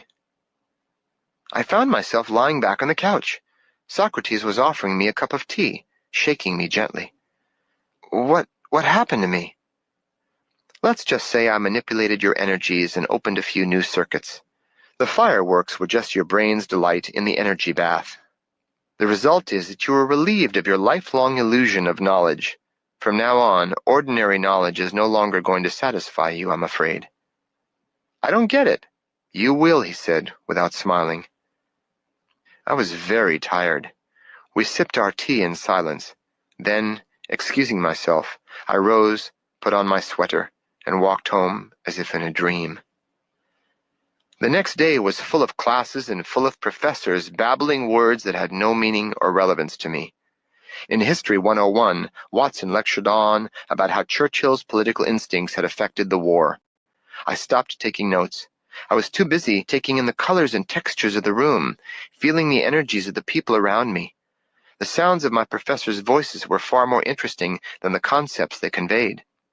Socrates, what did you do to me? I'll never make it through finals.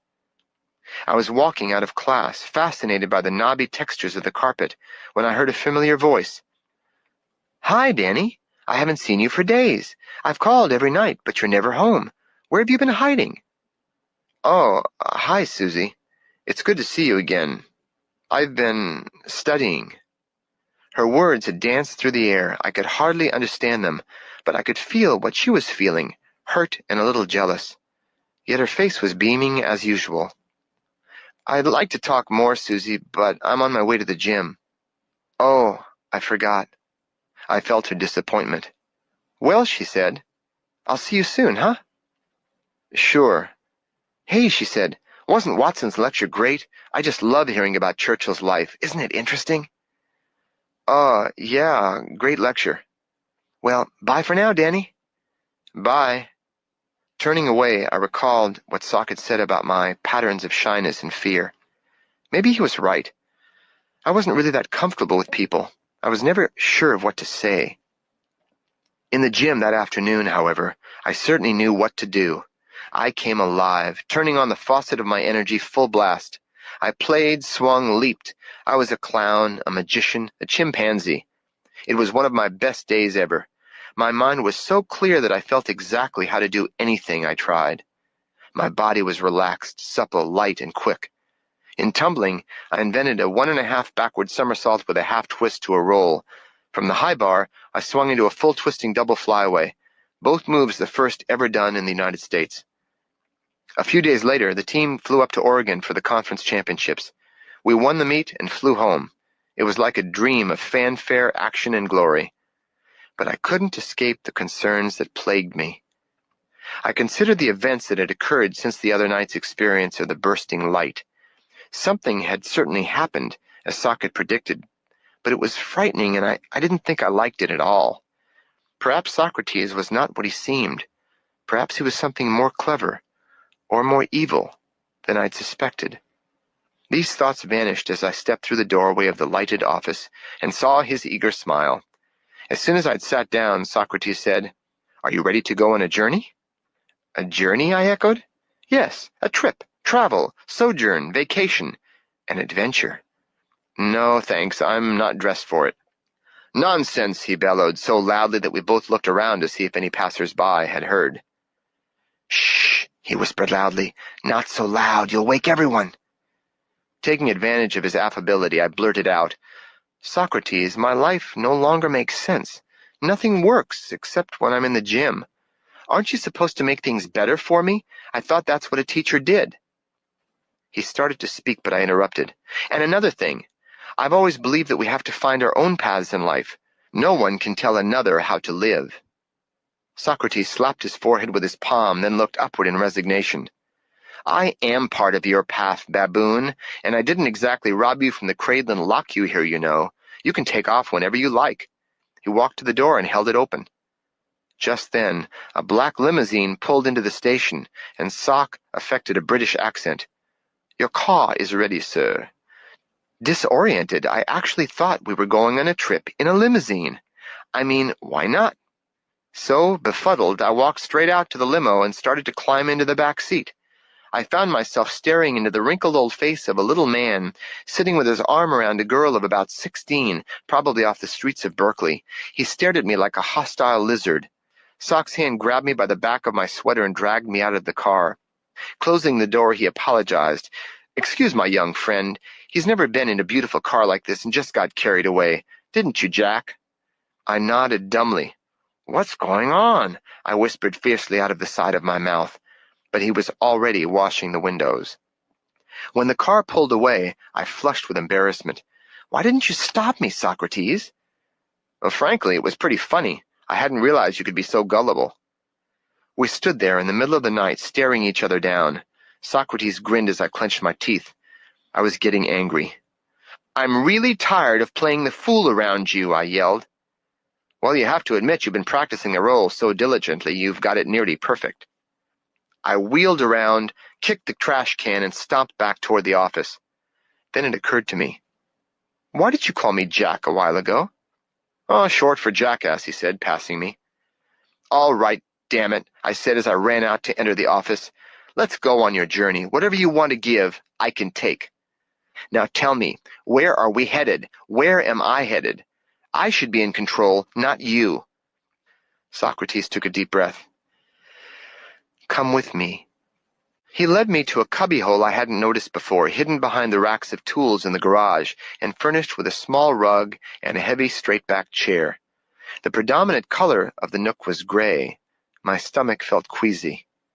Sit down, he said gently. Not until you explain what this is all about. I crossed my arms over my chest. Now it was his turn to explode. I am a warrior, you are a baboon. I will not explain a damned thing. Now shut up and sit down or go back to your gymnastics spotlight and forget you ever knew me. You're not kidding, are you? No, I am not kidding. I hesitated a second, then sat. Socrates reached into a drawer, took out some long pieces of cotton cloth, and began to tie me to the chair. What are you going to do, torture me? I half joked. No, now please be silent, he said, tying the last strip around my waist and behind the chair like an airline seatbelt. Are we going flying, Sock? I asked nervously. In a manner of speaking, yes, he said, kneeling in front of me, taking my head in his hands and placing his thumbs against the upper ridges of my eye sockets. My teeth chattered. I had an excruciating urge to urinate, but in another second I had forgotten all. Colored lights flashed. I thought I heard his voice, but couldn't quite make it out. It was too far away. We were walking down a corridor swathed in a blue fog. My feet moved, but I couldn't feel the ground. Gigantic trees surrounded us. They became buildings. The buildings became boulders, and we ascended a steep canyon that became the edge of a sheer cliff. The fog had cleared. The air was freezing. Green clouds stretched below us for miles, meeting an orange sky on the horizon. I was shaking. I tried to say something to Socrates, but my voice came out muffled. My shaking grew uncontrollable. Sock put his hand on my belly. It was very warm and had a wondrously calming effect. I relaxed and he took my arm firmly, tightening his grip, and hurled forward, off the edge of the world, pulling me with him. Without warning, the clouds disappeared, and we were hanging from the rafters of an indoor stadium, swinging precariously like two drunken spiders high above the floor. Oops, said Sock, slight miscalculation. What the hell? I yelled, struggling for a better handhold. I swung myself up and over and lay panting on a beam, twining my arms and legs around it. Socrates had already perched himself lightly on the beam in front of me. I noticed that he handled himself well for an old man. Hey, look, I pointed. It's a gymnastics meet. Socrates, you're nuts. I'm nuts, he laughed quietly. Look who's sitting on the beam next to me. How are we going to get down? Same way we got up, of course. How did we get up here? He scratched his head. I'm not precisely sure. I had hoped for a front row seat. I guess they were sold out. I began to laugh shrilly. The whole thing was too ridiculous. Sock clamped a hand over my mouth. Shh! He removed his hand. That was a mistake. I laughed loudly before he muffled me again. I calmed down but felt giddy and started giggling. He whispered at me harshly, "This journey is real, more real than the waking dreams of your usual life. Pay attention." By this time the scene below had indeed caught my attention. The audience from this height coalesced into a multicolored array of dots, a shimmering, rippling, pointillist painting. I caught sight of a raised platform in the middle of the arena with a familiar bright blue square of floor exercise mat, surrounded by various gymnastics apparatus. Socrates reached into a small knapsack, where had that come from, and handed me a pair of binoculars, just as a female performer walked out onto the floor. I focused my binoculars on the lone gymnast and saw she was from the Soviet Union. So we were attending an international exhibition somewhere. As she walked over to the uneven bars, I realized that I could hear her talking to herself. But then I saw that her lips weren't moving. I moved the lenses quickly to the audience and heard the roar of many voices, yet they were sitting quietly. Then it came to me. Somehow I was reading their minds. I turned the glasses back to the woman gymnast. In spite of the language barrier, I could understand her thoughts. Be strong, ready. I saw a preview of her routine as she ran through it mentally. Then I focused on a man in the audience, a guy in a white sports shirt in the midst of sexual fantasy about one of the East German contestants. Another man, apparently a coach, was engrossed with the woman about to perform. A woman in the audience watched her too, thinking, "Beautiful girl, had a bad fall last year. Hope she does a good job." I noticed that I was not receiving words, but feeling concepts, sometimes quiet or muffled, sometimes loud and clear. That was how I could understand Russian, German, or whatever. I noticed something else.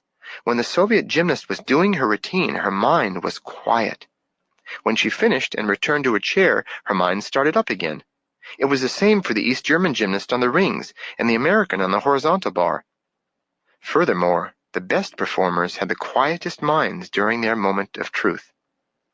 One East German fellow was distracted by a noise while he swung through handstand after handstand on the parallel bars. I sensed his mind drawn to the noise. He thought, "What?" as he muffed his final somersault to handstand. A telepathic voyeur, I peeked into the minds of the audience. "I'm hungry." "Got to catch an 11 o'clock plane or the Dusseldorf plans are shot." "Oh, where's the bathroom?" But as soon as a performer was in mid-flight, the minds of the audience calmed too. For the first time I realized why I love gymnastics so. It gave me a blessed respite from my noisy mind. When I was swinging and somersaulting, nothing else mattered. When my body was active, my mind rested in the moments of silence. The mental noise from the audience was getting annoying, like a stereo playing too loud. I lowered my glasses and let them hang. But I had neglected to fasten the strap around my neck, and I almost fell off the rafter trying to grab them as they plummeted straight for the floor exercise mat and a woman performer directly below. "Sock," I whispered in alarm. He sat placidly. I looked down to see the damage, but the binoculars had disappeared. Socrates grinned. "Things work under a slightly different set of laws when you travel with me." He disappeared, and I was tumbling through space, not downward, but upward. I had a vague sense of walking backwards from the edge of a cliff, down a canyon, then into a mist, like a character in a crazy movie in reverse. Socrates was wiping my face with a wet cloth. Still strapped to the chair, I slumped. "Well," he said, "isn't travel broadening?" "You can say that again. How about unstrapping me?" "Not just yet," he replied, reaching again for my head. I mouthed, "No, wait," just before the lights went out and a howling wind arose, carrying me off into space and time. I became the wind, yet with eyes and ears, and I saw and heard far and wide. I blew past the east coast of India near the Bay of Bengal, past a scrub woman busy with her tasks. In Hong Kong, I whirled around a seller of fine fabric, bargaining loudly with a shopper. I raced through the streets of Sao Paulo, drying the sweat of German tourists playing volleyball in the hot tropical sun. I left no country untouched. I thundered through China and Mongolia and across the vast, rich land of the Soviet Union. I gusted through valleys and alpine meadows of Austria, sliced cold through the fjords of Norway. I tossed up litter on the Rue Pigalle in Paris. One moment I was a twister ripping across Texas. The next I was a gentle breeze caressing the hair of a young girl contemplating suicide in Canton, Ohio. I experienced every emotion, heard every cry of anguish and every peal of laughter. Every human circumstance was open to me. I felt it all, and I understood. The world was peopled with minds, whirling faster than any wind in search of distraction and escape from the predicament of change, the dilemma of life and death, seeking purpose, security, enjoyment, trying to make sense of the mystery. Everyone everywhere lived a confused, bitter search. Reality never matched their dreams. Happiness was always just around the corner, a corner they never seemed to turn. And the source of it all was the human mind. Socrates was removing the cloth strips which had bound me. Sunlight streaked through the windows of the garage into my eyes, eyes that had seen so much, filling them with tears. Socrates helped me into the office. As I lay trembling on the couch, I realized that I was no longer the naive and self-important youth who had sat quaking in the gray chair a few minutes or hours or days ago. I felt very old. I had seen the suffering of the world, the condition of the human mind, and I almost wept with an inconsolable sadness. There was no escape. Socrates, on the other hand, was jovial. "Well, no more time to play games right now. My shift's almost up. Why don't you shuffle on home and get some sleep, kiddo?"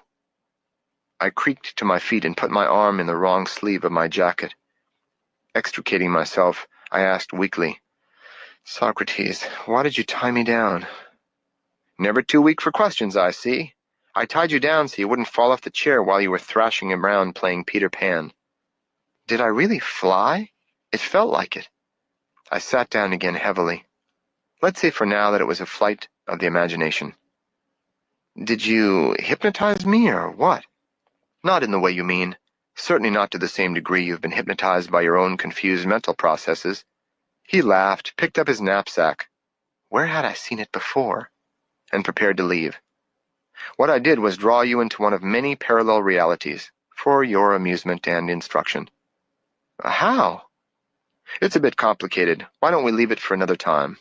Socrates yawned and stretched like a cat. As I stumbled out the door, I heard Soc's voice trailing behind me. "Sleep well. You can expect a little surprise when you awake." "Please, no more surprises," I mumbled, heading home in a daze. I vaguely remember falling into my bed, then blackness. I awoke to the sound of the wind-up clock ticking loudly on the blue chest of drawers. But I owned no wind-up clock. I had no blue chest of drawers. Neither did I possess this thick quilt, now in disarray at my feet. Then I noticed that the feet weren't mine either. Much too small, I thought.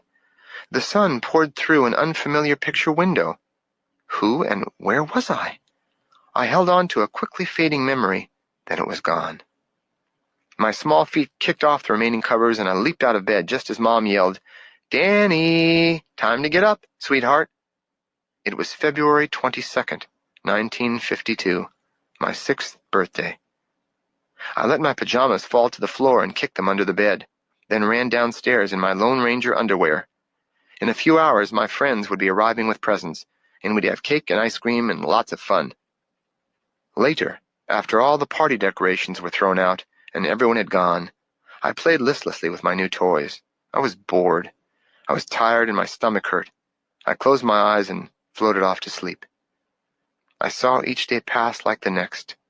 School for a week, then the weekend, school, weekend, summer, fall, winter, and spring.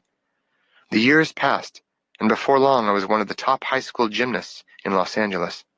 In the gym, life was exciting.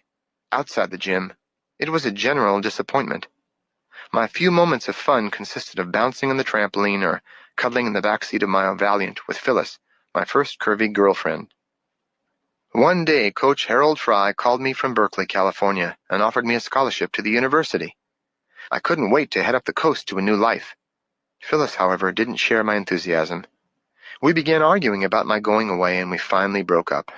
I felt badly, but was consoled by my college plans. Soon I was sure life was really going to begin. The college years raced by, filled with gymnastics victories, but very few other high points. In my senior year, just before the Olympic gymnastics trials, I married Susie. We stayed in Berkeley so I could train with the team.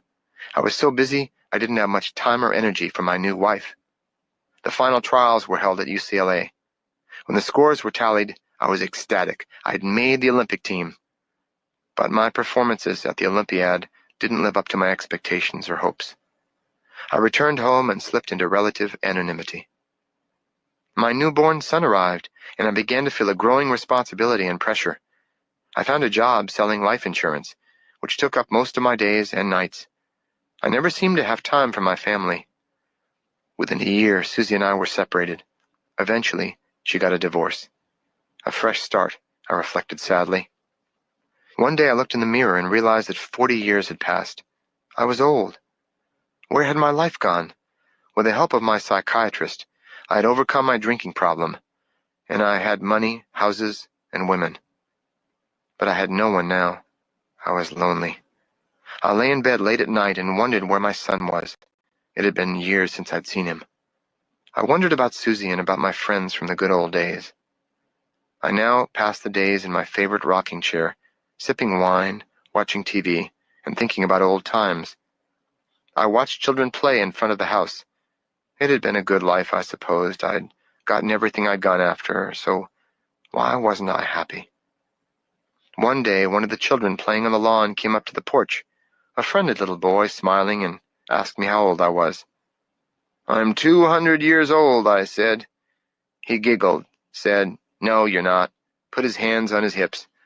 I laughed too, which touched off one of my coughing spells, and Mary, my pretty, capable young nurse, had to ask him to go.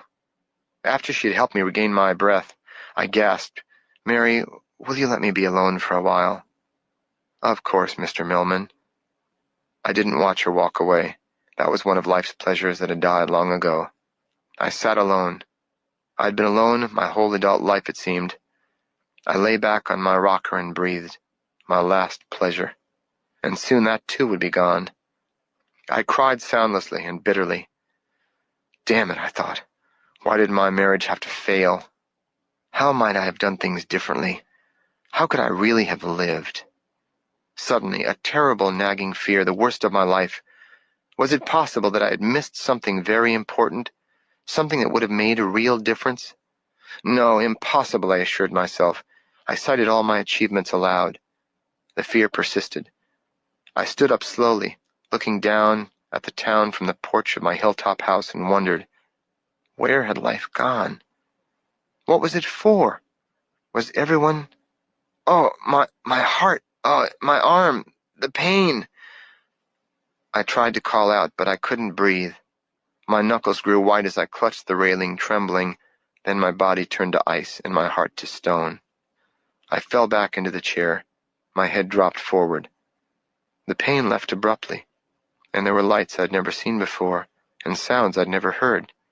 Visions floated by. "Is that you, Susie?" said a distant voice in my mind. Finally, all sight and sound became a point of light, then vanished. I had found the only peace I'd ever known. I heard a warrior's laugh. I sat up with a shock, the years pouring back into me. I was in my own bed, in my apartment, in Berkeley, California. I was still in college, and my digital clock showed 6:25 p.m. I had slept through classes and workout. I leaped out of bed and looked in the mirror, touching my still youthful face, shivering with relief. It had all been a dream. A lifetime in a single dream. Socks, little surprise. I sat in my apartment and stared out the window, troubled. My dream had been exceptionally vivid. In fact, the past had been entirely accurate, even down to details I'd long forgotten. Socrates had told me that these journeys were real. Had this one predicted my future too? I hurried to the station at 9:50 p.m. and met Socrates as he arrived. As soon as he stepped inside and the day shift attendant left, I asked, "All right, Soc, what happened?" "You know better than I. It was your life, not mine, thank God." "Socrates, I'm pleading with you." I held out my hands to him. "Is that what my life is going to be like? Because if it is, I see no point in living it." He spoke very slowly and softly, as he did when he had something he wanted me to pay particular attention to. "Just as there are different interpretations of the past, and many ways to change the present, there are any number of possible futures. What you dreamed was a highly probable future, the one you were heading for had you not met me." "You mean that if I had decided to pass by the gas station that night, that dream would have been my future?" "Very possibly, and it still may be. But you can make choices and change your present circumstances. You can alter your future." Socrates made us some tea and set my mug down softly next to me. His movements were graceful, deliberate. "Soc," I said, "I don't know what to make of it. My life these past months has been like an improbable novel. You know what I mean? Sometimes I wish I could go back to a normal life. This secret life here with you, these dreams and journeys, it's been hard on me." Socrates took a deep breath. Something of great import was coming. "Dan, I'm going to increase my demands on you as you become ready. I guarantee that you'll want to leave the life you know and choose alternatives that seem more attractive, more pleasant, more normal. Right now, however, that would be a greater mistake than you can imagine." "But I do see the value of what you're showing me." "That may be so, but you still have an astonishing capacity to fool yourself. That is why you needed to dream your life.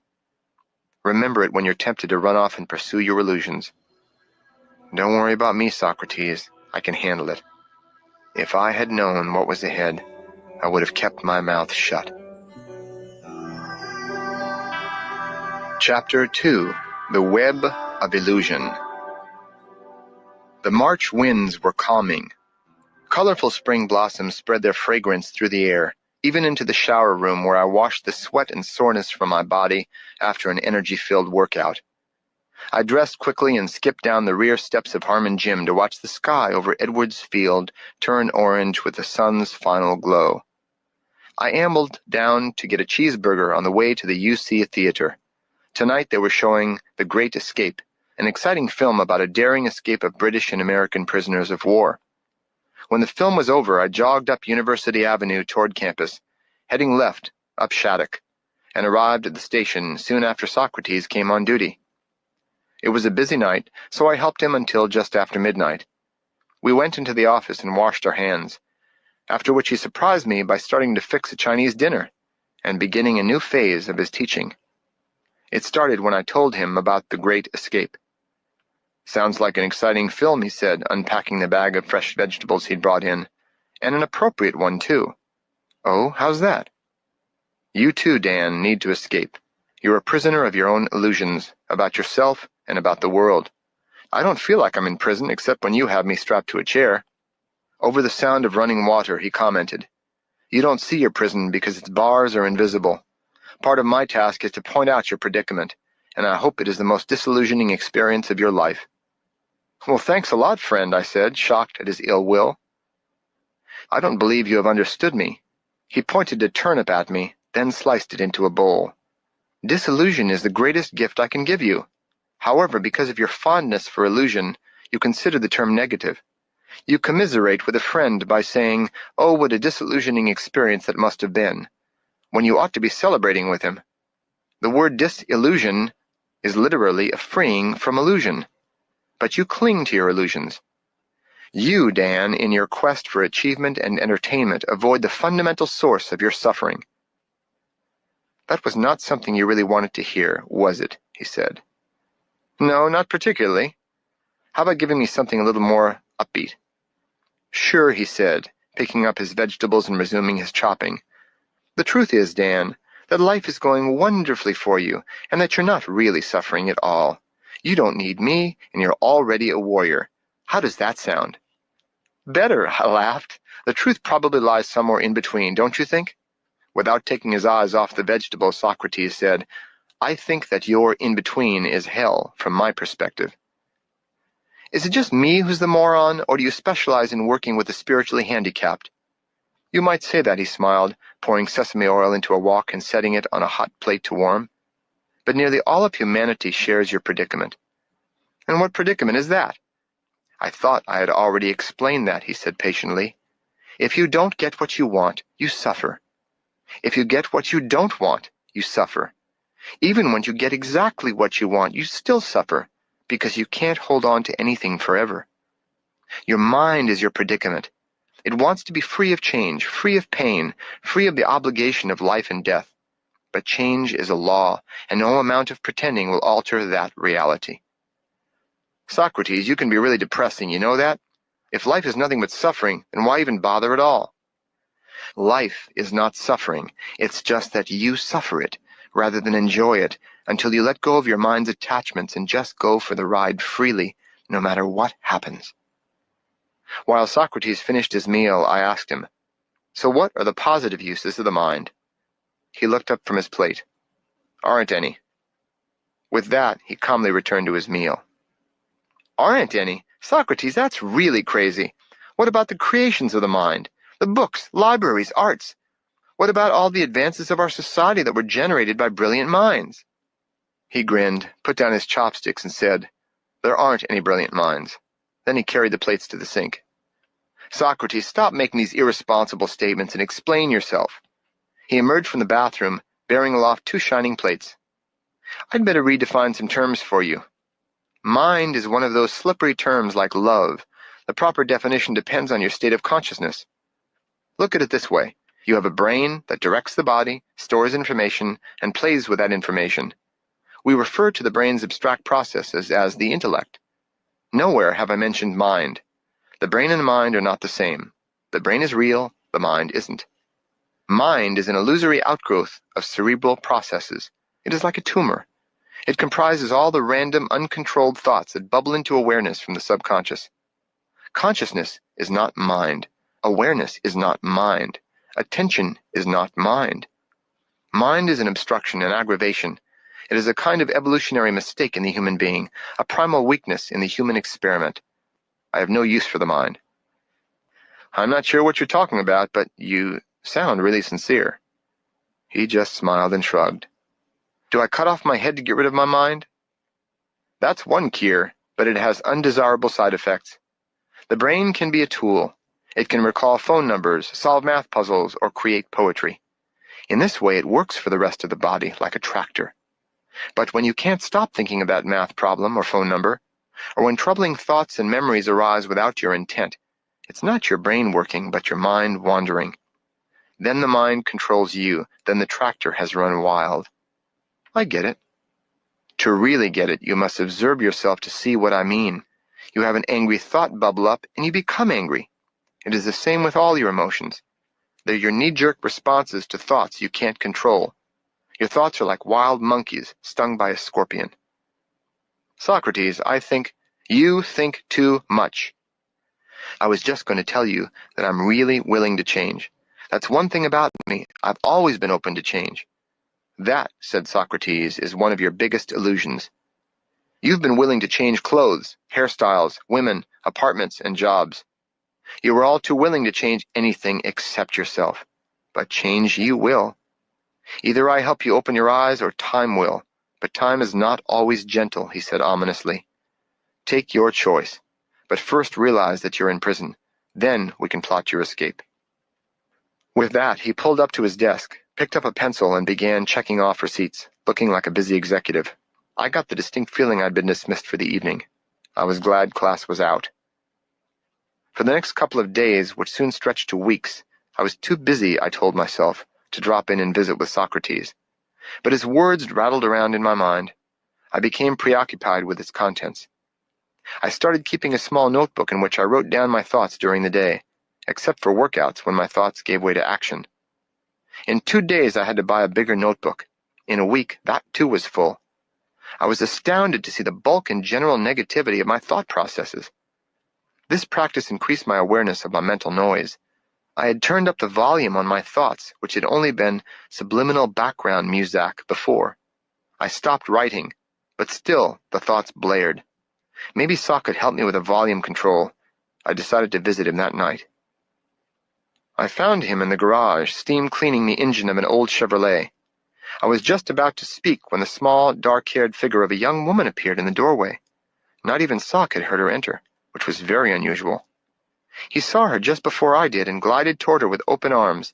She danced toward him and they hugged, whirling around the room. My gaping must have finally caught her attention. Socrates said, "Dan, this is Joy." Her eyes sparkled over a sweet, slightly mischievous smile. She looked at Socrates. He nodded. Then she embraced me. Her arms wrapped softly around my waist in a very tender hug. Joy looked at me with her large, luminescent eyes, and my own eyes glazed over. "The old Buddha's been putting you through the ringer, has he?" she asked softly. I guess so. Well, the squeeze is worth it, I know, because he got to me first." My mouth was too weak to ask for the details. Besides, she turned to Socrates and said, "I'm going now. Why don't we all meet here Saturday morning at 10 and go to Tilden Park for a picnic? I'll make lunch. It looks like good weather, okay?" She looked at Sock, then at me. I nodded dumbly as she soundlessly floated out the door.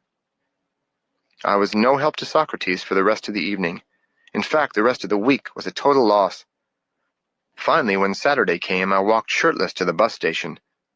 We took the bus up to the park and walked cross-country over crackling leaves scattered in thick piles among the pine, birch, and elm trees surrounding us. We unpacked the food on a grassy knoll in full view of the warm sun. I flopped down on the blanket and hoped Joy would join me. Without warning, the wind picked up and clouds gathered. I couldn't believe it. It had begun to rain, first a drizzle, then a sudden downpour. I grabbed my shirt, put it on, cursing. Socrates only laughed. "How can you think this is funny?" I chided him. "We're getting soaked. There's no bus for an hour, and the food's ruined. Joy made the food. I'm sure she doesn't think it's so." Joy was laughing too. "I'm not laughing at the rain," Sock said. "I'm laughing at you." He roared and rolled in the wet leaves. Joy started doing a dance routine to Singing in the Rain. The rain ended as suddenly as it had begun. The sun broke through and soon our food and clothes were dry. "I guess my rain dance worked." Joy took a bow. As Joy sat behind my slumped form and gave my shoulders a rub, Socrates spoke. "It's time you began learning from your life experiences instead of complaining about them or basking in them, Dan. Two very important lessons just fell out of the sky, so to speak. First," he said, munching on some lettuce, "neither your disappointment nor your anger was caused by the rain." My mouth was too full of potato salad for me to protest. Socrates continued, regally waving a carrot slice at me. "The rain was a perfectly lawful display of nature. Your upset at the ruined picnic and your happiness when the sun reappeared were products of your thoughts. They had nothing to do with the actual events. Haven't you been unhappy at celebrations, for example? It is obvious then that your mind, not other people or your surroundings, is the source of your moods. That is the first lesson." Swallowing his potato salad, Sock said, "The second lesson comes from observing how you became even more angry when you noticed that I wasn't upset in the least. You began to see yourself compared to a warrior. Two warriors, if you please." He grinned at Joy. "You didn't like that, did you, Dan? It might have implied a change was necessary." I sat morosely, absorbing what he'd said. I was hardly aware that he and Joy had darted off. Soon it was drizzling again. Socrates and Joy came back to the blanket. Socrates started jumping up and down, mimicking my earlier behavior. "Damn rain," he yelled. "There goes our picnic." He stomped back and forth, then stopped in mid-stomp and winked at me, grinned mischievously. Then he dove onto his belly in a puddle of wet leaves and pretended to be swimming. I just let go and started rolling around with him in the wet leaves, wrestling with Joy. We ran and danced wildly until it was time to leave.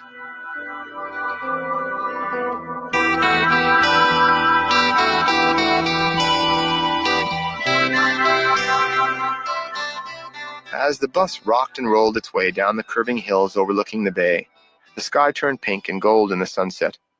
Socrates made a feeble attempt to summarize my lessons, while I did my best to ignore him and snuggle with Joy in the back seat. "She'll only lead you down the primrose path," he grinned. "Even a young fool in the throes of love cannot fail to see how his mind creates both his disappointments and his joys." The bus stopped at the bottom of the hill. Joy rose quickly and got off the bus, followed by Socrates. I started to follow, but he glanced back and said, "No." That was all. Joy looked at me through the open window. "Joy, when will I see you again?" "Perhaps soon. It depends," she said. "Depends on what?" I said. But the bus was pulling away from them. Joy and Sock had already disappeared into the darkness. Sunday I sank into a deep depression over which I had no control. Monday in class I hardly heard a word my professor said. I was preoccupied during the workout and my energy was drained. I had not eaten since the picnic. I prepared myself for my Monday night gas station visit. She was there, all right, laughing with Socrates when I entered the office. Feeling like a stranger, I wondered if they were laughing at me. I went in, took off my shoes, and sat. "Try to relax, Dan," Joy said. I know she was trying to help, but I felt overwhelmed, criticized by both of them. "Dan," Socrates continued, "if you remain blind to your weaknesses, you can't correct them, nor can you play up your strengths. It's just like gymnastics. Look at yourself." I could hardly speak. When I did, my voice quavered with tension, anger, and self-pity. Looking. I didn't want to act like this in front of her. Blithely, Socrates went on. "I've already told you that your compulsive attention to the mind's moods and impulses is a basic error. If you persist, you'll remain yourself, and I can't imagine a worse fate." I sat very still and clenched my fists. Finally, I could speak. "I don't think either of you is very funny." I kept my voice tightly controlled. Socrates leaned back in his chair and with cold-blooded cruelty said, "You're angry, but doing a mediocre job of hiding it, jackass. Your anger," he continued, "is proof of your stubborn illusions. Why defend a self you don't even believe in? When are you going to grow up?" "Listen, you crazy old bastard," I screeched. "Your world seems full of suffering, not mine. I'm depressed, all right, but only when I'm here with you." Neither Joy nor Socrates said a word. They just nodded their heads, looking sympathetic and compassionate. Damn their compassion. You both think everything is so clear and so simple and so funny. Blind with embarrassment, confusion, and pain, I lurched out the door, swearing to myself that I would forget him, forget her, and forget I'd ever walked into that station late one starry night. My indignation was a sham, and I knew it. What was worse, I knew they knew it. I'd blown it. I felt weak and foolish, like a small boy. I could bear losing face in front of Socrates, but not in front of her. And now I felt sure I'd lost her forever. Running through the streets, I found myself going in the opposite direction from home. I ended up in a bar on University Avenue near Grove Street. I got as drunk as I could, and when I finally made it to my apartment, I was grateful for unconsciousness. I could never go back. I decided to try and take up the normal life I'd tossed aside months ago. The first thing was to catch up on my studies if I was to graduate. Susie loaned me her history notes, and I got psychology notes from one of my teammates. I stayed up late writing papers. I drowned myself in books. I had a lot to remember and a lot to forget. At the gym, I trained to exhaustion. I turned what few ounces of fat I had left into gristle and muscle. I looked hard like one of Michelangelo's statues.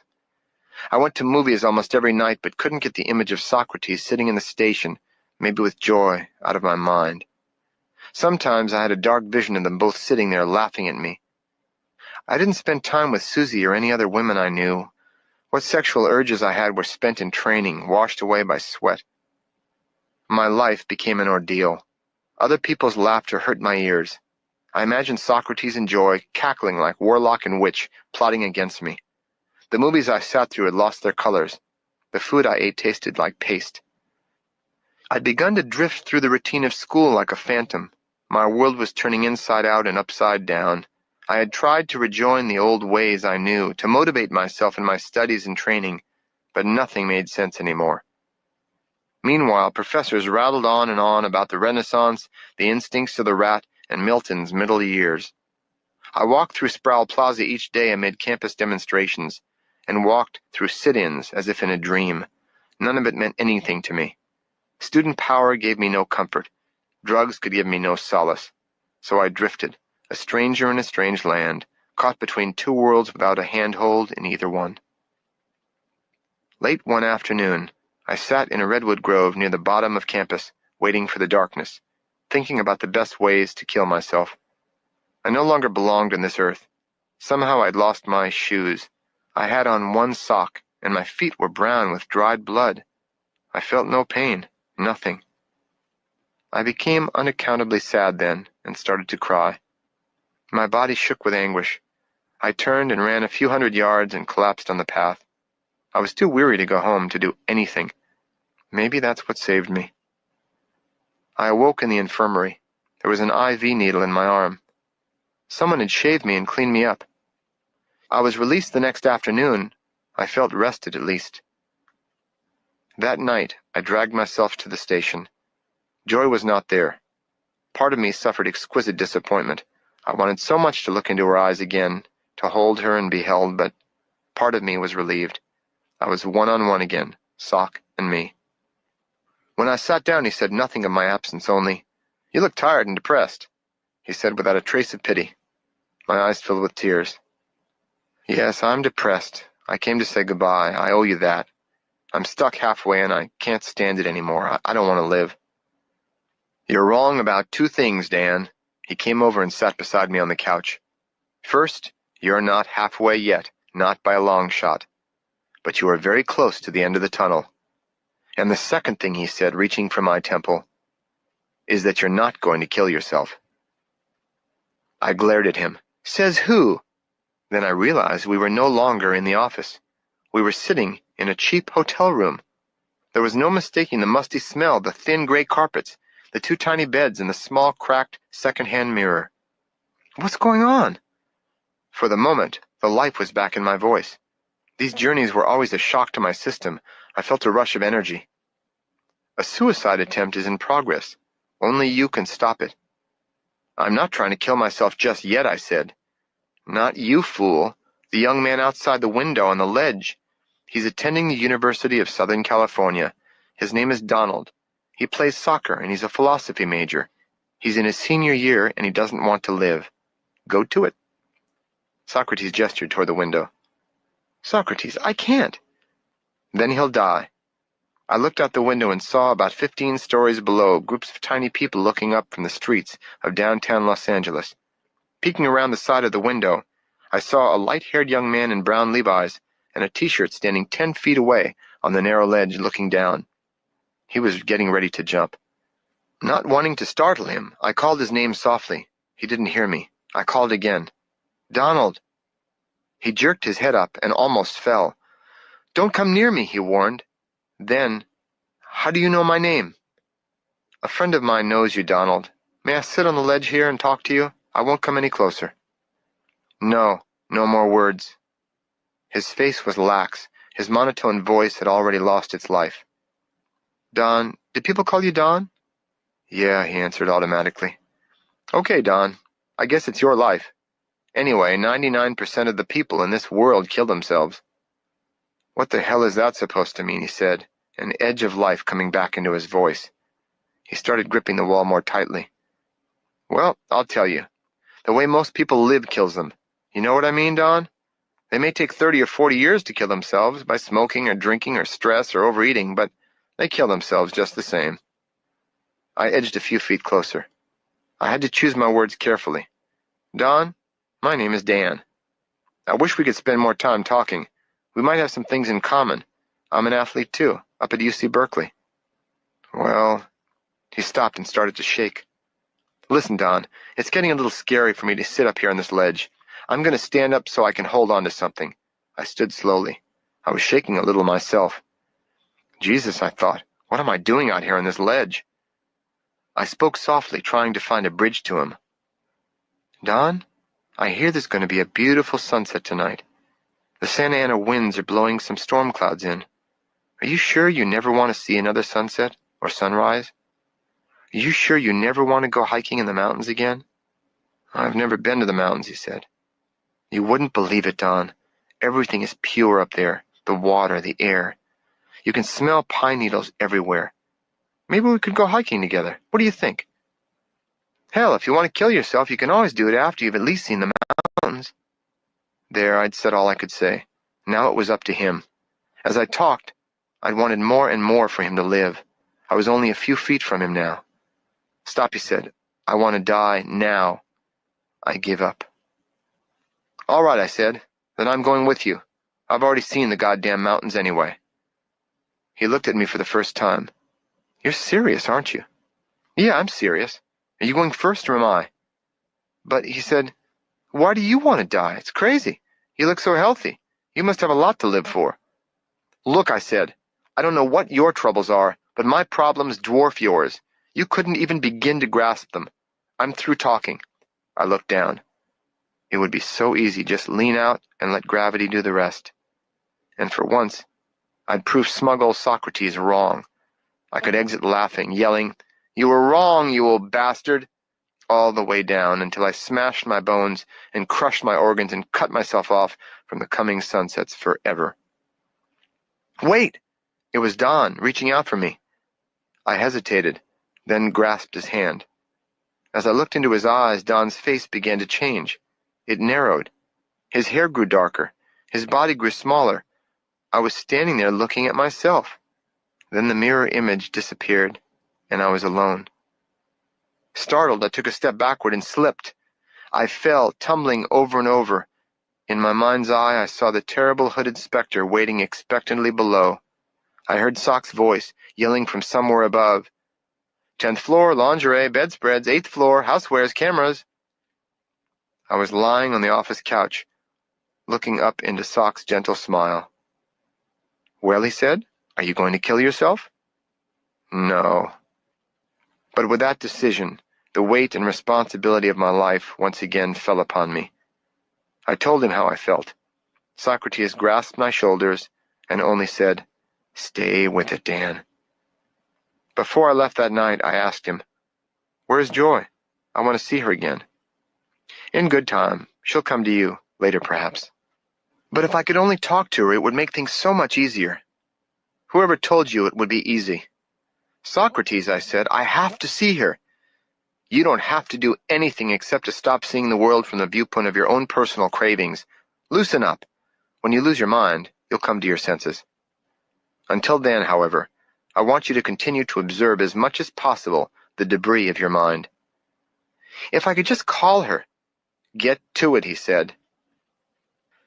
In the following weeks, the noise in my mind reigned supreme.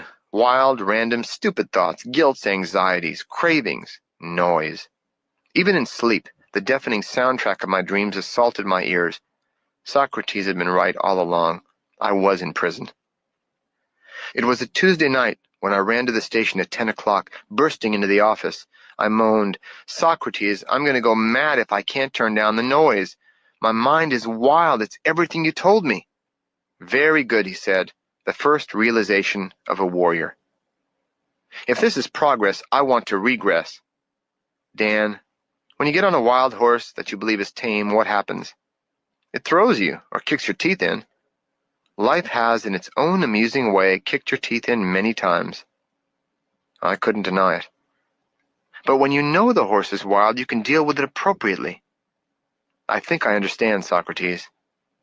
Don't you mean you understand you think? He smiled. I left with instructions to let my realization stabilize for a few more days. I did my best. My awareness had grown these past few months, but I entered the office with the same questions. Socrates, I finally realized the extent of my mental noise. My horse is wild. Now how can I tame it? How do I turn down the noise? What can I do? He scratched his head. Well, I guess you're just going to have to develop a very good sense of humor. He bellowed with laughter, then yawned and stretched, not the way most people usually do, with arms extended out to the side, but just like a cat.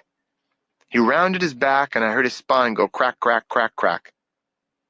Socrates, did you know that you looked just like a cat when you stretched?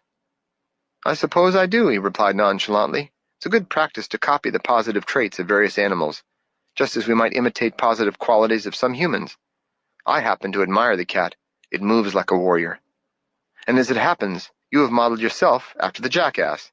It's time you started to expand your repertoire, don't you think? Yes, I suppose it is, I answered calmly. I excused myself and went home early, just after midnight, and slept for 5 hours before my alarm woke me, and I doubled back toward the station. At that moment, I had made a secret resolution. No more playing victim, someone he could feel superior to. I was going to be the hunter. I was going to stalk him. It was still an hour until dawn when his shift would end. I hid in the bushes that lined the bottom edge of campus near the station. I would follow him and somehow find joy. Peering through the foliage, I watched his every move. My thoughts quieted in the intensity of my vigil. My sole desire was to find out about his life away from the station, a subject about which he'd always been silent. Now I'd track down the answers myself. Like an owl, I stared at him. I saw as never before how smooth, how graceful he was. He washed windows without a wasted movement, slipped the nozzle into the gas tank like an artist. Socrates went into the garage, probably to work on a car. I grew weary. The sky was already light when I roused myself from what must have been a few minutes of shut-eye. Oh no, I'd missed him. Then I saw him, busy with his last-minute duties. My heart constricted as he walked out of the station, crossed the street, and headed directly toward where I sat, stiff, shivery, and achy, but well hidden. I just hoped he didn't feel like beating around the bush this morning. I faded back into the foliage and calmed my breathing. A pair of sandals glided past, no more than 4 feet from my temporary lair. I could barely hear his soft footsteps. He followed a path that forked right. Quickly but cautiously I scampered along the path like a squirrel. Socrates walked at a surprising clip. I barely kept up with his long strides and nearly lost him. When, far ahead, I saw a head of white hair entering Doe Library. What, I thought, could he be doing there of all places? Tingling with excitement, I closed in.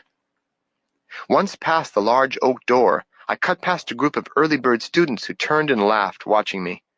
I ignored them as I tracked my prey down a long corridor. I saw him turn right and disappear. I sprinted to where he had disappeared.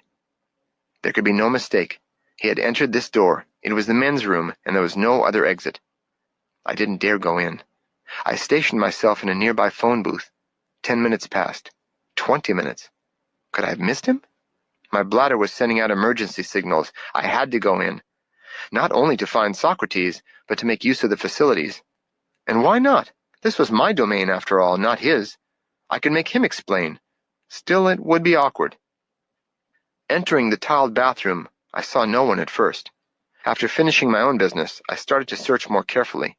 There was no other door, so we still had to be there. One guy came out of a stall and saw me hunched over looking under the stalls. He hurried out the door with wrinkled brow, shaking his head. Back to the business at hand. I ducked my head for a quick look under the last stall. First I saw the backs of a pair of sandal feet. Then suddenly Sock's face dropped into view, upside down with a lopsided grin. He obviously had his back to the door and was bending forward, his head down between his knees. I stumbled backward in shock, completely disoriented. I had no good reason for my bizarre bathroom behavior. Socrates swung the stall door open and finished with a flourish. Woo-ee! A man can get constipated when he's being stalked by a junior warrior. As his laughter thundered through the tiled room, I reddened. He had done it again. I could almost feel my ears lengthen as I was once again transformed into a jackass. My body churned with a mixture of shame and anger. I could feel my face turn red. I glanced at the mirror, and there, tied neatly in my hair, was a perky yellow ribbon. Things began to make sense. The people's smiles and laughter as they'd walked through campus, the strange looks I'd gotten from my fellow bathroom occupant. Socrates must have pinned it to my head while I dozed off in the bushes. Suddenly very tired, I turned and walked out the door. Just before it swung shut, I heard Socrates say, not without a tone of sympathy in his voice, "That was just to remind you who is the teacher and who is the student." That afternoon, I trained like the unleashed furies of hell. I talked to no one, and wisely no one said a word to me. I quietly raged and swore I'd do whatever was necessary to make Socrates acknowledge me as a warrior. One of my teammates stopped me on the way out and handed me an envelope. "Someone left this in the coach's office. It's addressed to you, Dan. A fan of yours?" "I don't know. Thanks, Herb." I stepped outside the door and ripped open the envelope. On an unlined piece of paper was written, "Anger is stronger than fear, stronger than sorrow. Your spirit is growing. You are ready for the sword. Socrates." Chapter 3. Cutting Free. The next morning, I decided to relax before tackling my daily activities, so I pulled out my small TV and dumped some cookies into a bowl. Switching on a soap opera, I immersed myself in someone else's problems. As I watched, mesmerized by the drama, I reached for another cookie and discovered that the bowl was empty. Could I have eaten all those cookies? Later that morning, I went running around Edwards Field. There I met Dwight, who worked up at the Lawrence Hall of Science in the Berkeley Hills. I had to ask his name a second time because I didn't catch it the first time. Another reminder of my feeble attention and wandering mind. After a few laps, Dwight remarked about the cloudless blue sky. I had been so lost in thought I hadn't even noticed the sky. Then he headed for the hills. He was a marathon runner. And I returned home, thinking about my mind. A self-defeating activity, if ever there was one. I observed that in the gym I kept my attention focused precisely on every action. But when I stopped soaring, my thoughts would again obscure my perception. That night, I walked to the station early, hoping to greet Socrates at the beginning of his shift. By now, I'd done my best to forget about yesterday's incident in the library and was ready to hear any antidote to my hyperactive mind that Soc cared to suggest. I waited. Midnight arrived. Soon after, so did Socrates. Soc put the tea kettle on, and I began, as was my custom, with a question. Socrates, how do I stop my thoughts, my mind, other than by developing a sense of humor? First, you need to understand where your thoughts come from, Dan, how they arise in the first place. When the mind resists life, thoughts arise. When something happens to conflict with a belief, turmoil is set up. Thought is an unconscious reaction to life. A car rolled into the station bearing a formally dressed older couple who sat like ramrods in the front seat. Come with me, Soc ordered. He removed his windbreaker and his cotton sport shirt, revealing a bare chest and shoulders with lean, well-defined muscles. He walked up to the driver's side of the car and smiled at the shocked pair. What can I do for you folks? Gasoline to fuel your spirits? Perhaps oil to smooth out the rough spots in your day. How about a new battery to put a little charge in your life? He winked at them openly and stood his ground, smiling as the car lurched forward and sped away from the station. He scratched his head. Maybe they just remembered that they left the water running at home. While we relaxed in the office sipping our tea, Socrates explained his lesson. You saw that man and woman resist what to them represented an abnormal situation. Conditioned by their values and fears, they haven't learned to cope with spontaneity. I could have been the highlight of their day. You see, Dan, when you resist what happens, your mind begins to race. The same thoughts that impinge upon you were actually created by you.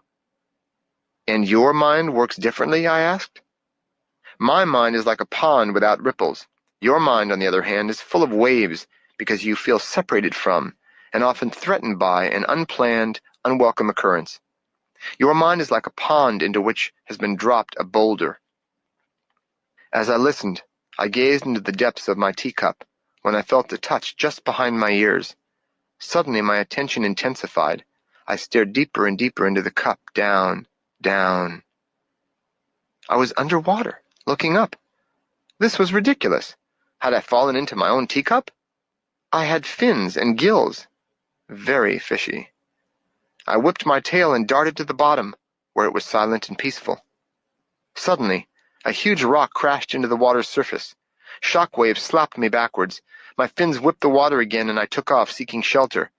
I hid until everything quieted down again.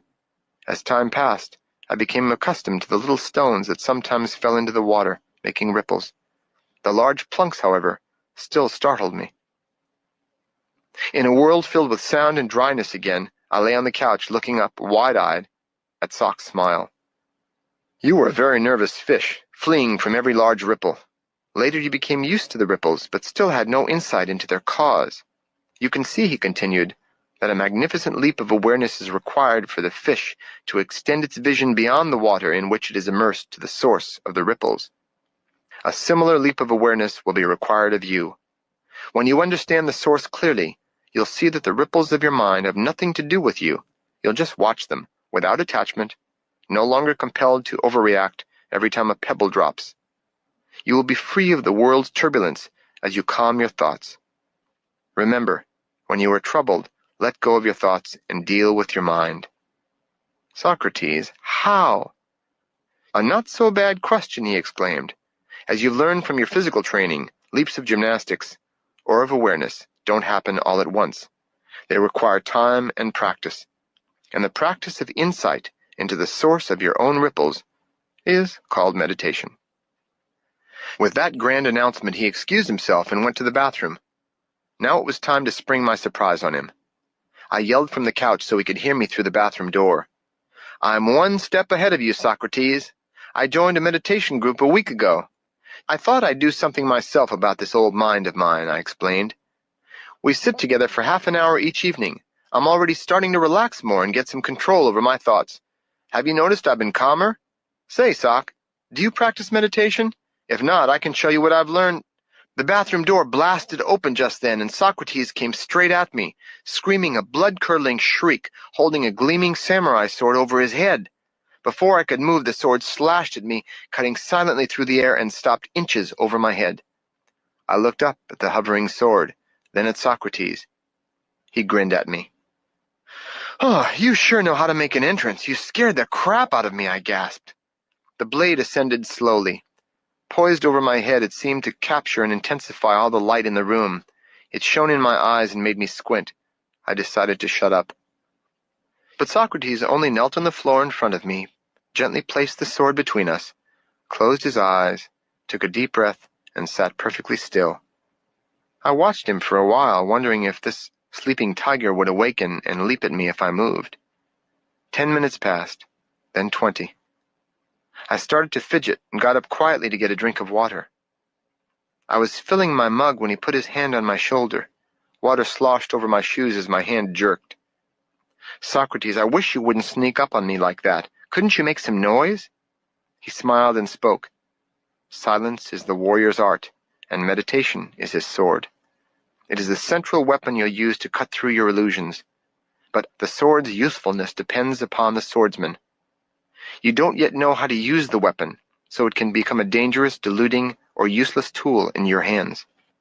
The warrior, on the other hand, uses the sword with skill and deep understanding, slashing through thoughts to reveal their lack of substance. What you need to stay on the right track, then, is a special map that covers the entire terrain you will explore. Step into the office and I'll give you just the map you need." We entered through the garage door. I plopped onto the couch. Socrates settled without a sound between the massive armrests of his plush chair. He stared at me for a full minute. "Uh-oh," I said nervously under my breath. "Something's up." "The problem is," he sighed at last, "that I can't describe the terrain for you, at least not in so many words." He rose and walked toward me with that shine in his eye that told me to pack my suitcases. I was going on a trip. For an instant, from a vantage point somewhere in space, I felt myself expanding at the speed of light, ballooning, exploding to the outermost limits of existence, until I was the universe. Nothing separate remained. I had become everything. I was consciousness, recognizing itself. I was the pure light that physicists equate with all matter, that poets define as love. I was one and I was all, outshining all the worlds. In that moment, the eternal, the unknowable had been revealed to me as an indescribable certainty. In a flash, I was back in my mortal form, floating among the stars. I saw a prism shaped like a human heart, which dwarfed every galaxy. It diffracted the light of consciousness into an explosion of radiant colors, sparkling splinters of every rainbow hue, spreading throughout the cosmos. My own body became a radiant prism then, throwing splinters of multicolored light everywhere. And it came to me that the highest purpose of the human body is to become a clear channel for this light, so that its brightness can dissolve all obstructions, all knots, all resistance. I felt the light diffracted across the systems of my own body. Then I knew that awareness is how the human being experiences the light of consciousness. I learned the meaning of attention. It is the intentional channeling of awareness. I felt my body again as a hollow vessel. I looked at my legs. They filled up with warm, radiant light, disappearing into brightness. I looked at my arms, with the same result. I focused attention on every part of the body until I became wholly light once again. Finally, I realized the process of real meditation. To expand awareness, to direct attention, to ultimately surrender to the light of consciousness itself. A light flickered in the darkness. I awoke to Socrates shining a flashlight back and forth across my eyes. Power failure, he said, baring his teeth like a Halloween pumpkin as he held the light up to his face. Well, is it all a bit clearer now? He asked, as if I had just learned how a light bulb worked, rather than seen the soul of the universe. I could hardly speak. You see, he said lightly, these little journeys do save some difficult explanations I must go through to enlighten you. Just then the lights flashed on, and we both laughed. He reached into a small refrigerator next to the water cooler and brought out some oranges, which he started to squeeze into orange juice as he continued. If you must know, you're doing me a service too. I'm also stuck in a place in time and space, and owe a kind of debt myself. A lot of me is tied up with your progress. In order to teach you, he said, tossing the orange rinds back over his shoulder into the wastebasket, making a perfect shot every time, I literally had to put a part of me in you. Quite an investment, I assure you. So it's a team effort all the way. He finished making the juice and handed me a small glassful. A toast, then, I said, to a successful partnership. Done, he smiled. Tell me more about this debt. To whom do you owe it? Oh, let's say it's just part of the house rules. That's silly. That's no answer at all. Silly it may be, but still I must abide by a particular set of rules in my business. He took out a small business card. It looked normal enough until I noticed a faint glow. In embossed letters it said, Warrior Incorporated, Socrates, Proprietor, specializing in paradox, humor, and change. Keep it safe, he said. It may come in handy. When you need me, when you really need me, just hold the card in both hands and call. I'll be there, one way or the other. I put the card carefully in my wallet. I'll keep it safe, Socrates. You can count on it. By the way, you wouldn't have one of those cards with Joy's address on it, would you? He ignored me. We were silent then, as Socrates began to prepare one of his crisp salads. Then I thought of another question. Socrates, how do I do it? How do I open myself to the light of awareness?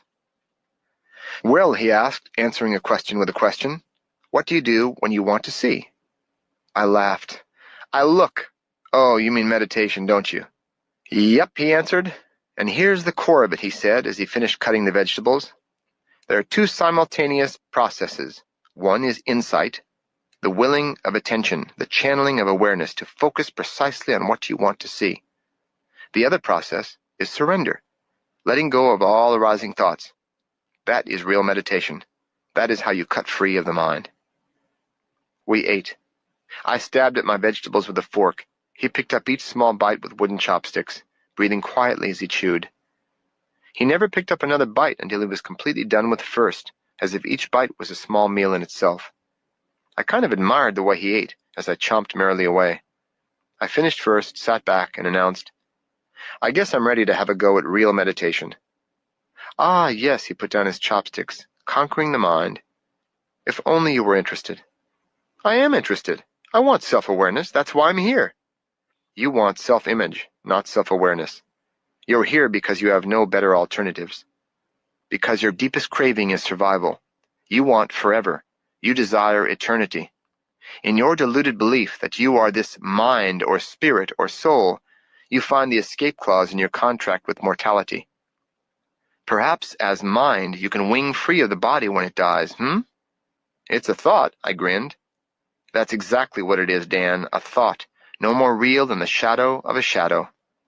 Consciousness is not in the body. Rather, the body is in consciousness. And you are that consciousness, not the phantom mind which troubles you so. You are the body, but you are everything else too. That is what your vision revealed to you. Only the mind is deluded, threatened by change. So if you will just relax mindlessly into the body, immortality is already yours, but not in the way you imagine or hope for. You have been immortal since before you were born and will be long after the body dissolves. The body is consciousness. It is immortal. It only changes. The mind, your own personal beliefs and history and identity, is the only mortal. So who needs it? Socrates signed off by relaxing into his chair. If I'm not my thoughts, what am I? He looked at me as if he'd just finished explaining that 1 and 1 are 2, and then I'd asked, "Yes, but what are 1 and 1?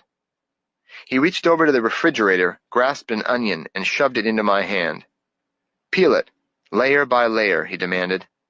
I started peeling. "What do you find?" "Well, another layer." "Continue." I peeled off a few more layers. "Just more layers, Sock." "Continue peeling until there are no more layers. What do you find?" "Well, there's nothing left." "There's something left, all right." "What's that?" "The universe. Consider that as you walk home." I looked out the window. It was almost dawn. I came in the next night, after a mediocre meditation session, still brimming with thoughts. There wasn't much early evening business, so we sat back, sipping peppermint tea, and I told him about my lackluster meditation practice. "Yes, your attention is still diffused. Let me tell you another story." A Zen student asked his Roshi the most important element of Zen. The Roshi replied, "Attention." "Yes, thank you," the student replied, "but can you tell me the second most important element?" And the Roshi replied, "Attention." Puzzled, I looked up at Sock, waiting for more. "That's all, folks," he said.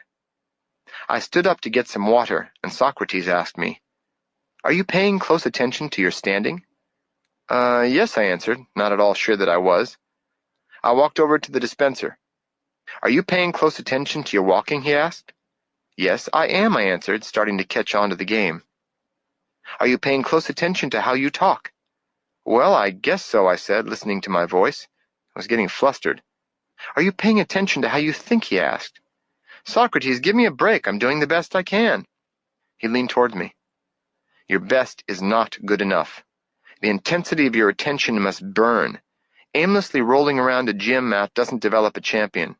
Sitting with your eyes closed and letting your attention roam doesn't train your awareness." "But why should a warrior sit around meditating?" I asked. "I thought this was a way of action."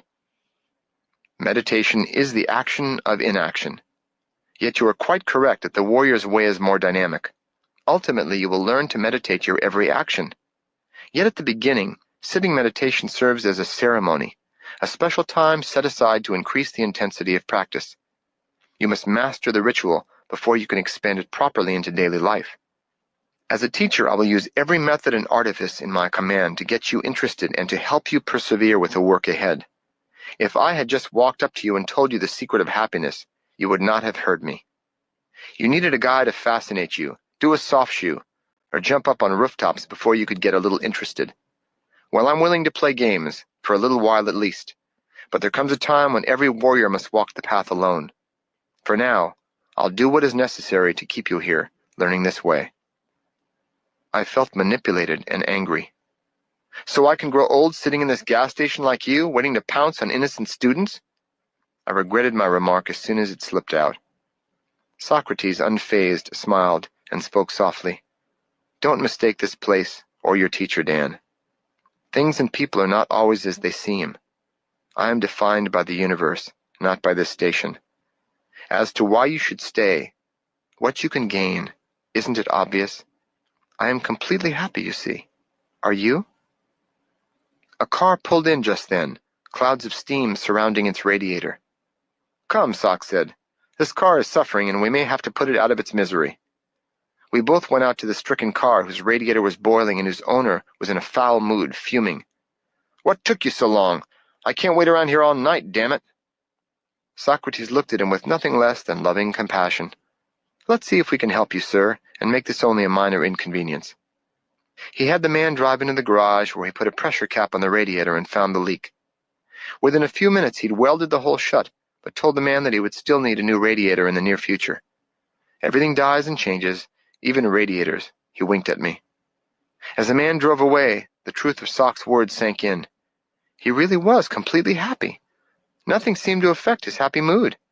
In all the time I'd known him, he had acted angry, sad, gentle, tough, humorous, and even concerned. But always, happiness had twinkled in his eyes, even when tears welled up in them. I thought of Socrates as I walked home, my shadow growing and shrinking as I passed under each street light. I kicked a stone into the darkness as I neared my apartment, walking softly down the driveway to the back, while my little converted garage apartment waited under the branches of a walnut tree. It was only a few hours away from dawn. I lay in bed but couldn't sleep. I wondered whether I could discover his secret of happiness. It seemed even more important right now than jumping up onto rooftops. Then I remembered the card he had given me. Quickly, I got out of bed and turned on the light. Reaching into my wallet, I extracted the card. My heart started to beat rapidly. Socrates had said that if I ever really needed him, to hold the card in both hands and just call. Well, I was going to test him. I stood for a moment, trembling. My knees were starting to shake. I took the softly glowing card in both hands and called, "Socrates, come in, Socrates, Dan calling." I felt like a complete fool standing there at 4:55 in the morning, holding a glowing card talking to the air. Nothing happened.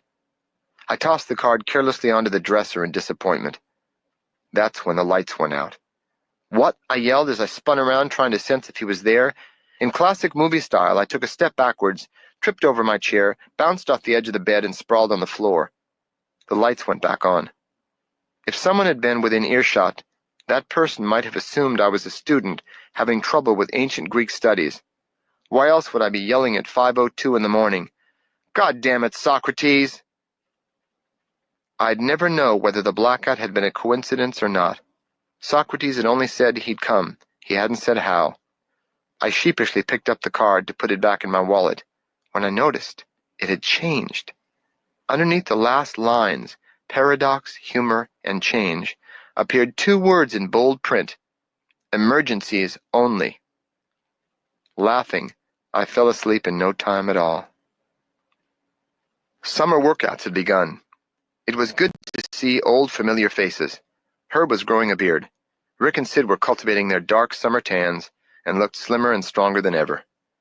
I wanted so much to share my life and the lessons I'd been learning with my teammates, but I just didn't know where to begin. Then I remembered Sock's business card. Before warm-up began, I called Rick over. "Hey, I want to show you something."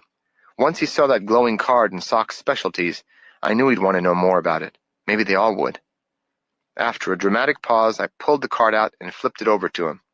"Take a look at this. Pretty strange, huh? That guy's a teacher of mine."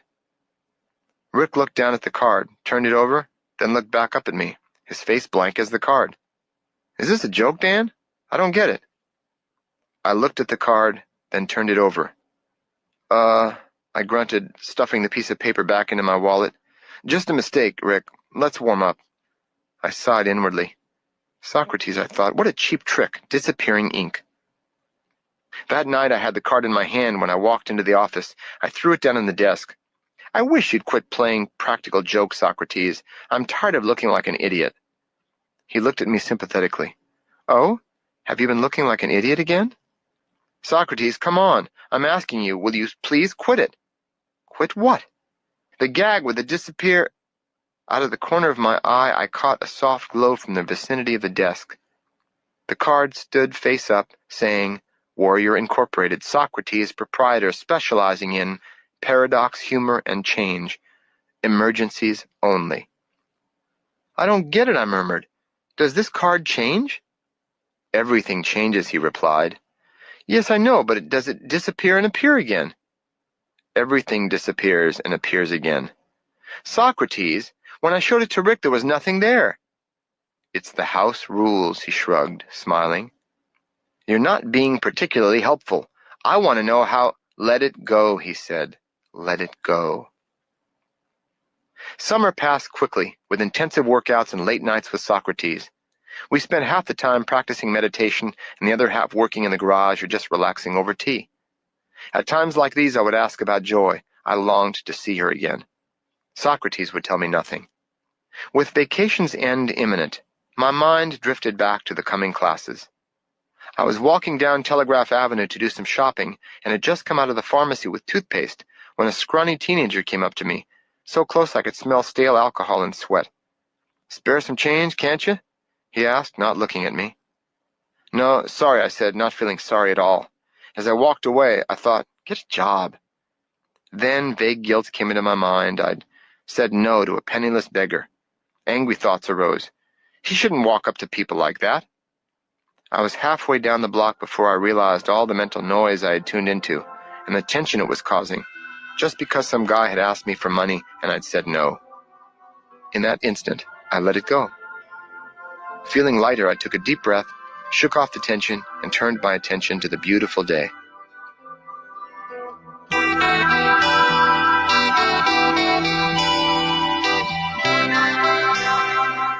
That night at the station, I told Socrates my news. Soc, I'm flying down to LA in a few days to visit my folks. I'm going to buy a motorcycle while I'm down there. And I just learned this afternoon that the United States Gymnastics Federation is flying Sid and me to Ljubljana, Yugoslavia, the World Gymnastics Championships. To my surprise, Socrates just frowned, saying, "What will be, will be." I chose to ignore this and started out the door. "Well, bye for now, Soc. See you in a few weeks." "I'll see you in a few hours," he responded. "Meet me at Ludwig's Fountain at noon."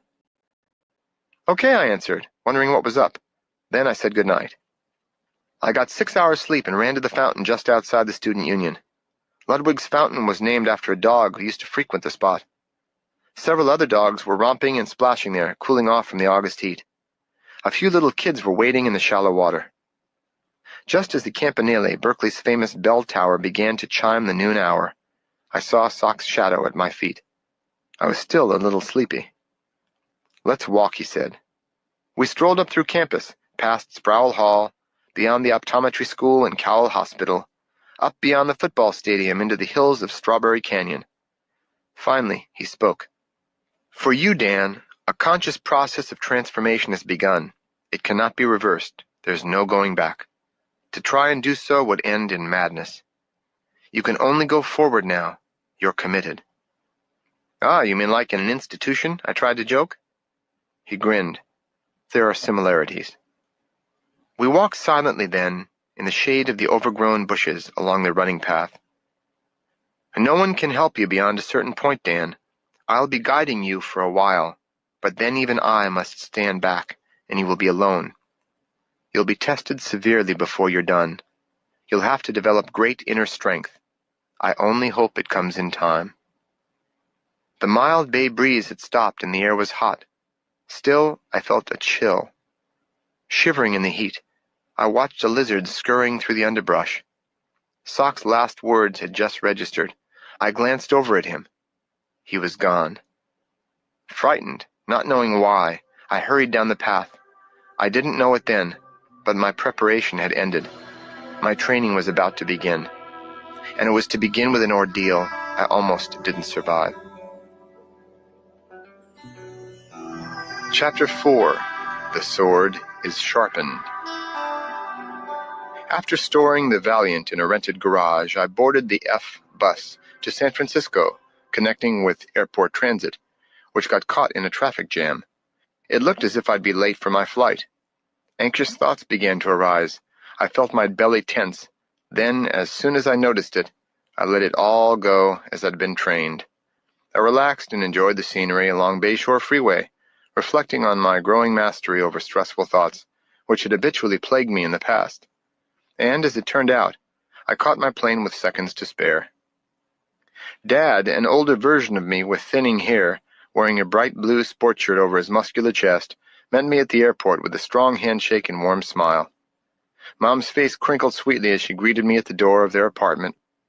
All the while I'd been tempted to tell them about my adventures with Socrates, but thought better of silence. Perhaps I'd explain it all in writing someday. I spent most of my time in Los Angeles looking for a motorcycle and finally found a 500cc Triumph. It took me a few days to get comfortable with it, and I almost fell twice, each time thinking I'd seen Joy coming out of a store or disappearing around a corner. My final day in Los Angeles soon arrived. Early the next morning, I'd zoom up the coast to Berkeley, meet Sid that evening, and we'd take off for Yugoslavia and the World Gymnastics Championships. I relaxed around the house during the day. After dinner, I took crash helmet in hand and left the house to shop for a traveling bag. As I walked out the door, I heard Dad say, "Be careful, Dan. Motorcycles are hard to see at night." His usual caution. "Yeah, Dad, I'll be careful," I yelled back. Then I gunned the bike and pulled out into the traffic. I roared through the dusk. The streetlights flashed by as I approached 7th and Western. I was about to cut through the intersection when I noticed a red and white Buick facing me, signaling for a left turn. I slowed down, a small precaution which probably saved my life. Just as my bike entered the intersection, the Buick suddenly accelerated, turning directly in front of me. For a few more precious seconds, the body I was born with was still in one piece. There was time enough to think, but not to act. Cut left, my mind screamed, but there was oncoming traffic. Swerve right. I'd never clear the fender. Lay it down. I'd slide under the wheels. My options were gone. I slammed on the brakes and waited. It was unreal, like a dream, until I saw a flashing image of the driver's horrified face. With a terrible thud and the musical sound of tinkling glass, my bike smashed into the car's front fender and my right leg shattered. Then everything sped up horribly as the world turned black. I must have lost and regained consciousness just after my body somersaulted over the car and crashed onto the concrete. A moment of blessed numbness, then the pain began, like a searing, red-hot vice, squeezing and crushing my leg tighter and tighter, until it became more than I could bear, and I started to scream. I wanted it to stop. I prayed for unconsciousness. Faraway voices. Just didn't see him. Parents' phone number? Take it easy. They'll be here soon. Then I heard a faraway siren, and hands were removing my helmet, lifting me onto a stretcher. I looked down and saw a white bone sticking out through the torn leather of my boot. With the slam of the ambulance door, I suddenly remembered Socrates' words, and you'll be tested severely before you're done. Seconds later, it seemed, I was lying on the x-ray table in the emergency room of Los Angeles Orthopedic Hospital. The doctor complained of fatigue. My parents rushed into the room looking very old and very pale. That's when reality caught up with me. Numb and in shock, I started to cry. The doctor worked efficiently, anesthetizing me, snapping my dislocated toes back into place, and sewing up my right foot. Later in the operating room, his scalpel sliced a long, red line deep into my skin, cutting through the muscles that had worked for me so well. He removed bone from my pelvis and grafted it to the fragments of my right thigh bone. Finally, he hammered a narrow metal rod down the center of my bone, from the hip, a kind of internal cast. I was semi-conscious for 3 days in a drugged sleep that barely separated me from the agonizing, unrelenting pain. Sometime in the evening of the 3rd day I awoke in darkness, when I sensed someone quiet as a shadow sitting nearby. Joy got up and knelt by my bedside, stroking my forehead as I turned away in shame. She whispered to me, "I came as soon as I heard." I wished for her to share my victories, but she always saw me in defeat. I bit my lip and tasted tears again. Joy gently turned my face to hers and looked into my eyes. "Socrates has a message for you, Danny. He asked me to tell you this story." I closed my eyes and listened intently. An old man and his son worked a small farm with only one horse to pull the plow. One day the horse ran away. "How terrible," sympathized the neighbors. "What bad luck." "Who knows whether it's bad luck or good luck," the farmer replied. A week later the horse returned from the mountains, leading 5 wild mares into the barn.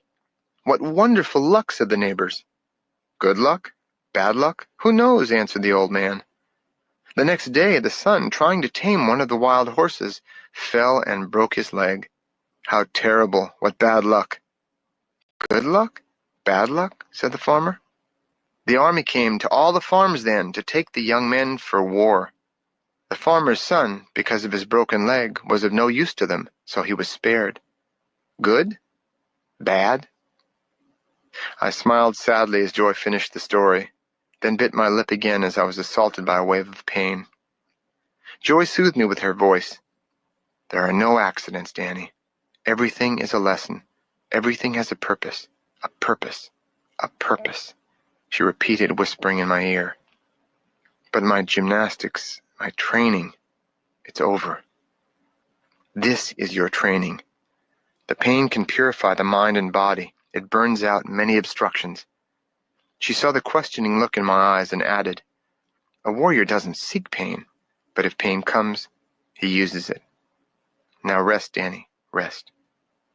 She slipped out behind the entering nurse. "Don't go, Joy," I muttered, and fell into a deep sleep, remembering nothing more. Friends visited, and my parents came every day. But for most of 21 endless days I lay alone, flat on my back, watching the white ceiling, meditating for hours, battered by thoughts of melancholy, self-pity, and futile hope. On a Tuesday morning, leaning on new crutches, I stepped out into the bright September sunlight and hobbled slowly to my parents' car. I had lost almost 30 pounds, and my pants hung loosely on my protruding hip bones. My right leg looked like a stick with a long purple scar down the side. I stayed with my parents for a few days, resting in the hot sun and swimming slowly through the shallow end of the swimming pool, painfully forcing my sutured leg muscles to work. I ate sparingly, fruits and vegetables, nuts, a little yogurt.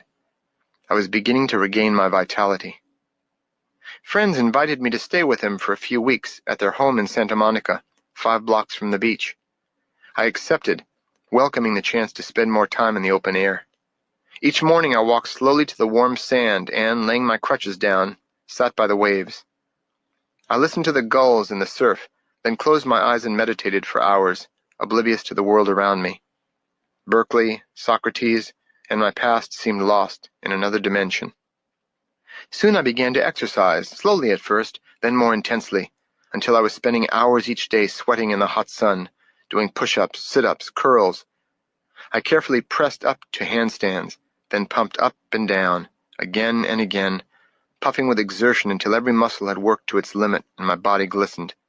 Then I would hop one-legged into the shallow surf and sit dreaming of lofty somersaults until the salt water washed my shining sweat and soaring dreams into the sea. I had time to consider all that had happened to me since I had met Socrates. I thought about life and its purpose, death and its mystery, and I remembered my mysterious teacher, his words, his animated expressions. Mostly, though, I remembered his laughter. The warmth of the October sun faded into the November clouds. Fewer people came to the beach, and during this time of solitude, I enjoyed a peace I had not felt for many years. I imagined staying on the beach my whole life, but I knew I'd be going back to school after Christmas. My doctor gave me the results of my x-rays. "Your leg is healing well, Mr. Millman, unusually well, I should say. But I caution you, don't get your hopes up. The nature of your accident doesn't make it likely that you'll be able to do gymnastics again." I said nothing. Soon I waved goodbye to my parents and boarded a jet. It was time to return to Berkeley. Rick picked me up at the airport. I stayed with him and Sid for a few days, until I found a studio in an old apartment house near campus. Each morning, gripping my crutches tightly, I'd make my way to the gym and train on the weight machines, then fall exhausted into the swimming pool. There, assisted by the water's buoyancy, I'd force my leg to the point of pain, trying to walk, always to the point of pain. Afterwards, I would lie on the lawn behind the gym, stretching my muscles to retain the suppleness I'd need for future training. Finally, I rested, reading in the library until I fell into a light sleep. I had called Socrates to tell him I was back. He wasn't much for talking on the phone and told me to visit him when I could walk without crutches. That was fine with me. I wasn't ready to see him yet. It was a lonely Christmas that year until Pat and Dennis, 2 of my teammates, knocked on my apartment door, grabbed my jacket, and practically carried me to the car. We drove toward Reno, up into the snow, and stopped at Donner Summit. While Pat and Dennis ran through the snow, wrestling, throwing snowballs, and sledding down the hill, I hobbled carefully through the snow and ice and sat on a log. My thoughts floated back to the coming semester and to the gymnastics room. I wondered if my leg would ever heal straight and strong. Snow dropped from a branch, thudding with a slushy sound to the frozen ground, waking me from my reverie. Soon we were driving home. Pat and Dennis were singing bawdy songs.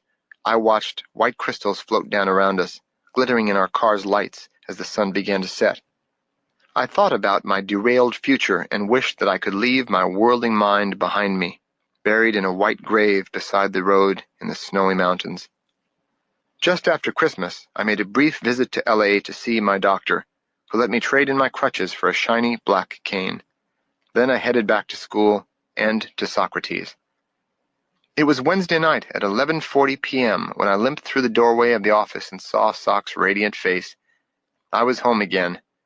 I'd almost forgotten what it was like to sit and sip tea with Socrates in the quiet of the night. It was a more subtle and in many ways greater pleasure than all my athletic victories. I looked at this man who had become my teacher and saw things I'd never seen before. In the past I had noticed a light that seemed to encircle him, but I'd assumed it was only my tired eyes. I wasn't tired now, and there was no doubt about it. It was a barely perceptible aura. "Socrates," I said, "there's a light shining around your body. Where does it come from?" "Clean living," he grinned. Then the bell clanged and he went out to make someone laugh under the pretext of servicing a car. Socrates dispensed more than gasoline. Maybe it was that aura, that energy or emotion. Anyway, people nearly always left happier than when they'd arrived. It wasn't the glowing, however, that impressed me most about him. It was his simplicity, his economy of motion and of action. I hadn't truly appreciated any of this before. It was as if I saw more deeply into Socrates with every new lesson I learned. As I came to see the complexities of my mind, I realized how he had already transcended his. When he returned to the office, I asked, "Socrates, where is Joy now? Will I see her again soon?" He smiled as if glad to hear my questions again. "I don't know where she is. That girl is a mystery to me, always was." I then told Socrates about the accident and its aftermath. He listened quietly and intently, nodding his head. "Dan, you're no longer the young fool who walked into this office over a year ago." "Has it been a year? It seemed like 10, I joked. "Are you saying I'm no longer a fool?" "No, only that you're no longer young." "Hey, that's real heartwarming, Sock." "But now you're a fool with spirit, Dan, and that's a very big difference. You still have a faint chance of finding the gate and passing through." "Gate?" I said. "The gate exists inside you, and you alone must find it. I can only guide you. But you're not ready yet, not nearly ready. If you attempted to pass the gate now, it would mean your almost certain death. There's much work to be done before you're prepared to knock at the gate. To find the gate, you must first learn to follow." "The house rules?" I volunteered. He laughed. Then the bell clanged as a car pulled smoothly through a rain puddle into the station. I watched through the misty window as Socrates walked quickly out into the drizzle, wearing his poncho. I could see him put the gas nozzle in, go around to the driver's side and say something to a bearded, blond-haired man in the car. The window misted over again, so I wiped it clean with my sleeve in time to see them laughing. Then Socrates opened the door to the office, and a draft of cold air slapped me harshly, bringing with it my first awareness that I didn't feel well at all. Socrates was about to make some tea when I said, "Please sit down, Sock. I'll make tea." He sat, nodding his head in approval. I leaned against the desk, feeling dizzy. My throat was sore. Perhaps the tea would help. As I filled the kettle and placed it on the hot plate, I asked, "Do I have to build some kind of road to this gate, then?" "Yes, in a sense, everyone must. You paved the way with your own work."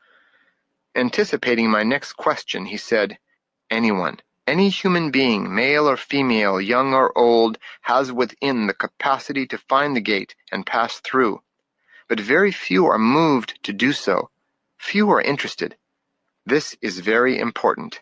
I didn't decide to teach you because of any inherent capacity you possessed. As a matter of fact, you have glaring weaknesses, along with your strong points. But you have the will to make this journey." That struck a resonant chord. I guess you could compare it to gymnastics, Sock. Even someone who is overweight, weak, or inflexible can become a fine gymnast, but the preparation is longer, more difficult. Yes, that's exactly what it's like. And I can tell you this, your path is going to be very steep. My head felt feverish, and I started to ache all over. I leaned against the desk again, and out of the corner of my eye saw Socrates come toward me, reaching out for my head. "Oh no, not now, I'm not up to it," I thought, but he was only feeling my feverish forehead. Then he checked the glands in my neck, looked at my face and eyes, and felt my pulse for a long time. "Dan, your energies are way out of balance. Your spleen is probably swollen. I suggest you visit a physician, tonight, now." I was feeling really miserable by the time I limped to Cowell Hospital. My throat was burning and my body aching. The doctor confirmed Sock's diagnosis. My spleen was badly swollen. I had a severe case of mononucleosis and was admitted to the infirmary. During that first fitful, feverish night, I dreamed that I had one huge leg and one shriveled one. When I tried to swing on the bars or tumble, everything was crooked, and I fell into the late afternoon of the next day, when Socrates walked in with a bouquet of dried flowers. "Socrates," I said weakly, delighted by his unexpected visit, "you shouldn't have." "Yes, I should have," he replied. "I'll have the nurse put them in a vase. I'll think of you when I look at them," I grinned weakly. "They're not to look at, they're to eat," he said, leaving the room. A few minutes later he returned with a glass of hot water. Crushing some of the flowers, he wrapped them in a piece of cheesecloth he'd brought and dipped the tea bag into the water. "This tea will strengthen you and help cleanse the blood. Here, drink." It tasted bitter, strong medicine. Then he took a small bottle of yellow liquid in which were floating more crushed herbs and massaged the liquid deep into my right leg directly over the scar. I wondered what the nurse, a very pretty, businesslike young woman, would say if she came in. "What is that yellow stuff in the bottle, Sock?"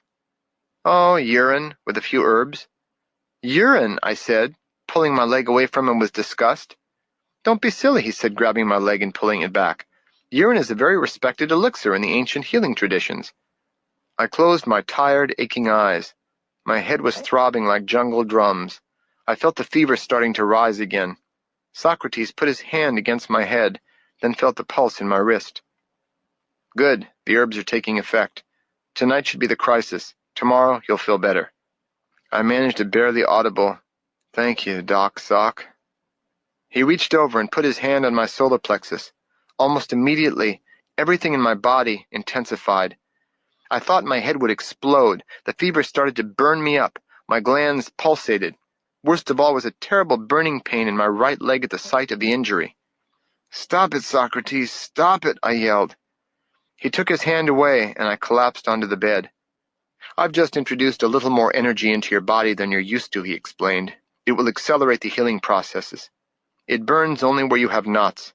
If you were free of obstructions, if your mind was clear, your heart open, and your body free of tension, you'd experience the energy as an indescribable pleasure, better than sex. You'd think you were in heaven, and in a way, you'd be right."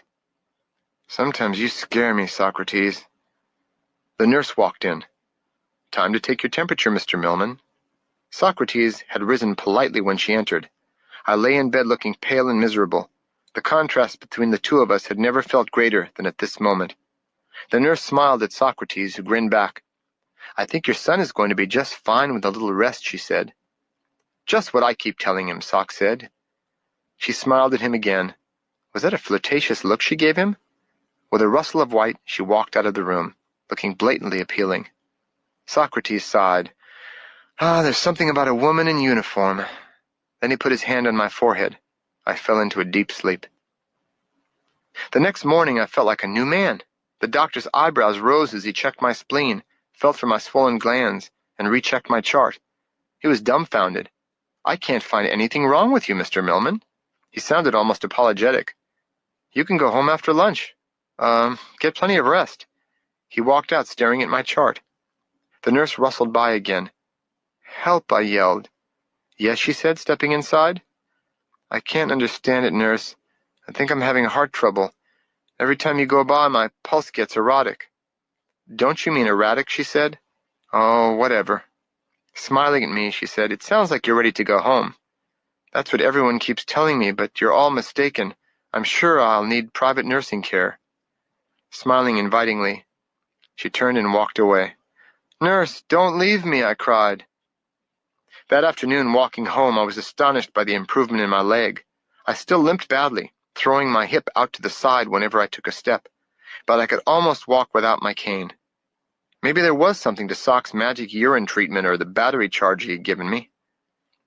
School had begun, and I was again surrounded by other students and books and assignments, but that was all secondary to me now.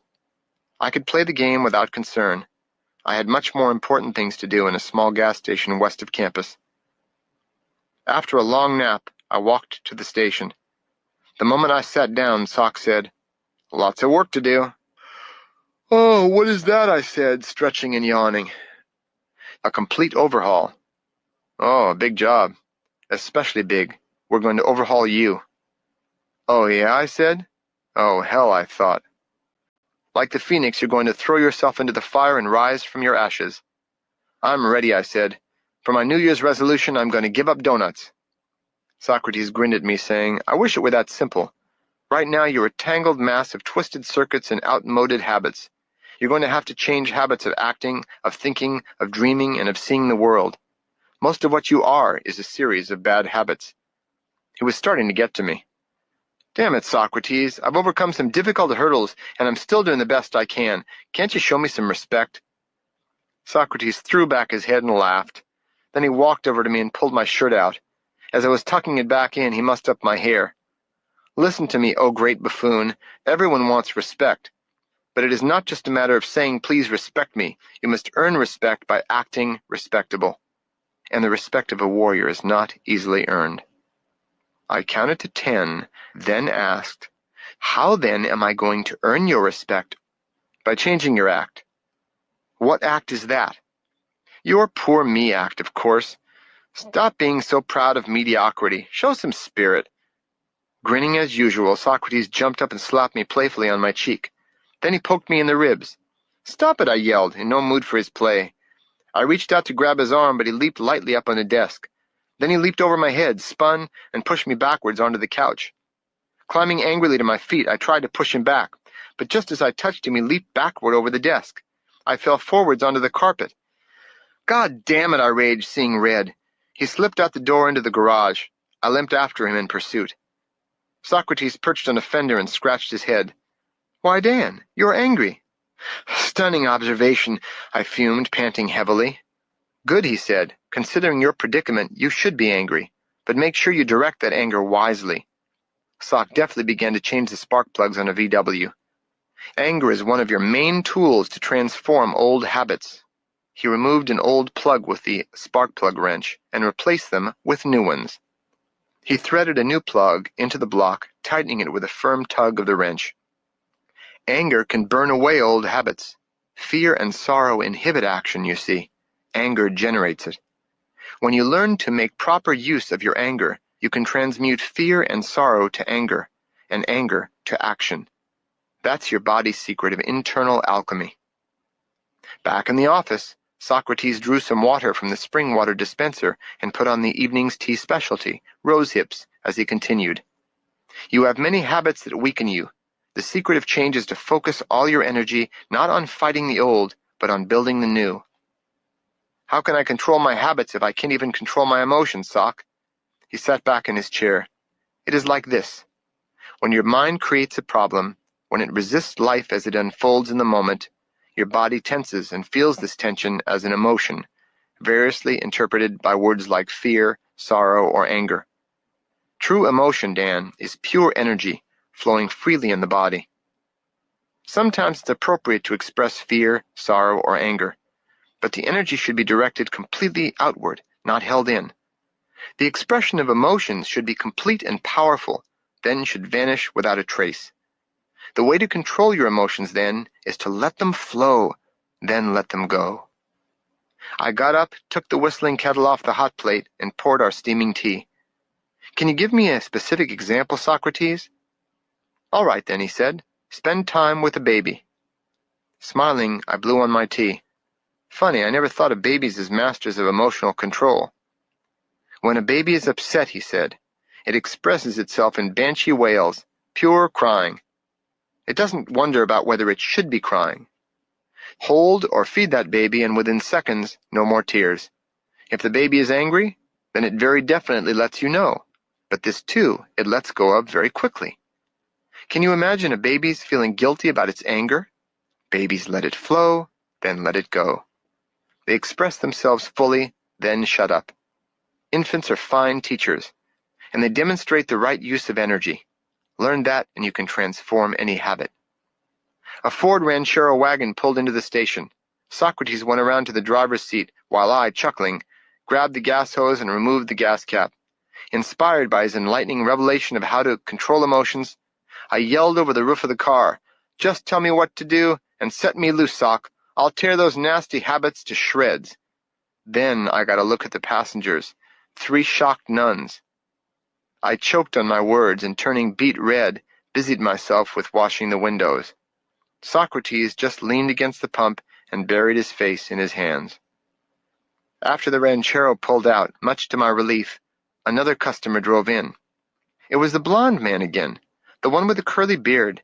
He jumped out of the car and gave Socrates a bear hug. "Good to see you as always, Joseph," Socrates said. "Same here. Socrates, isn't it?" He gave me a beguiling grin. "Joseph, this young question machine is named Dan. Push a button and he asks a question. Marvelous to have around, really, when I've no one to talk to." Joseph shook my hand. "Has the old man mellowed in his declining years?" he asked with a broad smile. Before I could assure him that Sock was probably more ornery than ever, the old man interrupted. "Oh, I've really become lazy. Dan has it much easier than you did."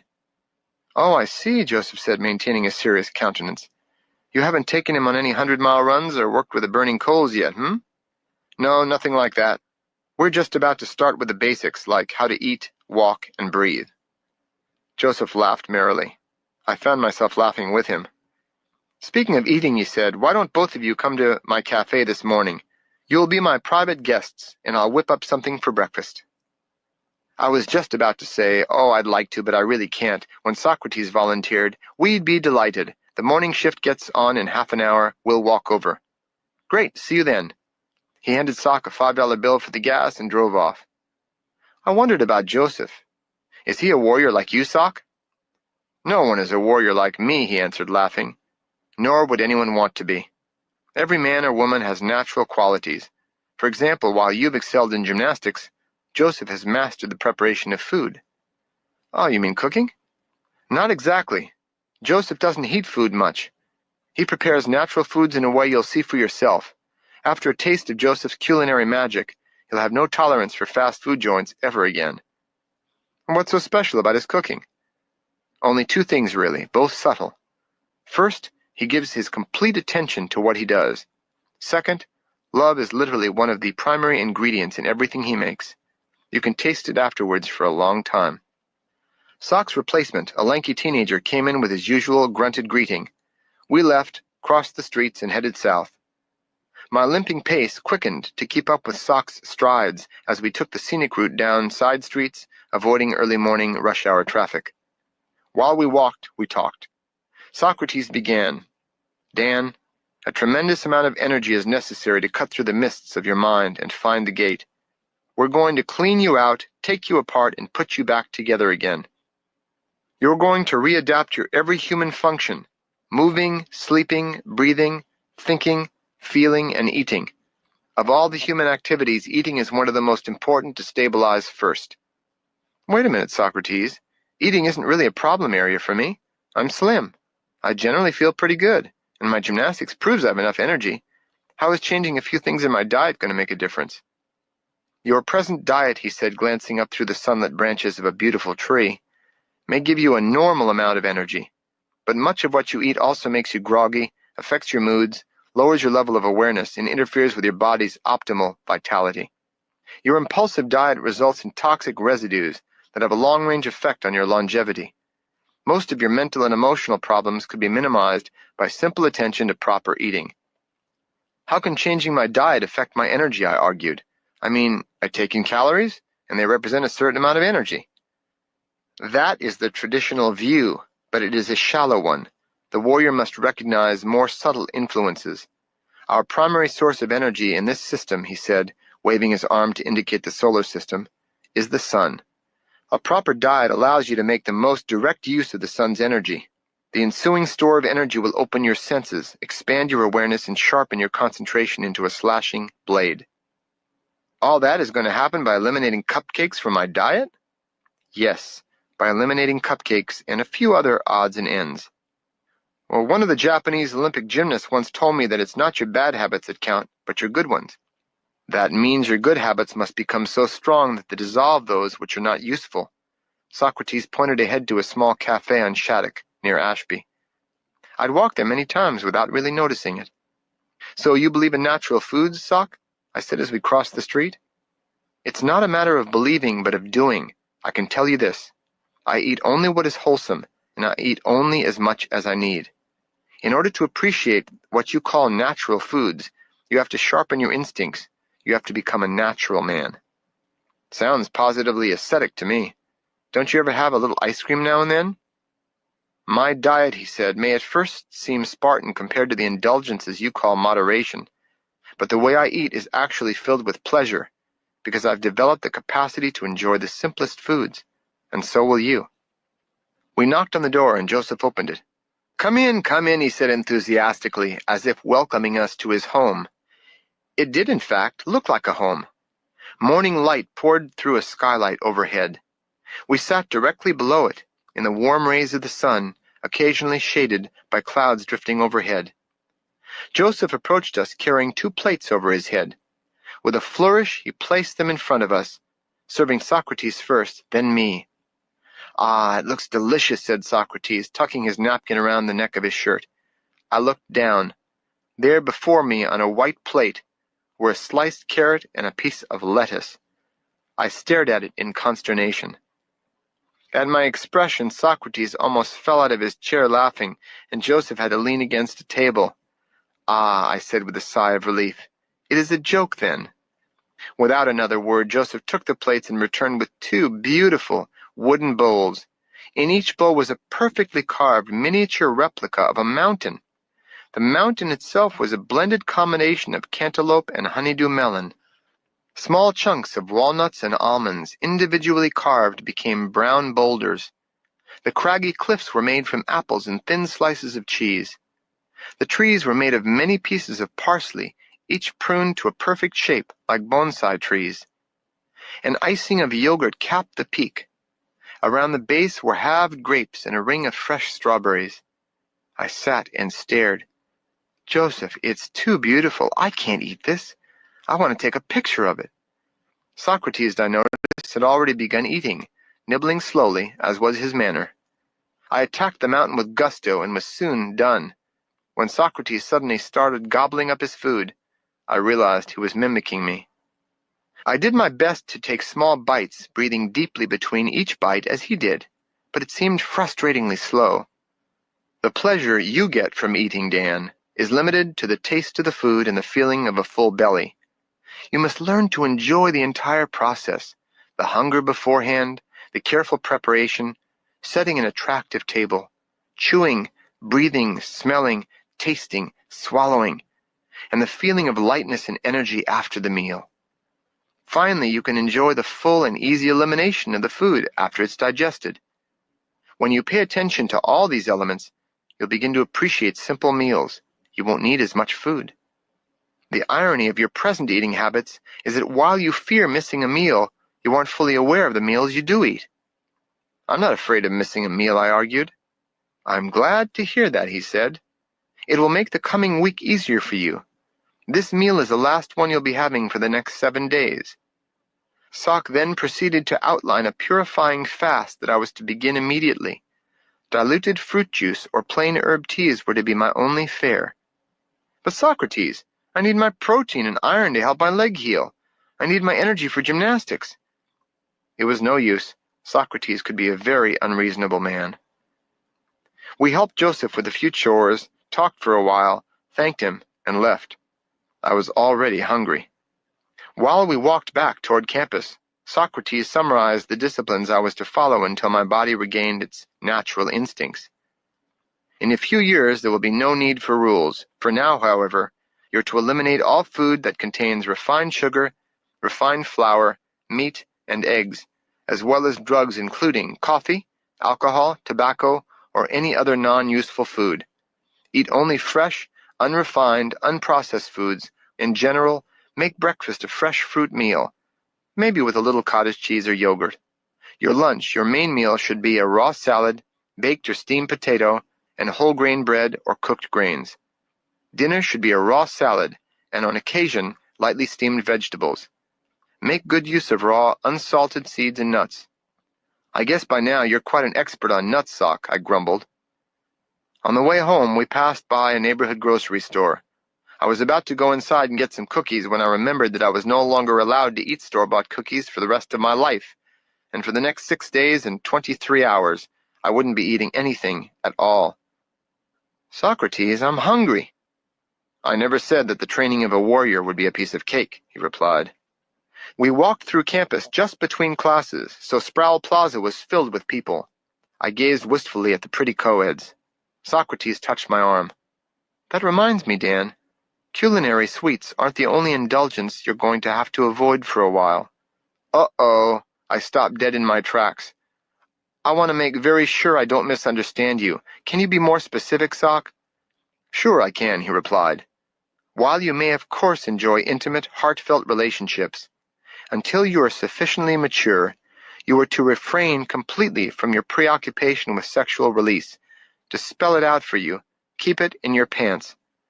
But Soc, I argued, as if on trial for my life, that's old-fashioned, puritanical, unreasonable, and unhealthy. Cutting down on food is one thing, but this is different. I started quoting the Playboy philosophy, Albert Ellis, Robert Rimmer, Jacqueline Suzanne, and the Marquis de Sade. I even threw in Reader's Digest and Dear Abby, but nothing moved him. He said, there's no point in my trying to explain my reasons. You're just going to have to find your future thrills in fresh air, fresh foods, fresh water, fresh awareness, and sunshine. How can I possibly follow every discipline you demand? Consider the final words of advice that Buddha gave to his disciples. What did he say? I waited inspiration. Do your best. With that, Soc vanished into the crowd. The next week, my rites of initiation got underway. While my stomach growled, Soc filled my nights with basic exercises, teaching me how to breathe more deeply and slowly, mouth lightly closed and the tongue on the roof of the mouth.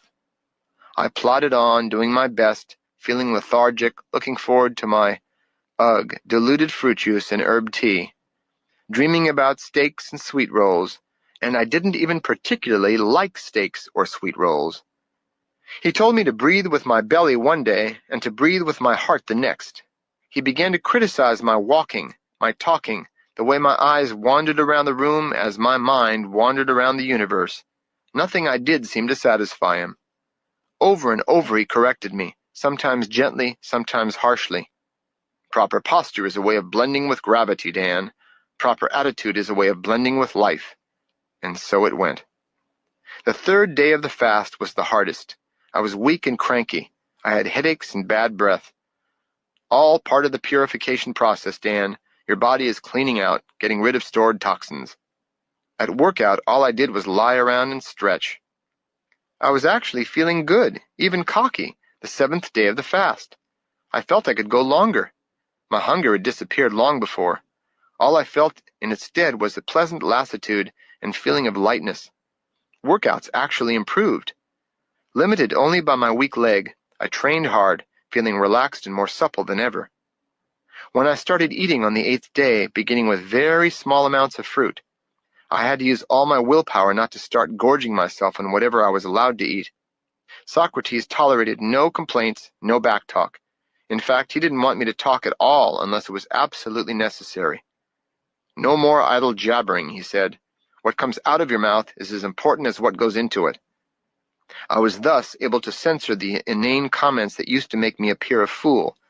It actually felt pretty good to talk less once I started getting the knack of it. I felt calmer somehow. But after a few weeks, I tired of it. My main problem was fitting in socially with my friends. Rick, Sid, and I took dates to Laval's for pizza. Everyone else, including my date, shared an extra-large sausage pizza. I ordered a small, whole-wheat, vegetarian special. They had milkshakes or beer. I sipped my apple juice. They wanted to go to Fenton's ice cream parlor afterward. While they ate their sundaes, I sucked on a piece of ice. I looked at them enviously. They looked back with vague resentment. I probably made them feel guilty. My social life was collapsing under the weight of my disciplines. I would walk blocks out of my way to avoid the donut shops, food stands, and outdoor restaurants near campus. My cravings and compulsions were becoming obvious to me, but I fought back. If I turned into a jellyfish over a jelly donut, I just wouldn't be able to face Socrates. As time passed, though, I began to feel a growing resistance. I complained to Socrates, in spite of his dark look. Soc, you're no fun anymore. You've become an ordinary grumpy old man. You never even glow. He glowered at me. No more magic tricks. That was just it. No tricks, no sex, no potato chips, no hamburgers, no candy, no donuts, no fun, and no rest. Discipline in the station and out. January had trudged by, February had flown, and now March was nearly over. The team was finishing the season without me. Again I told Socrates my feelings, but he offered no consolation, no support. Socrates, I'm a real spiritual Boy Scout. My friends don't want to go out with me anymore. You're ruining my life. I'm afraid I'll become a dried-up old... Socrates interrupted me. Dan, if dehydration is what you fear, I can assure you that my late wife considered me rather juicy. Your wife? He laughed again at my shocked expression. Then he looked at me. I thought he wanted to say something else, but he only resumed his paperwork and said, Do your best. Well, thank you for the stirring pep talk. Deep down, I was offended by having another person, even Socrates, direct my life.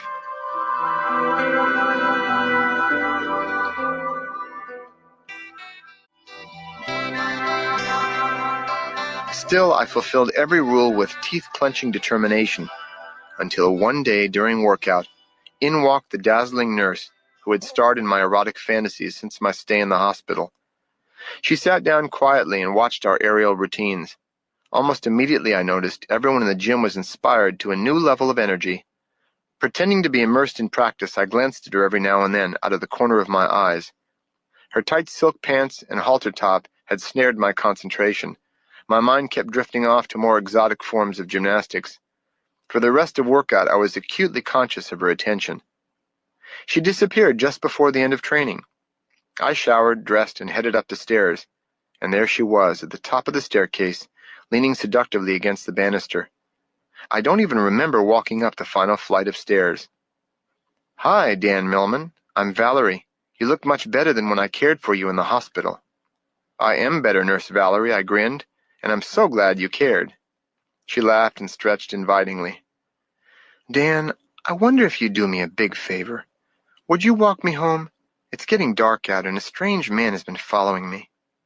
I was about to point out that it was early April and the sun wouldn't be going down for another hour, but then thought, what the hell, a petty detail. We walked, we talked, and I ended up having dinner at her apartment.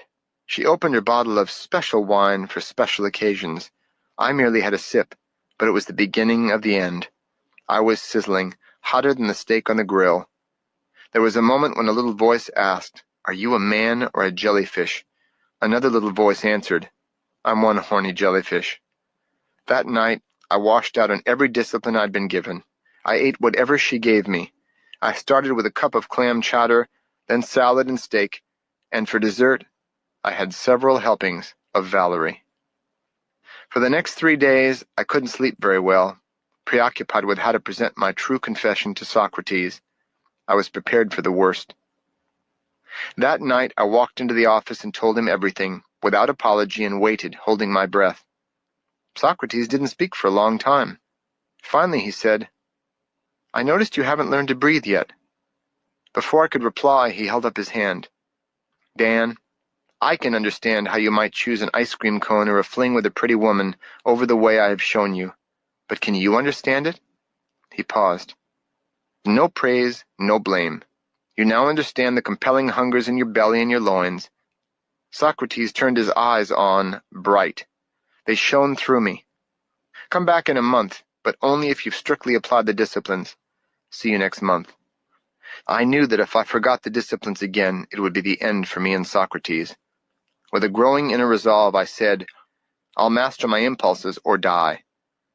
Valerie called me the next day. I felt all the familiar stirrings at the sound of her voice, which had moaned in my ear not long before. Danny, I'd love to see you tonight. Are you available? Oh, good. I get off work at 7. Shall I meet you at the gym? Okay, see you then. Bye. I took her to Joseph's cafe that night for a supreme salad surprise. I noticed that Valerie was flirting with Joseph. He was his usual warm self, but showed no sign of returning her flirtations. Later, we returned to her apartment. We sat and talked a while. She offered wine. I asked for juice. She touched my hair and kissed me softly, murmuring in my ear. I kissed her back with feeling. Then my inner voice came through loud and clear. Get yourself together. Remember what you must. I sat up, taking a deep breath.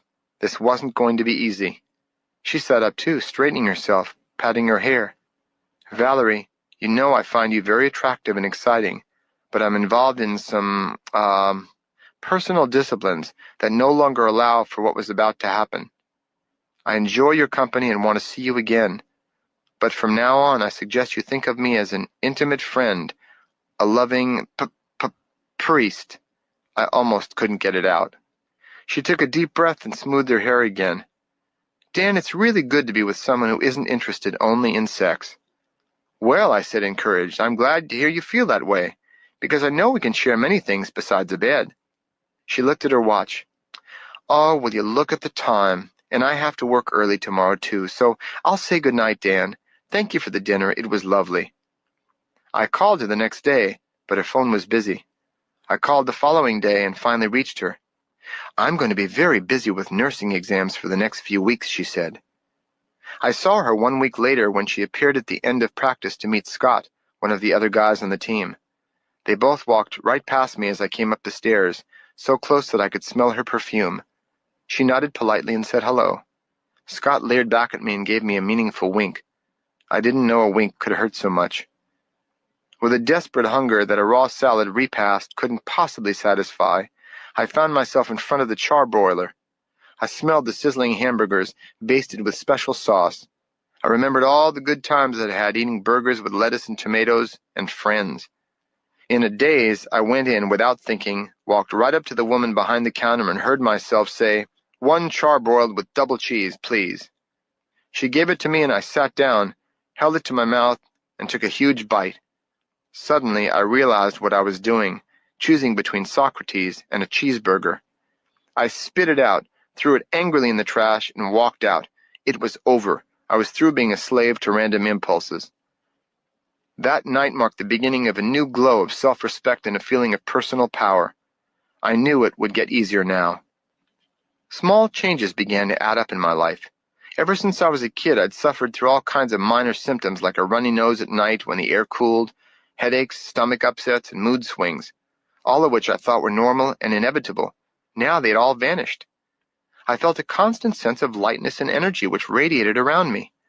Maybe that accounted for the number of women flirting with me, the little kids and dogs coming up to me and wanting to play. A few of my teammates started asking for advice about personal problems. No longer a small boat in a stormy sea, I started to feel more like the Rock of Gibraltar. I told Socrates about my experience. He nodded. Your energy level is rising. Then he added, on the other hand, it would be premature for self-congratulation.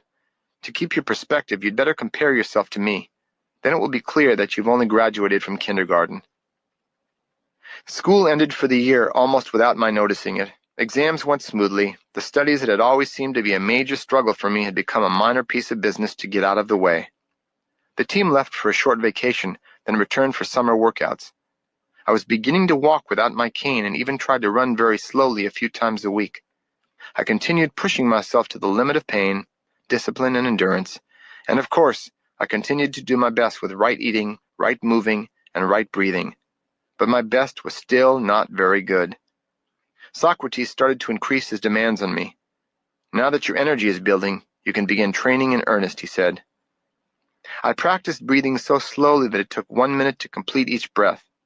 When combined with intense concentration and control of specific muscle groups, this breathing exercise heated my body up like a sauna and allowed me to remain comfortable outside no matter what the temperature. I was excited to realize that I was developing the same power that Sock had shown me on the night we met. For the first time, I began to believe that maybe, just maybe, I could become a warrior of his stature. No longer feeling left out, I now felt superior to my friends. When a friend complained of illness or other problems that I knew could be remedied by simply eating properly, I told him what I'd learned about responsibility and discipline. I took my newfound confidence with me to the station one night, feeling sure that I was about to learn some ancient and arcane secrets of India, Tibet, or China. Instead, as soon as I stepped through the door, I was handed a mop and told to clean the bathroom. Make those toilets shine. For weeks afterward, I did so many menial tasks around the station that I had no time for my important exercises. I lifted tires for 1 hour, then took out the trash. I swept the garage and straightened the tools. I had never imagined it could happen, but being around Socrates was getting boring. At the same time, it was impossibly demanding. He'd give me 5 minutes to do a half-hour job, then criticize me mercilessly if it wasn't done thoroughly. He was unfair, unreasonable, and even insulting. As I was considering my disgust with the state of affairs, Socrates stepped into the garage to tell me that I'd left dirt on the bathroom floor. "But someone used the bathroom after I finished," I said. "No excuses," he said, and added, "Throw out the garbage." I was so mad that I gripped my broom handle like a sword. I felt an icy calm. "But I just threw the garbage out 5 minutes ago, Socrates. Do you remember, old man, or are you getting senile?" He grinned. "I'm talking about this garbage, baboon." He tapped his head and winked at me. The broom clattered to the floor. Another evening, when I was sweeping the garage, Socrates called me into his office. I sat down, sullen, waiting for more orders. "Dan, you still haven't learned to breathe naturally. You've been indolent and need to concentrate more." That was the last straw. I screamed at him. "You've been the indolent one. I've been doing all the work for you." He paused, and I actually thought I saw pain in his eyes. Softly, he said, "It isn't proper, Dan, to yell at your teacher." Again, I remembered that the purpose of his insults had always been to show me my own mental and emotional turbulence, to turn my anger to action, and to help me persevere. Before I could apologize, he said, "Dan, you'd better go away and not come back until you have learned courtesy, and until you can breathe properly." Sadly, I shuffled out, my head down. As I walked home, I considered how patient he had been with my tantrums, complaints, and questions. All of his demands had been to serve me. I vowed never to yell at him in anger again. Alone, I tried harder than ever to correct my tense habits of breathing, but it only seemed to get worse. If I breathed deeply, I'd forget to keep my tongue on the roof of my mouth. If I remembered that, I'd slouch over. I was going crazy. In frustration, I went back to the station to see Sock and ask for his advice. I found him tinkering in the garage. He took one look at me and said, "Go away." Angry and hurt, I wordlessly limped off into the night. I heard his voice behind me. "After you learn how to breathe, do something about your sense of humor." His laughter seemed to chase me halfway home. It was almost midsummer when I remembered Joseph's cafe. I'd been so busy with training in the day and with Sock at night that I hadn't made time to visit him. Now I thought, sadly, my nights were completely free. I walked to Joseph's cafe just at closing time. The place was empty. I found Joseph in the kitchen, lovingly cleaning the fine porcelain dishes. We were so different, Joseph and I. I was short, muscular, athletic, with short hair and a clean-shaven face. Joseph was tall, lean, even fragile-looking, with a soft, curly blonde beard. I moved and talked quickly. He did everything with slow-motion care. In spite of our differences, or maybe because of them, I was drawn to him. We talked into the night as I helped him stack chairs and sweep the floors. Even as I talked, I concentrated as well as I could on my breathing, which made me drop a dish and trip over the carpet. "Joseph," I asked, "did Socrates really make you go on 100-mile runs?" "No, Dan," he laughed. "My temperament isn't really suited for athletic feats. Didn't Sock tell you? I was his cook and personal attendant for years." "No, he never told me. But what do you mean that you were his attendant for years? You couldn't be older than 28 or 29. Joseph beamed. "I'm a bit older than that. I'm 52. "Are you serious?" He nodded. There certainly was something to these disciplines. "But if you didn't do very much physical training, what did you do? What was your training?" "Dan, I was a very angry and self-centered young man. By making extremely rigorous demands on me for service, he showed me how to give myself away, with real happiness and love." "And what a better place to learn how to serve," I said, "than at a service station." Smiling, Joseph said, "He wasn't always a surface station attendant, you know. His life has been extremely unusual and varied." "Tell me about it," I urged. "Hasn't Socrates told you about his past?" "No, he likes to keep it mysterious. I don't even know where he lives." "Not surprising. Well, I'd better keep it mysterious too until he wants you to know." "You said he made rigorous demands on you." "Yes, very rigorous. Nothing I did was good enough. And if I had a single negative thought, he always seemed to know and would send me off for weeks. As a matter of fact, I may not ever be able to see him again. Oh, why so? He said I had to stay away until I could breathe properly, relaxed and natural. I've been trying, but I just can't. Ah, that, he said, putting down the broom. He came over to me and put his hand on my belly and one on my chest. Now breathe, he said. I started breathing deeply the way Socrates had shown me. No, don't try so hard, said Joseph. After a few minutes, I started to feel funny in my belly and chest. In that moment, I was breathing completely without effort. It felt like I was being breathed. It felt so pleasurable I could hardly contain myself, but then I felt the breathing start to tighten again. Joseph, I lost it. Don't worry, Dan. You just need to relax a little. I helped you with that. Now you know what natural breathing feels like. To stabilize it, you'll have to let yourself breathe naturally, more and more, until it starts to feel normal. Joseph, I said, hugging him, I don't know how you did what you did, but thank you so much. He flashed that smile that made me feel warm all over, and putting the broom away, said, Give my regards to Socrates. My breathing didn't improve right away. I still struggled, but one afternoon, after an early workout in the gym, pressing weights with my improving leg, I was walking home and noticed that without trying, my breathing was completely natural, close to the way I felt at the cafe. That night, I burst into the office, ready to regale Socrates with my success and apologize for my behavior. He looked like he'd been expecting me. As I skidded to a halt in front of him, he said calmly, Okay, let's continue, as if I just returned from the bathroom rather than 6 weeks of intensive training. Have you nothing else to say, Sock? No, well done, lad? No, looking good?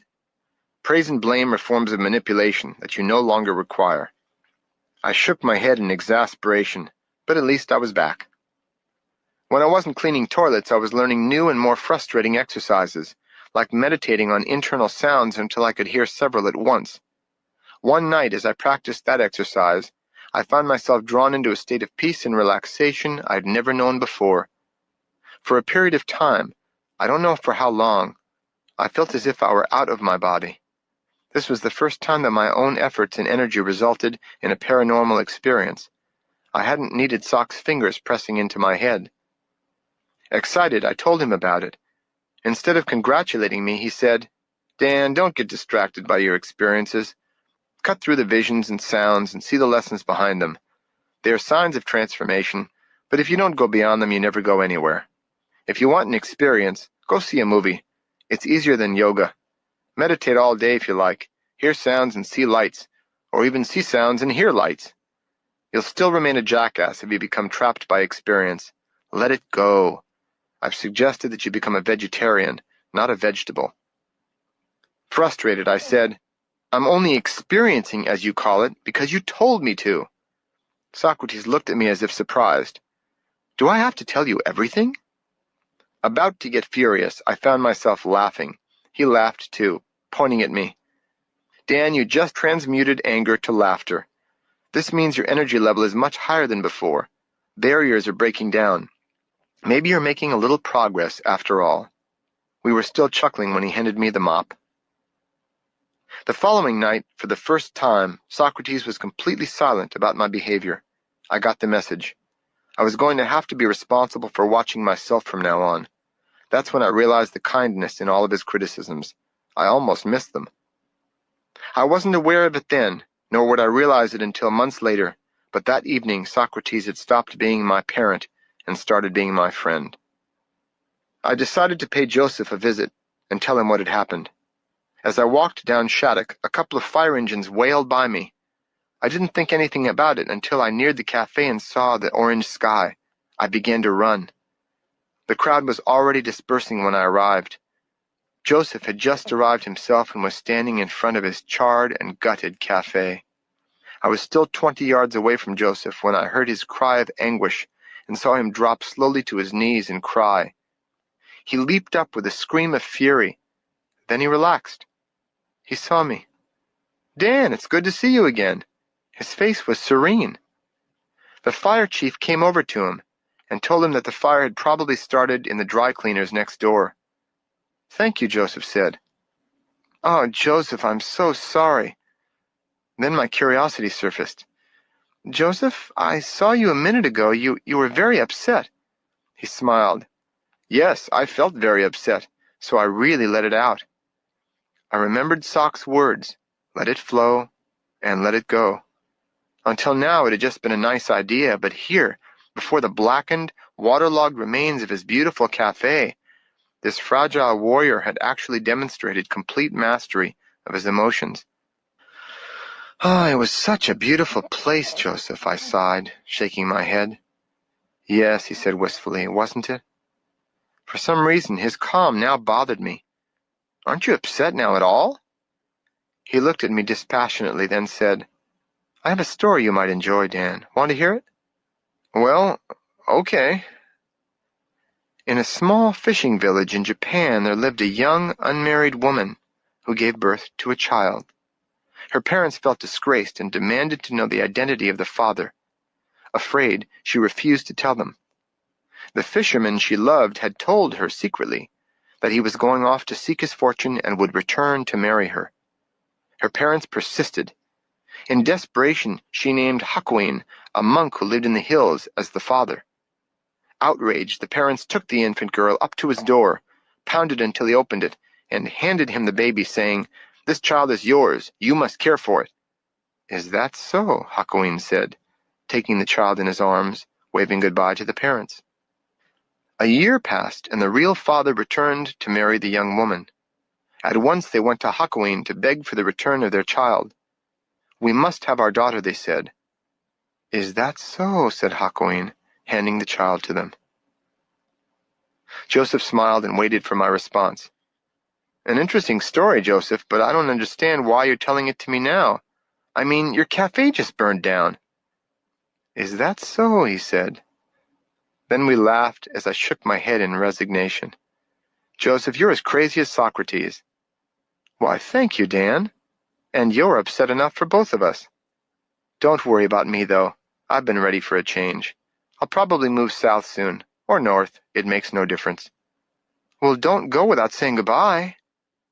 Goodbye, then, he said, giving me one of his hugs that left me glowing. I'll be leaving tomorrow. Are you going to say goodbye to Socrates? He laughed, replying, Socrates and I rarely say hello or goodbye. You'll understand later. With that, we parted. It was the last time I would see Joseph. About 3 a.m. Friday morning, I passed the clock at Shattuck and Center on my way to the gas station. I was more aware than ever of how much I still had to learn. I stepped into the office already talking. Socrates, Joseph's cafe burned down tonight. Strange, he said. Cafes usually burn up. I couldn't believe it. He was making jokes. Anyone hurt? He asked casually, without apparent concern. Not that I know of. Did you hear me? Aren't you even a little bit upset? Was Joseph upset when you spoke with him? Well, no. All right, then. And that topic was simply closed. Then, to my amazement, Socrates took out a pack of cigarettes and lit one. Speaking of smoke, he said, did I ever mention to you that there's no such thing as a bad habit? I couldn't believe my eyes or my ears. This isn't happening, I told myself. No, you didn't, and I've gone to great lengths on your recommendation to change my bad habits. Oh, that was to develop your will, you see, and to give your instincts a refresher course. And we can say that habit itself, any unconscious compulsive ritual, is negative.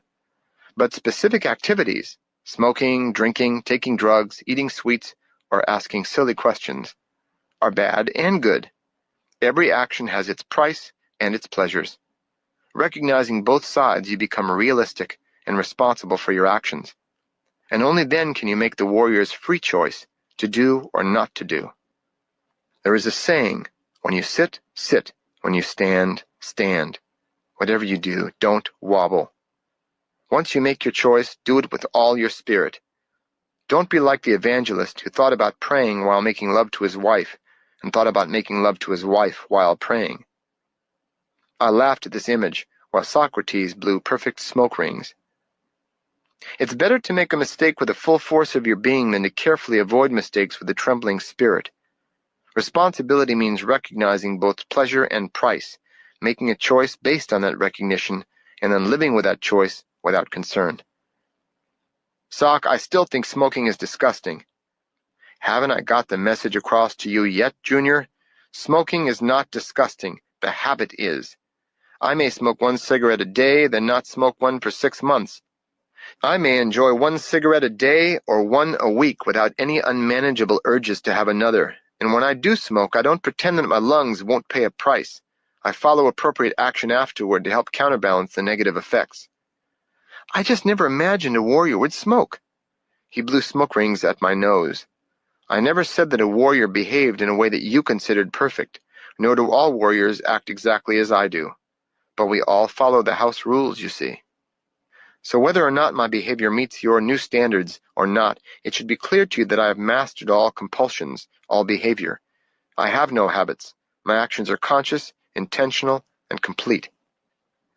Socrates put out his cigarette, smiling at me. You've become too stuffy with all your pride and superior discipline.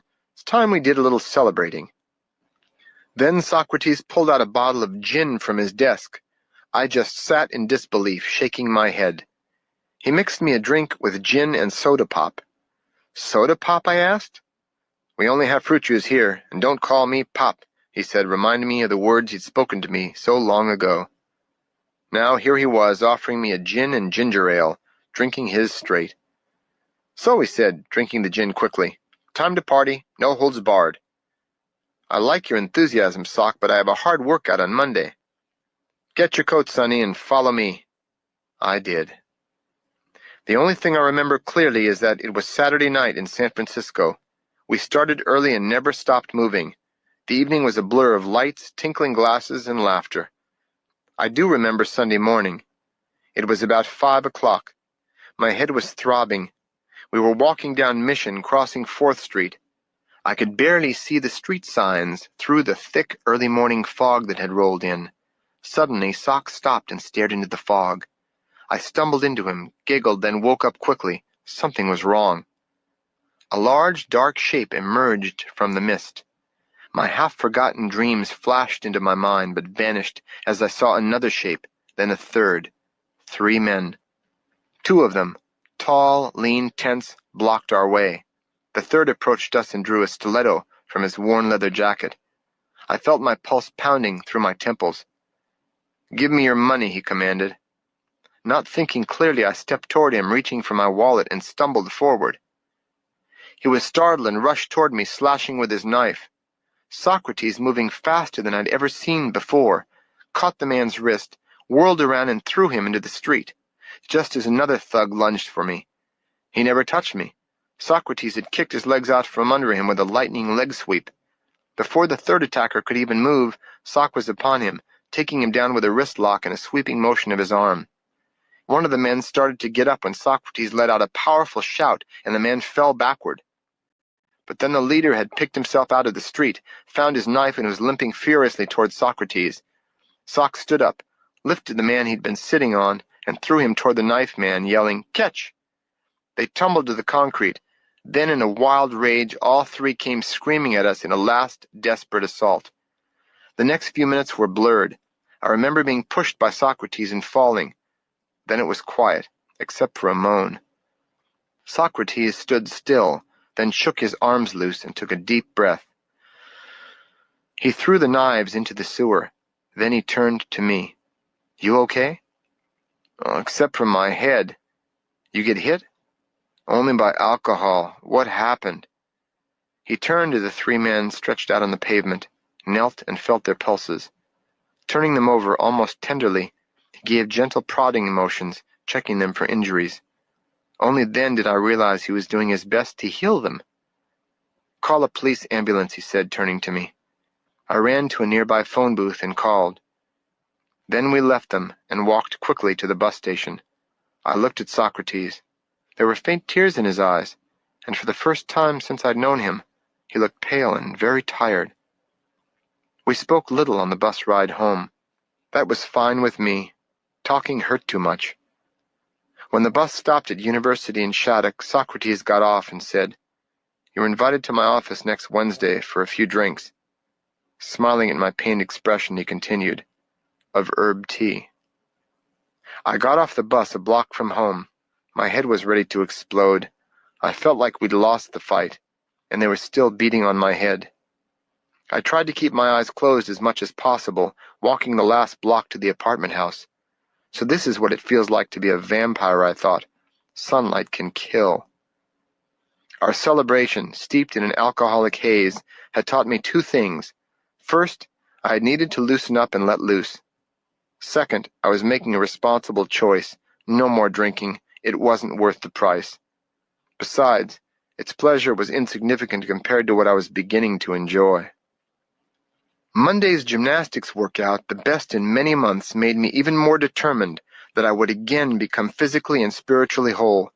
My leg was healing better than I'd had any right to expect.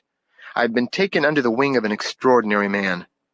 Walking home, I was so overwhelmed with gratitude that I knelt outside my apartment and touched the earth. Taking a handful of dirt in my hand, I gazed up through the emerald leaves shimmering in the breeze. For a few precious seconds, I seemed to slowly melt into the earth.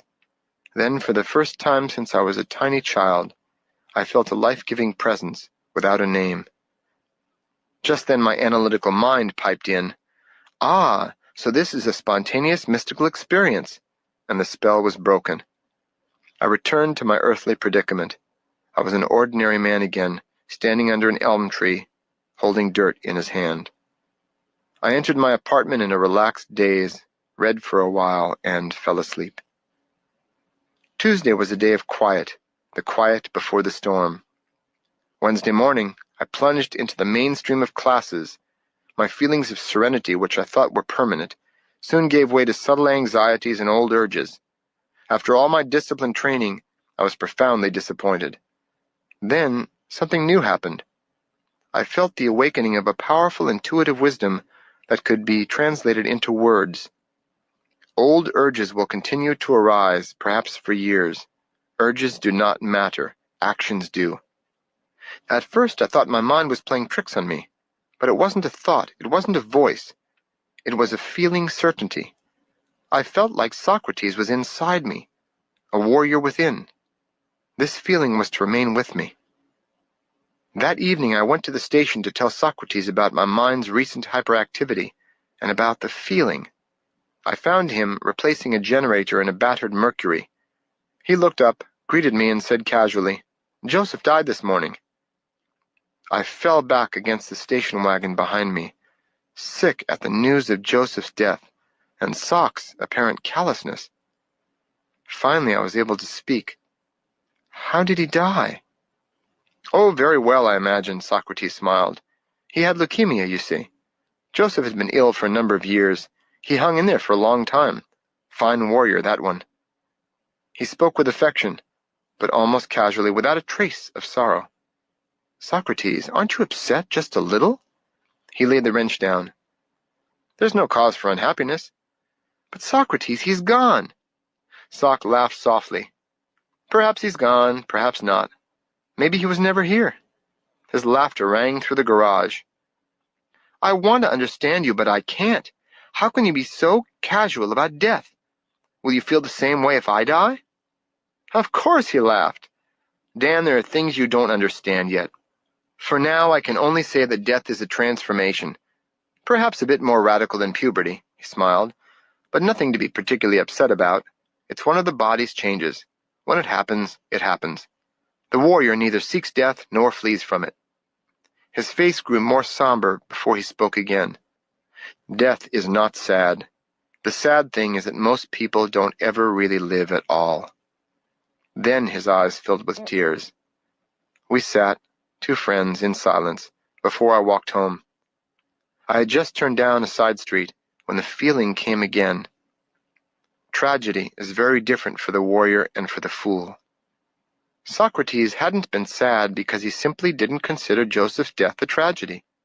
I wasn't to realize why that was so until a long time later, deep within a mountain cave. Still, I couldn't shake the belief that I, and therefore Socrates, was supposed to be miserable when death struck. With that confusion ringing in my mind, I finally fell asleep. In the morning I had my answer. Socrates had simply not met my expectations. I was filled with a new resolve. I had seen the futility of trying to live up to the conditioned expectation of others, or of my own mind. I would, like the warrior, choose when, where, and how I would act. With that firm decision, I felt I had begun to understand the life of a warrior. That night, I walked into the station office and said to Socrates, "I'm ready. Nothing can stop me now." His fierce stare undid all my months of training. I quivered.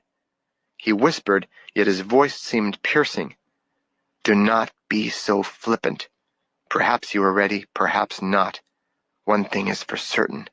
You don't have much time left.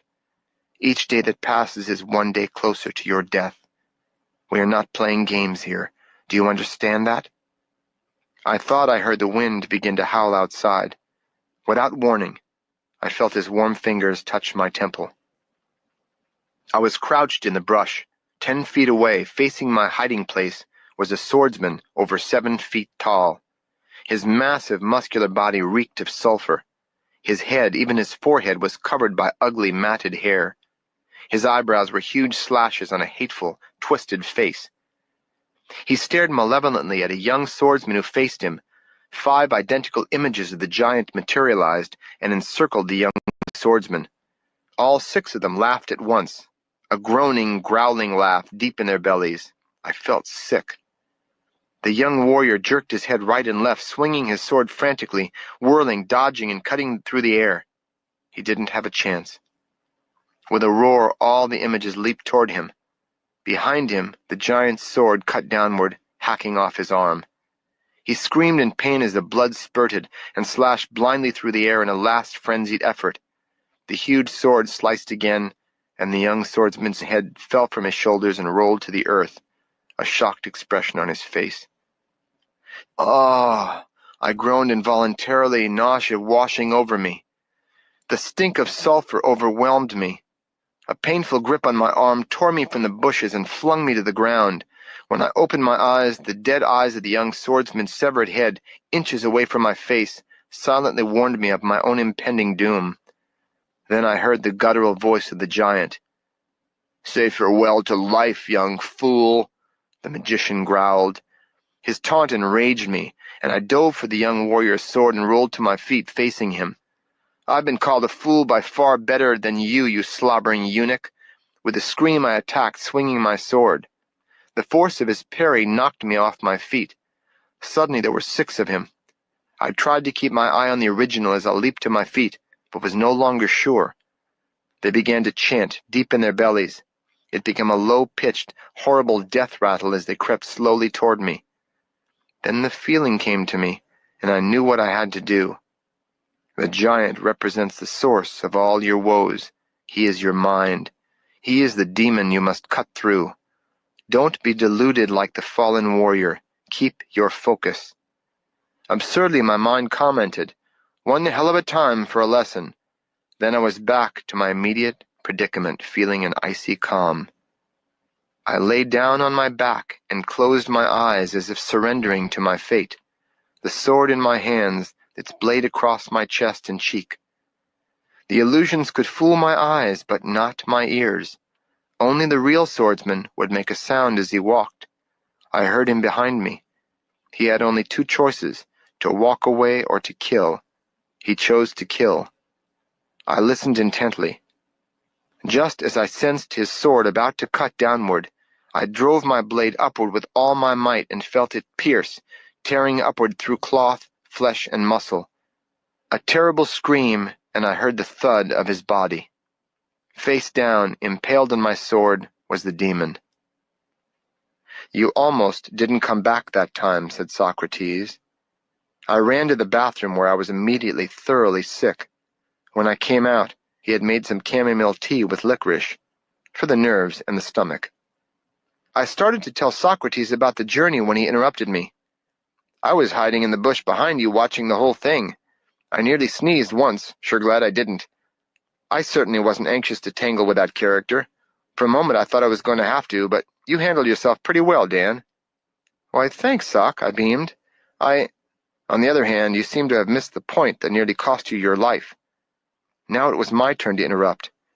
"The main point I was concerned with was the end of that giant's blade," I joked, "and I didn't miss the point." "Is that so?" "Soc, I've been battling illusions my whole life, preoccupied with every petty personal problem. I've dedicated my life to self-improvement without grasping the one problem that sent me seeking in the first place. While trying to make everything in the world work out for me, I always succumb to my own mind, always preoccupied with me, me, me. The giant is my only real problem in life. It's my mind. And Socrates, I said with growing excitement, just realizing what I'd done, I cut through it. There was no doubt about that, he said. Soc, what would have happened if the giant had won? What then? Don't talk of such things, he said darkly. I want to know. Would I have really died? Very likely, he said. At the very least, you would have gone mad. Just then, the tea kettle began to shriek. Chapter 5. The Mountain Path. Socrates poured steaming hot tea into our twin mugs and spoke the first encouraging words I'd heard in many months. You're ready to progress further toward the one goal. What's that? When you discover that, you'll already be there. In the meantime, your training can now move to a different arena. A change, a sign of progress. I was getting excited. Finally, we're going to get moving again, I thought. Socrates, I asked, what different arena are you referring to? For one thing, I'm no longer going to be an answer machine. You're going to have to find the answers from within. And you begin now. Go out back, behind the station, behind the trash bin. There, in the very corner of the lot, against the wall, you'll find a large, flat stone. Sit on that stone until you have something of value to tell me. I paused. That's all? That's it. Sit and open your mind to your own inner wisdom. I went outside, found the rock, and sat in the darkness. First, random thoughts drifted through my mind. Then I thought of all the important concepts I'd learned in my years at school. An hour went by, then 2, then 3. The sun would rise in another few hours, and I was getting cold. I began to slow my breathing and to vividly imagine my belly as warm. Before long, I felt comfortable again. Dawn came. The only thing that I could think of to tell him was a realization I'd had during a psychology lecture. I got up on stiff, sore legs and hobbled into the office. Socrates, looking relaxed and comfortable at his desk, said, "Ah, so soon? Well, what is it?" I was almost embarrassed to say it, but hoped he'd be satisfied. "Okay, Soc. Beneath all our apparent differences, we all share the same human needs and fears. We're all on the same path together, guiding one another. And that understanding can give us compassion." "Not bad," he said. "Back to the rock." "But it's going to be dawn. You're leaving." "That's no problem," he grinned. "I'm sure you'll have thought of something by tonight." "Tonight? He pointed to the door. Sitting on the rock, my whole body aching, I thought back to my childhood. I considered my past, searching for insights. I tried to compress all that had transpired in the months with Socrates into a witty aphorism. I thought of the classes I was missing and the gymnastics workouts I'd have to miss, and the excuse I'd give the coach. Maybe I'd tell him I had been sitting on a rock in a gas station. That would be a crazy enough story to make him laugh. The sun crept with agonizing slowness across the sky. I sat hungry, irritated, then depressed as darkness fell. I had nothing for Socrates. Then, about the time he was due in, it came to me. He wanted something deep, something more cosmic. I concentrated with renewed effort. I saw him walk into the office, waving to me. I redoubled my efforts. Then, about midnight, I had it. I couldn't even walk, so I stretched for a few minutes before shuffling into the office. I've seen beneath people's social masks to their common fears and troubled minds, and that has made me cynical, because I haven't yet been able to get beyond all that to see the light within them. I figured that was a revelation of major proportions. "Excellent," Sock announced. Just as I started to sigh, he added, "But not quite what I had in mind. Can you bring me something more moving?" I roared with anger at no one in particular and stomped out to my philosopher's stone. Something more moving, he had said. Was that a hint? I naturally thought back to my recent workouts in the gymnastics room. My teammates now clucked about me like mother hens. Recently I was doing giant swings around the high bar, missing a pirouette change, and had to jump off from the top of the bar. I knew I was going to land on my feet pretty hard, but before I even hit the ground, Sid and Herb caught me in midair and set me down gently. "Be careful, Dan," Sid scolded. "You want to snap your leg before it heals?" None of that seemed very relevant to my present situation, but I let my awareness relax, hoping that maybe the feeling would advise me. Nothing. I was getting so stiff and sore I couldn't concentrate anymore. I didn't think it would be cheating to stand on the rock and practice a few flowing movements of Tai Chi, the Chinese form of slow-motion exercise that Sock had shown me. As I bent my knees and gracefully rocked back and forth, my hips turning and arms floating in the air, I let my breath control the shifting of my weight. My mind emptied, then filled with the scene. A few days before, I had jogged slowly and carefully to Provo Square in the middle of Berkeley, across from City Hall and directly adjacent to Berkeley High School. To help relax, I began swaying back and forth in the movements of Tai Chi. I concentrated on softness and balance, feeling like seaweed floating in the ocean. A few boys and girls from the high school stopped and watched me, but I paid them no attention, letting my concentration flow with the movements. When I finished and walked over to put my sweatpants back on over my running shorts, my ordinary awareness reasserted itself. I wonder if I looked good, I thought. My attention was then captured by two pretty teenagers who were watching me and giggling. I guess those girls were impressed, I thought, as I put both legs into one pant leg, lost my balance, and fell on my ass. A few other students joined the girls in their laughter. I felt embarrassed for a moment, but then lay back and laughed with them. I wondered, still standing on the rock, why that incident could be important. Then it hit me. I knew I had something of value to tell Socrates. I walked into the office, stood before Sock's desk, and said, "There are no ordinary moments." Sock smiled. "Welcome back." I collapsed on the couch, and he made tea.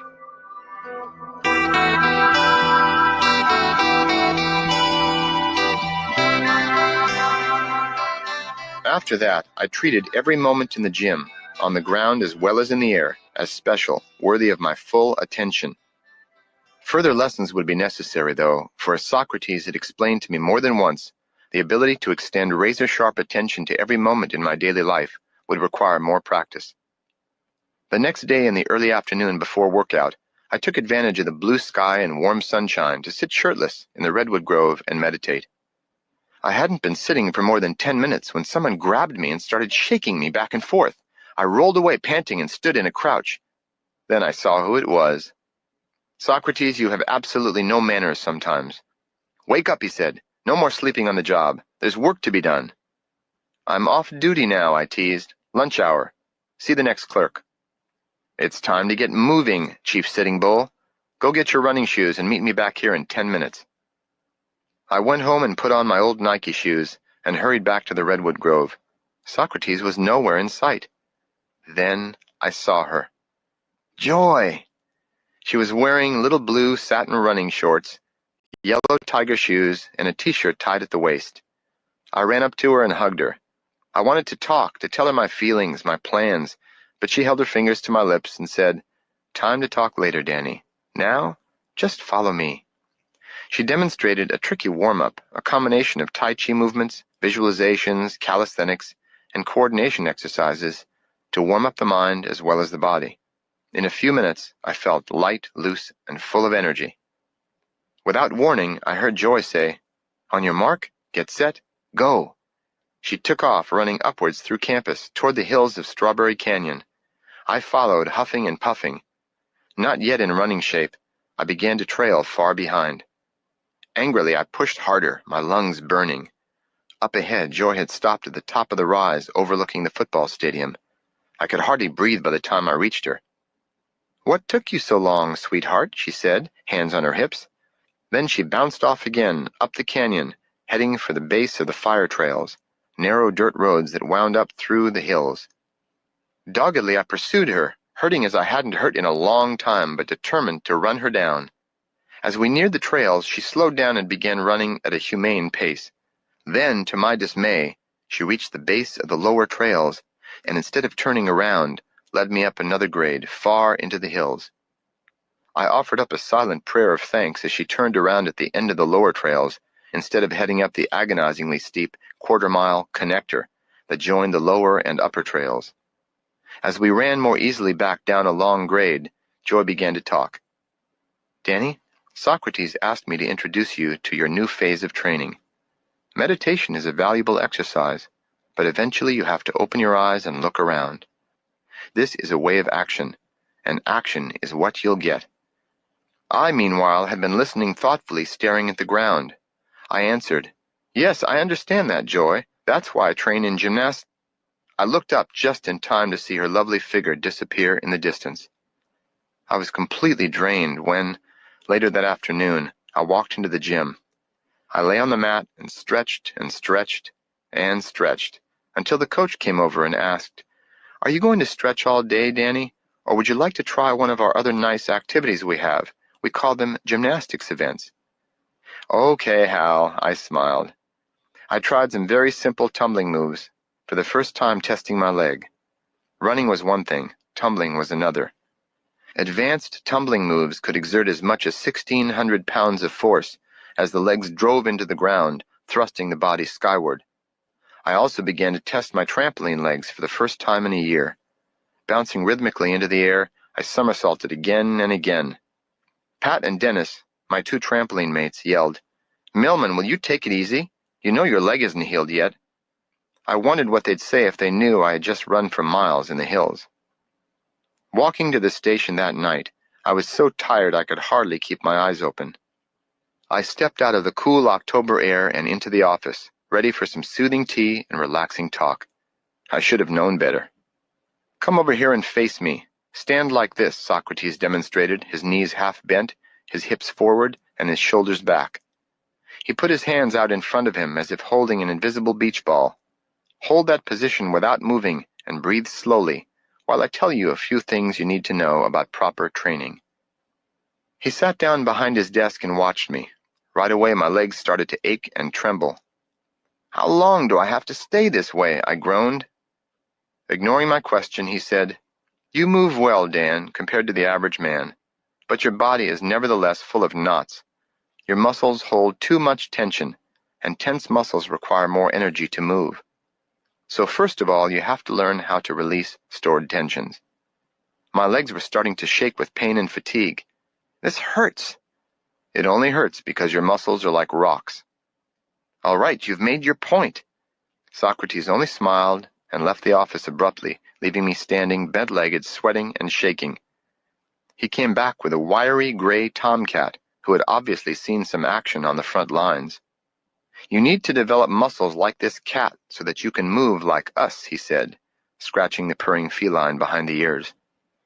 My forehead was beaded with perspiration. The pain in my shoulders and legs was intense. Finally, Socrates said, At ease. I stood up immediately, wiping my forehead and shaking loose. Come over here and introduce yourself to this cat. It purred with delight as Sock scratched it behind the ears. We're both going to serve as your coaches, aren't we, Puss? The cat meowed loudly, and I patted it. Now, squeeze its leg muscles slowly, to the bone. I might hurt it, Sock. Squeeze. I pressed deeper and deeper into the cat's muscles until I felt the bone. The cat watched me with curiosity and kept purring. Now squeeze my calf muscle, Sock said. Oh, I couldn't, Sock. We don't know each other well enough. Do it. I squeezed and was surprised to feel that his muscles felt just like the cat's, yielding like firm jelly. Your turn, he said, reaching down and squeezing my calf muscle. Ow! I yelped. I'd always thought hard muscles were normal, I said, rubbing my calves. They are normal, Dan, but you must go far beyond normal, beyond usual, beyond common and reasonable, into the realm of the warrior. You've always tried to become superior in an ordinary realm. Now you're going to learn to become ordinary in a superior realm. Socrates petted the cat once more and let it out the door. It hung around for a moment, then wandered off. He then began my introduction to the subtle elements of physical training. By now you can appreciate how the mind imposes tension on the body. You've accumulated worries and concerns and other mental debris for years. Now it's time for you to release old tensions that have become locked into the muscles. Socrates handed me a pair of running shorts and told me to change into them. When I returned, he was in trunks too, and had spread a white sheet on the carpet. What are you going to do if a customer comes? He pointed to his overalls hanging by the door. "Now," he said, "do exactly as I do." He began by rubbing a sweet-scented oil over his left foot. I copied every step as he squeezed, pressed, and dug very deeply into the bottom, top, sides, and between the toes, stretching, pressing, and pulling. "Massage the bones, not just the flesh and muscle. Deeper," he said. Half an hour later, we were through with a left foot. We repeated the same process with a right foot. This process went on for hours, covering every part of the body. I learned things about my muscles and my bones I'd never known before. I could feel where they were attached. I could feel the shape of the bones. It was amazing that I, an athlete, was so unfamiliar with my body. Socrates had quickly slipped into overalls a few times when the bell clanged, but otherwise we were undisturbed.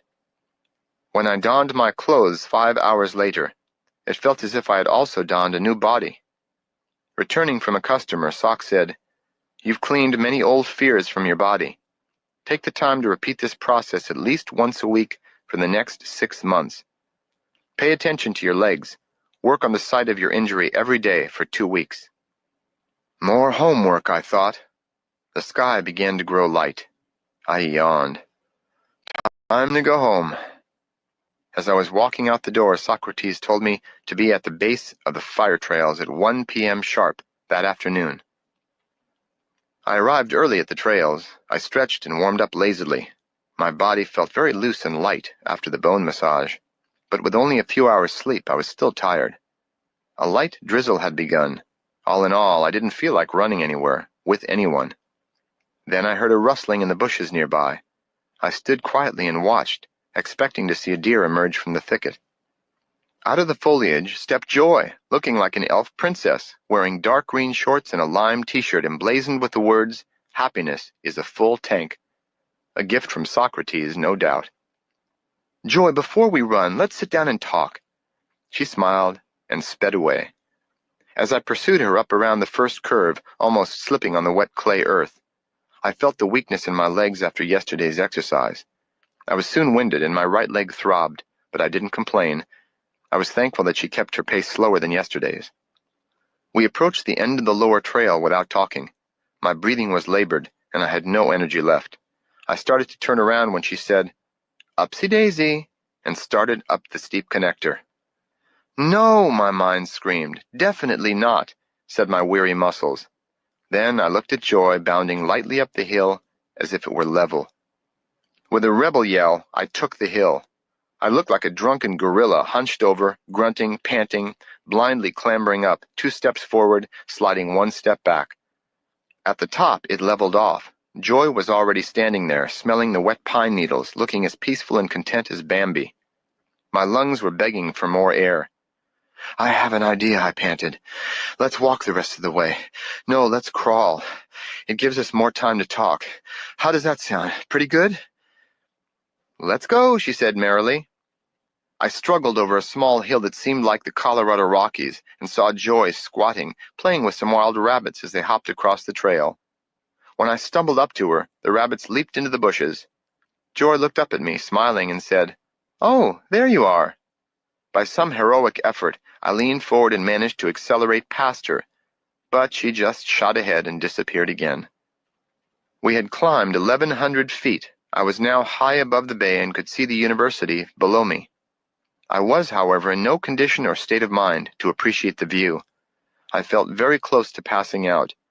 I had a vision of me buried on the hill, under the wet earth, with a marker. "Here lies Dan. Nice guy, good try." The rain had increased, but I ran as if in a trance, leaning forward, stumbling, pulling one leg forward after the other. My shoes felt like iron boots. Then I rounded a corner and saw a final hill that looked nearly vertical. Again my mind refused, my body stopped, but up there at the top of the hill stood Joy, with her hands on her hips as if challenging me. Somehow I managed to tip forward and start my legs moving again. I plodded, I pushed, I strained and groaned up the last endless steps until I ran right into her. "Whoa, boy, whoa," she laughed. "You're finished, all done." We walked back down the hill, giving me welcome time to recover and talk. "Joy, it seems like pushing this hard, this fast, isn't natural. I wasn't prepared to run this far. I don't think it's very good for the body. You're right, she said. This wasn't a test of your body, but of your spirit. A test to see if you would go on, not just with the hill, but with your training. If you had stopped, it would have been the end. But you passed, Danny. You passed with flying colors. The wind began to blow, and the rain poured, drenching us. Then Joy stopped, and took my head in her hands. Water dripped from our sopping hair and ran down our cheeks. I reached around her waist, and was drawn into her shining eyes, and we kissed. I laughed at the way we both looked, like sponges that needed to be wrung out, and said, "I'll race you to the bottom." I took off and got a good head start. What the hell, I figured. I can roll down these damn trails. She won, of course. Later that afternoon, dry and warm, I stretched lazily in the gym with Sid, Gary, Scott, and Herb. The warmth of the gym was a pleasurable shelter from the pounding rain outside. In spite of my grueling run, I still had a reserve of energy. By the time I stepped into the office that evening and took off my shoes, the reservoir had evaporated. I wanted to flop my aching body down on the couch and take a nap for 10 or 12 hours. Resisting the urge, I settled as gracefully as I could manage and faced Socrates. I was amused to see that he'd rearranged the decor. Pictures of golfers, skiers, tennis players, and gymnasts were up on the wall. On his desk sat a baseball mitt and a football. Socrates even wore a sweatshirt that said, "Ohio State Coaching Staff." It seemed that we'd entered the sports phase of my training. While Socrates made us some of his special wake-up tea he called thundering tarnation, I told him about my gymnastics progress. He listened, nodding with approval, and then said words that intrigued me. "Gymnastics can be even more than you've yet comprehended. To help you understand this, you need to see precisely why you enjoy your acrobatic art." "Can you explain that, Soc?" He then reached into his desk and took out 3 lethal-looking daggers. "Never mind, Soc," I said. "I don't really need an explanation." "Stand up," he ordered. When I did, he casually threw a knife, underhand, straight toward my chest. I leaped aside, falling under the couch as the knife dropped soundlessly to the carpet. I lay there shocked, my heart beating overtime. "Good," he said. "You overreacted a bit, but good. Now stand up and catch the next one." Just then, the kettle started whistling, a reprieve. "Well," I said, rubbing my sweaty palms together, "tea time." "It will keep," he said. "Watch me closely." Sock tossed a glittering blade straight into the air. I watched it spin and drop.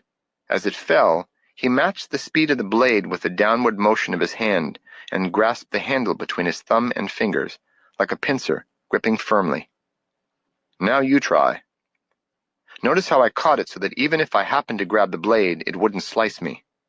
He tossed another knife toward me. More relaxed, I stepped out of the way and made only a feeble attempt at catching it. "If you drop the next one, I'm going to start throwing overhand," he promised. This time my eyes were glued to the handle as it came near. I reached out. "Hey, I did it!" "Aren't sports wonderful?" he said. For a while we became totally immersed in throwing and catching. Then he paused. "Now let me tell you about Satori, a Zen concept. Satori is the warrior state of being. It occurs at the moment when the mind is free of thought, pure awareness. The body is active, sensitive, relaxed, and the emotions are open and free. Satori is what you experienced when the knife was flying toward you. You know, Sock, I've had that feeling many times, especially during competitions. Often I'm concentrating so hard I can't even hear the applause." Yes, that is the experience of Satori. And now if you grasp what I say next, you'll understand the right use of sports, or painting, or music, or any other active or creative gateway to Satori. You imagine that you love gymnastics, but it's merely the wrapping for a gift within, Satori. The right use of gymnastics is to focus your full attention and feeling on your actions. Gymnastics draws you into the moment of truth, when your life is on the line, like a dueling samurai. It demands your full attention. "Like in the middle of a double somersault," I said. "Yes," he answered. "That's why gymnastics is a warrior's art, a way to train mind and emotions as well as the body, a doorway to Satori. Your final step is to expand this clarity into daily life. Then Satori will become your reality, your key to the gate." I sighed. It seems like such a distant possibility, Socrates. When you ran up the hill after Joy, he grinned, you didn't look wistfully at the top of the mountain. You looked directly in front of you and took one step at a time. That's how it works. The house rules, right? He smiled in answer. As I yawned and stretched, Socrates advised, you'd better get some sleep. You're beginning special training tomorrow morning at 7 a.m. at the Berkeley High School track. When my alarm rang at 6:15, I had to drag myself out of bed, submerge my head in cold water, do some deep breathing by the open window, then scream into my pillow to wake up. I was alert by the time I hit the streets. I jogged slowly, crossing Shattuck, and cut down Alston Way past the Berkeley YMCA, the post office, then across Milvia into the high school grounds where Sock was awaiting me. I soon discovered that he had a regular program planned for me. Using the principles of Aikido, a flowing martial art, Socrates was able to throw me without any apparent effort, no matter how I tried to push him, grab him, punch him, or even tackle him. Never struggle with anyone or anything, he said. When you're pushed, then pull, and when you're pulled, push. Find the natural course and bend with it, then you join with nature's power. His actions were the proof of his words. Soon it was time to go. See you tomorrow, he said. Same time, same place. Stay home tonight and practice your exercises, Dan. Remember, make your breathing so slow that it wouldn't disturb a feather in front of your nose. He moved off as if on roller skates, and I ran toward my apartment, so relaxed that I felt like the wind was blowing me home. In the gym that day, I did my best to apply what I'd learned, letting movements happen instead of trying to do them. My giant swings on the high bar seemed to go around by themselves. I swung, hopped, and somersaulted to handstand after handstand on the parallel bars. My circles, scissors, and pommel work on the horse felt as if I were supported by strings from the ceiling, weightless. And finally, my tumbling legs were returning. Sock and I met just after sunrise every morning. I would stride along and Sock would run leaping like a gazelle. Each day I grew more relaxed and my reflexes became lightning quick. One day, however, when we were in the middle of our warm-up run, he suddenly stopped, looking paler than I'd ever seen him before. I'd better sit down, he said. Socrates, can I do anything? Yep. It seemed difficult for him to talk. Just keep running, Dan. I'll just sit quietly. I did as he asked, but kept my eyes on his still figure, sitting with eyes closed, looking proud and straight, but somehow older. As we'd agreed weeks before, I didn't come to see him in the evening at the station, but I called to see how he was. I was relieved when Socrates answered. How's it going, Coach? I asked.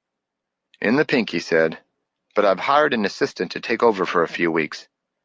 Okay, Sock, take care of yourself. The next day I saw my assistant coach run onto the track, and literally I jumped for joy.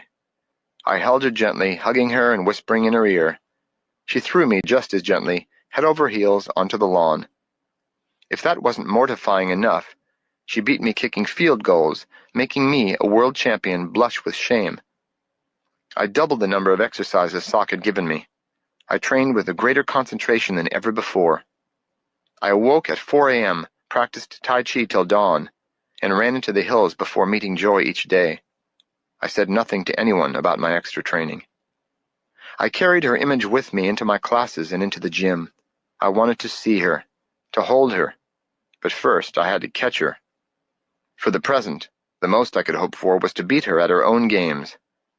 A few weeks later, I was back running, skipping, and leaping across the track with Socrates, who was back in action.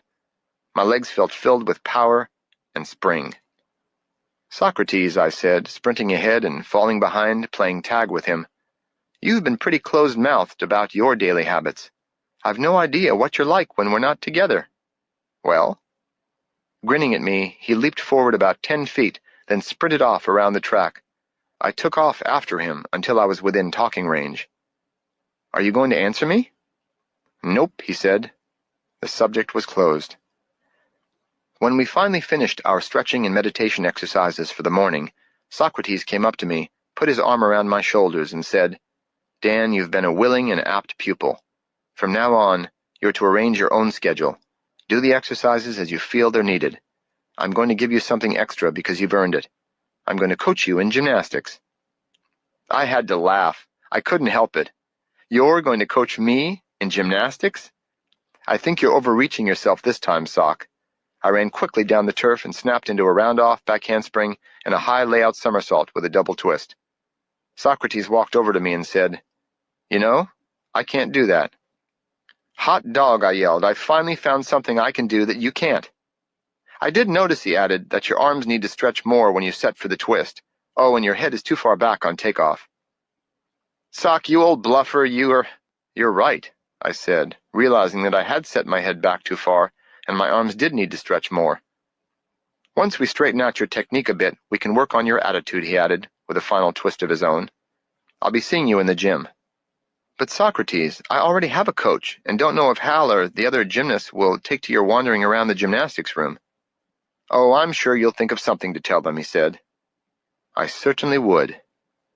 That afternoon, during the team meeting, prior to workout, I told the coach and team that my eccentric grandfather from Chicago, who used to be a member of the Turner's Gymnastics Club, was visiting for a couple of weeks and wanted to come watch me.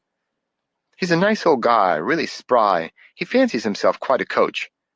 If you all wouldn't mind and would be willing to humor him a little, he's not quite playing with a full deck, if you know what I mean. I'm sure he won't disrupt workout too much." The consensus was favorable. "Oh, by the way," I added, "he likes to be called Marilyn." I could hardly keep a straight face. "Marilyn?" everyone echoed. "Yeah, I know it's kind of bizarre, but you'll understand when you meet him." Rick said, "Maybe seeing Marilyn in action will help us understand you a little better, Millman. They say it's hereditary." They laughed and started warming up. Socrates was entering my domain this time, and I'd show him. I wondered if he'd like his new nickname. Today, I had a little surprise planned for the whole team. I'd been holding back in the gym, and they had no idea that I'd recovered so fully. I arrived at the gym early and walked into the coach's office. He was shuffling through papers scattered on the desk when I spoke. "Hal," I said, "I want to be in the inter-squad competition." Peering above his glasses, he said sympathetically, "You know you're not fully healed yet. I've talked to the team doctor, Dan, and he said your leg will need at least 3 more months." "Hal," I pulled him aside and whispered, "I can do it today, now. I've been doing some extra work outside the gym. Give me a chance." He hesitated. "Well, okay, one event at a time, and we'll see how it goes." We all warmed up together from event to event around the small gymnastics room, swinging, tumbling, vaulting, pressing to handstands. I started out performing moves I hadn't done in over a year. I was saving the real surprises for later. Then the first event came, floor exercise. Everyone waited, staring at me as I stood ready to begin my routine, as if wondering whether my leg would stand the strain. Everything clicked, the double back, a smooth press to handstand, keeping a light rhythm going on the dance elements that I'd created. Another sky-high tumbling pass, then a final aerial sequence. I became aware of the whistling and applauding. Sid and Josh looked at one another in amazement. Next event, Josh went first on rings, then Sid, Chuck, and Gary. Finally, it was my turn. I adjusted my handguards, made sure the tape on my wrists was secure, and jumped up on the rings. Josh stilled my swing, then stepped back. My muscles twitched with anticipation. Inhaling, I pulled up to an inverted hang, then slowly pulled and pressed my body up to an iron cross. I heard muffled tones of excitement as I swung smoothly down, then up again to a front uprise. I pressed slowly to a handstand with straight arms and straight body. "Well, I'll be damned," Hal said, using the strongest language I'd ever heard him use. Bailing out of the handstand, I did a fast, light giant swing and locked it without a tremor. After a high double somersault dismount, I landed with only a small step. And so it went. After completing my final routine, again greeted by hoots and shouts of surprise, I noticed Socrates sitting quietly in the corner, smiling. He must have seen it all. I waved to him to come on over. "Guys, I'd like to introduce my grandfather," I said. "This is Sid, Tom, Herb, Gary, Joel, Josh. Guys, this is—" "We're pleased to meet you, Marilyn," they said in a chorus. Socrates looked puzzled for the merest moment, then said, "Hello, I'm glad to meet you too. I wanted to see what kind of crowd Dan runs around with." They grinned, probably deciding they liked him. "I hope you don't think it's too strange my being called Marilyn," he said casually. "My real name is Merrill, but I got stuck with a nickname." "Did Dan ever tell you what he was called at home?" he chuckled. "No," they said eagerly. "What?" "Well, I'd better not say. I don't want to embarrass him. He can always tell you if he wants to." Socrates, the fox, looked at me and solemnly said, "You don't have to be ashamed of it, Dan." As they walked off, they said to me, "Bye, Suzette. Bye, Josephine. See you later, Geraldine." "Oh, hell, look what you've started, Marilyn." I stomped down to the showers. For the rest of the week, Socrates never took his eyes off me. Occasionally, he'd turn to another gymnast and offer some superb advice, which always seemed to work. I was astonished at his knowledge. After high bar, he said, "Dan, you still need to learn to meditate your actions." "What do you mean, meditate in action, Soc?" "Meditating in action is different from doing it. To do, there must be a doer, a self-conscious someone performing. But when you meditate in action, you've already released all thoughts, even the thought of I. There is no you left to do it. In forgetting yourself, you become what you do, so your action is free, spontaneous." On and on it went. He watched every expression on my face, listened to every comment I made. He told me to constantly pay more attention to my mental and emotional form. Some people heard that I was back in shape. Susie came by to watch, bringing with her Michelle and Linda, 2 new friends. Linda immediately caught my eye. She was a slim red-haired woman with a pretty face behind horn-rimmed glasses, wearing a simple dress that suggested pleasing curves.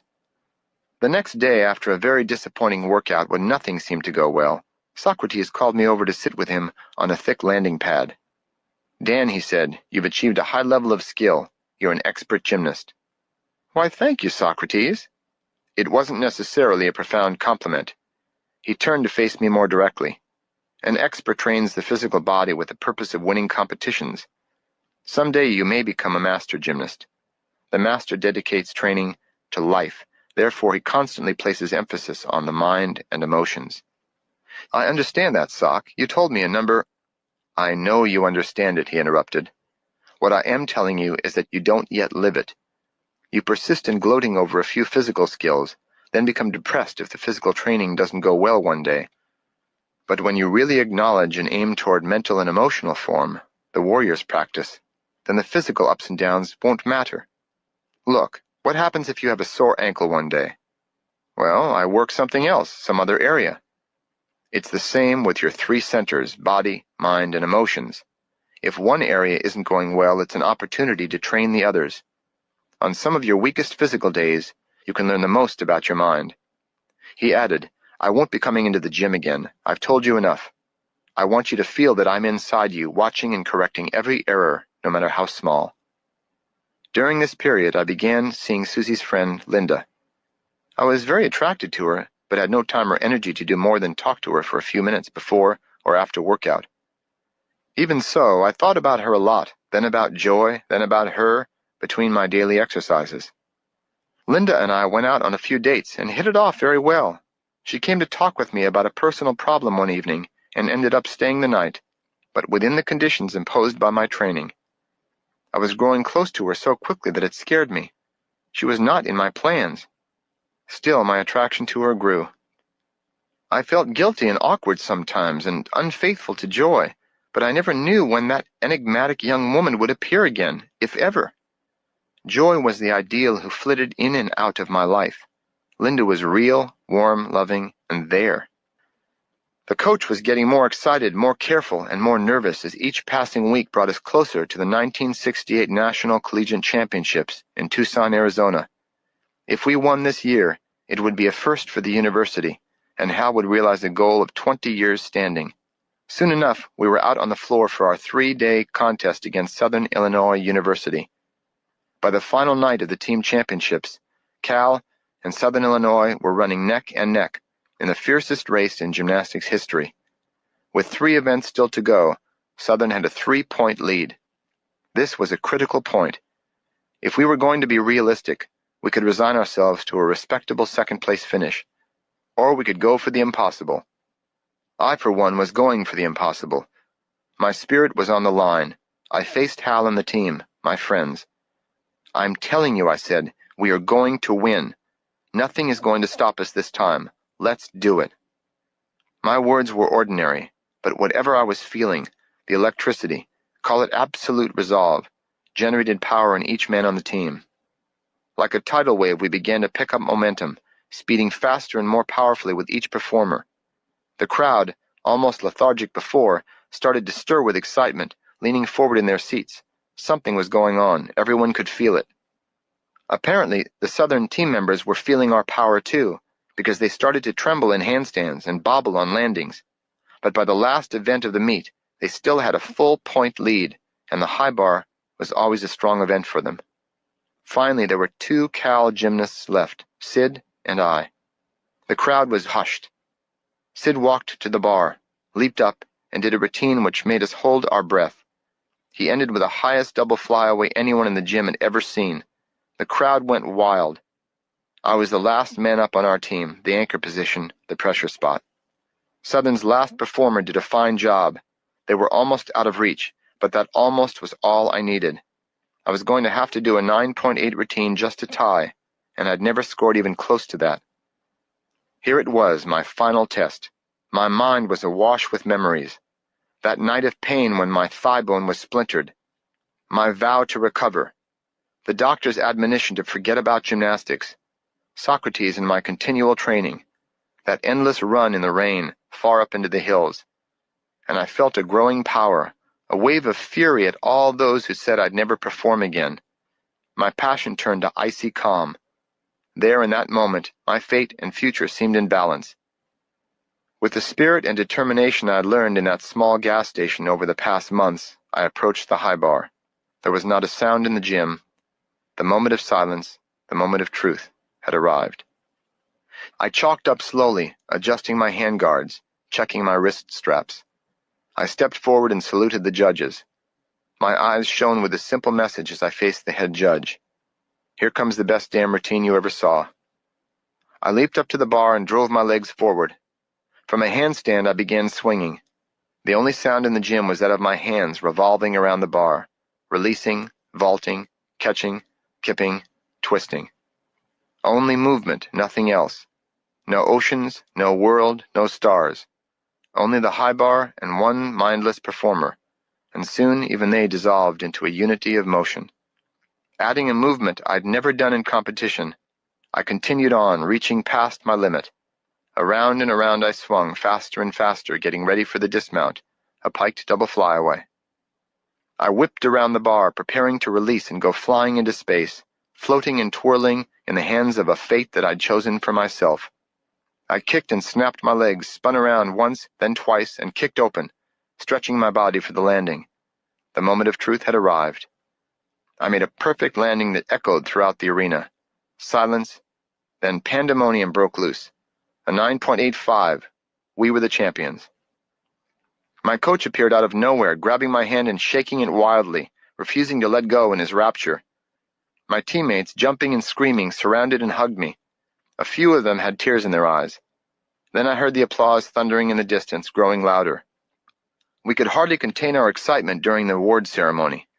We celebrated all night, recounting the meet until morning. Then it was over. A long-awaited goal was accomplished. Only then did I realize that the applause, the scores, and victories were not the same anymore. I had changed so much. My search for victory had finally ended. It was early spring, 1968. My college career was drawing to a close. What would follow, I knew not.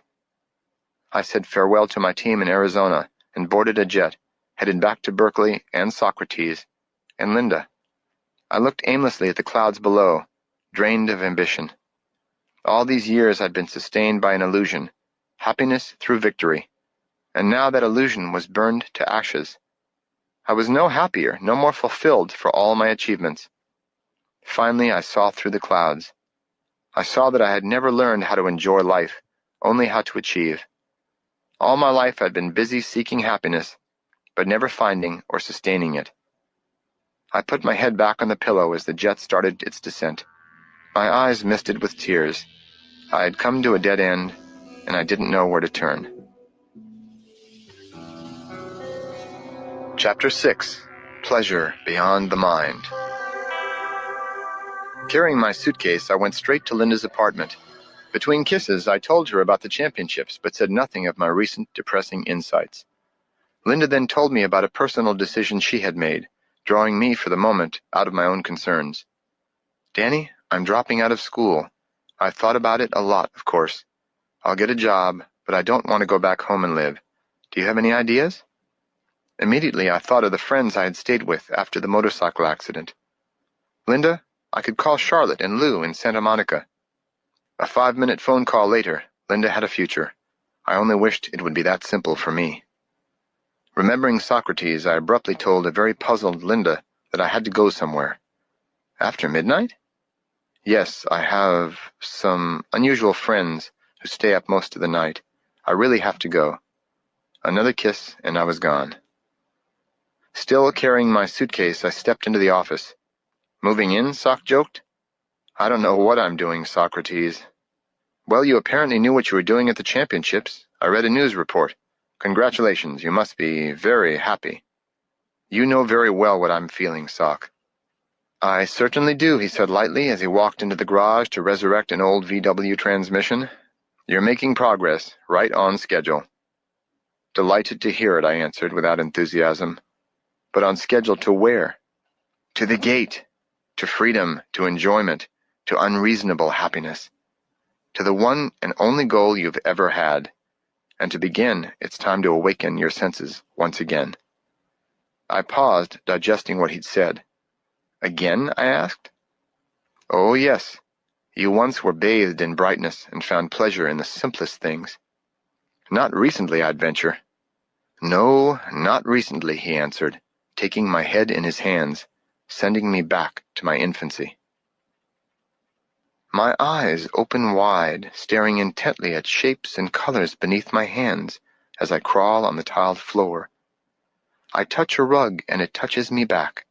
Everything is bright and alive. I grasp a spoon in one tiny hand and bang it against a cup.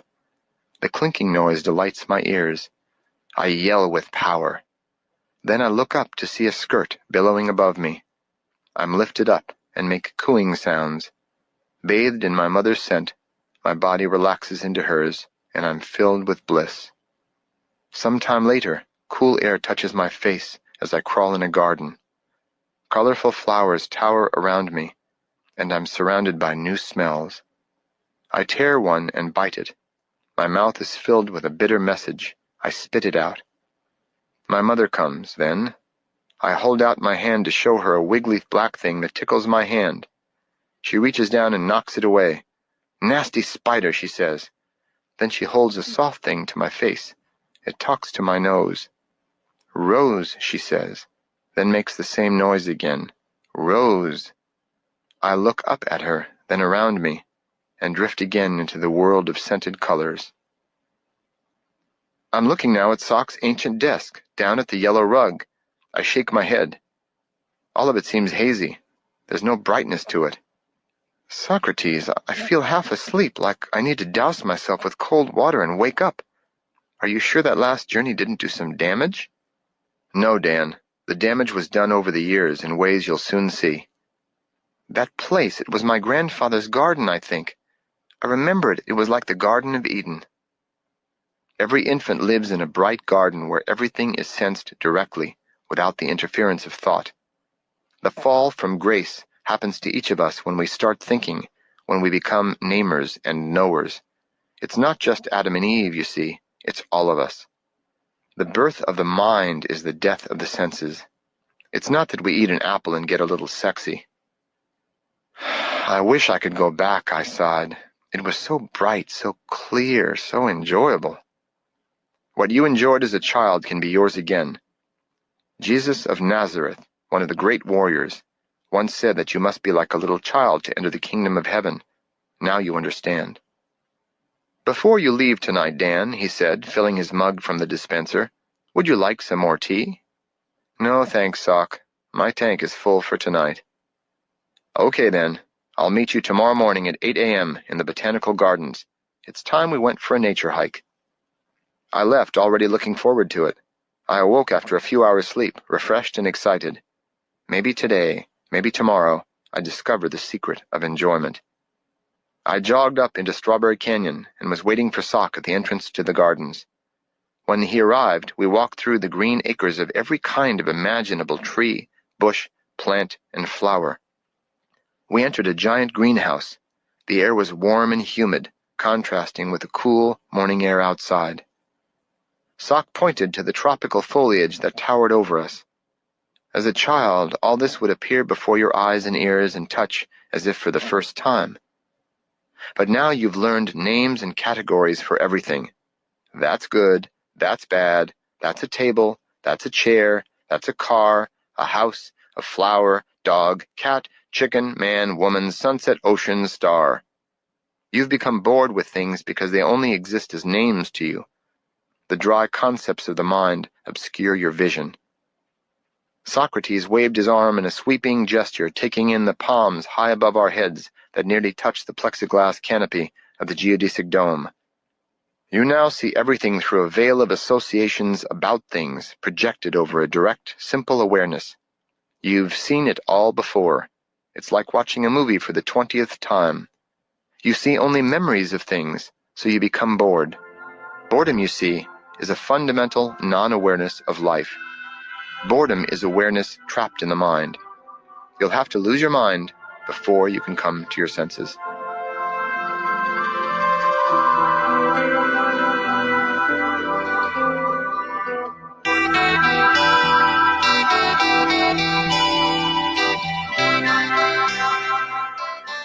The next night, Socrates was already putting the kettle on when I stepped into the office, carefully removed my shoes, and put them on the mat beneath the couch.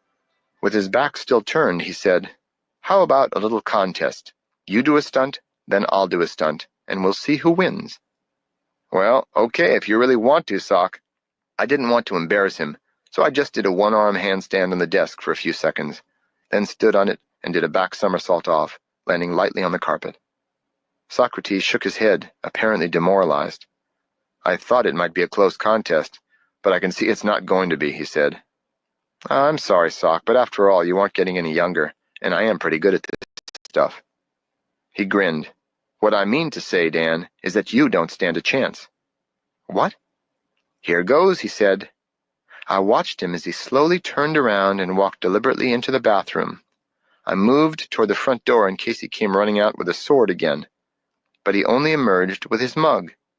He filled it with water, smiled at me, held the water up as if to toast me, and drank it slowly. "Well," I said. "That's it." "That's what? You didn't do a damn thing." "Ah, but I did. You just don't have the eyes to appreciate my feat. I was feeling a slight toxicity in my kidneys. In a few days it might have begun to affect my entire body. So before any symptoms could arise, I located the problem and flushed out my kidneys." I had to laugh. "Sock, you're the greatest, most silver-tongued con man I ever met. Admit defeat. You're bluffing." "I am completely serious. What I've just described did in fact take place. It requires sensitivity to internal energies and the voluntary control of a few subtle mechanisms. You, on the other hand," he said, "are only vaguely aware of what's going on inside that bag of skin. Like a balance beam performer just learning a handstand, you're not yet sensitive enough to detect when you're out of balance, and you can still fall ill. The thing is, Sock, I've developed a very sensitive balance in gymnastics. One has to, you see, to do some of the advanced nonsense," he interrupted. "You've only developed a gross level of awareness, sufficient to perform some elementary movement patterns, but nothing to write home about. You sure take the romance out of a triple somersault, Sock. There is no romance in it. It's a stunt that requires some ordinary qualities. Next time," he laughed, "perhaps we can have a real competition." I warmed up the tea water again. We sat quietly for a while, then went into the garage, where I helped Sock pull an engine from a VW and take apart another ailing transmission. We went out to service a huge black limousine. When we returned later to the office, I asked Sock whether he thought rich people are any happier than poor stiffs like us. His response, as usual, shocked me. "I am not poor, Dan. I'm extremely wealthy. As a matter of fact, you must become rich to be happy." He smiled at my dumbfounded expression, picked up a pen from his desk, and wrote on a clean white sheet of paper, "Happiness equals satisfaction over desires." If you have enough money to satisfy your desires, Dan, you are rich. But there are two ways to be rich. You can earn, inherit, borrow, beg, or steal enough money to meet expensive desires, or you can cultivate a simple lifestyle of few desires. That way you'll always have more than enough money. Full attention to every moment is my desire and my pleasure. Attention costs no money. Your only investment is training. The secret of happiness, you see, is not found in seeking more, but in developing the capacity to enjoy less. I felt content, listening to the spell he wove. There were no complications, no pressing searches, no desperate enterprises that had to be done. Socrates showed me the treasure trove of wealth within the body.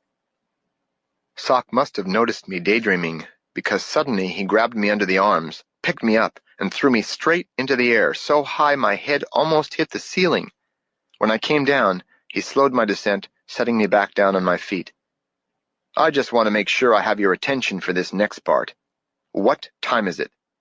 Shaken by my brief flight, I responded, It's right on the garage clock, 2:35. "Wrong. The time always was, is, and always will be now.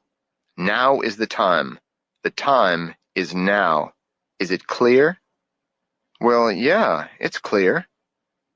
"Where are we?" "We're in the gas station office. Say, didn't we play this game a long time ago?" "Yes, we did.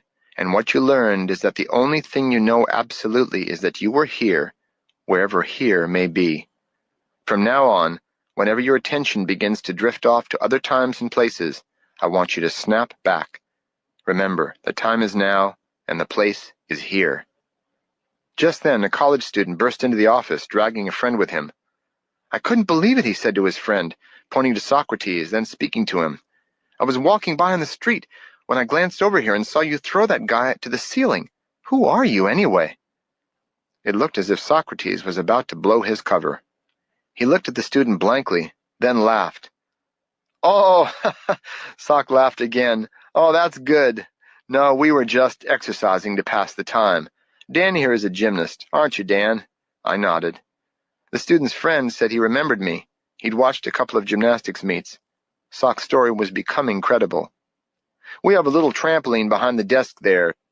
Socrates went behind the desk, where, to my complete stupefaction, he demonstrated the non-existent mini trampoline so well I began to believe it was behind the desk. Jumping higher and higher until he could almost reach the ceiling, Sock then bounced lower, bobbing up and down, and finally stopped, bowing. I clapped. Confused but satisfied, they left. I ran around to the other side of the desk. There was, of course, no trampoline. I laughed hysterically. "Socrates, you're incredible." "Yep," he said, never one for false modesty. By this time the sky was showing the faint light of dawn as Socrates and I got ready to leave. Zipping up my jacket, I felt as if it was a symbolic dawn for me. Walking home, I thought of the changes that were showing up, not so much on the outside, but on the inside. I felt a new clarity about where my path lay and what my priorities were. As Sock had demanded of me long ago, I'd finally released my expectation that the world would fulfill me. Therefore my disappointments had vanished too. I would continue to do whatever was necessary to live in the everyday world, of course, but on my own conditions. I was starting to feel free. My relationship with Socrates had changed too. For one thing, I had fewer illusions to defend. If he called me a jackass, I could only laugh, because I knew that by his standards at least, he was right. And he rarely frightened me anymore. Or so I thought. As I passed Herrick Hospital on my walk home, a hand grasped my shoulder, and I slipped instinctively under it, like a cat that didn't want to be patted. Turning, I saw a grinning Socrates. "Ah, you're not such a nervous fish anymore, are you?" "What are you doing here, Sock?" "I'm going for a walk." "Well, it's great to have you along." We walked in silence for a block or two, then he asked, "What time is it?" "Oh, it's about—" Then I caught myself. "About now. And where are we?" "Here." He said nothing else, and I felt like talking, so I told him about my new feelings of freedom, my plans for the future. "What time is it?" he asked. "Now," I sighed. "You don't have to keep—" "Where are we?" he asked innocently. "Here, but—" "Listen to me," he interrupted. "Stay in the present. You can do nothing to change the past, and the future will never come exactly as you plan or hope for. There have never been past warriors, nor will there be future ones either. The warrior is here, now. Your sorrow, your fear and anger, regret and guilt, your envy and plans and cravings live only in the past or in the future." "Hold on, Socrates. I distinctly remember being angry in the present." "Not so," he said. "What you mean is that you acted angry in a present moment. This is natural. Action is always in the present, because it is an expression of the body, which can only exist in the present. But the mind, you see, is like a phantom, and in fact, almost never exists in the present. Its only power over you is to draw your attention out of the present." I bent over to tie my shoe then, when I felt something touch my temples. I finished tying my shoe and stood up, and found myself standing alone in a musty old attic without windows. In the dim light, I discerned a couple of old trunks shaped like vertical coffins in the corner of the room. I felt very frightened all at once, especially when I realized that, in the stillness of the air, I could hear nothing at all, as if all sound was muffled by the stale, dead air. Taking a tentative step, I noticed that I was standing within a pentacle, a five-pointed star painted in brownish red on the floor. I looked closer. The brownish-red color was from dried or drying blood. Behind me I heard a growling laugh, so sickening, so horrifying that I had to swallow the rising metallic taste in my mouth. Reflexively, I turned to face a leprous, misshapen beast. It breathed in my face, and the sickening sweet stench of the long dead hit me full force. Its grotesque cheeks pulled back to reveal black fangs. Then it spoke. "Come to me." I felt impelled to obey, but my instincts held. I stayed put. It roared with fury. "My children, take him!" The trunks in the corner began moving slowly toward me and opened to reveal loathsome, decaying human corpses, which stepped out and advanced steadily. I gyrated wildly within the pentacle, seeking a place to run, when the attic door opened behind me, and a young woman of about 19 stumbled into the room and fell just outside the pentacle. The door remained ajar, and a shaft of light fell through.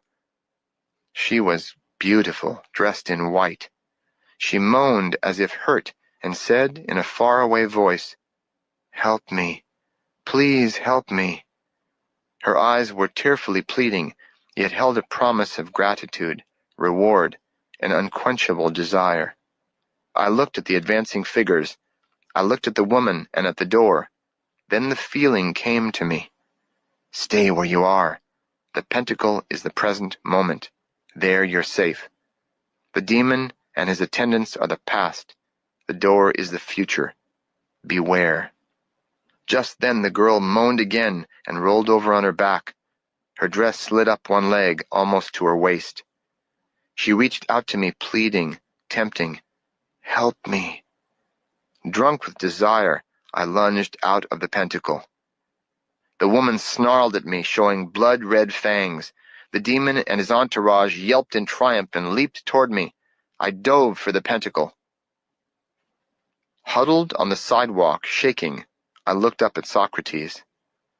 "If you're sufficiently rested now, would you like to continue?" he said to me, as some early morning joggers ran by with amused looks on their faces. "Soc, do you have to scare me half to death every time you want to make a point?" I screeched. "I should say so," he replied, "when it is a very important point." After a few moments' silence, I asked sheepishly, "You wouldn't happen to have that girl's phone number, would you?" Socrates slapped his forehead and looked to the heavens. "I will presume that you did get the point of that little melodrama?" "In summation," I said, "stay in the present. It's safer. And don't step outside a pentacle for anyone with fangs." "Right you are," he grinned. "Don't let anybody or anything, least of all your own thoughts, draw you out of the present. Surely you have heard the story of the two monks. Two monks, one old, one very young, walked along a muddy path in a rainforest on their way to a monastery in Japan. They came upon a lovely woman who stood helplessly at the edge of a muddy, fast-flowing stream. Seeing her predicament, the older monk swept her up in his strong arms and carried her across. She smiled at him, her arms around his neck, until he put her gently down on the other side. Thanking him, she bowed, and the monks continued on their way in silence. As they neared the monastery gates, the young monk could no longer contain himself. "How could you carry a beautiful woman in your arms? Such behavior does not seem proper for a priest." The old monk looked at his companion, replying, "I left her back there. Are you still carrying her?" "Looks like more work ahead," I sighed, just when I thought I was getting somewhere. "Your business is not to get somewhere, it is to be here, Dan. You still hardly ever live fully in the present. You've only focused your mind here and now when you're doing a somersault or being badgered by me.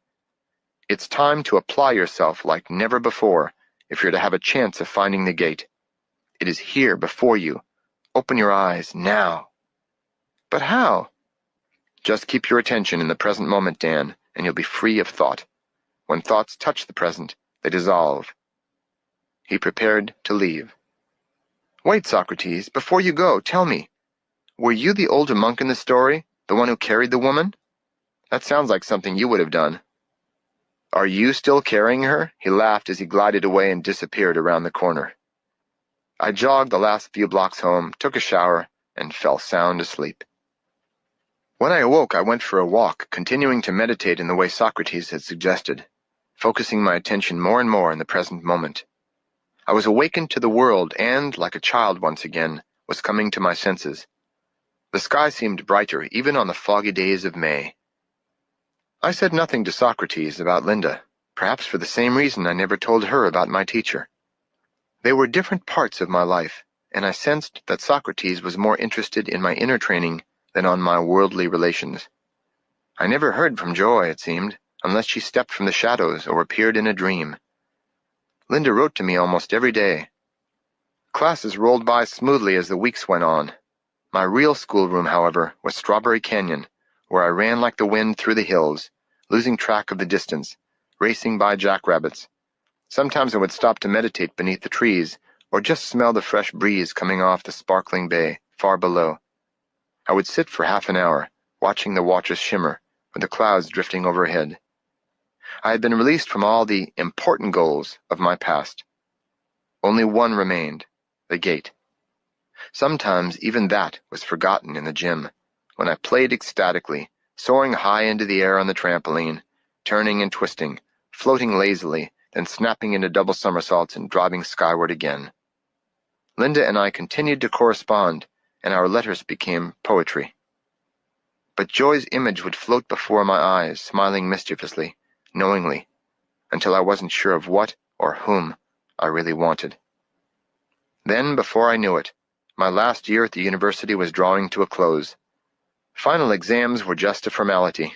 Writing answers in the familiar blue books, I knew my life had changed as I delighted in the smooth blue ink emanating from the point of my pen. Even the lines in the paper seemed a work of art. The ideas just rolled out of my head, unobstructed by tension or concern. Then it was over, and I realized I'd finished my university education. I brought fresh apple juice to the station to celebrate with Socrates. As we sat and sipped, my thoughts slipped out from under my attention and drifted into the future. "Where are you?" Sock asked. "What time is it?" "Here, Sock, now. But my present reality is that I need a career. Have any advice?" "My advice is, do what you will." "That's not entirely helpful. Can you add anything?" "Okay. Do what you must." "But what?" "It doesn't matter what you do, only how well you do it. By the way," he added, "Joy will be visiting this weekend." "Wonderful. How about us going on a picnic this Saturday? Does 10 a.m. sound good?" "Fine. We'll meet you here." I said goodnight and stepped out into a cool June morning, under sparkling stars. It was about 1:30 a.m. as I turned from the station and walked to the corner. Something made me turn around, and I looked up on the roof. There he was, the vision I'd seen so many months ago, standing very still, a soft light glowing around his body as he looked up into the night. Saturday finally arrived. I walked into the office and Sock rose from his chair. Then I felt a soft arm wrap around my waist and saw Joy's shadow move next to mine. "I'm so happy to see you again," I said, hugging her. Her smile was radiant. "Well, let's be off," said Socrates, carrying the watermelon he'd brought. I had the sandwiches in my backpack. Up we rode, into the hills, on a day that couldn't have been more gorgeous. After lunch, Sock decided to leave us alone and go climb a tree. Later, he climbed down to hear us brainstorming. "I'm going to write a book someday about my life with Socrates, Joy." "Maybe they'll even make a movie out of it," she said, as Sock listened, standing by the tree. I was getting enthusiastic now. "And they'll have warrior t-shirts, and warrior soap," Joy cried, "and warrior decals and bubble gum." Socrates had heard enough. Shaking his head, he climbed back up the tree. We both laughed, rolling in the grass, and I said with practiced casualness, "Hey, Joy, why don't we have a little race to the merry-go-round and back?" "Dan, you must be a glutton for punishment," Joy boasted. "The loser cleans up the garbage," I said. Doing a perfect imitation of W.C. Fields, Joy said, "There's a sucker born every minute." Then, without warning, she took off. I called up to Socrates, "Back in a few minutes," and sprinted after Joy, now far ahead, running for the merry-go-round about a mile away. She was fast, all right, but I was faster, and I knew it. My training had honed me to an edge sharper than I'd ever imagined. Joy looked back as her arms and legs pumped smoothly, and was surprised, might I say shocked, to see me running right behind her, breathing easily. She pushed even harder and looked back again. I was close enough to see beads of perspiration dripping down her soft neck. As I pulled up alongside her, she puffed. "What did you do, hitch a ride on the back of an eagle?" "Yes," I smiled at her. Then I blew her a kiss and took off. I was already around the merry-go-round and halfway back to the picnic spot when I saw that Joy had fallen 100 yards behind. It looked like she was pushing hard and getting tired. I felt sorry for her, so I stopped, sat down, and picked a wild mustard flower growing by the path. When she approached me, she slowed down to see me sniffing the flower. I said, "Lovely day, isn't it?" "You know," she said, "this reminds me of the story of the tortoise and the hare." With that, she accelerated in a burst of incredible speed. Surprised, I jumped up and took off after her. Slowly but surely I gained on her, but now we were nearing the edge of the meadow, and she had a good lead. I edged closer and closer until I could hear her sweet panting. Neck and neck, shoulder to shoulder, we raced the last 20 yards. Then she reached out and took my hand. We slowed down, laughing, and fell right on top of the watermelon slices which Sock had prepared, sending seeds flying in every direction. Socrates, back down from his tree, applauded as I slid face first into a slice of melon which smeared all over my cheeks. Joy looked at me and simpered. "Why, honey, y'all don't need to blush like that. After all, y'all almost did beat little old me." My face was dripping wet. I wiped it off and licked the melon juice from my fingers. I answered, "Why, honey child, even a little old fool could plainly see that I won." "There's only one fool around here," Sock grumbled, and he just demolished the melon. We all laughed, and I turned to Joy with love shining in my eyes. But when I saw how she was staring at me, I stopped laughing. She took my hand and led me to the edge of the meadow, overlooking the rolling green hills of Tilden Park. "Danny, I have to tell you something. You're very special to me.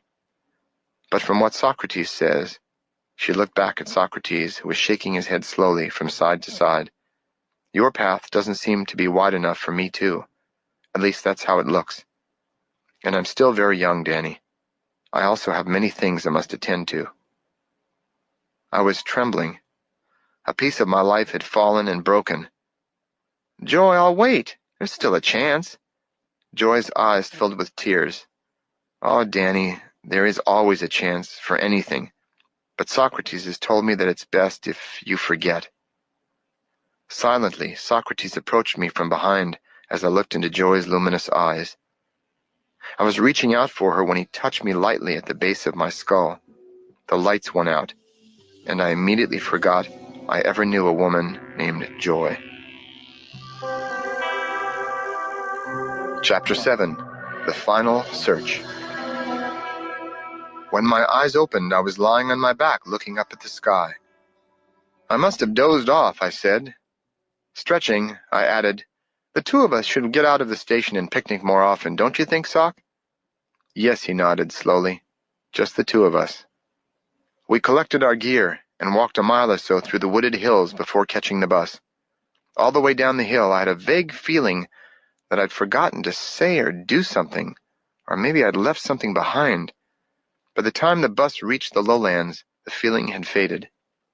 Before we stepped off the bus, I asked, "Hey, Sock, how about going for a run with me sometime tomorrow?" "Why wait?" he answered. "Meet me tonight on the bridge over the creek at 11:30. We can go for a nice long midnight run up the trails." That night the full moon gave a silver sheen to the tops of the weeds and bushes as we started up the trails. But I knew every foot of the 5-mile climb and could have run the trails in complete darkness. After a steep climb on the lower trails, my body was toasty warm. Soon we had reached the connector and started up. What had seemed like a mountain many months ago was now hardly any strain for me. Breathing deeply, I sprinted up and hooted at Socrates trailing behind, wheezing, clowning around. "Come on, old geezer, catch me if you can." On a long, straight stretch, I looked back, expecting to see Sock bouncing along. He was nowhere in sight. Chuckling, I stopped, expecting an ambush. Well, I'd let him wait up and wonder where I was. I sat on the edge of a hill and looked out over the bay to the city of San Francisco glittering in the distance. Then the wind began to whisper, and suddenly I knew that something was wrong, very wrong. I leaped up and raced back down the trails. I found Socrates there, just around the bend, lying face down on the cold earth. I knelt down quickly, tenderly turning him over and holding him, and I put my ear to his chest. His heart was silent. "Oh my God, I said as a shrill gust of wind howled up the canyon. Laying Sock's body down, I put my mouth over his and blew into his lungs. I pumped his chest rapidly in a growing panic. Finally, I could only murmur softly to him, cradling his head in my hands, "Socrates, don't die. Please, Socrates." It had been my idea to run. I remembered how he had fought his way up the connector, wheezing, "If only." But now it was too late. I was overcome with anger at the injustice of the world. I felt a rage greater than any I'd ever known. "No!" I cried, and my anguish echoed down the canyon, sending birds soaring from their nests into the safety of the air. He would not die. I would not let him. I felt energy surging through my arms, legs, and chest. I would give it all to him. If it meant my life, it was a price I would gladly pay. Socrates, live! Live!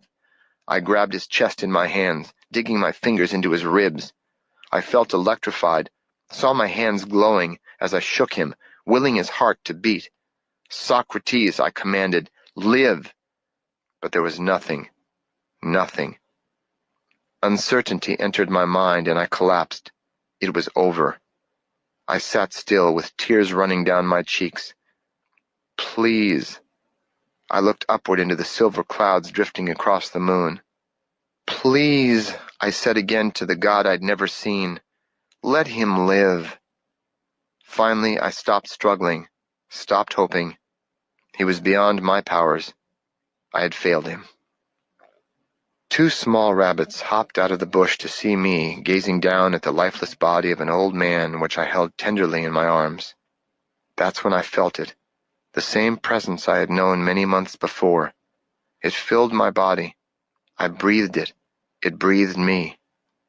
"Please," I said one last time, "take me instead."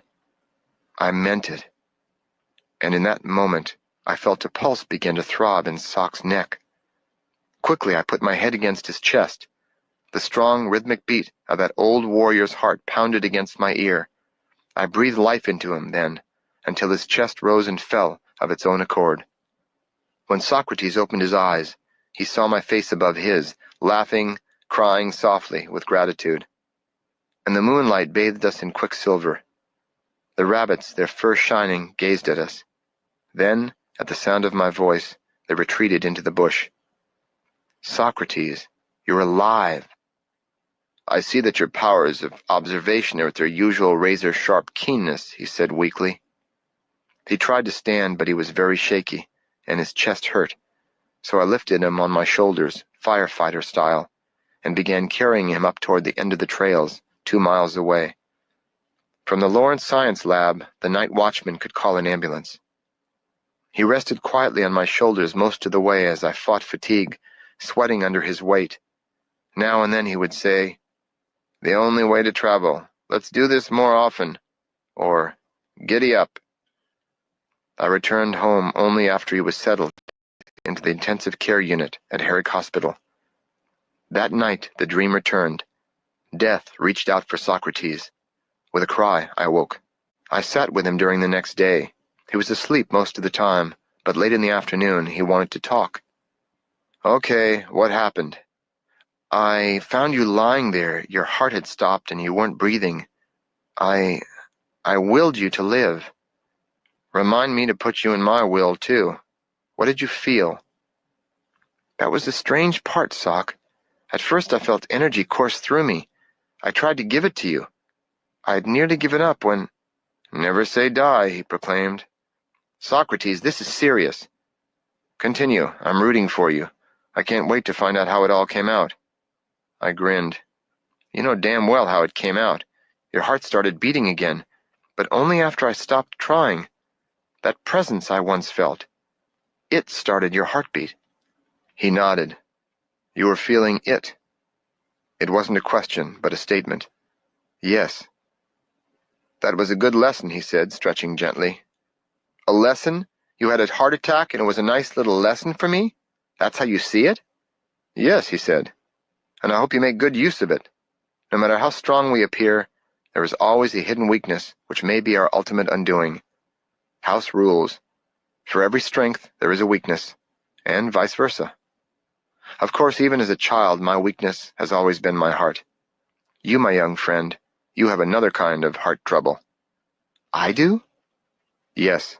You haven't yet opened your heart in a natural way to bring your emotions to life in the way that you did last night. You've learned body control and even some mind control, but your heart is not yet opened. Your goal is not invulnerability, but vulnerability to the world, to life, and therefore to the presence you felt. I've tried to show you by example that a warrior's life is not about imagined perfection or victory. It is about love." "Socrates, tell me about love. I want to understand it." He laughed softly. "It is not something to be understood. It can only be felt." "Well then, what about feeling?" "You see," he said, "you want to turn it into a mental concept. Just forget yourself and feel." I looked down at him, realizing the extent of his sacrifice, how he had trained with me, never holding back, even though he knew he had a heart condition. All just to keep my interest. My eyes filled with tears. "I do feel, Sock." "Bullshit. Sorrow is not good enough." My shame turned to frustration. "You can be infuriating sometimes, you old wizard. What do you want from me? Blood?" "Anger is not good enough," he intoned dramatically, pointing at me with his eyes popping out like an old-fashioned movie villain. "Socrates, you're completely loony," I laughed. "That's it. Laughter is good enough." Socrates and I both laughed with delight. Then, chuckling softly, he fell asleep. I left quietly. When I came to visit the next morning, he appeared stronger. I took him to task right away. "Sock, why did you persist in running with me, and furthermore doing all those leaps and bounds when you knew they might kill you at any time?" "Why worry?" he said. "Better to live until you die. I am a warrior. My way is action. I am a teacher. I teach by example. Someday you too may teach others as I have shown you. Then you'll understand that words are not enough. You too must teach by example, and only what you've realized through your own experience." Then he told me a story. A mother brought her young son to Mahatma Gandhi. She begged, "Please, Mahatma, tell my son to stop eating sugar." Gandhi paused, then said, "Bring your son back in 2 weeks." Puzzled, the woman thanked him and said that she would do as he had asked. 2 weeks later, she returned with her son. Gandhi looked the youngster in the eye and said, "Stop eating sugar." Grateful but bewildered, the woman asked, Why did you tell me to bring him back in 2 weeks? You could have told him the same thing then. Gandhi replied, 2 weeks ago, I was eating sugar. Dan, said Sock, embody what you teach, and teach only what you have embodied. Well, what would I teach other than gymnastics? Gymnastics is enough, as long as you use it as a medium for conveying more universal lessons, he said. Respect others. Give them what they want at first. Perhaps eventually a few of them will want what you want to give them. Be content to teach flips until someone asks for more. Well, how will I know if they want something more? You'll know. But Socrates, are you sure I'm destined to be a teacher? I don't feel like one. You appear to be headed in that direction. That brings me to something I've wanted to ask you for a long time. You often seem to read my thoughts or to know my future. Will I someday have these kinds of powers? Upon hearing this, Sock reached over and clicked the TV on and started to watch cartoons. I clicked it back off. He turned to me and sighed. I was hoping you would completely bypass any fascination with powers, but now that it's come up, we might as well get it out of the way. All right, what do you want to know? Well, for starters, foretelling the future, you seem to be able to do it sometimes. Reading the future, he said, is based on a realistic perception of the present. Don't be concerned about seeing the future until you can clearly see the present. Well, what about mind reading, I asked. Sock sighed. What about it? You seem to be able to read my mind most of the time. Yes, as a matter of fact, he admitted, I do know what you're thinking most of the time. Your mind is easy to read, because it's written all over your face. I blushed. See what I mean? He laughed, pointing at my rouge complexion. And it doesn't take a magician to read faces. Poker players do it all the time. But what about real powers? He sat up in bed and said, Special powers do in fact exist. But for the warrior, such things are completely beside the point. Don't be deluded. Happiness is the only power that counts. And you cannot attain happiness. It attains you, but only after you surrender everything else. Socrates seemed to grow weary. He gazed at me for a moment, as if making a decision. Then he spoke in a voice both gentle and firm, saying the words that I had most feared.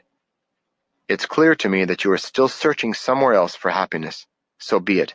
You shall search until you tire of it altogether. You are to go away for a while. Seek what you must, and learn what you can. Then we shall see. My voice quavered with emotion. How long? His words jolted me. 9 or 10 years should be sufficient. I was terrified. Socrates, I'm not really that interested in powers. I honestly understood what you've said. Please, let me stay with you. He closed his eyes and sighed. My young friend, have no fear. Your path will guide you. You cannot lose your way.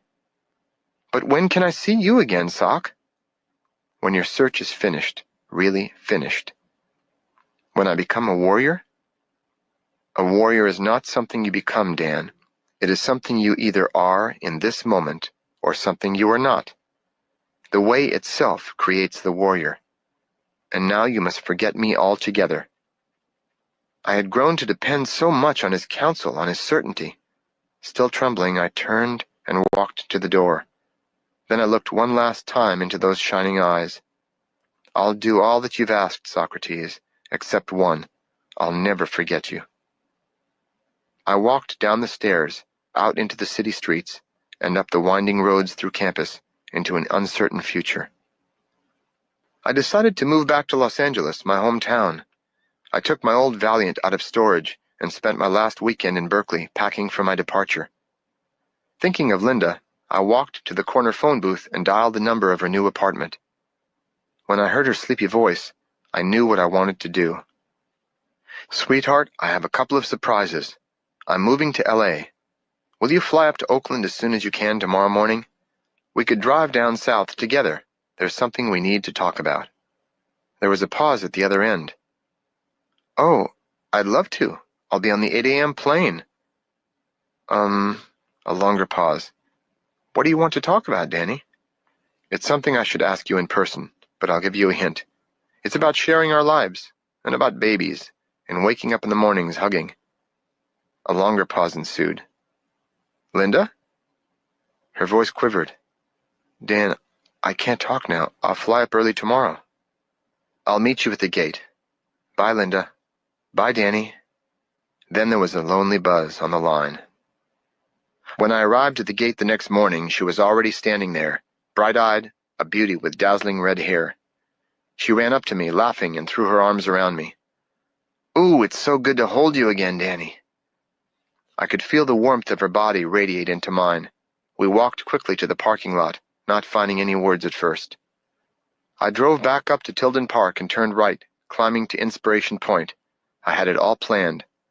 I asked her to sit on the fence and was about to pop the question when she threw her arms around me and said, "Yes," and began to cry. "Was it something I said?" I joked feebly. We were married in the Los Angeles Municipal Courthouse in a beautiful private ceremony. Part of me felt very happy. Another part was unaccountably depressed. I awoke in the middle of the night and gently tiptoed out to the balcony of our honeymoon suite. I cried soundlessly. Why did I feel as if I had lost something, as if I had forgotten something important? The feeling was never to leave me. We soon settled into a new apartment. I tried my hand at selling life insurance. Linda got a part-time job as a bank teller. We were comfortable and settled, but I was too busy to devote much time to my new wife. Late at night, while she was sleeping, I sat in meditation. Early in the morning, I would do a few exercises. But before long, my job responsibilities left me little time for such things. All my training and discipline began to fade. After 6 months of sales work, I had had enough. I sat down with Linda for our first good talk in many months.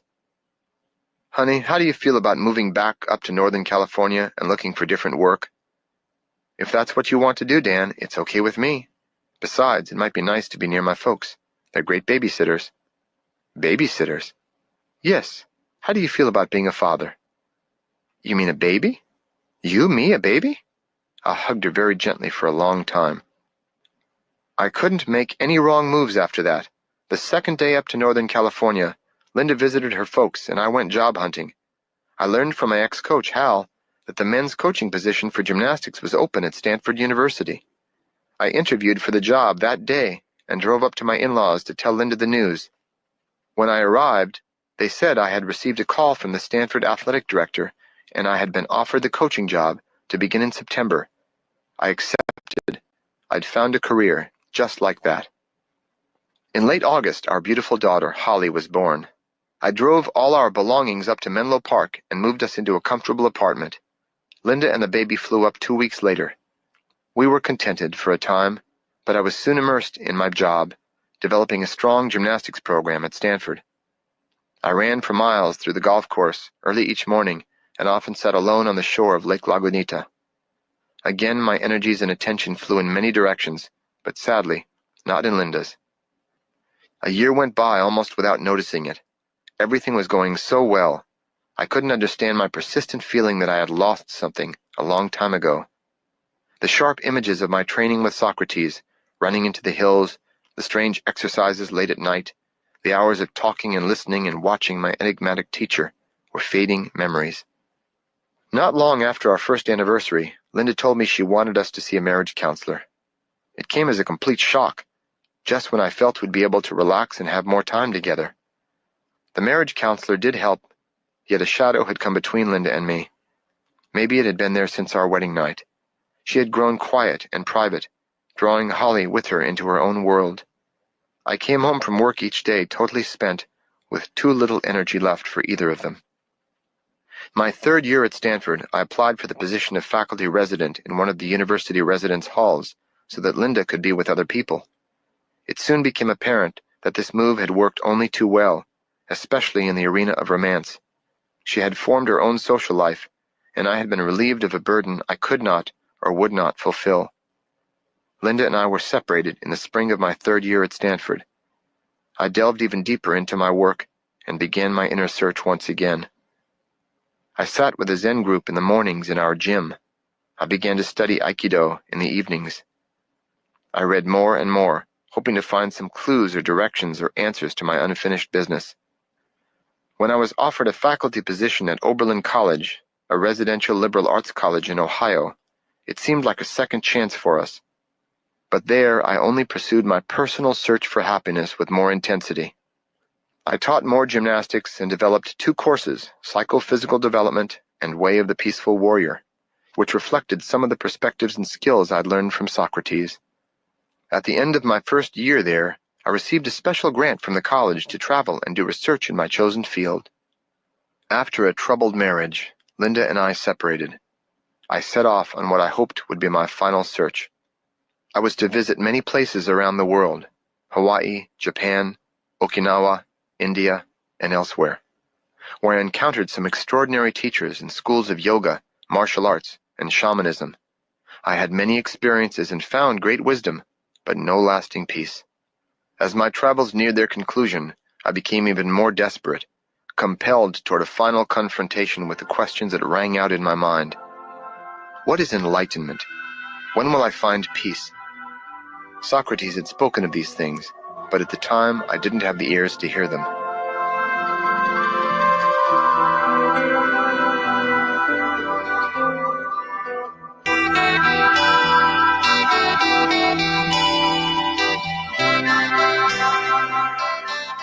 When I arrived in the fishing village of Cascais on the coast of Portugal, the last stop on my journey, the questions continued to replay themselves endlessly, burning deeper into my mind.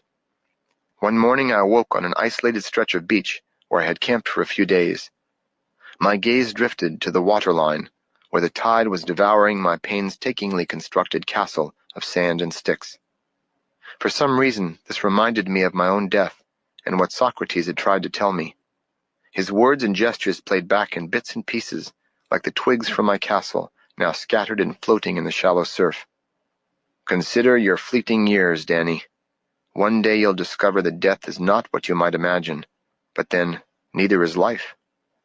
Either may be wondrous and filled with change, or, if you do not awaken, both may turn out to be a considerable disappointment. His laughter rang out in my memory. Then I remembered an incident in the station. I had been acting lethargic. Socrates suddenly grabbed me and shook me. Wake up! If you knew for certain that you had a terminal illness, if you had little time left to live, you would waste precious little of it. Well, I'm telling you, Dan, you do have a terminal illness. It's called birth. You don't have more than a few years left. No one does. So be happy now, without reason, or you never will be at all. I began to feel a terrible sense of urgency, but there was nowhere to go. So I stayed, a beachcomber who never stopped combing through his own mind. Who am I? What is enlightenment? Socrates had told me long ago that even for the warrior there is no victory over death. There is only the realization of who we all really are. As I lay in the sun, I remembered peeling away the last layer of the onion in Sock's office to see who I was.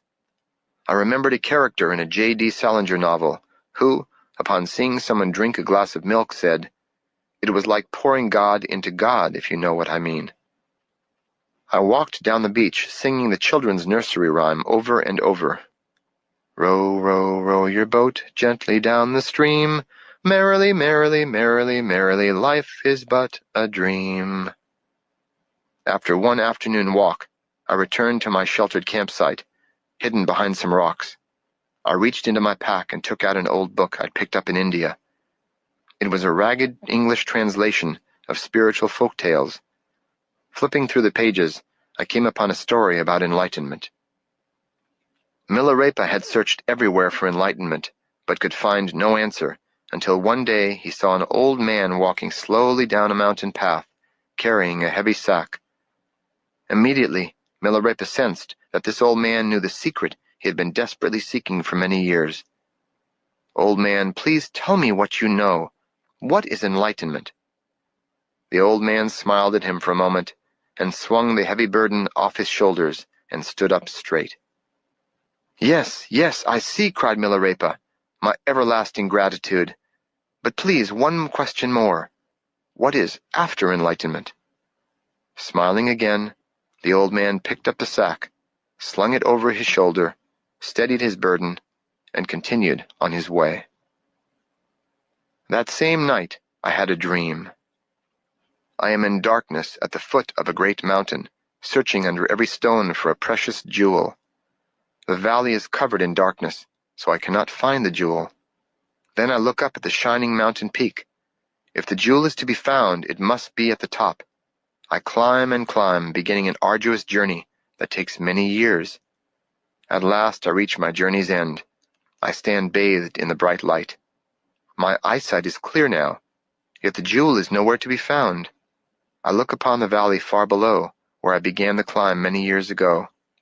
Only then do I realize that the jewel had always been within me, even then, and that the light had always shined. Only my eyes had been closed. I awoke in the middle of the night under a shining moon. The air was warm and the world was silent, except for the rhythmic wash of the tides. I heard Sock's voice but knew that it was only another memory. Enlightenment is not an attainment, Dan. It is a realization. And when you wake up, everything changes and nothing changes. If a blind man realizes that he can see, has the world changed? I sat and watched the moonlight sparkling on the sea and capping the distant mountains with silver.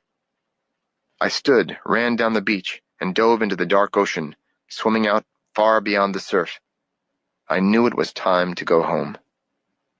As the jumbo jet settled onto the runway at Hopkins Airport in Cleveland, I felt a growing anxiety about my marriage and my life. I felt older, but no wiser.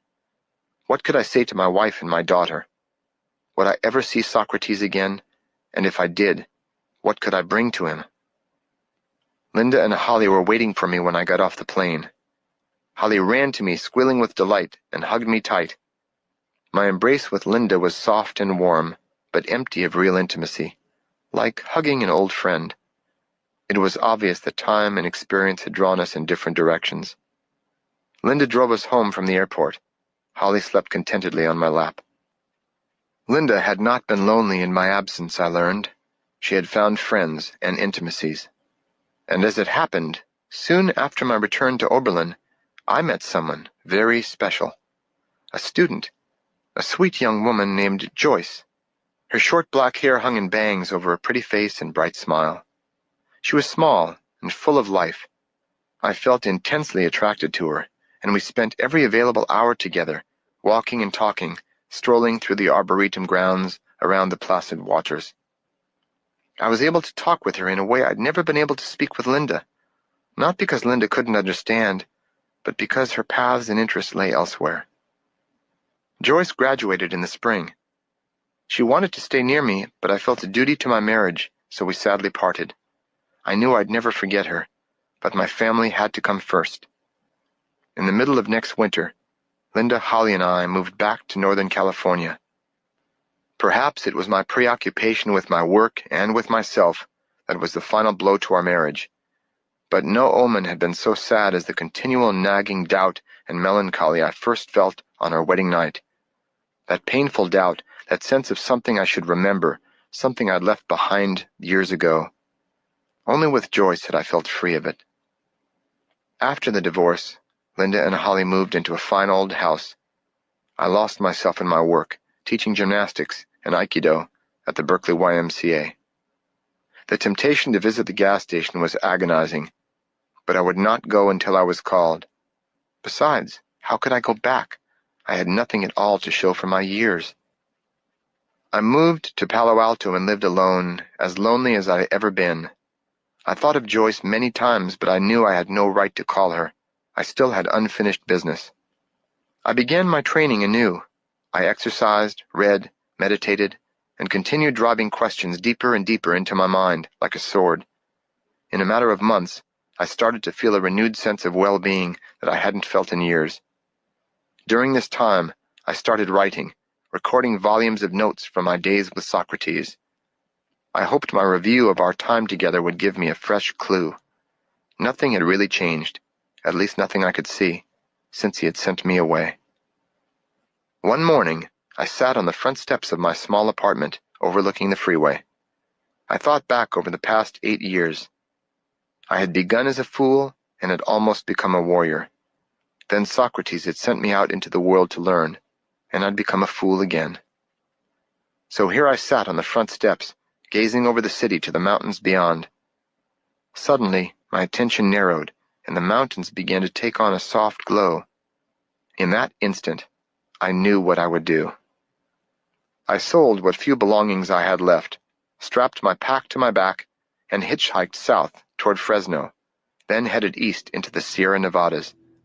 It was late summer, a good time to get lost in the mountains. Chapter 8. The Gate Opens. On a narrow road somewhere near Edison Lake, I started hiking inward to an area Socrates had once mentioned, inward and upward, toward the heart of the wilderness. I sensed that here in the mountains I would find the answer or die. In a way, I was right on both counts. I hiked up through alpine meadows between granite peaks, winding my way through thick groves of pine and spruce, up into the high lake country, where people were scarcer than the puma, deer, and small lizards that scurried under rocks as I approached. I made camp just before dusk. The next day I hiked higher, across great fields of granite at the edge of the timberline. I climbed over huge boulders, cut through canyons and ravines. In the afternoon I picked edible roots and berries, and lay down by a crystal spring. For the first time in years, it seemed, I was content. Later in the afternoon, I walked alone in the wilds down through the shade of tangled forest, heading back to base camp. Then I prepared wood for the evening fire, ate another handful of food, and meditated beneath a towering pine tree, surrendering myself to the mountains. If they had anything to offer me, I was ready to accept it. After the sky turned black, I sat warming my hands and face over the crackling fire, when, out of the shadows, stepped Socrates. I was in the neighborhood, so I thought I'd drop in, he said. In disbelief and delight, I hugged him and wrestled him to the ground, laughing and getting both of us thoroughly dirty. We brushed ourselves off and sat by the fire. "You look almost the same, old warrior," I said, not a year over 100. He did look older, but his gray speckled eyes still had their twinkle. "You, on the other hand," he grinned, looking me over, "look a lot older and not much smarter. Tell me, did you learn anything?" I sighed, staring into the fire. "Well, I learned to make my own tea." I put a small pot of water on my makeshift grill and prepared the spicy tea, using herbs I'd found on my hike that day. I hadn't been expecting company. I handed him my cup and poured my tea into a small bowl. Finally the words poured forth. As I spoke, the despair that I'd held off for so long finally caved in on me. "I have nothing to bring you, Socrates.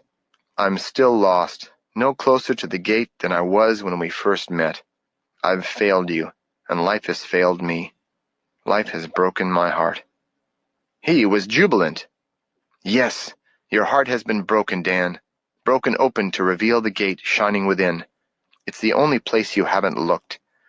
Open your eyes, buffoon. You're very close." I pounced on his words eagerly. Close to what? To the end. Fear crept up my spine for a moment. I crawled quickly into my sleeping bag, and Socrates unrolled his. My last impression that night was of my teacher's eyes shining, as if he were looking through me, through the fire, into another world. In the first direct rays of the morning sun, Socrates was already up, sitting over by a nearby stream. I joined him for a while in silence, tossing pebbles into the running water, and listening to the plop. Silent, he turned and watched me closely. That night, after a carefree day of hiking, swimming, and sunning, Socrates told me he wanted to hear about everything I could remember feeling since I had seen him. I talked for 3 days and 3 nights. I'd exhausted my store of memories. Socrates had hardly spoken the whole time, except to ask a brief question. Just after the sun had set, he motioned for me to join him by the fire. We sat very still, the old warrior and I, our legs crossed on the soft earth, high in the Sierra Nevadas. "Socrates, you've shown me the futility of searching, but what about the way of the peaceful warrior? Isn't that a path, a search?" He laughed with delight and shook me by my shoulders. "After all this time, you've finally come up with a juicy question. But the answer is right in front of your nose. All along I have shown you the way of the peaceful warrior, not the way to the peaceful warrior. As long as you tread the way, you are a warrior. These past 8 years you have abandoned your warriorship so that you could search for it. But the way is now. It always has been. What do I do then, now? Where do I go from here? Who cares, he yelled gleefully. A fool is happy when his cravings are satisfied. A warrior is happy without reason. That's what makes happiness the ultimate discipline. As we climbed into our sleeping bags once more, Sock's face shone at me in the red glow of the fire. Dan, he said softly, this is the final task I will ever give you, and it goes on forever. Act happy. Be happy without a reason in the world. Then you can love and do what you will. With these final words, I slept. Socrates shook me gently awake just after dawn. We have a long hike ahead, he said. Soon we set off into the high country. The only sign of Sock's age or susceptible heart was the slowed pace of his climb. Once again I was reminded of my teacher's vulnerability and his sacrifice. I could never again take my time with him for granted. We climbed higher and higher, mostly in silence, through sparsely wooded rocky ground, then up to the peaks above the timberline. Socrates, where are we headed? I asked as we sat for a brief rest. We are going to a special mound, a holy place, the highest plateau in many miles.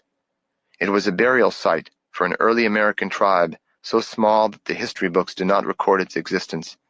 But these people lived and worked in solitude and in peace. How do you know this? I had ancestors who lived among them. Let's move on now. We must reach the plateau before dark. At this point, I was willing to trust Socrates with anything, yet I had an unsettling feeling that I was in grave danger and that he wasn't telling me something. The sun was ominously low. Socrates increased his pace. We were breathing hard now, leaping and clambering from one huge boulder to the next, deep in shadow.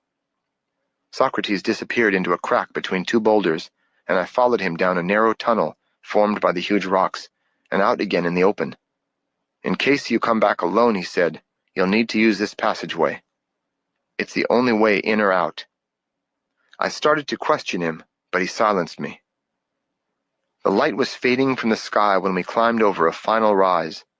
There below us lay a bowl-shaped depression surrounded by soaring cliffs now covered in shadow. We headed down into the bowl, straight for a jagged peak. Are we near the burial site yet? I asked nervously. We are standing on it, he said, standing among the ghosts of an ancient people, a tribe of warriors. The wind began to buffet us, as if to add emphasis to his words.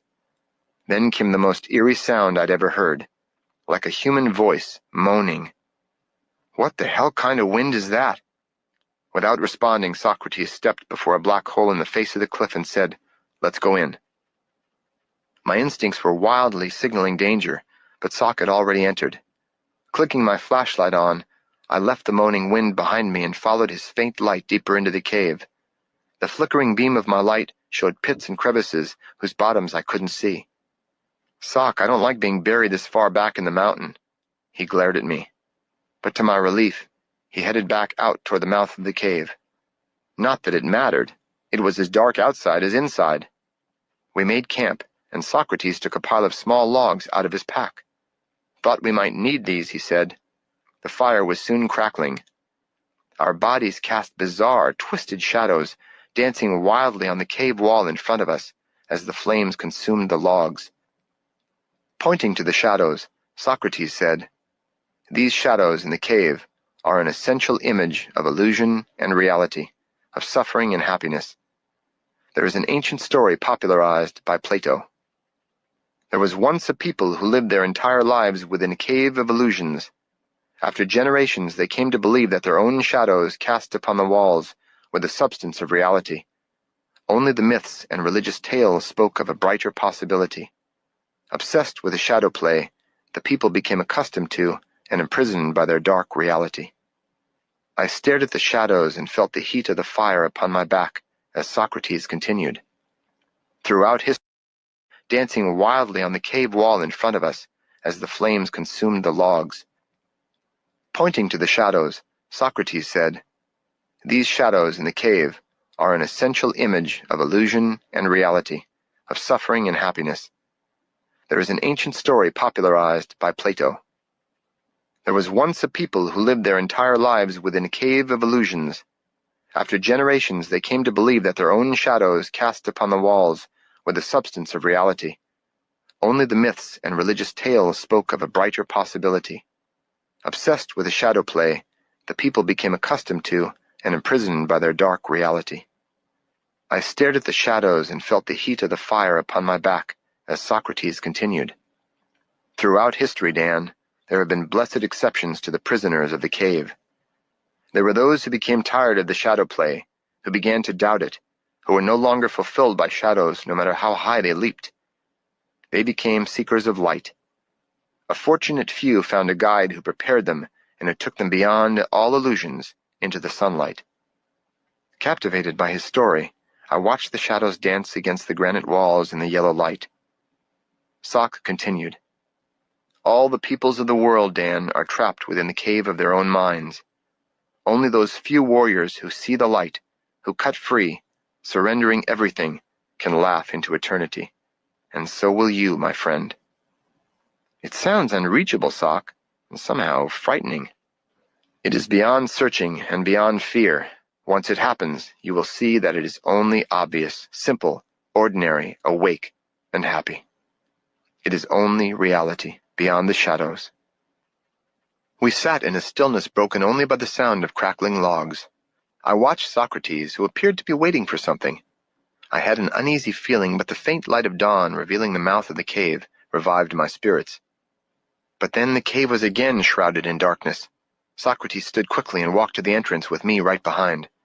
The air smelled of ozone as we stepped outside. I could feel the static electricity raise the hairs on the back of my neck. Then the thunderstorm struck. Socrates whirled around to face me. There's not much time left. You must escape the cave. Eternity is not far away. Lightning flashed. A bolt struck one of the cliffs in the distance. Hurry, Socrates said with an urgency I'd not heard before. In that moment, the feeling came to me, the feeling that had never been wrong, and it brought me the words, "Beware, death is stalking." Then Socrates spoke again, his voice ominous and strident. "There's danger here. Get further back into the cave." I started to look in my pack for my flashlight, but he barked at me, "Move!"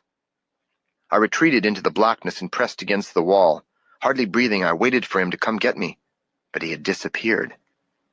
As I was about to call out to him, I was jarred almost unconscious as something vice-like suddenly gripped me behind my neck with crushing force and dragged me back, deeper into the cave. "Socrates!" I screamed. "Socrates!" The grip on my neck released, but then a far more terrible pain began. My head was being crushed from behind. I screamed and screamed again. Just before my skull shattered with a maddening pressure, I heard these words, unmistakably the voice of Socrates. "This is your final journey." With a horrible crack, the pain vanished. I crumpled and hit the floor of the cavern with a soft thud. Lightning flashed, and in its momentary glare, I could see Socrates standing over me, staring down. Then came the sound of thunder from another world. That's when I knew I was dying. One of my legs hung limp over the edge of a deep hole. Socrates pushed me over the precipice, into the abyss, and I fell, bouncing, smashing against the rocks, falling down into the bowels of the earth. And then dropping through an opening, I was released by the mountain, out into the sunlight, where my shattered body spun downward, finally landing in a heap in a wet green meadow far, far below. The body was now a broken, twisted piece of meat. Carrion birds, rodents, insects, and worms came to feed on the decomposing flesh that I had once imagined to be me. Time passed faster and faster. The days flashed by and the sky became a rapid blinking, an alternation of light and darkness, flickering faster and faster into a blur. Then the days turned to weeks, and the weeks became months. The seasons changed, and the remains of the body began to dissolve into the soil, enriching it. The frozen snows of winter preserved my bones for a moment in time, but as the seasons flashed by in ever more rapid cycles, even the bones became dust. From the nourishment of my body, Flowers and trees grew and died in that meadow. Finally, even the meadow disappeared. I had become part of the carrion birds that had feasted on my flesh, part of the insects and rodents, and part of their predators in a great cycle of life and death. I became their ancestors until ultimately they too were returned to the earth. The Dan Millman who had lived long ago was gone forever, a flashing moment in time, but I remained unchanged through all the ages. I was now myself, the consciousness which observed all, was all. All my separate parts would continue forever, forever changing, forever new. I realized now that the Grim Reaper, the death Dan Millman had so feared, had been his great illusion. And so his life too had been an illusion, a problem, nothing more than a humorous incident when consciousness had forgotten itself. While Dan had lived, he had not passed through the gate. He had not realized his true nature. He had lived in mortality and fear, alone. But I knew. If he had only known then what I know now. I found myself on the floor of the cave, smiling. I sat up against the wall, then gazed into darkness, puzzled, but without fear. My eyes began to adjust, and I saw a white-haired man sitting near me, smiling. Then, from thousands of years away, it all came back, and I felt momentarily saddened by my return to mortal form. Then I realized that it didn't matter. Nothing could possibly matter. This struck me as very funny. Everything did, and so I started to laugh. I looked at Socrates. Our eyes gleamed ecstatically. I knew that he knew what I knew. I leaped forward and hugged him. We danced around the cavern, laughing wildly at my death. Afterward, we packed and headed down the mountainside. We cut through the passageway, down through ravines, and across fields of boulders toward our base camp. I didn't speak much, but I laughed often, because every time I looked around at the earth, the sky, the sun, the trees, the lakes, the streams, I remembered that it was all me. All these years Dan Millman had grown up struggling to be a somebody. Talk about backwards. He had been a somebody, locked into a fearful mind and a mortal body. Well, I thought, now I am playing Dan Millman again, and I might as well get used to it for a few more seconds in eternity, until it too passes. But now I know that I am not only the single piece of flesh, and that secret makes all the difference. There was no way to describe the impact of this knowledge. I was simply awake. And so I awoke to reality, free of any meaning or any search. What could there possibly be to search for? All of Sock's words had come alive with my death. This was the paradox of it all, the humor of it all, and the great change. All searches, all achievements, all goals were equally enjoyable and equally unnecessary. Energy coursed through my body. I overflowed with happiness and burst with laughter. It was the laugh of an unreasonably happy man. And so we walked down, past the lakes of the high country, past the edge of the world and the timberline, and into the thick forest, heading down to the stream where we'd camped 2 days, or 1,000 years ago. I had lost all my rules, all my morals, all my fear back there in the mountains. I could no longer be controlled. What punishment could possibly threaten me? Yet, though I had no code of behavior, I felt what was balanced, what was appropriate, and what was loving. I was capable of loving action, and nothing else. He had said it. What could be a greater power? I had lost my mind and fallen into my heart. The gate had finally opened, and I had tumbled through, laughing, because it too was a joke. It was a gateless gate, another illusion, another image that Socrates had woven into the fabric of my reality, as he'd promised long ago. I had finally seen what there was to see. The path would continue without end, but now it was full of light. It was turning dark by the time we reached our camp. We made a fire and ate a small meal of dried fruit and sunflower seeds, the last of my stores. Only then, as the firelight flickered against our faces, did Socrates speak. "You'll lose it, you know." "Lose what?" "Your vision. It is rare, only possible through an unlikely set of circumstances. But it is an experience, so you'll lose it." "Maybe that's true, Socrates. But who cares?" I laughed.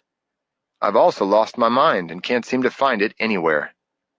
He raised his eyebrows in pleased surprise. "Well then, it appears that my work with you is complete. My debt is paid." "Wow," I grinned. "Do you mean this is graduation day for me?" "No, Dan. This is graduation day for me." He stood, put his pack on his shoulders, and walked off, melting into the shadows. It was time to return to the station where it had all begun. Somehow I had a feeling that Socrates was already there, waiting for me. At sunrise, I packed my knapsack and started down the mountain. The trip out of the wilderness took several days. I caught a ride into Fresno, then followed 101 up into San Jose, then back to Palo Alto. It was hard to believe that I'd only left the apartment a few weeks ago, a hopeless somebody. I unpacked and drove to Berkeley, arriving in the familiar streets at 3 in the afternoon, long before Socrates came on duty. I parked up on Piedmont and walked down through campus. School had just begun and students were busy being students. I walked down Telegraph Avenue and watched the shopkeepers playing perfect shopkeepers. Everywhere I looked, the fabric shops, the markets, the movie theaters, the massage parlors, everyone was perfectly being who they believed they were. I walked up University Avenue, then along Shattuck, passing through the streets like a happy phantom, the Buddha's ghost. I wanted to whisper in people's ears, "Wake up, wake up. Soon the person you believe you are will die. So now wake up and be content with this knowledge. There is no need to search. Achievement leads nowhere. It makes no difference at all. So just be happy now.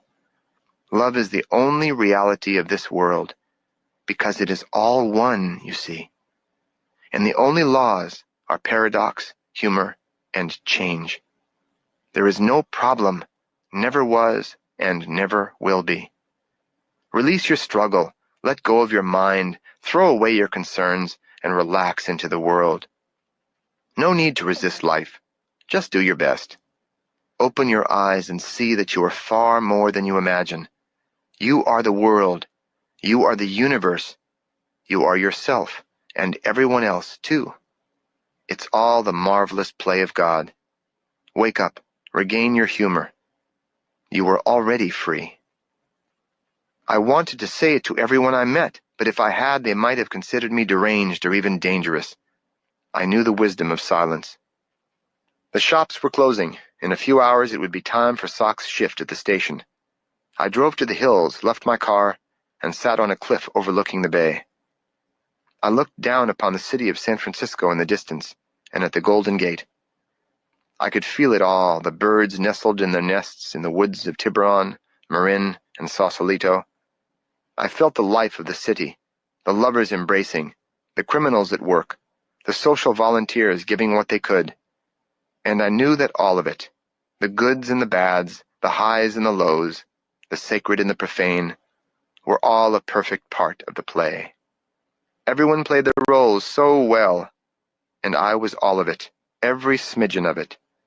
I gazed to the ends of the world and loved it all. I closed my eyes to meditate, but realized that I was always meditating now with my eyes open.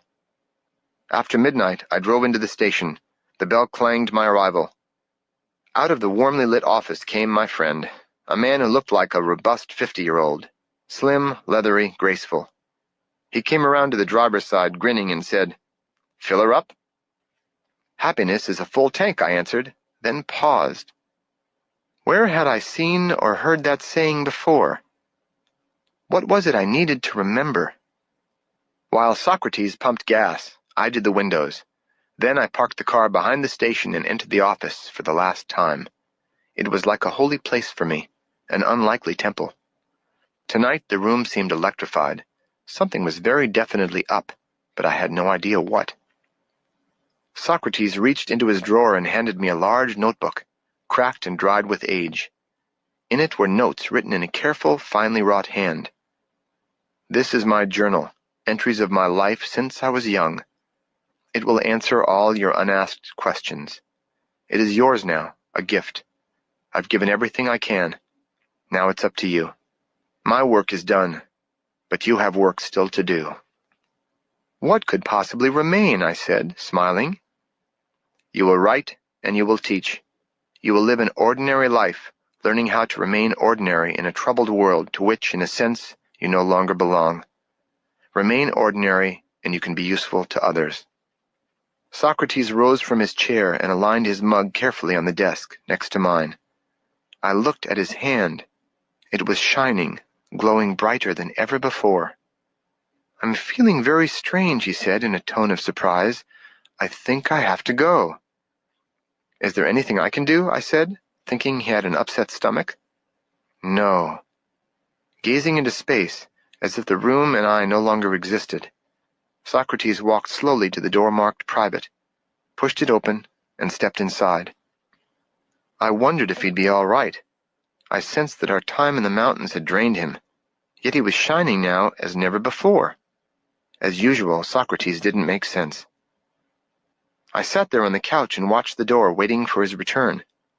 I yelled through the door, "Hey, Socrates, you're glowing like a lightning bug tonight." I thought I saw a flash of light under the crack in the door. Well, a blown light bulb might hasten his business. "Sock, are you going to spend all evening in there? I thought warriors didn't get constipated." 5 minutes passed, then 10. I sat holding his prized journal in my hands. I called him, then called again, but I was answered by silence. Suddenly, I knew. It wasn't possible, but I knew it had happened. I leaped to my feet and ran to the door, pushing it open so hard it struck the tile wall with a metallic clang that echoed hollowly in the empty bathroom. I remembered the flash of light minutes ago. Socrates had walked glowing into the bathroom and disappeared. I stood there a long time, until I heard the familiar station bell, then a honking horn. I walked outside and mechanically filled the tank, taking the money and giving change out of my own pocket. When I returned to the office, I noticed that I hadn't even put my shoes on. I began to laugh. My laughter became hysterical, then quieted. I sat back on the couch, on the old Mexican blanket now tattered, disintegrating, and looked around the room at the yellow carpet, faded with age, at the old walnut desk, and at the water cooler. I saw the 2 mugs, Sock's and mine, still sitting on the desk, and last of all, his empty chair. Then I spoke to him. Wherever that mischievous old warrior was, I'd have the last word. "Well, Sock, here I am, between past and future again, floating between heaven and earth. What can I say to you that would be enough? Thank you, my teacher, my inspiration, my friend. I'll miss you." I left the station for the last time feeling only wonder. I knew that I'd not lost him, not really. It had taken me all these years to see the obvious, that Socrates and I had never been different. All this time, we had been one and the same. I walked through the tree-lined paths of campus, across the creek, and beyond the shady groves out into the city, continuing on the way of the peaceful warrior, the way toward home. Epilogue: Laughter in the Wind. I'd passed through the gate, seen what there was to see, realized high on a mountain my true nature. Yet, like the old man who shouldered his burden and continued on his way, I knew that though everything had changed, nothing had changed. I was still living an ordinary human life with ordinary human responsibilities. I would have to adapt myself to living a happy, useful life in a world which was offended by one who was no longer interested in any search or problem. An unreasonably happy person, I learned, can grate on people's nerves. There were many occasions when I began to understand and even envy the monks who set up housekeeping in faraway caves. But I had been to my cave. My time for receiving was finished. Now it was time for giving. I moved from Palo Alto to San Francisco and began work as a house painter. As soon as I was settled into a house, I attended to some unfinished business. I hadn't spoken with Joyce since Oberlin. I found her number in New Jersey and called her. "Dan, what a surprise! How are you?" "Very well, Joyce. I've been through a lot recently." There was a pause on the line. How is your daughter and your wife?" "Linda and Holly are doing fine. Linda and I were divorced some time ago."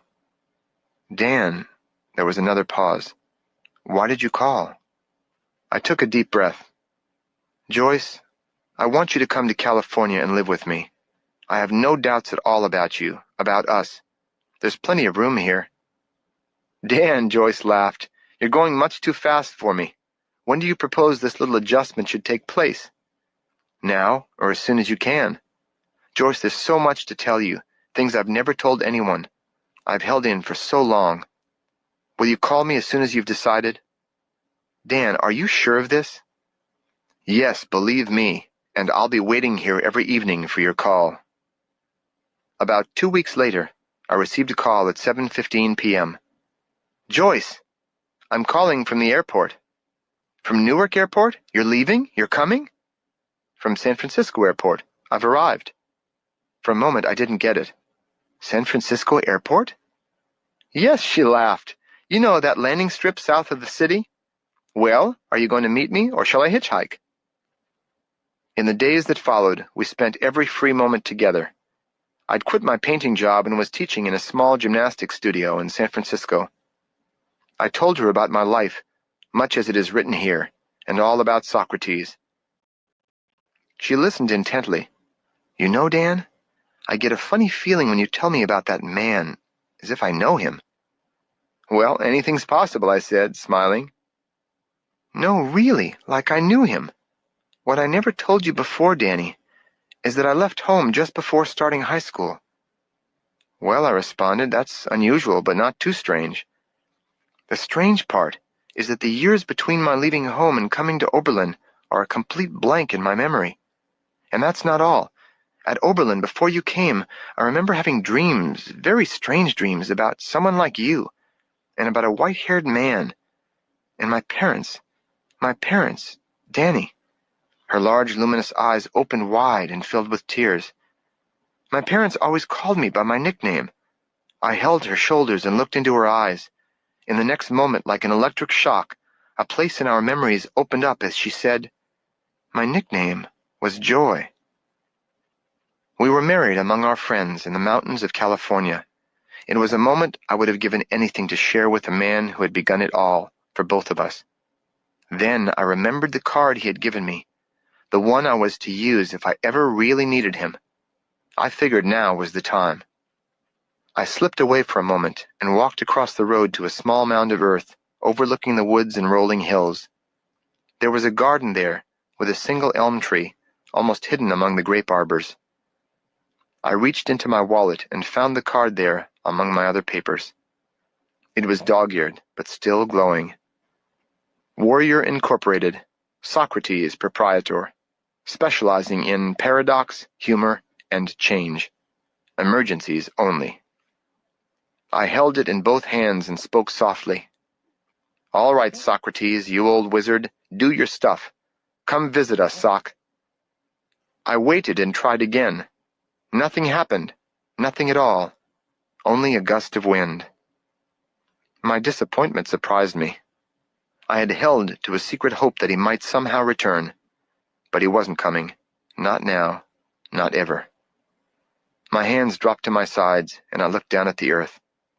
Goodbye, Socrates. Goodbye, my friend. I opened my wallet to slip the card back in, glancing again at its lingering glow. The card had changed. In place of "emergencies only" was a single word, glowing brighter than the rest. It said, "Happiness." His wedding gift. In that moment, a warm breeze caressed my face, mussed my hair, and a falling leaf slapped my cheek as it floated down from the elm. I threw my head back, laughing with delight, and looked up through the elm's outstretched branches, into the clouds drifting lazily by. I gazed above the stone fence, out over the houses dotted in the green forest below. The wind gusted again, and a lone bird soared by. Then I felt the truth of it. Socrates hadn't come because he had never left. He was only changed. He was the elm above my head. He was the clouds and the bird and the wind. They would always be my teachers, my friends. Before walking back to my wife, my home, my friends, and my future, I surveyed the world around me. Socrates was here. He was everywhere.